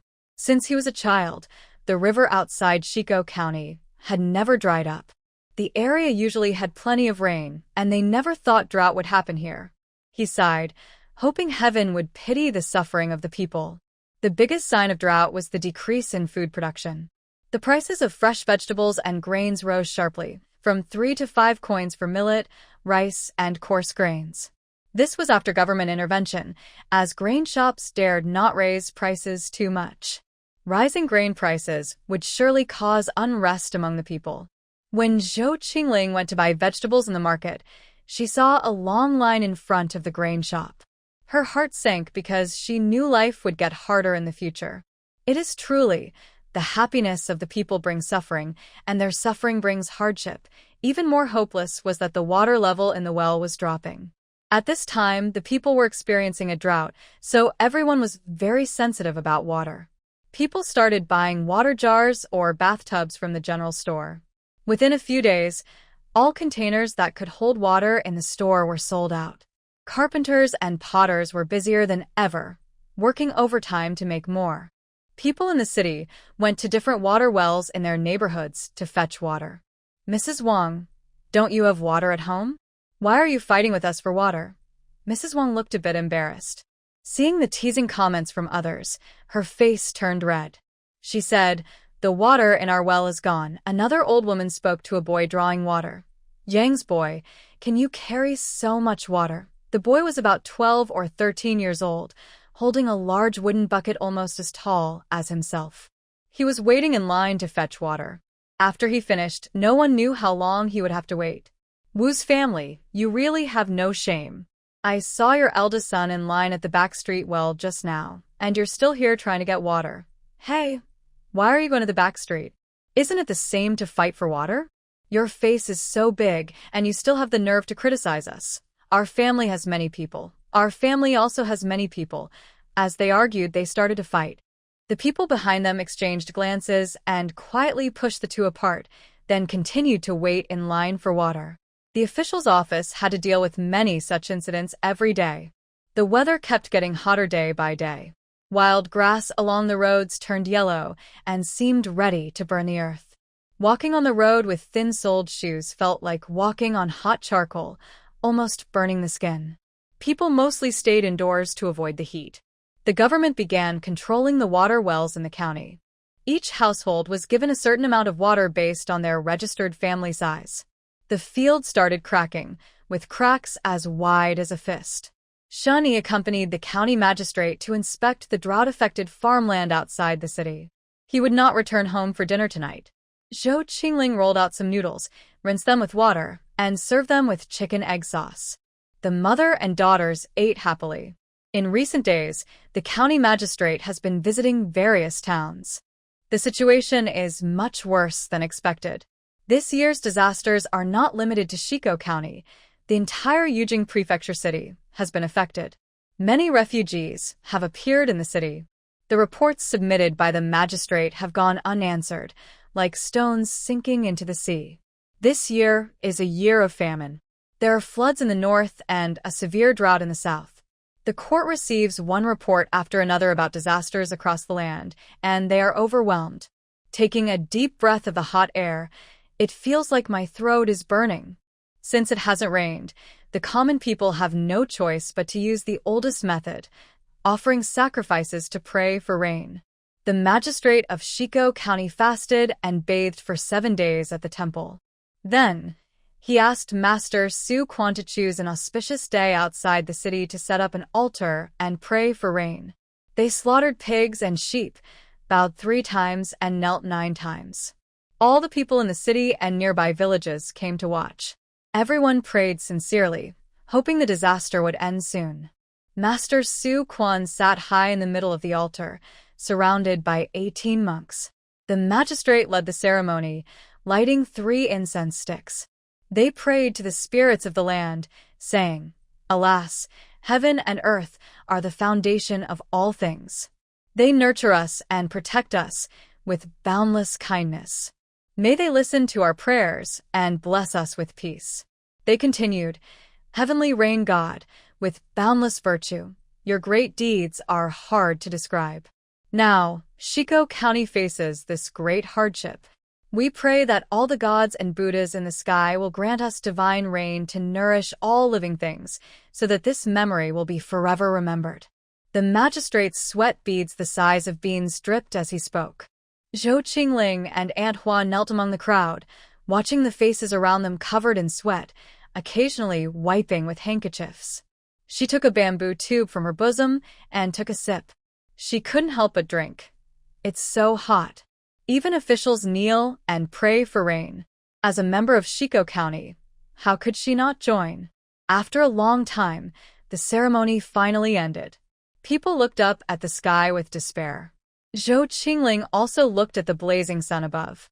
The sun was still scorching the earth, cloudless, with not a breath of wind. Zhou Qingling sighed helplessly. As a modern person, she knew this ritual was useless. It was just a way for people to find comfort in their despair.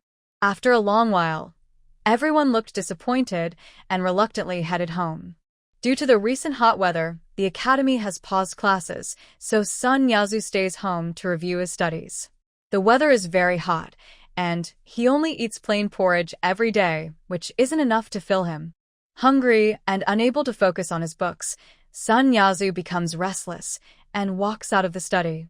Mother, when will the food be ready? Sun Wangshe is helping someone sew shoes when she hears her son's voice. She immediately puts down her needle and thread and comes out of the room. Son, you're hungry. I'll ask Xiaohua to cook. She turns around and tells Wu Xiaohua to prepare the meal. Soon, the food is served. Sun Yazu looks at the food on the table, his face darkening again. He doesn't remember the last time he ate a proper meal. Every day, he only has plain porridge, which makes his face look pale and thin. Just thinking about tasty meat makes his mouth water. Why do we only eat this? Don't we have any greens? He asks. Wu Xiaohua wipes her hands on her apron, looking worried. Husband, greens are very expensive in the city now. Sun Yazu impatiently replies, I give all the silver I earn from copying books to mother. Can't we even afford some greens now? I'm hungry and can't concentrate on reading. Wu Xiaohua looks unhappy. She doesn't manage the household. Her mother-in-law tells her what to do. She doesn't dare to say much. Seeing Wu Xiaohua's worried face, Sun Yazu feels annoyed. He snaps, What are you standing there for? Go wash the clothes. We only eat plain rice every day. Marrying you is a bad luck for the family. Little Sun Zhaodi, scared, hides in the corner. She really wants to eat the porridge from her father's bowl. She hasn't eaten anything all day. Her mother says she's too small to eat much, but she's very hungry. Inside, Sun Wangshe, who is sewing, hears her son and daughter-in-law talking. She sighs helplessly. Life is getting harder. Apart from this house, which was earned before her husband died and doesn't need money, everything else, firewood, incense, rice, oil, salt, and her son's writing supplies, costs money. Green vegetables now cost several times more than before, almost as much as meat used to. She can't bear to buy them. As long as they can eat rice, that's enough.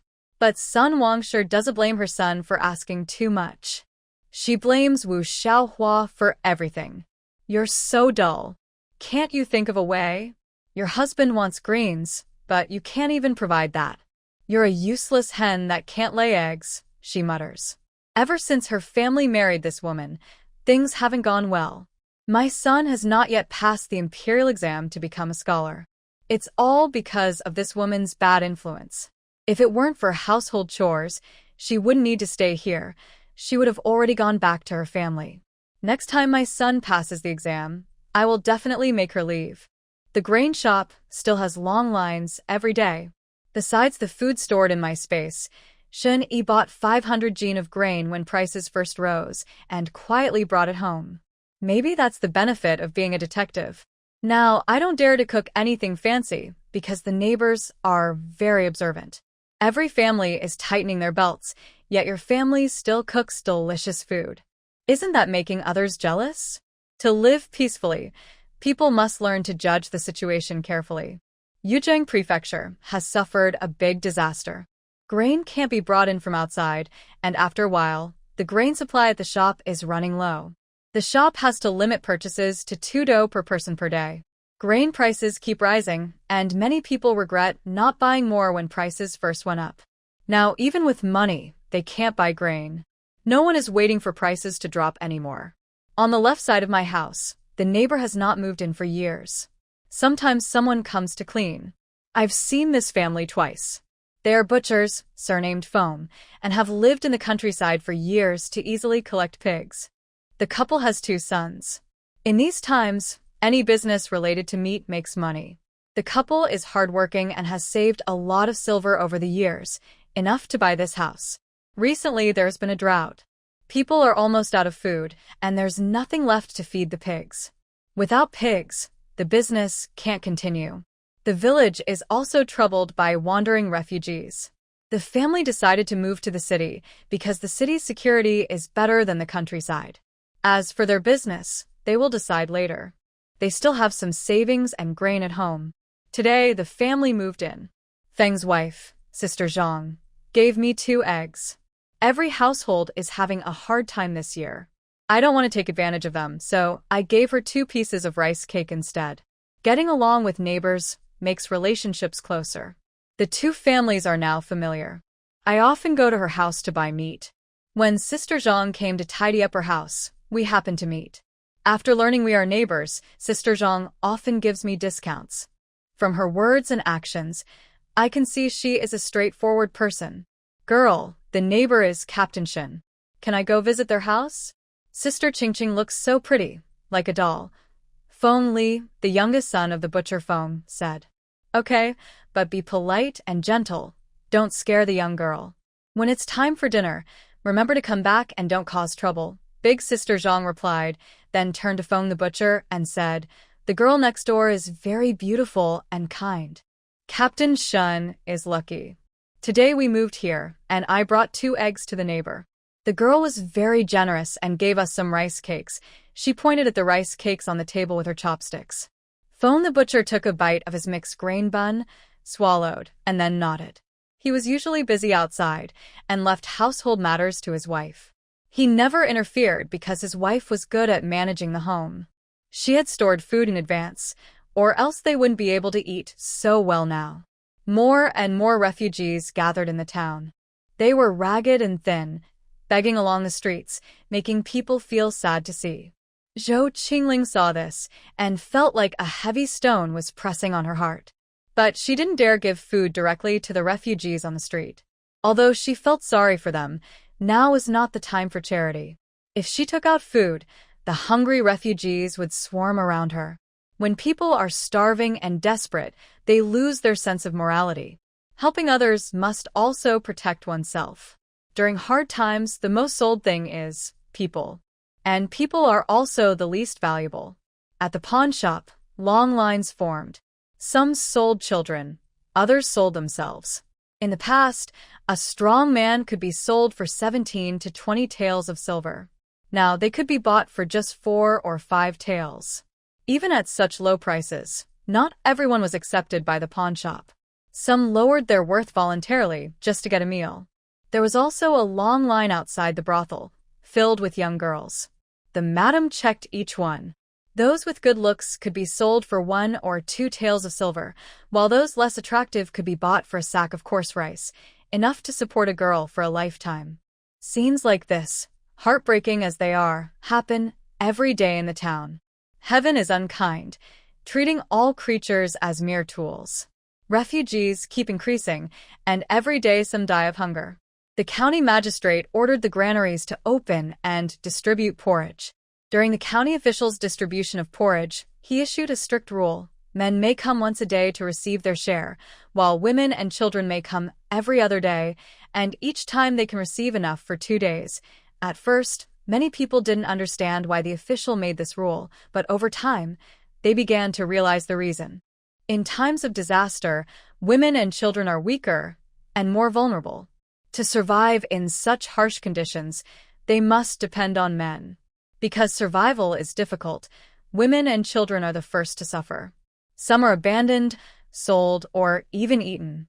Separating men and women during grain distribution gives them some value and protection. It ensures that men, motivated by self-interest, won't harm women too much, since without women, there would be no one to receive grain someday. However, as time went on, the government ran out of grain. The porridge became thinner, and the refugees barely held on. There were too many refugees and too little grain. The county official was helpless. People were very afraid of the disaster. No one knew when the drought would end, so everyone wanted to prepare well and plan for the future. The townspeople worked together, taking turns guarding the grain shop every day, hoping to buy more grain to store. Having enough food at home made them feel less worried. Zhou Qingling's figure had become fuller than before she got married. When she sewed clothes, she preferred loose styles, which made her feel cool and comfortable. Every morning, Zhou Qingling would look in a bronze mirror and dress up. Her makeup wasn't to look more beautiful. Before applying makeup, her life looked comfortable. Good food and nice clothes. After makeup, she looked like a fairy who couldn't be ignored, or like a woman from the Shin family who was hard to remember. In just a short time, her whole demeanor changed completely, and Shin Yi found it amazing. After finishing her makeup, Zhou Qingling planned to go out and let someone see her, or all her effort would be wasted. Neighbors and friends saw her new look and felt more balanced. Now, every household was struggling, and women's faces looked similar. Those who once envied her for living comfortably now felt different. Women had to work hard from morning till night, often sacrificing their own food for the family, men, and children. One evening after dinner, Sister Wang was unusually hesitant. Butcher Feng asked her what was wrong. She said, "My parents want to stay at our house for a while. The land is dry, and we have no food. My mother is so hungry, she only has a big bone left, so. Mrs. Wang spoke softer and softer. She was a married woman and believed her daughter shouldn't have to support her. Now, with this disaster, food is life. She lacked confidence and felt guilty as she spoke. Feng sighed helplessly. He thought about his mother-in-law's attitude, which gave him a headache. She was his wife's family, but he was not stupid. He needed to ask clearly. Is it just your father and mother coming? Not your brothers? Mrs. Wang immediately replied. Only my parents are coming. My 2 brothers are staying at home. Feng nodded when he heard this. The next morning, the old couple from Wang's family arrived with 2 other groups, a total of 13 people. They were noisy and loud.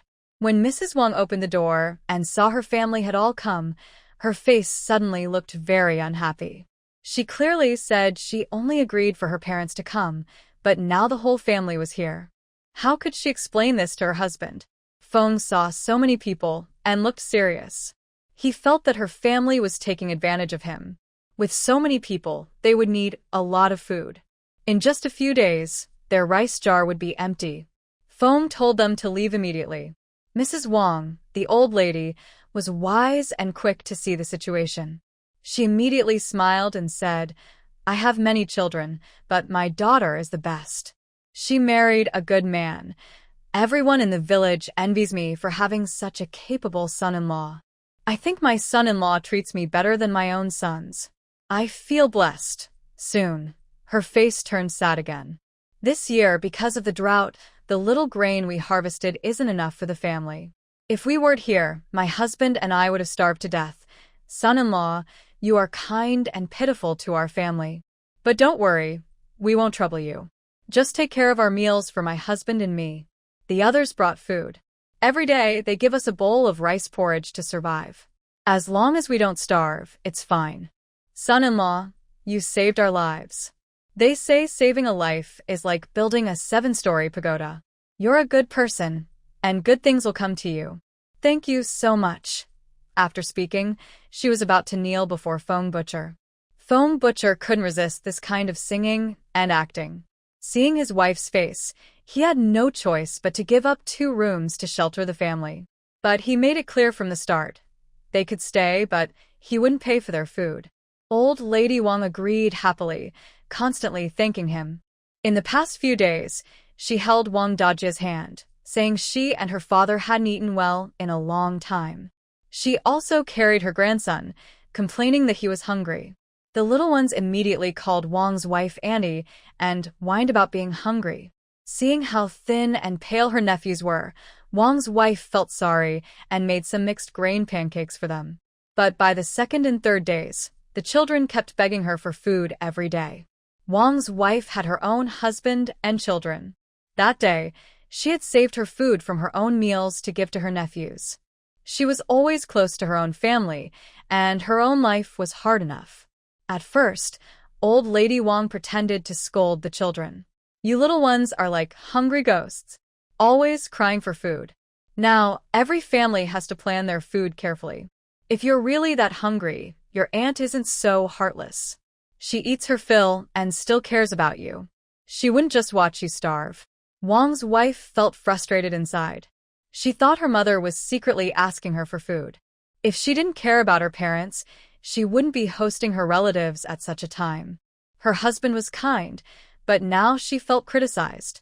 Foam Butcher listened quietly from his room. He didn't speak because he knew that saying too much could hurt their relationship. Only by experiencing it himself could his wife see the truth. He wasn't worried she would do something foolish. He knew her character well, but when it came to her family, she couldn't let go of that love.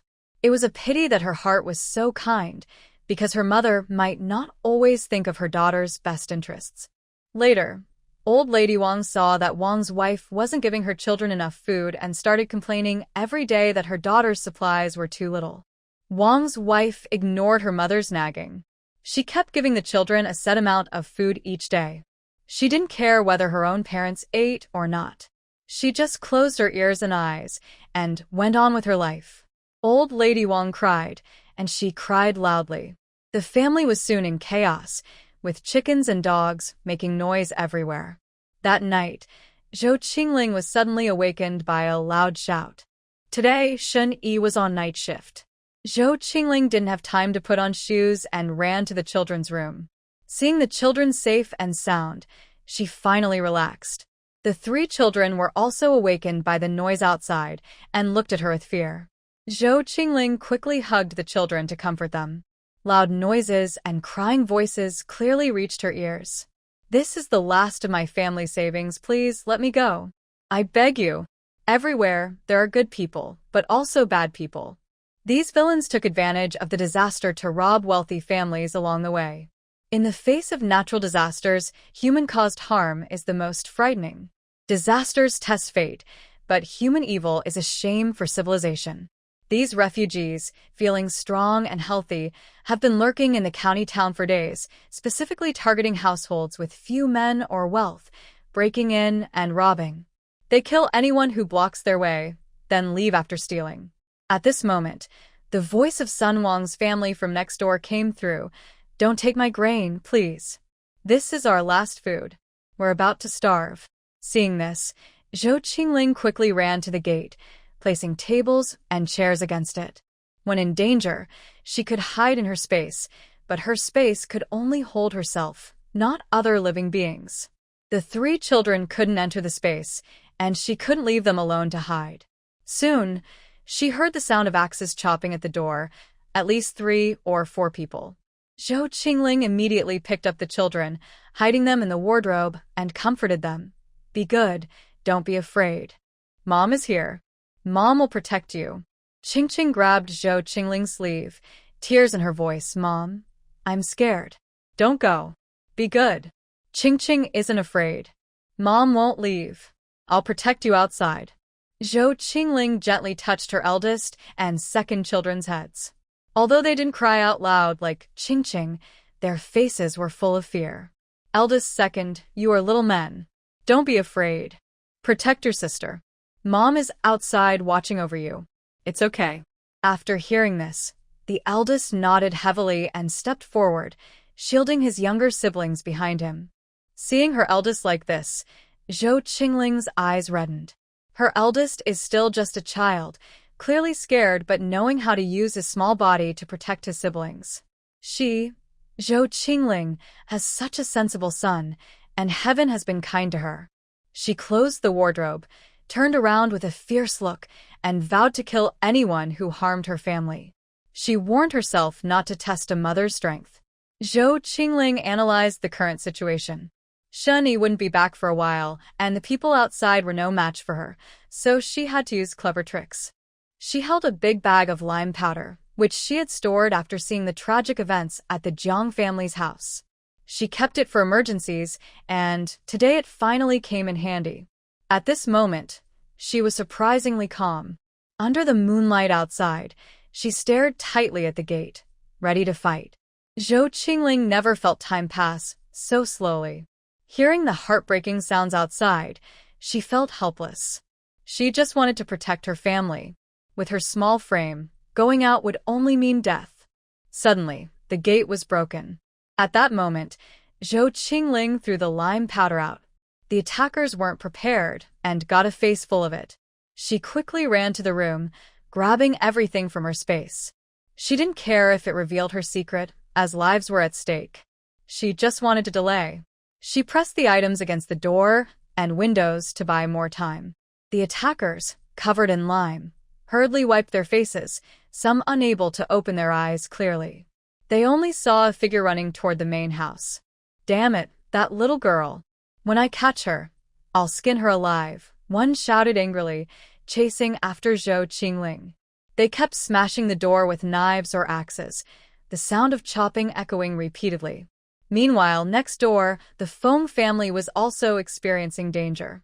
Several refugees broke down the door, and Feng Tuhu held a cleaver in front of his wife and children. But he was outnumbered. No matter how strong he was, he couldn't fight off so many people alone. After a few rounds, he was cut on the arm. The Wang family, with many men, was also scared and didn't dare to fight. They hid in the room, thinking the city was safer than the countryside. If they had known it would be like this, they would have stayed in the village. Seeing Feng Tuhu injured, the family quickly shut the door and tremblingly shouted, "We have no grain or money. All our food is stored in the cellar of the firewood shed. Don't look for us." Wang Shi heard her older brother shout, and her heart grew cold. She didn't expect her close family members not only to refuse help but also to betray her behind her back. If her two brothers had come to help, her husband wouldn't have been left outside alone and injured. Wang Shi grabbed her eldest son, who was rushing to help, and snatched the knife from his hand. Filled with anger, she started attacking anyone nearby. Her reckless swinging scared away the group of wandering people who only wanted to steal food to survive. Meanwhile, Zhou Qingling was hiding behind the door, which was heavy enough to hold for a while. She prayed silently, hoping Shen Yi would arrive soon. The door was made of elm wood, and there was a heavy object behind it for extra protection. After a while of chopping, the intruders couldn't open the door. "Damn it, this door is so strong," one of them cursed. "Big brother, we don't have much time. The officials will be here soon. Maybe we should change to another place." The leader hesitated, still holding his weapon. Soon, the sound of footsteps grew louder and more chaotic, indicating that soldiers were approaching. Since the city had seen wandering people, the county magistrate had increased patrols. It was unlikely the soldiers would arrive so quickly. The robbers, though many, were scattered. When they saw the soldiers, they immediately fled in all directions. The poor visibility at night helped them escape quite a bit. The soldiers caught these people and executed them on the spot without delay. There was no food in the prison for these people. Seeing how efficiently the soldiers acted, the robbers were terrified and scattered like headless flies. After about an incense stick's time, the noise in the alley gradually quieted down. Soon, the sound of bells, clang, clang, clang, resounded as soldiers rang their gongs and patrolled through the streets, shouting, "Runaway refugees! All civilians stay inside and prepare to defend yourselves." Only after hearing Shen Yi's voice did Zhou Qingling feel her heart settle. She carefully withdrew half of the items behind the door and checked outside to see if any villains were trying to loot. She waited until she heard Shen Yi knocking and speaking before retreating the remaining items. When she opened the door and saw Shen Yi, tears involuntarily streamed down Zhou Qingling's face. She felt as if she had escaped death.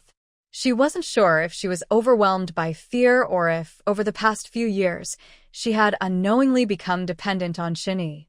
At this moment, Zhou Qingling felt very wronged and showed her vulnerable side. Shen Yi saw that she was fine, and his heart finally relaxed. The two hugged tightly, without saying much. Previously, Zhou Qingling thought money was more important than love, but now she understood that love is rare and precious. Meeting the right person can bring both love and wealth. That night, all the people in the city spent their time in fear. The next day, the county magistrate issued a new order. No one could leave the city, and everyone had to carry their household registration. The homeless were to be driven out of the city. People without local household registration were not allowed to stay inside unless they had a relative in the city to vouch for them. The county magistrate stood on the city tower, looking into the distance. Seeing the displaced people, he felt sad but knew he had to protect his citizens. As the official in charge of Shiko County, he had to make tough decisions to keep everyone safe. He took a deep breath and asked his advisor, "How much grain do we still have?" The advisor looked worried and replied, "Only enough for 3 days. Can we get a reply from the court?" "No, sir." The magistrate sighed helplessly again. It wasn't just about giving out porridge or disaster relief anymore. Soon, the city's people would run out of food. Solving the grain shortage was now the top priority. Once the order was announced, the townspeople cheered. Since the homeless entered the city, their peaceful life had been disturbed. They had to keep their wallets close to their chests, afraid of being robbed. They had to watch their baskets carefully when buying food. They ate good food secretly, as if they were thieves, not like they were eating their own. Small shops selling snacks and buns had shopkeepers with wide eyes, afraid of being robbed by the homeless, which caused many troubles for the city residents. At dawn, Wang's family hurried their relatives away. Grandma Wang, though feeling guilty, still acted shamelessly and threw a tantrum. Wang took a cleaver from the chopping block, her face emotionless, and said coldly, "If you don't leave now, I will kill you. Anyway, many people died last night, so I don't care if your family is gone. From now on, I have no family." Old Lady Wang saw her daughter get really angry. Her hands trembled as she scolded her daughter for being unfilial, but her hands kept busy, afraid she might really use a knife. The family quietly left the house. At the street corner, a few people gathered. Someone who knew the situation said, "My second aunt's grandson works as a gatekeeper at Zhao's house. I heard the government has no grain left. Now there are many refugees, and the city already lacks food. This year's drought is so bad that grain shops can't get supplies. Things will be hard in the future." Another person replied, "Yes, my nephew-in-law works as a servant at Mr. Qian's house. I heard the officials' granaries are empty. The county magistrate is collecting grain from the big families in town. With this drought, no one knows how long it will last, and no one dares to donate their grain." Hearing this, the people around nodded. Food is so expensive now, and they have some, but they don't want to share. Although they agree in their hearts, they are ordinary people with no extra grain. The big families should share their stored grain. If they don't donate, they will go hungry. That's not acceptable. Why do the rich have so much grain? They can't eat it all anyway. It's better if everyone shares to get through this hard time. People tend to hoard what they have and are reluctant to share. Poor people naturally resent the rich. They wonder why the rich live so well while they go hungry. They believe the wealth should be shared. At the same time, they envy the rich and want to be rich themselves. This is the problem of unfairness, not the amount of wealth. Another onlooker, not willing to stay quiet, looked around and lowered his voice to say, "A few days ago, my brother-in-law saw refugees drinking blood and eating human flesh. He was so scared he fell ill and is still not well."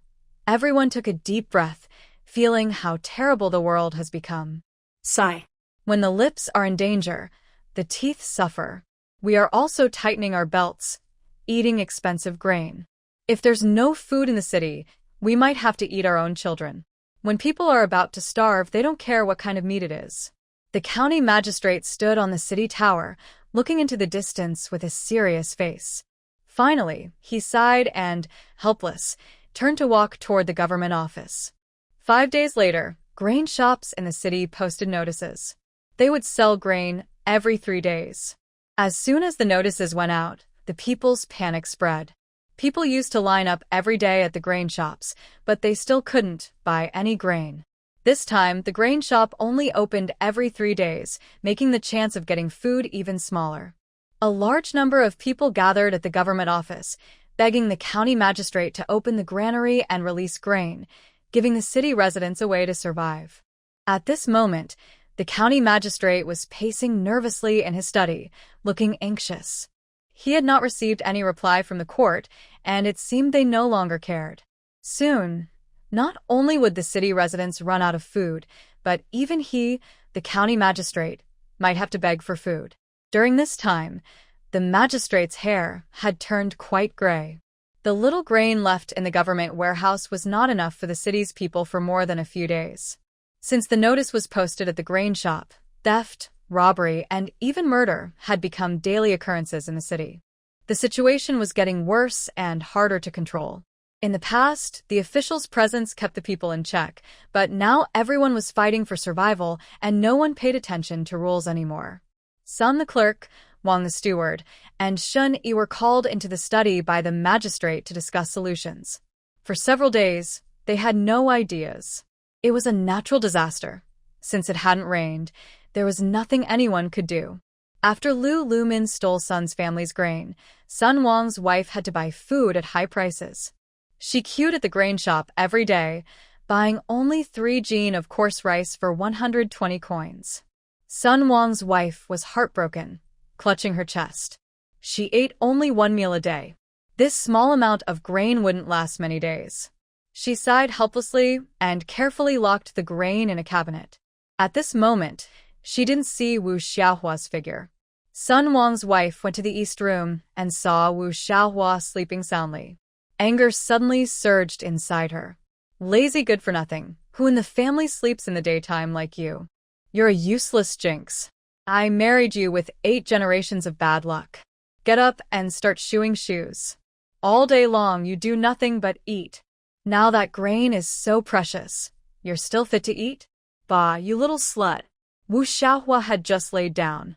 She had queued all night yesterday and was exhausted and hungry.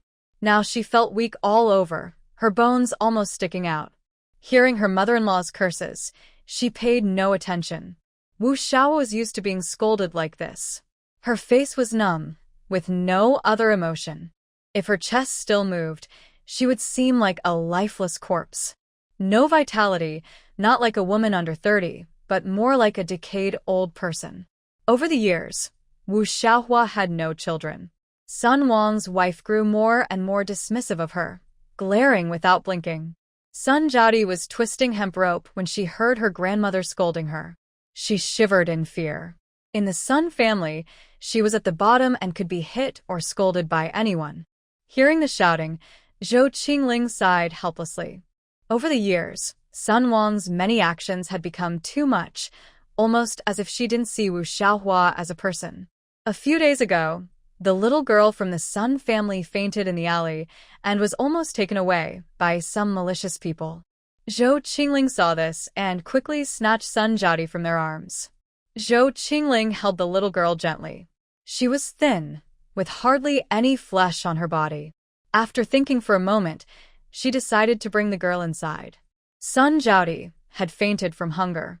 If she was sent back to the Sun family now, no one there would care about her. Zhou Qingling cooked a bowl of porridge, cracked an egg into it, and stirred it. She carefully fed the porridge into the girl's mouth with a spoon. Fortunately, the girl was swallowing, which made Zhou Qingling very happy. Little Chingching was nearby, sometimes fanning her with a fan, sometimes using her small hand to gently touch Sun Jiaodi's forehead, imitating Zhou Qingling. "Mother, sister is awake," little Chingching said happily. Sun Jiaodi slowly woke up. She felt like she had fallen into a warm embrace. She had never experienced this feeling before, but she was very attached to it. When she saw what was in front of her, tears filled her eyes uncontrollably. Why couldn't her mother be as gentle as Aunt Shin from the Shin family? Was it because she wasn't a boy? But Chingching is also a girl. Yet Aunt Shin protected her like a treasure. Why did her mother treat her this way? The more Sun Jiaodi thought, the sadder she felt. Tears streamed down silently as she cried. Zhou Qingling saw the little girl like this, and her own eyes turned red. As a mother, she couldn't bear to see children cry like that. She hugged the girl tightly, wanting to give her more warmth. In this era of valuing boys over girls, how many children like Sun Jiaodi still exist? Father's indifference and mother's neglect. Sigh, the Sun family was really heartless. Over the years, if it weren't for neighbors and kind-hearted people who often gave the girl some food, she might have already died. Sun Jiaodi cried for a while. Zhou Qingling fed her some rice porridge. Since children have weak stomachs and she hadn't eaten well for years, this was the best food for her. Soon it was late autumn. This year, the land's harvest failed completely. The villagers couldn't even gather enough food to eat, let alone pay taxes. At this time, forcing farmers to pay taxes would be impossible, so the county magistrate decided to waive taxes for a year. He took out his brush and wrote a memorial to request funds, but the court ignored it. However, the court should have approved the tax exemption request. After all, he had already reported the situation to the court. If they didn't approve, they could send someone to collect taxes themselves. Soon, the second year arrived, and the drought continued. Currently, only one ancient well in the entire county still had water. The rest had dried up. People's water usage in the town kept decreasing, and now they could only meet basic needs. 2 families wanted to leave, asking the magistrate for travel permits, voluntarily giving up their land, houses, and shops in exchange for a travel document. Everyone was watching closely. If the last well dried up, they would have no choice but to leave. But unless absolutely necessary, no one wanted to leave their hometown. Their land, houses, shops, belongings, and friends were all here. Moving to a strange place meant starting over and facing discrimination from locals. Oh, I hope heaven will open its eyes. today was market day. Shun Yi and a few brothers patrolled the streets, but they looked tired and lacked their usual energy. When will these hard days end? Now, very few vendors were selling food. Even a wilted bunch of greens could fetch a high price. As for those breaking the law, unless they were pushed to their limit, who would want to do something against their conscience?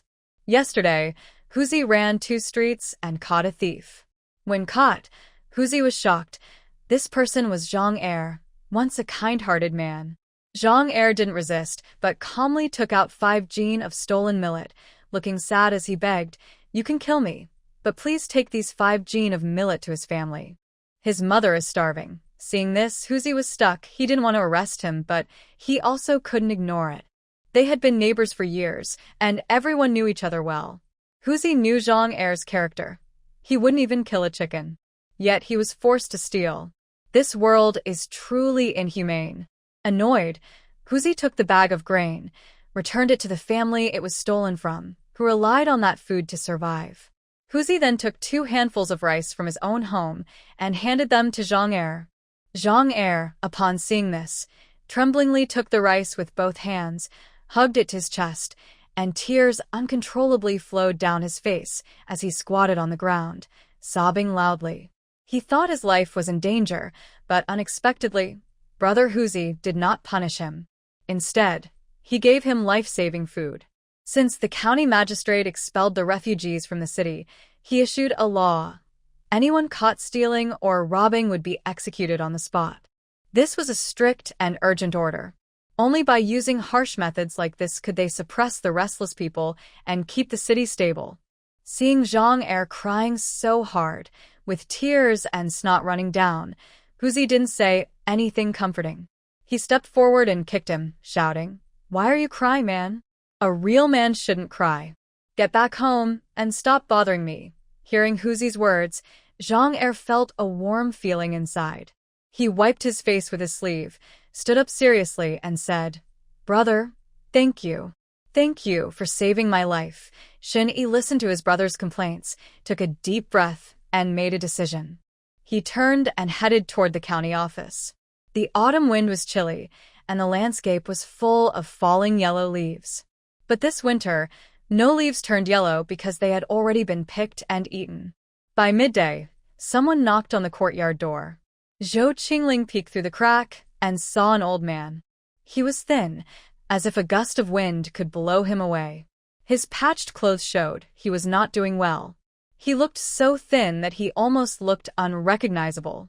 But Zhou Qingling immediately recognized him as Shani's father. The father and son looked quite alike. Zhou Qingling opened the door. The old man looked uneasy and asked cautiously, "Miss, is this Shani's home?" Zhou Qingling didn't answer. She turned to call Chingcha to the government office and told him to come back with his father. Zhou Qingling knew this man was Shun Yi's emotional burden, a hurdle Shin Yi could never get over. But she still told Xin to come back and handle it himself. It wasn't that Chingling couldn't send him away. She understood a simple truth. The sun and moon are high, but family ties are deep. If she didn't bring his father here and tell Xin, he might accidentally get into trouble or even starve.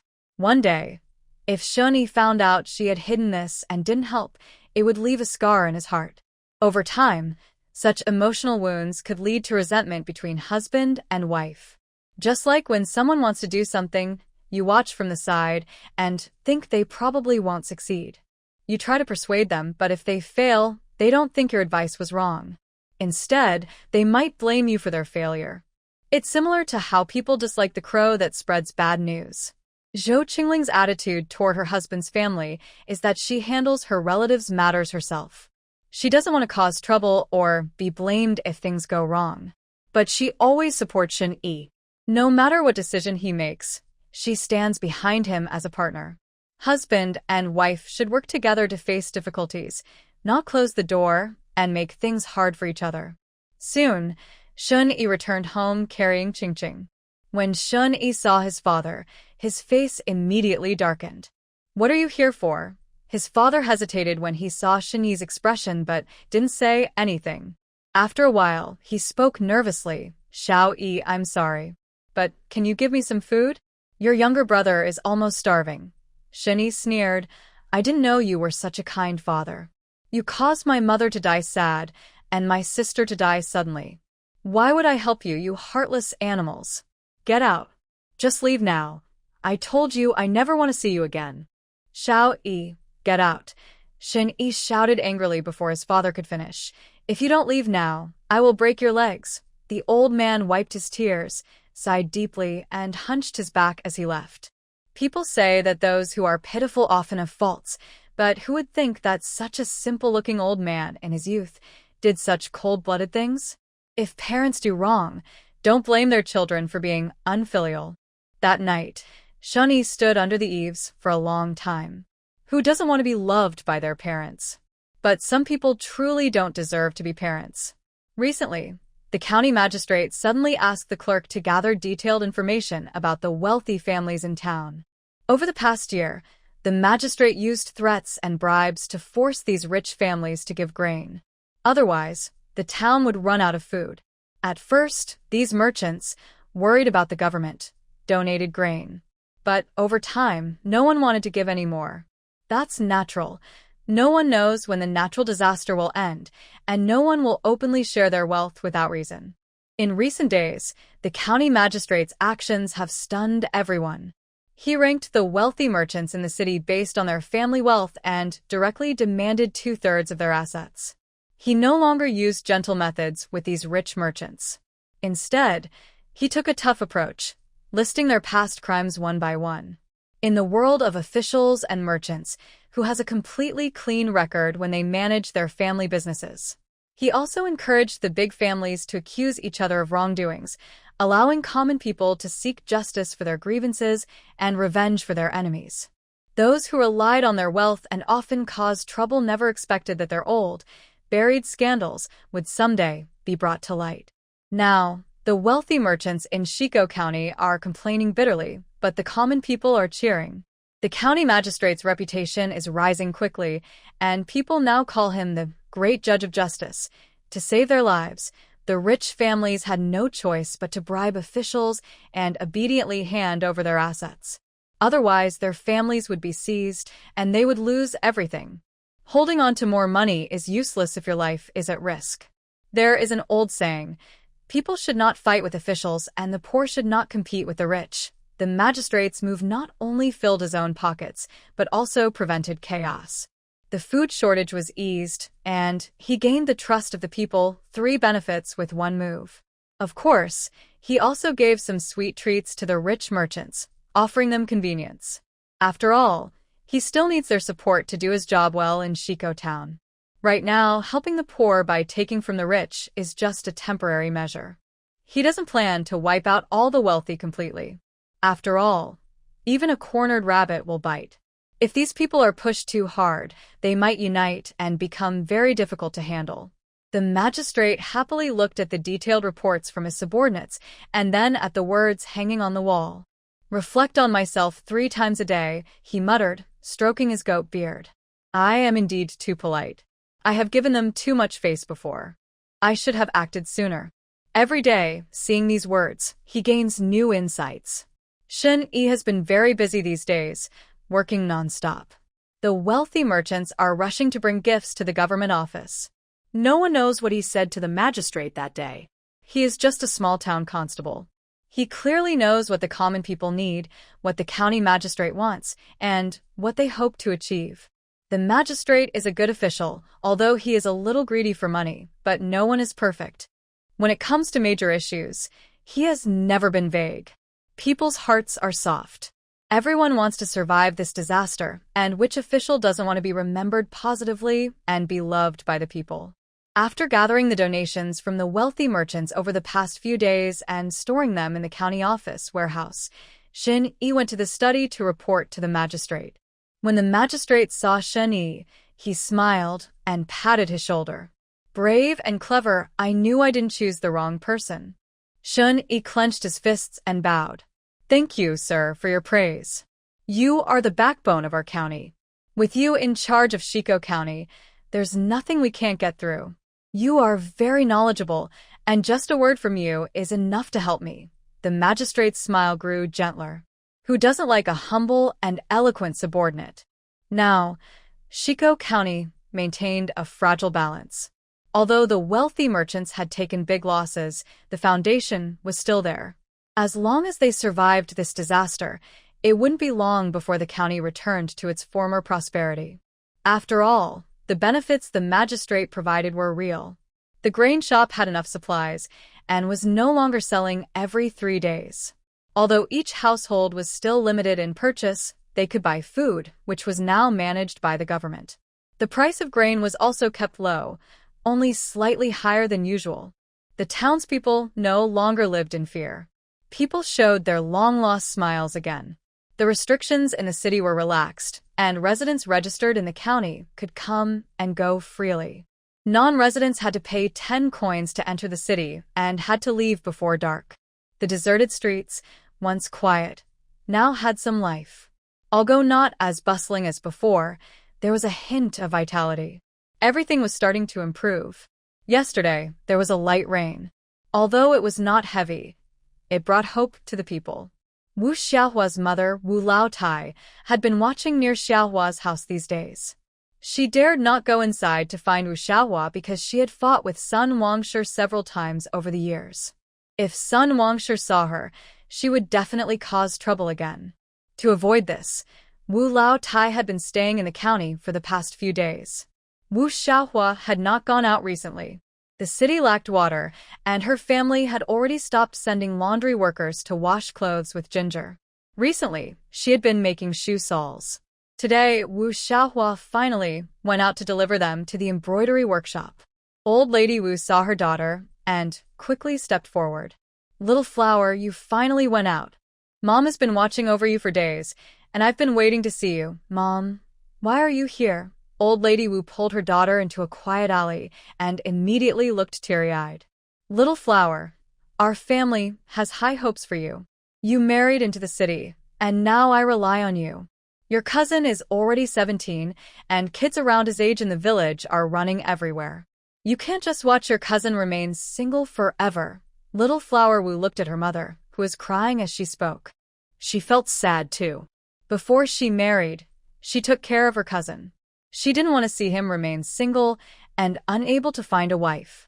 She looked worried and said, "But, Mom, I don't have any money." Old Lady Wu was annoyed seeing her daughter look so helpless, but she kept her feelings hidden and continued, "You've been married to the Sun family for many years, always working hard at home. You've had no rest. Even if you didn't get credit, you've done your share of hard work. You are part of the Wu family. Now that our family is in trouble, you should help. Mom knows you don't have money, but your mother-in-law must have some. Otherwise, how could your husband have gone to school all these years?" Little Flower Wu looked troubled after hearing this. "But my mother-in-law can't give me money." Old Lady Wu looked down on her and said, "Why did you ask her?" You secretly took some money, and that old woman doesn't even know it was you. Seeing her daughter hesitate, old lady Wu added more. You've been married for many years and haven't had a son. When you're old, your cousin might even break a bowl over you. But at least your family back home can support you. If your mother-in-law finds out, you still have your family to back you up. Maybe you can find a good family for yourself. That Sun family only has a good reputation for being scholars. Look at how much suffering you've endured in their house. I feel sorry for my daughter. You've become so thin. The Sun family doesn't treat you well. They're always scheming against you. It hurts me to see you like this. Little Flower Wu thought about all the hardships she had faced over the years. Tears filled her eyes. Her husband looked at her coldly, and her mother-in-law was harsh to her. She spent all day washing clothes. Her hands were raw and cracked, covered with chilblains that itched painfully. Why is her life so hard? She thought her mother was the best to her, understanding her difficulties. Since she was a child, she lacked love. No matter how old she was, she longed for her parents' care. Being constantly oppressed and pressured, even a few kind words from others could deeply move her. Wu Xiaohua absent-mindedly handed over the shoes she had repaired to the embroidery shop. These days, she had been distracted and not paying attention. Her mother's words, "You don't have a son, and when you're old, your nephew will be the one to take care of you," kept echoing in her mind. One day, when Sun Wang's wife went to the fabric shop to pick up some scraps, Wu Xiaohua, acting on impulse, went to Sun's house. She had lived there for many years. Although she didn't know exactly where her mother-in-law kept the money, she had a rough idea. Soon she found a small cloth bag. Wu Xiaohua opened the 3-layer cloth wrapping, revealing 11 taels and a few coins of silver. Her mother said her nephew still needed 8 taels of silver for his wedding, so Wu Xiaohua took only 8 taels. The next morning, at dawn, Wu Xiaohua sneaked back to her mother's house like a thief. She didn't tell her mother-in-law, afraid she wouldn't agree to her visiting her family. When old Wu saw Wu Xiaohua take out the 8 taels of silver, her mouth almost stretched to her ears. "Xiaohua, my girl, I knew I didn't raise you in vain. You truly are the most talented in our family. Your nephew won't forget you either." Old Wu's attitude toward Wu Xiaohua changed completely. She had never felt her mother's care so deeply before. Her father also praised her kindly. "Child's mother, hurry and cook 2 eggs for Xiaohua. She's been walking all day. Let her rest a bit." Wu Xiaohua lowered her head for a lifetime, but now she lifted it high. She felt she had made a great contribution to her family and was very proud. That day, Wu Xiaohua experienced her parents' and older brother's care for the first time. Her nephew promised to take care of her in old age. Her older brother and sister-in-law kept praising her, saying she was capable and promising. Her parents said she was filial and sensible. By the afternoon, Wu Xiaohua started feeling uneasy. She had stolen silver from her family and left without telling anyone. If her mother-in-law found out, she might be abandoned. But another voice told her her parents would stand up for her, so she wasn't afraid. Feeling a bit guilty, Wu Xiaohua told her mother, "Mother, I miss you and father. I haven't come back for years. I want to stay a few more days at home." Old Wu's eyes flashed with annoyance, but seeing that her daughter had returned the silver, she agreed. At Sun's house, Sun Wang's wife had not seen Wu Xiaohua that morning. She asked her little granddaughter, Sun Zhaodi, who said her mother had left early in the morning. At first, Mrs. Sun Wang thought Wu Xiaohua had gone out to do some work, but by noon, she still hadn't returned. Mrs. Sun Wang started to feel uneasy. Suddenly, a thought crossed her mind. She hurried into her room, found the place where she kept her money, and opened it to find that 8 taels of silver were missing. Mrs. Sun Wang felt dizzy and almost fainted. She shouted, "Oh my goodness! We have a thief in our house." Hearing his mother shout, Sun Yaozu was startled and didn't even have time to put on his shoes. He quickly ran over. "What happened, mother?" Mrs. Sun Wang opened the cloth bag holding the silver and tremblingly said, "Yaozu, that wicked Wu Xiaohua took our silver." Sun Yaozu was more shocked than angry. He never thought Wu Xiaohua would be so bold. "Mother, how much silver did that woman take?" 8 taels. A full 8 taels of silver. Hearing this, Sun Yaozu's anger surged. He knew it wasn't easy for his mother to save silver, and without it, he couldn't continue with the imperial exams. Mother, where did that woman go? I'll go find her. Mrs. Sun Wang was stunned by her son's words. The most urgent thing is to get the silver back. Besides her family, where else could she go? After thinking for a moment, Sun Yaozu decided to go look for Wu Xiaohua. Mrs. Sun Wang grabbed her son and said, her family has many people. If we go now, we'll definitely be at a disadvantage. She thought about asking her in-laws to help, but her sister-in-law's family was related to Wu Xiaohua. Now, her in-laws were living with her sister-in-law, and she didn't get along with her in-laws. Asking for help from her husband's family wouldn't work. Mrs. Sun Wang suddenly remembered her mother. If anyone was difficult to deal with, her mother was known as a fierce woman in the area. She could argue with 7 or 8 older women without repeating herself.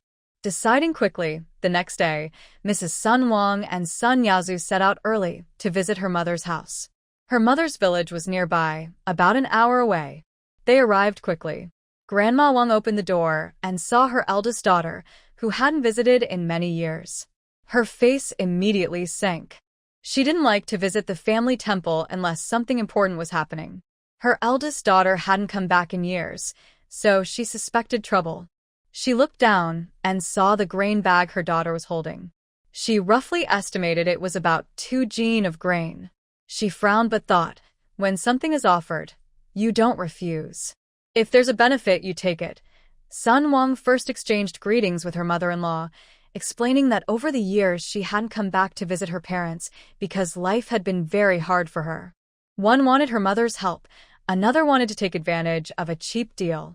The mother and daughter had their own hidden motives. After a short chat, Sun Wang got to the main point and explained her purpose for today. Grandma Wang was very angry after hearing this. She immediately agreed to help by going to demand an explanation, mainly because her daughter promised to give her 1 or 2 silver coins if things went well. Getting a small amount of silver just by talking was a rare good thing. Grandma Wang thought this was easy and was eager to help. She confidently stepped forward, approaching the cabinet, and took out an old, patched-up shirt. Oldest daughter-in-law, second daughter-in-law, third daughter-in-law, it's time to work. Let's go to the Wu family's house. We might even get some food to eat. She then asked her eldest son to call relatives, and a group of people hurriedly headed to the Wu family's house. When they arrived, villagers curious about the large crowd followed behind. Seeing the situation, someone quickly went to report to the village chief. At the Wu family's door, Sun Wang was the first to jump out, grabbing her anger and shouting, "Wu Xiaohua, you unproductive troublemaker! Stealing my silver! Oh heavens! I can't go on like this. That Wu man doesn't behave. She married into a family and steals money from her in-laws, giving it to her own family. Is there no justice in this world? Wu Xiaohua, come out here." Wu Xiaohua was sitting anxiously on a small stool in the yard. Her mother-in-law's words were pushing her to leave, but she dared not go back. Just as Wu Xiaohua was feeling conflicted, she suddenly heard her mother-in-law's voice.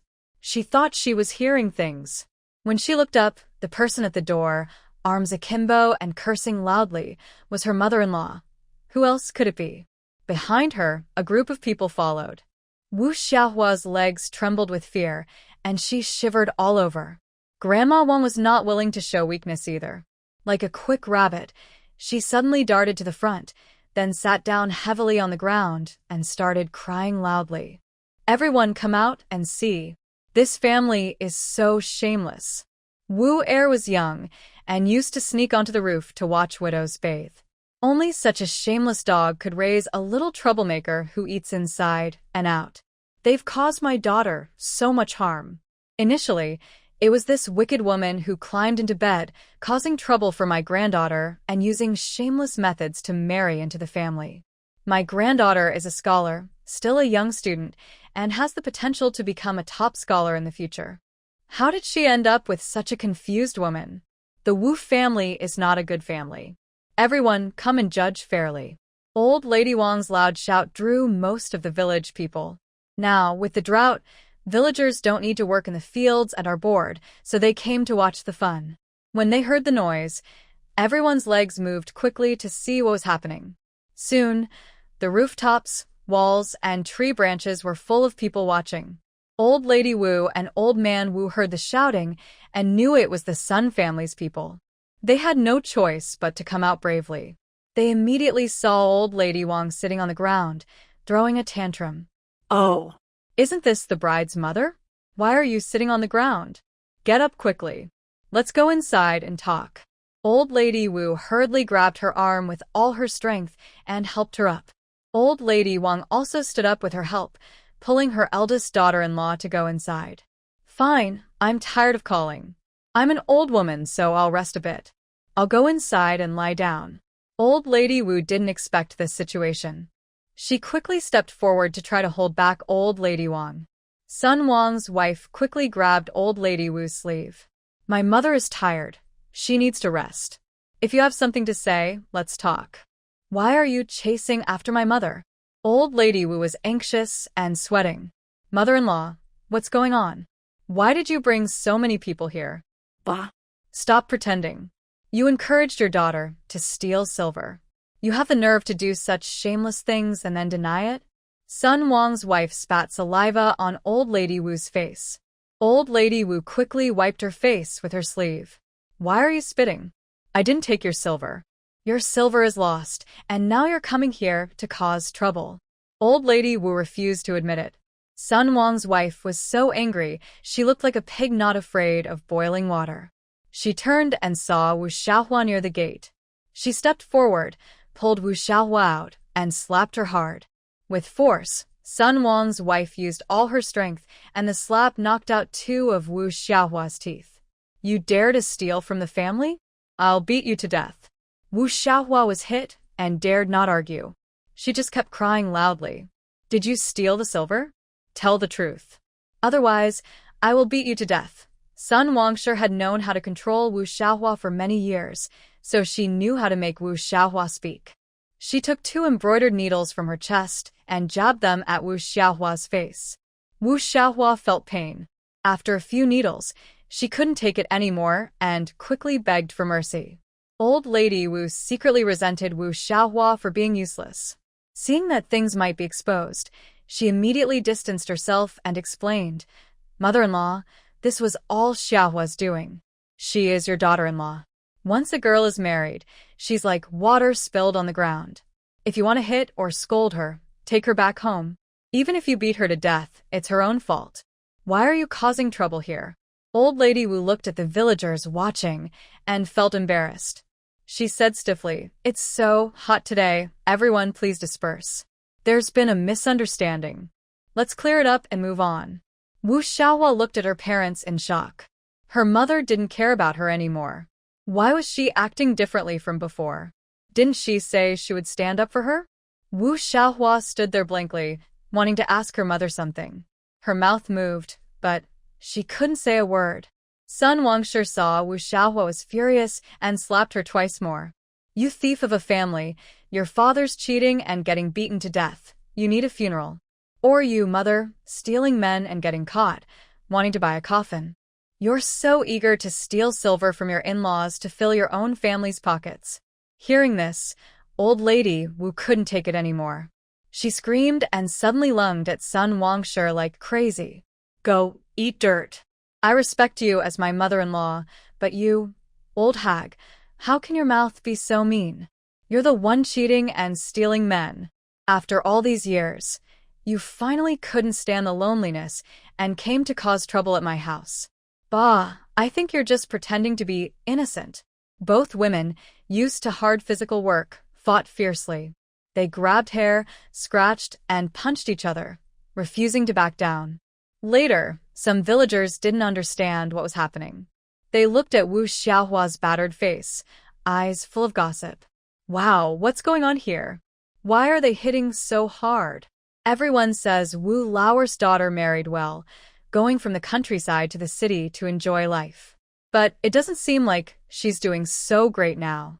A nearby villager explained quickly. Upon hearing this, someone said, That's terrible. Oh, That's 8 taels of silver. I need to save for years to get that. Why is Xiaohua so bold? I know. Zhao's matchmaker is a relative of my third aunt. Recently, Wu's eldest grandson wanted to marry Li's eldest daughter, and her family asked for 80 jin of mixed grain flour. During hard times, who can afford that much? Xiaohua used this money to help her family. What? 80 jin of grain? Li's family dares to ask for that? They must think they are very valuable. Hey, isn't Wu's young man a bit odd? That girl is tall and straight. Marrying a cripple, she probably needs more grain. People around think this way. In times of famine, grain is the most precious. Wu's daughter-in-law saw her mother-in-law being beaten. She didn't dare to just watch, or she might be scolded later by the old lady. And this matter also involves her son, so she had to join the fight. Meanwhile, Sun Wang's side saw the other side start the fight, so they also joined in. Soon, both sides were fighting. After a while, Wu's family started to lose. Wu's family isn't popular in the village, and this incident clearly shows they are in the wrong. They didn't want to get involved in this mess. Sun Wang's side had strong, young men, so they had the advantage in strength. After Sun Wang got tired, she was also hurt, but Wu's grandmother looked more embarrassed, her face swollen like a pig's head. Wu Xiaohua's face was very red. Sun Wang hit her very hard. Wu Xiaohua knew she was in the wrong and didn't dare fight back, only taking the hits. Her face was unrecognizable. Old woman Wu said angrily, "Let's settle the score. Your daughter-in-law stole 8 taels of silver from me. Over the years, you've secretly taken from my house. Return 15 taels, or I will report you for theft." Wu's grandmother, feeling pain all over, held her head high but said confidently, "Bah. Why don't you go and steal? Do you have that much silver?" Xiaohua took the silver to show respect to me and her father. As her mother, I believe it's right to use her silver. Even if I report, I am not afraid. Bah. Respect? Your Wu family is doomed. How can a married daughter show respect? As soon as the words were spoken, Wu's eldest son and grandson returned from chopping firewood. Seeing their family members covered in bruises, they were angry but outnumbered, so they threatened, "Old woman, my aunt has been married into your family for many years, doing laundry and cooking every day to serve you. She has worked hard and even received a little silver. Do you really need to bring so many people to cause trouble at my house? I order you to leave immediately, or I will have my aunt divorce your family." Seeing her son and grandson return, Grandma Wu immediately felt more confident and sat on the ground, crying loudly. "The Sun family is too mean. My daughter has been working hard for your Sun family, just for a little silver. Yet your whole family is shouting and fighting. You're supposed to be educated people. I will report this to the authorities and have all of you put in jail, and I want my money back." At this moment, Grandma Wang held a spatula and shouted to her family, "I baked a lot of pancakes. The Wu family is quite wealthy, with 5 jin of cornmeal. Everyone, take one." Hearing this, Grandma Wu stopped crying and sat up quickly. "Oh, dear. Such bandits. They want to ruin our family." The Wu family members wanted to go to the kitchen to stop them, but there were many from the Wang family, and several men blocked the way. The Wu family could only watch as their food was eaten. Sun Wang's wife also took a piece and said while eating, "Divorce? Ha! Dream on. That woman can only be divorced. Stealing silver from her husband's family is not too much. A hen that doesn't lay eggs just eats rice every day. Our Sun family still wants to divorce her?" Hiding nearby, Wu Xiaohua heard her mother-in-law wanted to divorce her. She ignored her pain and ran forward, grabbing Sun Wang's wife's leg. "Mother-in-law, don't divorce me. I know I was wrong. Really, I know I was wrong. Please don't leave me. I promise to live a good life with Yaozu." Sun Yaozu looked at Wu Xiaohua with disdain and immediately turned his face away. At this moment, Wu Xiaohua was truly scared. She couldn't be divorced. If she was, where could she go? She couldn't let her family be ashamed. "Mother-in-law, my nephew is eager to get married. I had no choice but to take some silver from home. I will have my parents write a loan note." Grandma Wu wanted to go into the kitchen but was stopped by some women. When she heard Wu Xiaohua's words, her attitude changed instantly. Get out of here, you little brat. I raised you, and now you want silver? I won't write a note. If you don't, get out right now. Once a daughter is married out, she's like water spilled on the ground. She's not allowed to come back. The scene was noisy with crying and shouting. Sun Yazu grew impatient and loudly said, Enough. Stop arguing. I give your family two choices. First, return the money. Second, I will report you to the authorities. You say Wu Xiaohua stole silver from the house, but no matter where this goes, it won't be fair. Wu's family usually caused trouble and pretended to be innocent, but inside they were already worried. They only kept pretending to be calm. They had to keep pretending because the silver was worth a lot. 8 taels, enough to save for many years. When the village chief heard Sun Yaozu wanted to report them, he realized he couldn't let this family do that. If it got out, it would hurt the village's reputation and make him look weak as the village head. He glared at old Wu, signaling him to stop causing trouble. Listen, Sun Yaozu, you and the Wu family are relatives. Let's sit down and talk calmly. There's nothing to discuss. Return the silver. Today, I will divorce this wicked woman. Wu Xiaohua looked at Sun Yaozu's firm face. She had married into the Sun family for years and never thought her husband could be so cold. Suddenly, she burst into loud laughter, as if she had gone mad. Maybe it was because she had been holding back for so long, or because Sun Yaozu's words were too harsh. She said fiercely, Sun Yaozu, since you're so heartless, I have nothing to fear anymore. Your family has ruined my mother's reputation. If you want to divorce me, I tell you, that's impossible. I will go back with you, but I will cause trouble at your school every day. Let's see how you study. Sun Wang's wife looked at Wu Xiaohua as if she were stupid. Go ahead and cause trouble. You've been married here for years and haven't done anything. We've let you enjoy many years of happiness because you seemed honest. But disobedience is the worst. Without children, it's the biggest problem. Even the county magistrate wouldn't argue with that. And you even stole silver from the house. If I were you, I wouldn't be alive. When Sun Yaozu heard Wu Xiaohua wanted to cause trouble at their school, he panicked. Although Wu's family was in the wrong, he felt ashamed if things got out of control. Mud falling into his pants was not dirt, but it still hurt his reputation. After listening to his mother's words, he felt a little calmer. He agreed with her and said, That's right. Just these 2 points, and I wouldn't feel guilty about punishing you. While everyone argued, Grandma Wang sneaked into the chicken coop. Quietly, she broke the neck of her only old hen and had her eldest daughter-in-law secretly take it back home through the back door. Wu Xiaohua was stunned by Sun Wangshi's words, and she suddenly felt like a deflated balloon, sitting there with blank eyes. All right, since your Wu family doesn't want to take the money, we will report to the authorities. The village chief quickly stopped them. After mediating between both sides, he used a mix of threats and persuasion. Wu's family was afraid that Sun's family might really report them, which could lead to imprisonment. The village chief said that not only would they be sentenced, but their property would also be confiscated. There was no point in wasting effort. They wouldn't be able to keep the money or their family legacy. It was just pointless trouble. In the end, Wu's family paid Sun's family 8 taels of silver. Sun Wangshi wanted more, but the village chief frowned and said, Don't be greedy. Wu's family has already paid this much. If you want more, go report to the officials. The village chief, won't get involved anymore. With that, he turned and left. Sun Wangshi didn't want to cause more trouble. Since they had already been repaid, even if they reported to the authorities now, they wouldn't have a case. So, they gave up. As she was leaving, Sun Yaozu left a letter of separation, ending Wu Xiaohua's marriage, and then took everyone away.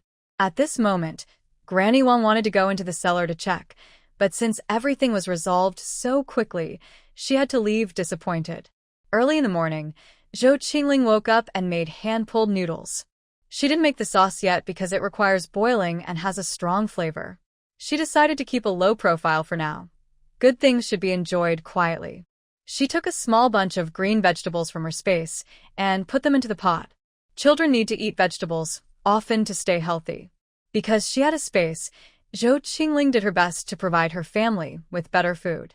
She didn't take much, as green vegetables are very expensive now. Over the years, she often added spring water from her space to their meals to strengthen their bodies. Zhou Qingling opened a jar and took some 8 treasure pickles. The family enjoyed the noodles happily. Today, Shun Yi was on leave. After breakfast, the children played in their rooms.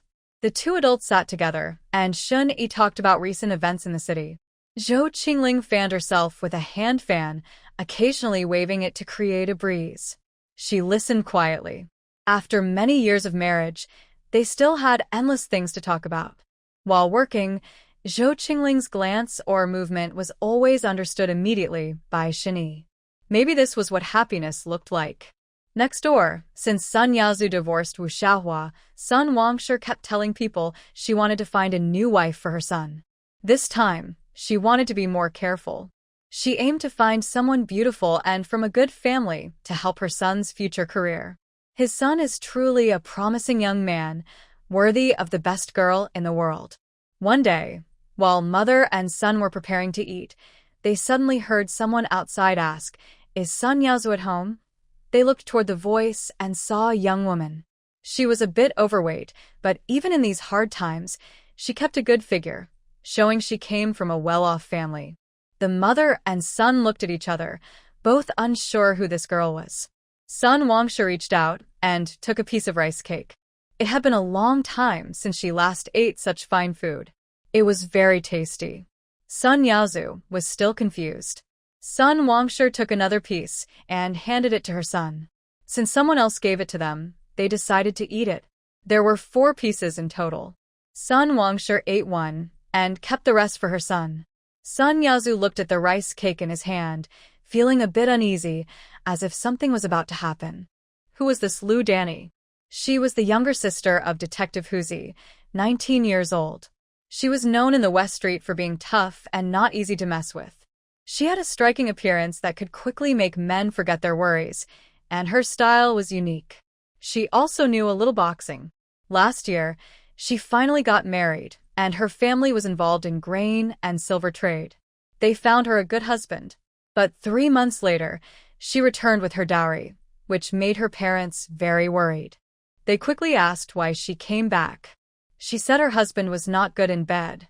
Her mother hurriedly covered her mouth, surprised that a woman would say such things. Her parents were stunned. They could only continue to support her and look for a new match. One day, Lu Danny wanted to go out, but her mother stopped her. "Danny, you should find out about that old widow's reputation. The whole town knows her. You should think carefully about what life was like for her previous daughter-in-law." Danny replied casually, "My reputation isn't that good either." Her mother was surprised. When did her daughter become so self-aware? Danny continued, "I'm marrying Sun Yazu, not that old widow." "Ah, you don't know how handsome Sun Yazu looks. I am a bit dark, and I need to find a more handsome father for my future children." "Mom, you don't need to worry. I know what I'm doing. I'm a grown girl and can't stay at my parents' house all the time." After saying this, she left. Lu Danny walked quickly and arrived at Sun's house. The door was slightly open, and she pushed it open and went inside. Through the door, she saw Sun Yazu reading a book. It was hot outside, and he kept wiping his sweat with a handkerchief. Lu Danny's mouth watered at the sight. She tidied her clothes, stepped forward, and took the handkerchief to help him wipe his sweat. Sun Yazu was startled when he saw the sudden visitor. He leaned back quickly. Lu Danny held the handkerchief and said, "Why are you so surprised?" "You scared me." Sun Yazu stood up and took a step back, stammering, Do you have any sense of propriety?" "What room?" "There aren't that many rooms. As long as there's enough space." Lu Danny looked around the house. "It's a bit old, but I don't mind." Sun Yazu looked exhausted and said weakly, "Why are you coming to my house? To talk about marriage, of course. What else would I come for?" Lu Danny looked at him with disbelief. Sun Wang's wife overheard everything inside. "No way. This woman wants to marry into their family? What a joke. She wants to find a gentle, kind girl from a good family for her son." This woman looks fiery and bold. She might be too much for him to handle. If she causes trouble at home, it would be a disaster. She quickly put on her shoes, stood under the eaves, crossed her arms, and said, "Yaozu, our family is a family of scholars, from a refined background. My son is excellent, and not just anyone can marry into us." Bah! Lu Danny was furious when she heard this. "Stop talking nonsense. You're so annoying. Your big mouth is like a waistband, always interrupting. When you talk, you just blurt out nonsense, and when you fart, you grin. Just shut your mouth. Your breath stinks for miles." She scolded in the yard, hands on her hips. "Old widow, you no longer agree with me and son Yaozu? Why is your face so big? You ate my rice cake and it was made from fine grains. So fresh. If he doesn't marry me, I'll send rice cakes to your family. Our grain is blown in by the wind," Lu Danny loudly called out to the neighbors nearby. At this moment, Sun Wangshe also stopped pretending and looked flustered, blushing and pale at times, feeling both anxious and embarrassed. Lu Danny said to Sun Yaozu, "When will you marry me?" Sun Yaozu's face turned pale with anger. "When did I say I would marry you?" He thought she was crazy. He didn't even know her. Liu Danny smirred. "What's the matter? Your family is known for trickery and deception. Are you here acting shamelessly with your mother? Come on, everyone, look at this mother and son from the Sun family. They ate my food and now refuse to admit it." Sun Wangshe quickly stepped forward to stop her, whispering, "What are you trying to do? Are you crazy? You're ruining our family's reputation with your nonsense. We don't even know you. You're just obsessed with men." Lu Danny sneered again. "What's the matter? Does the old lady think I'm not good enough for your son? Tell me, why is your son so special? What does he have that makes him better? Your family's reputation is so bad it's known for miles. Everyone knows you, this old troublemaker, are famous for being difficult. You torment your former daughter-in-law. Your whole family is lazy, lying in bed and letting maggots grow, expecting your daughter-in-law to serve you. You should find a quiet place, die early, and hope to be reborn as a better person. You have no money to buy tofu and end up drowning yourself in urine. I may be unruly, but I am honest and fair. I've never wronged anyone. Unlike you, this old witch, who uses sneaky tricks." Sun Wangshe's hands trembled with anger. She couldn't get a word in and could only say through clenched teeth, You're just talking nonsense about my family." "Your family? This house, you're not leaving it to Sun Yaozu. Who else do you want to give it to? Or are you an old fool trying to remarry? Can you even have children? You want to marry again and take the house. Enough. What are you trying to do, woman? Leave now." Sun Yaozu's face turned red with anger as he shouted loudly. Liu Danny snorted. "Humph. Today I'm in a good mood, so I won't argue with you. But I'll tell you one last thing. Hurry and invite the matchmaker. My nephew is almost grown up and there's no room at home." She then looked at the trembling Sun Wangshe with a serious expression. "Old lady, I won't stay in the side room when I come in. Hurry and move out of the main room. Don't try to fool me. I've already shared a room with your son. We've had skin contact.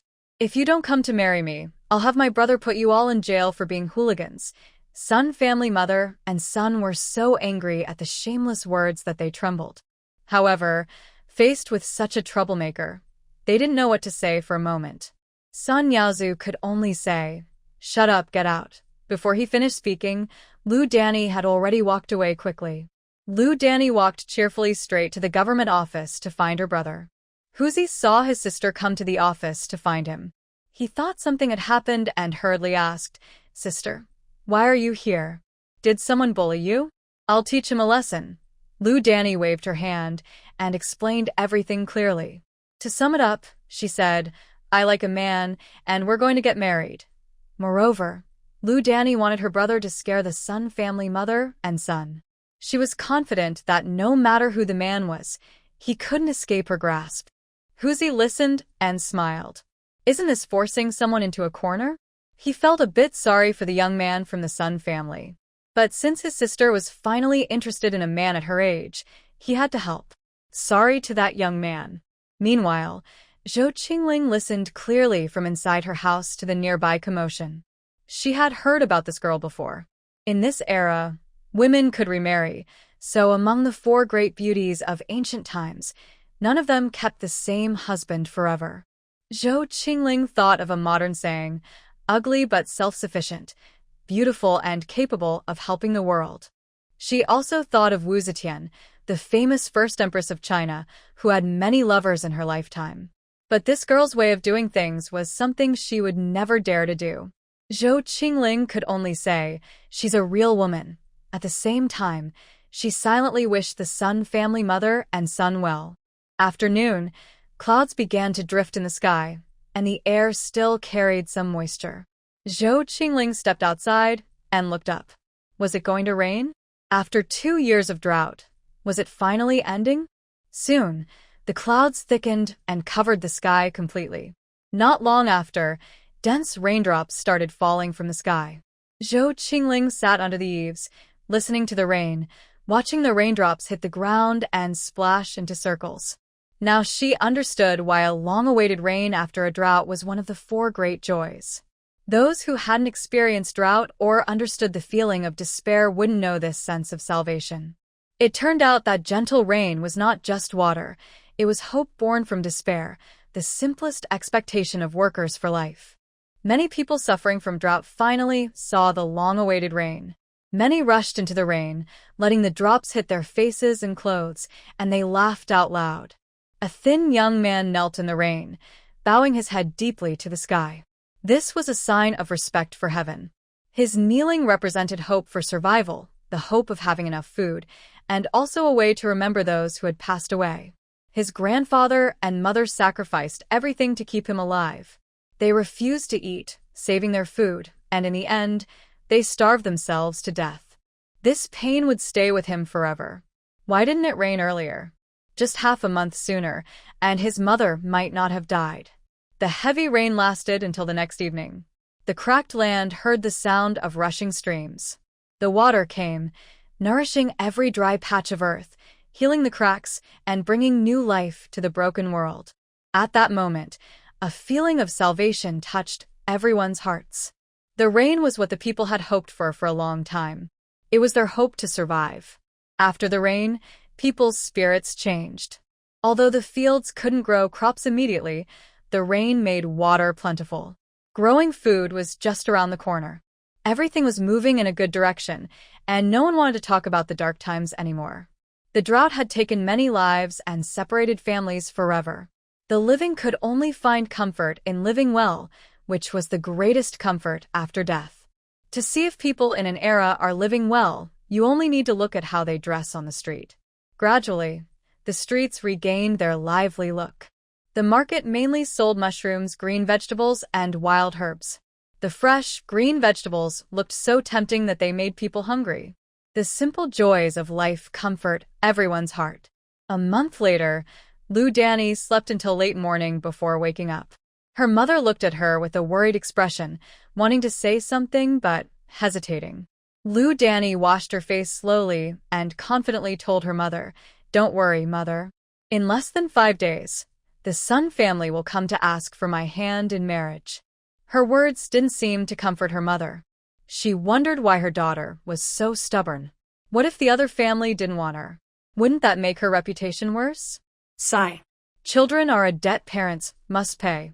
After eating, Lu Danny strolled to the academy. She knew Sun Yaozu had returned. When she arrived, she sat on the ground and started crying loudly. "Teacher, I can't go on living," she wailed. Soon, the commotion attracted everyone at the academy. Before the dean arrived, he wondered who would dare cause trouble in front of Confucius's gate, someone disrespectful. When he saw it was Lu Danny, his anger eased a little because Lu Danny lived in the same alley as him, and her reputation was well known. The dean suddenly felt overwhelmed. This was a reckless person. Talking to her was like talking to a wall. Last year, she finally got married and things were quiet for a while. But then she returned, and she had a brother, who was a policeman. Ordinary people would be helpless when facing such a formidable person. It's true that women and petty people are hard to raise, as ancient people said. He sighed deeply and said firmly, "What are you doing? Get up and speak calmly." What are you talking about? "Sun Yaozu from your academy. Do you control him?" "I divorced and came back. He's also been married before. I thought he wouldn't mind me and I wouldn't mind him. But after he ruined my reputation, he refused to take responsibility. How do you teach your students? Your students have poor morals and you should be responsible for this." The dean was shocked after hearing this. How did these two get involved? Another teacher asked in surprise, "What? Did Sun Yaozu harass you?" "I don't blame him. I was about to get married soon. But Sun's family, they never came to propose." As she spoke, Lu Danny started wiping tears with a handkerchief and crying loudly. The dean hated immoral people. Now, seeing this woman crying at the academy's gate, he worried it would damage their reputation. At this moment, Sun Yaozu was called over. When he saw Lu Danny, his head buzzed. He had only just returned to the academy, and now this scene made his impression plummet. Hearing Lu Danny distort the facts made his head ache even more. The teacher who was teaching Sun Yaozu looked disappointed and said, "If you really did something to harm her reputation, you should go and propose to her." Yaozu, without learning manners, one cannot stand. A gentleman should have virtue. Sun Yaozu was so angry, he wanted to hit the wall. What is this? He didn't even know this woman. Now, because of her fuss, his reputation was ruined beyond repair. "Teacher, I didn't do anything. And I don't even know this woman." Lu Danny immediately responded, "Did you eat the rice cake I gave you?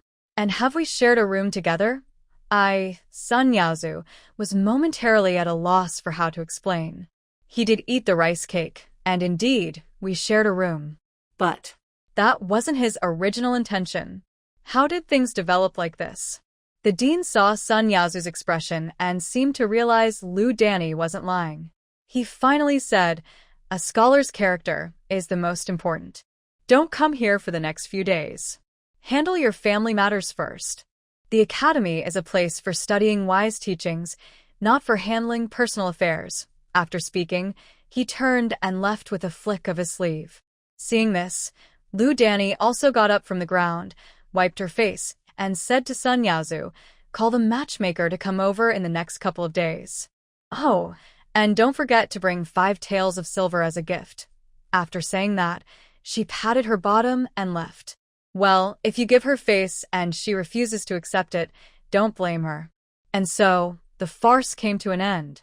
After everyone left, only Sun Yaozu was left standing alone in the wind, feeling confused. He staggered back home and told his mother what had happened.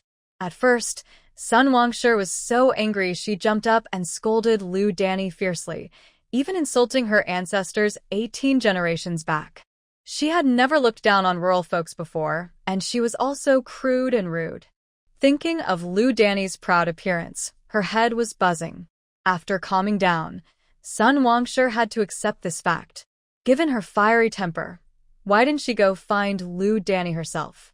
Because from their last confrontation, she knew she wasn't her match. What kind of life was this? To be old and still suffer this kind of humiliation. 3 days later, Sun Yaozu hired a matchmaker to visit Lu Danny's home to propose marriage. He had no choice, unless he wanted to give up studying at the academy. For his reputation, he had to swallow this bitter pill. A sky-high price for rice cake in exchange for marriage. Who knew if the Sun family was happy about this? That day, Lu Danny and Sun Yaozu returned home together. Both of them remarried, and everything was settled. That night, Lu Danny looked at Sun Yaozu, who was wrapped up tightly in layers, almost like he was wearing a chastity belt. Lu Danny sneered at this. Disdainfully, she said, "You can't be impotent, right? You look so fair and clean, but I didn't expect you to be a useless, delicate pillow." Sun Yaozu was so angry at Lu Danny's words that his face turned bright red. "Are you still a woman? That's so shameless." Lu Danny curled her lips, pulled Sun Yaozu aside, and said, "He forced himself on me. If a man can do it, so can I." They kept arguing until late at night. Lu Danny finally went to sleep feeling satisfied. Sure enough, everything went smoothly for her. The Sun family had been very peaceful these days because Sun Wang's wife was ill, and Lu Danny was in charge at home. During the 3-day family visit, Lu Danny went back to her parents' house alone. Sun Yazu focused on his studies and returned to the academy. Lu Danny didn't mind. You might ask why she knew the Sun family was a dangerous place, but still chose to go in. There are 3 reasons. First, although Sun Yazu was not young anymore, his looks matched her taste. Second, in their society, scholars and merchants are respected, and studying is highly valued. Their Lu family had been illiterate for 8 generations, so she wanted her son to have a better start by being a scholar's son. She also wanted Sun Yazu to keep studying and aim to become a successful scholar. Third, among scholars, the Sun family had no power or influence, so she could control them easily. Lu Danny was smart. She couldn't afford to deal with wealthy families, but she could handle the Sun family. Someone might ask, besides Sun Yazu, were there no other scholars? Of course, there were, but most of them were from the countryside. She wasn't looking down on country folks, but she was a city girl marrying into the countryside. That would be a step backward. In the future, her son would need a lot of effort to settle in the city. For his future, she wanted to find a good family for him. Although the Sun family wasn't rich, they had a house in the city. That was a good place to start. As for money, she had her own savings. Lu Danny carried a basket with gifts for her family and happily went home. Before she even entered, she loudly called out, "Dad, Mom, older brother, older sister-in-law, I'm back." Old Lu saw her coming alone, without her husband, and felt worried. She hid in her room, afraid to come out. When she saw her daughter enter, she quickly pulled her inside and shut the door. She asked carefully, "How was it? Did anyone bother you?" Lu Danny sat down on a chair and waved her hand. "We're doing fine." After hearing this, the family finally relaxed. Sister Lu silently prayed that her younger sister-in-law would stay longer at her husband's home this time. Old Lady Lu looked at her daughter's lazy attitude and sighed helplessly, saying, "Have you had breakfast?" "There are mixed grain flour pancakes in the pot." Big Sister Lu nodded and said, "Yes, please give me 8 pieces, Mother." Old Lady Lu knew her daughter's appetite and turned to the kitchen. Soon, the pancakes were ready, and Big Sister Lu wiped her hands on her clothes and started eating eagerly. While eating, she said, "Mother, vegetable buns are better. Wasting the pancakes is a shame." Old Lady Lu frowned and said, "Enough. Just having something to eat is good. If you want meat, go back to your husband's house. I don't know what you're thinking, choosing such a person.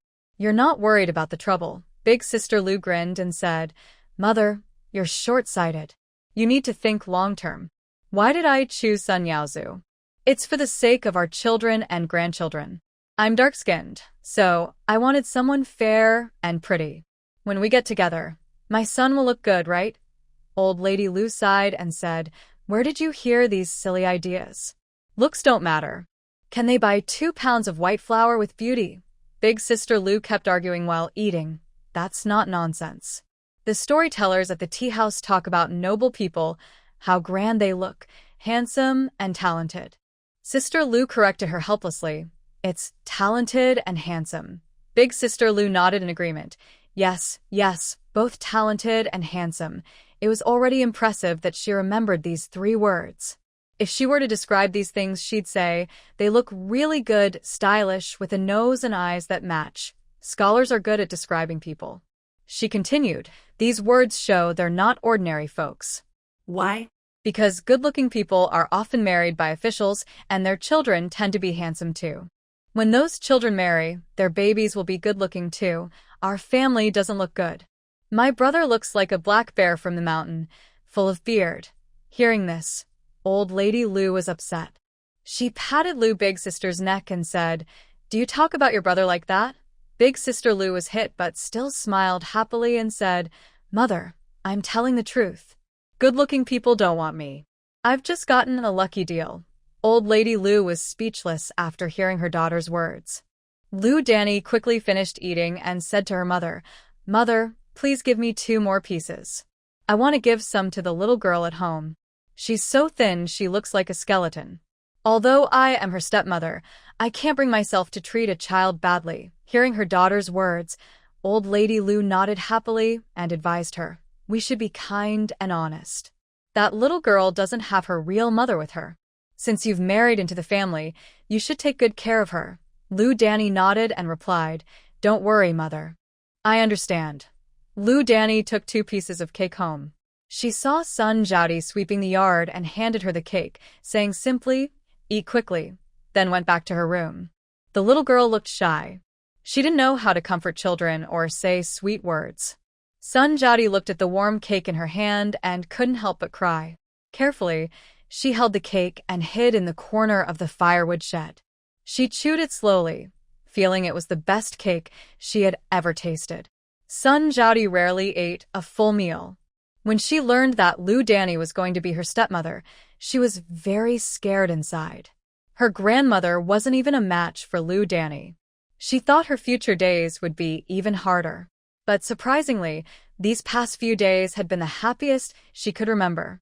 Not only was she eating enough, but she also had fewer chores. Every day, she only needed to clean the room. Suddenly, Sun Zhaodi remembered what Aunt Shin from the neighboring Shin family had said. Many things in the world are disguised. True feelings are hidden inside. Don't judge a person just by their face. Only over time will you see what's truly in their heart. If that woman could always treat her well, she would consider her like her own mother. Sun Zhaodi didn't want her own mother, who should be the closest person in the world, to bring her pain she couldn't forget. She couldn't find any warmth from her mother. Meanwhile, at the Wu family, life had been very difficult for Wu Xiaohua recently. She was disliked by her brother and sister-in-law, and her parents scolded and hit her constantly. Her parents' and older brother's words to her had all been lies. The nephew who grew up on her back, whom she loved like her own child, was now criticizing her and calling her a bad omen. Wu Xiaohua looked at the people around her, insulting her. Suddenly, she burst into loud, crazy laughter. Her family was shocked by her strange behavior, and everyone thought she had lost her mind. This was the first time Wu Xiaohua had ever fought back against her family. Her eyes were red, and she asked painfully, Mother, what did you tell me before? That you would support me, that I could rely on you in the future, and that my nephew would take care of me. Otherwise, why would I steal silver from my in-laws? Now that I have been divorced, you all have to take responsibility for me. Her older sister-in-law immediately stepped forward and said, Bah, a woman who has been divorced and sent back is just a troublemaker. Don't even think about making my son take care of you. You don't deserve it. Oh, I haven't dared to go out these days. If I had been sent back to my family, I would have jumped into the river long ago. I'm so ashamed. I don't even have the face to live in this world. Wu Xiaohua trembled with anger and shouted, Sister-in-law, do you have no conscience? If it weren't for helping your son gather gift money, I wouldn't have been divorced. Her sister-in-law sneered and said, Lying again. Where is the money? Not only did you not get the money, but the family also lost a lot of things. You are just a bad luck charm. All right, I asked my mother to find you a good husband. Soon, my mother will bring someone over. You should get ready. You always have your hair uncombed and your face unwashed. It's disgusting to look at you. At this moment, Wu Laotai also spoke up. Your sister-in-law is right.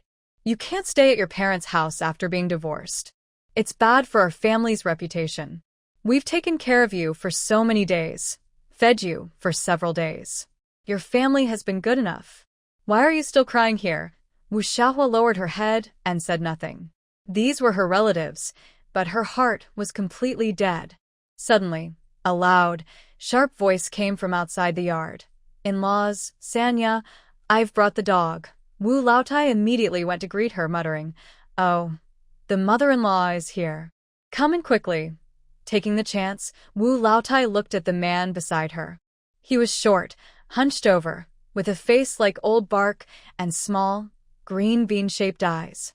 His face was full of pits and scars, and his eyes were sneaky, looking at her recklessly. Wu Laotai tightened her clothes and thought, This rough man, even this old lady can't escape his gaze. She cursed silently. The man's body emitted a foul smell. Wu Laodai forced herself to hold back her nausea, covering her nose, and took a step back. She's here. Grandma Wu pulled Wu Xiaohua over and said, "My girl looks pretty good. It's just that during these hard times, she can't get good food. Take her home, feed her well, and let her rest." After saying that, she brushed Wu Xiaohua's hair and opened her mouth to show the man her teeth. Grandma Wu secretly looked at the man. Seeing him look satisfied, she immediately stepped in front of Wu Xiaohua and asked, "Did you bring money?" "Not a single copper coin, less than one tael of silver." Nearby, Grandma Zhang, who was holding the reins, looked at Wu Xiaohua with pity. If she hadn't known Grandma Wu for decades, she might have doubted whether Wu Xiaohua was her real daughter. Although she didn't care much for girls, there was a limit. This man couldn't find a wife in 10 miles around. He's ugly and plays around. His previous wives were tortured by him, with no good skin left on their bodies. At night, the house was filled with heartbreaking cries. TSK, such a wicked man. If it weren't for those 2 pounds of coarse rice, she would never do such a heartless thing. Amit ba, Amit ba. The old woman was also driven by life. Wu Xiaohua, in a daze, recalled her life over the years. Suddenly, she felt someone touching her. She snapped awake. This was her family home. It was all a lie. Her mother had sold her again. She was really valuable, still worth a tael of silver. She suddenly broke free, made up her mind, and threw her head against a stone, dying instantly. Her last thought was, "You all betrayed me. Since you lied to me, I won't let you live in peace even in death." At that moment, she realized that no one else's life was better than hers. Sadly, she understood too late. She had been tamed too deeply by her family. The phrase, "good things should be sent to your family so they can support you," was deeply imprinted in her mind. At this moment, she was finally free. Wu Xiaohua's death didn't cause any guilt in those present, nor did anyone feel sad or mourn her. Her family cursed her as unlucky, wishing she had died farther away. They hated her wanting to die and wished she had died later so they could still get a silver coin or two. They wrapped her in a straw mat and threw her deep into the mountains.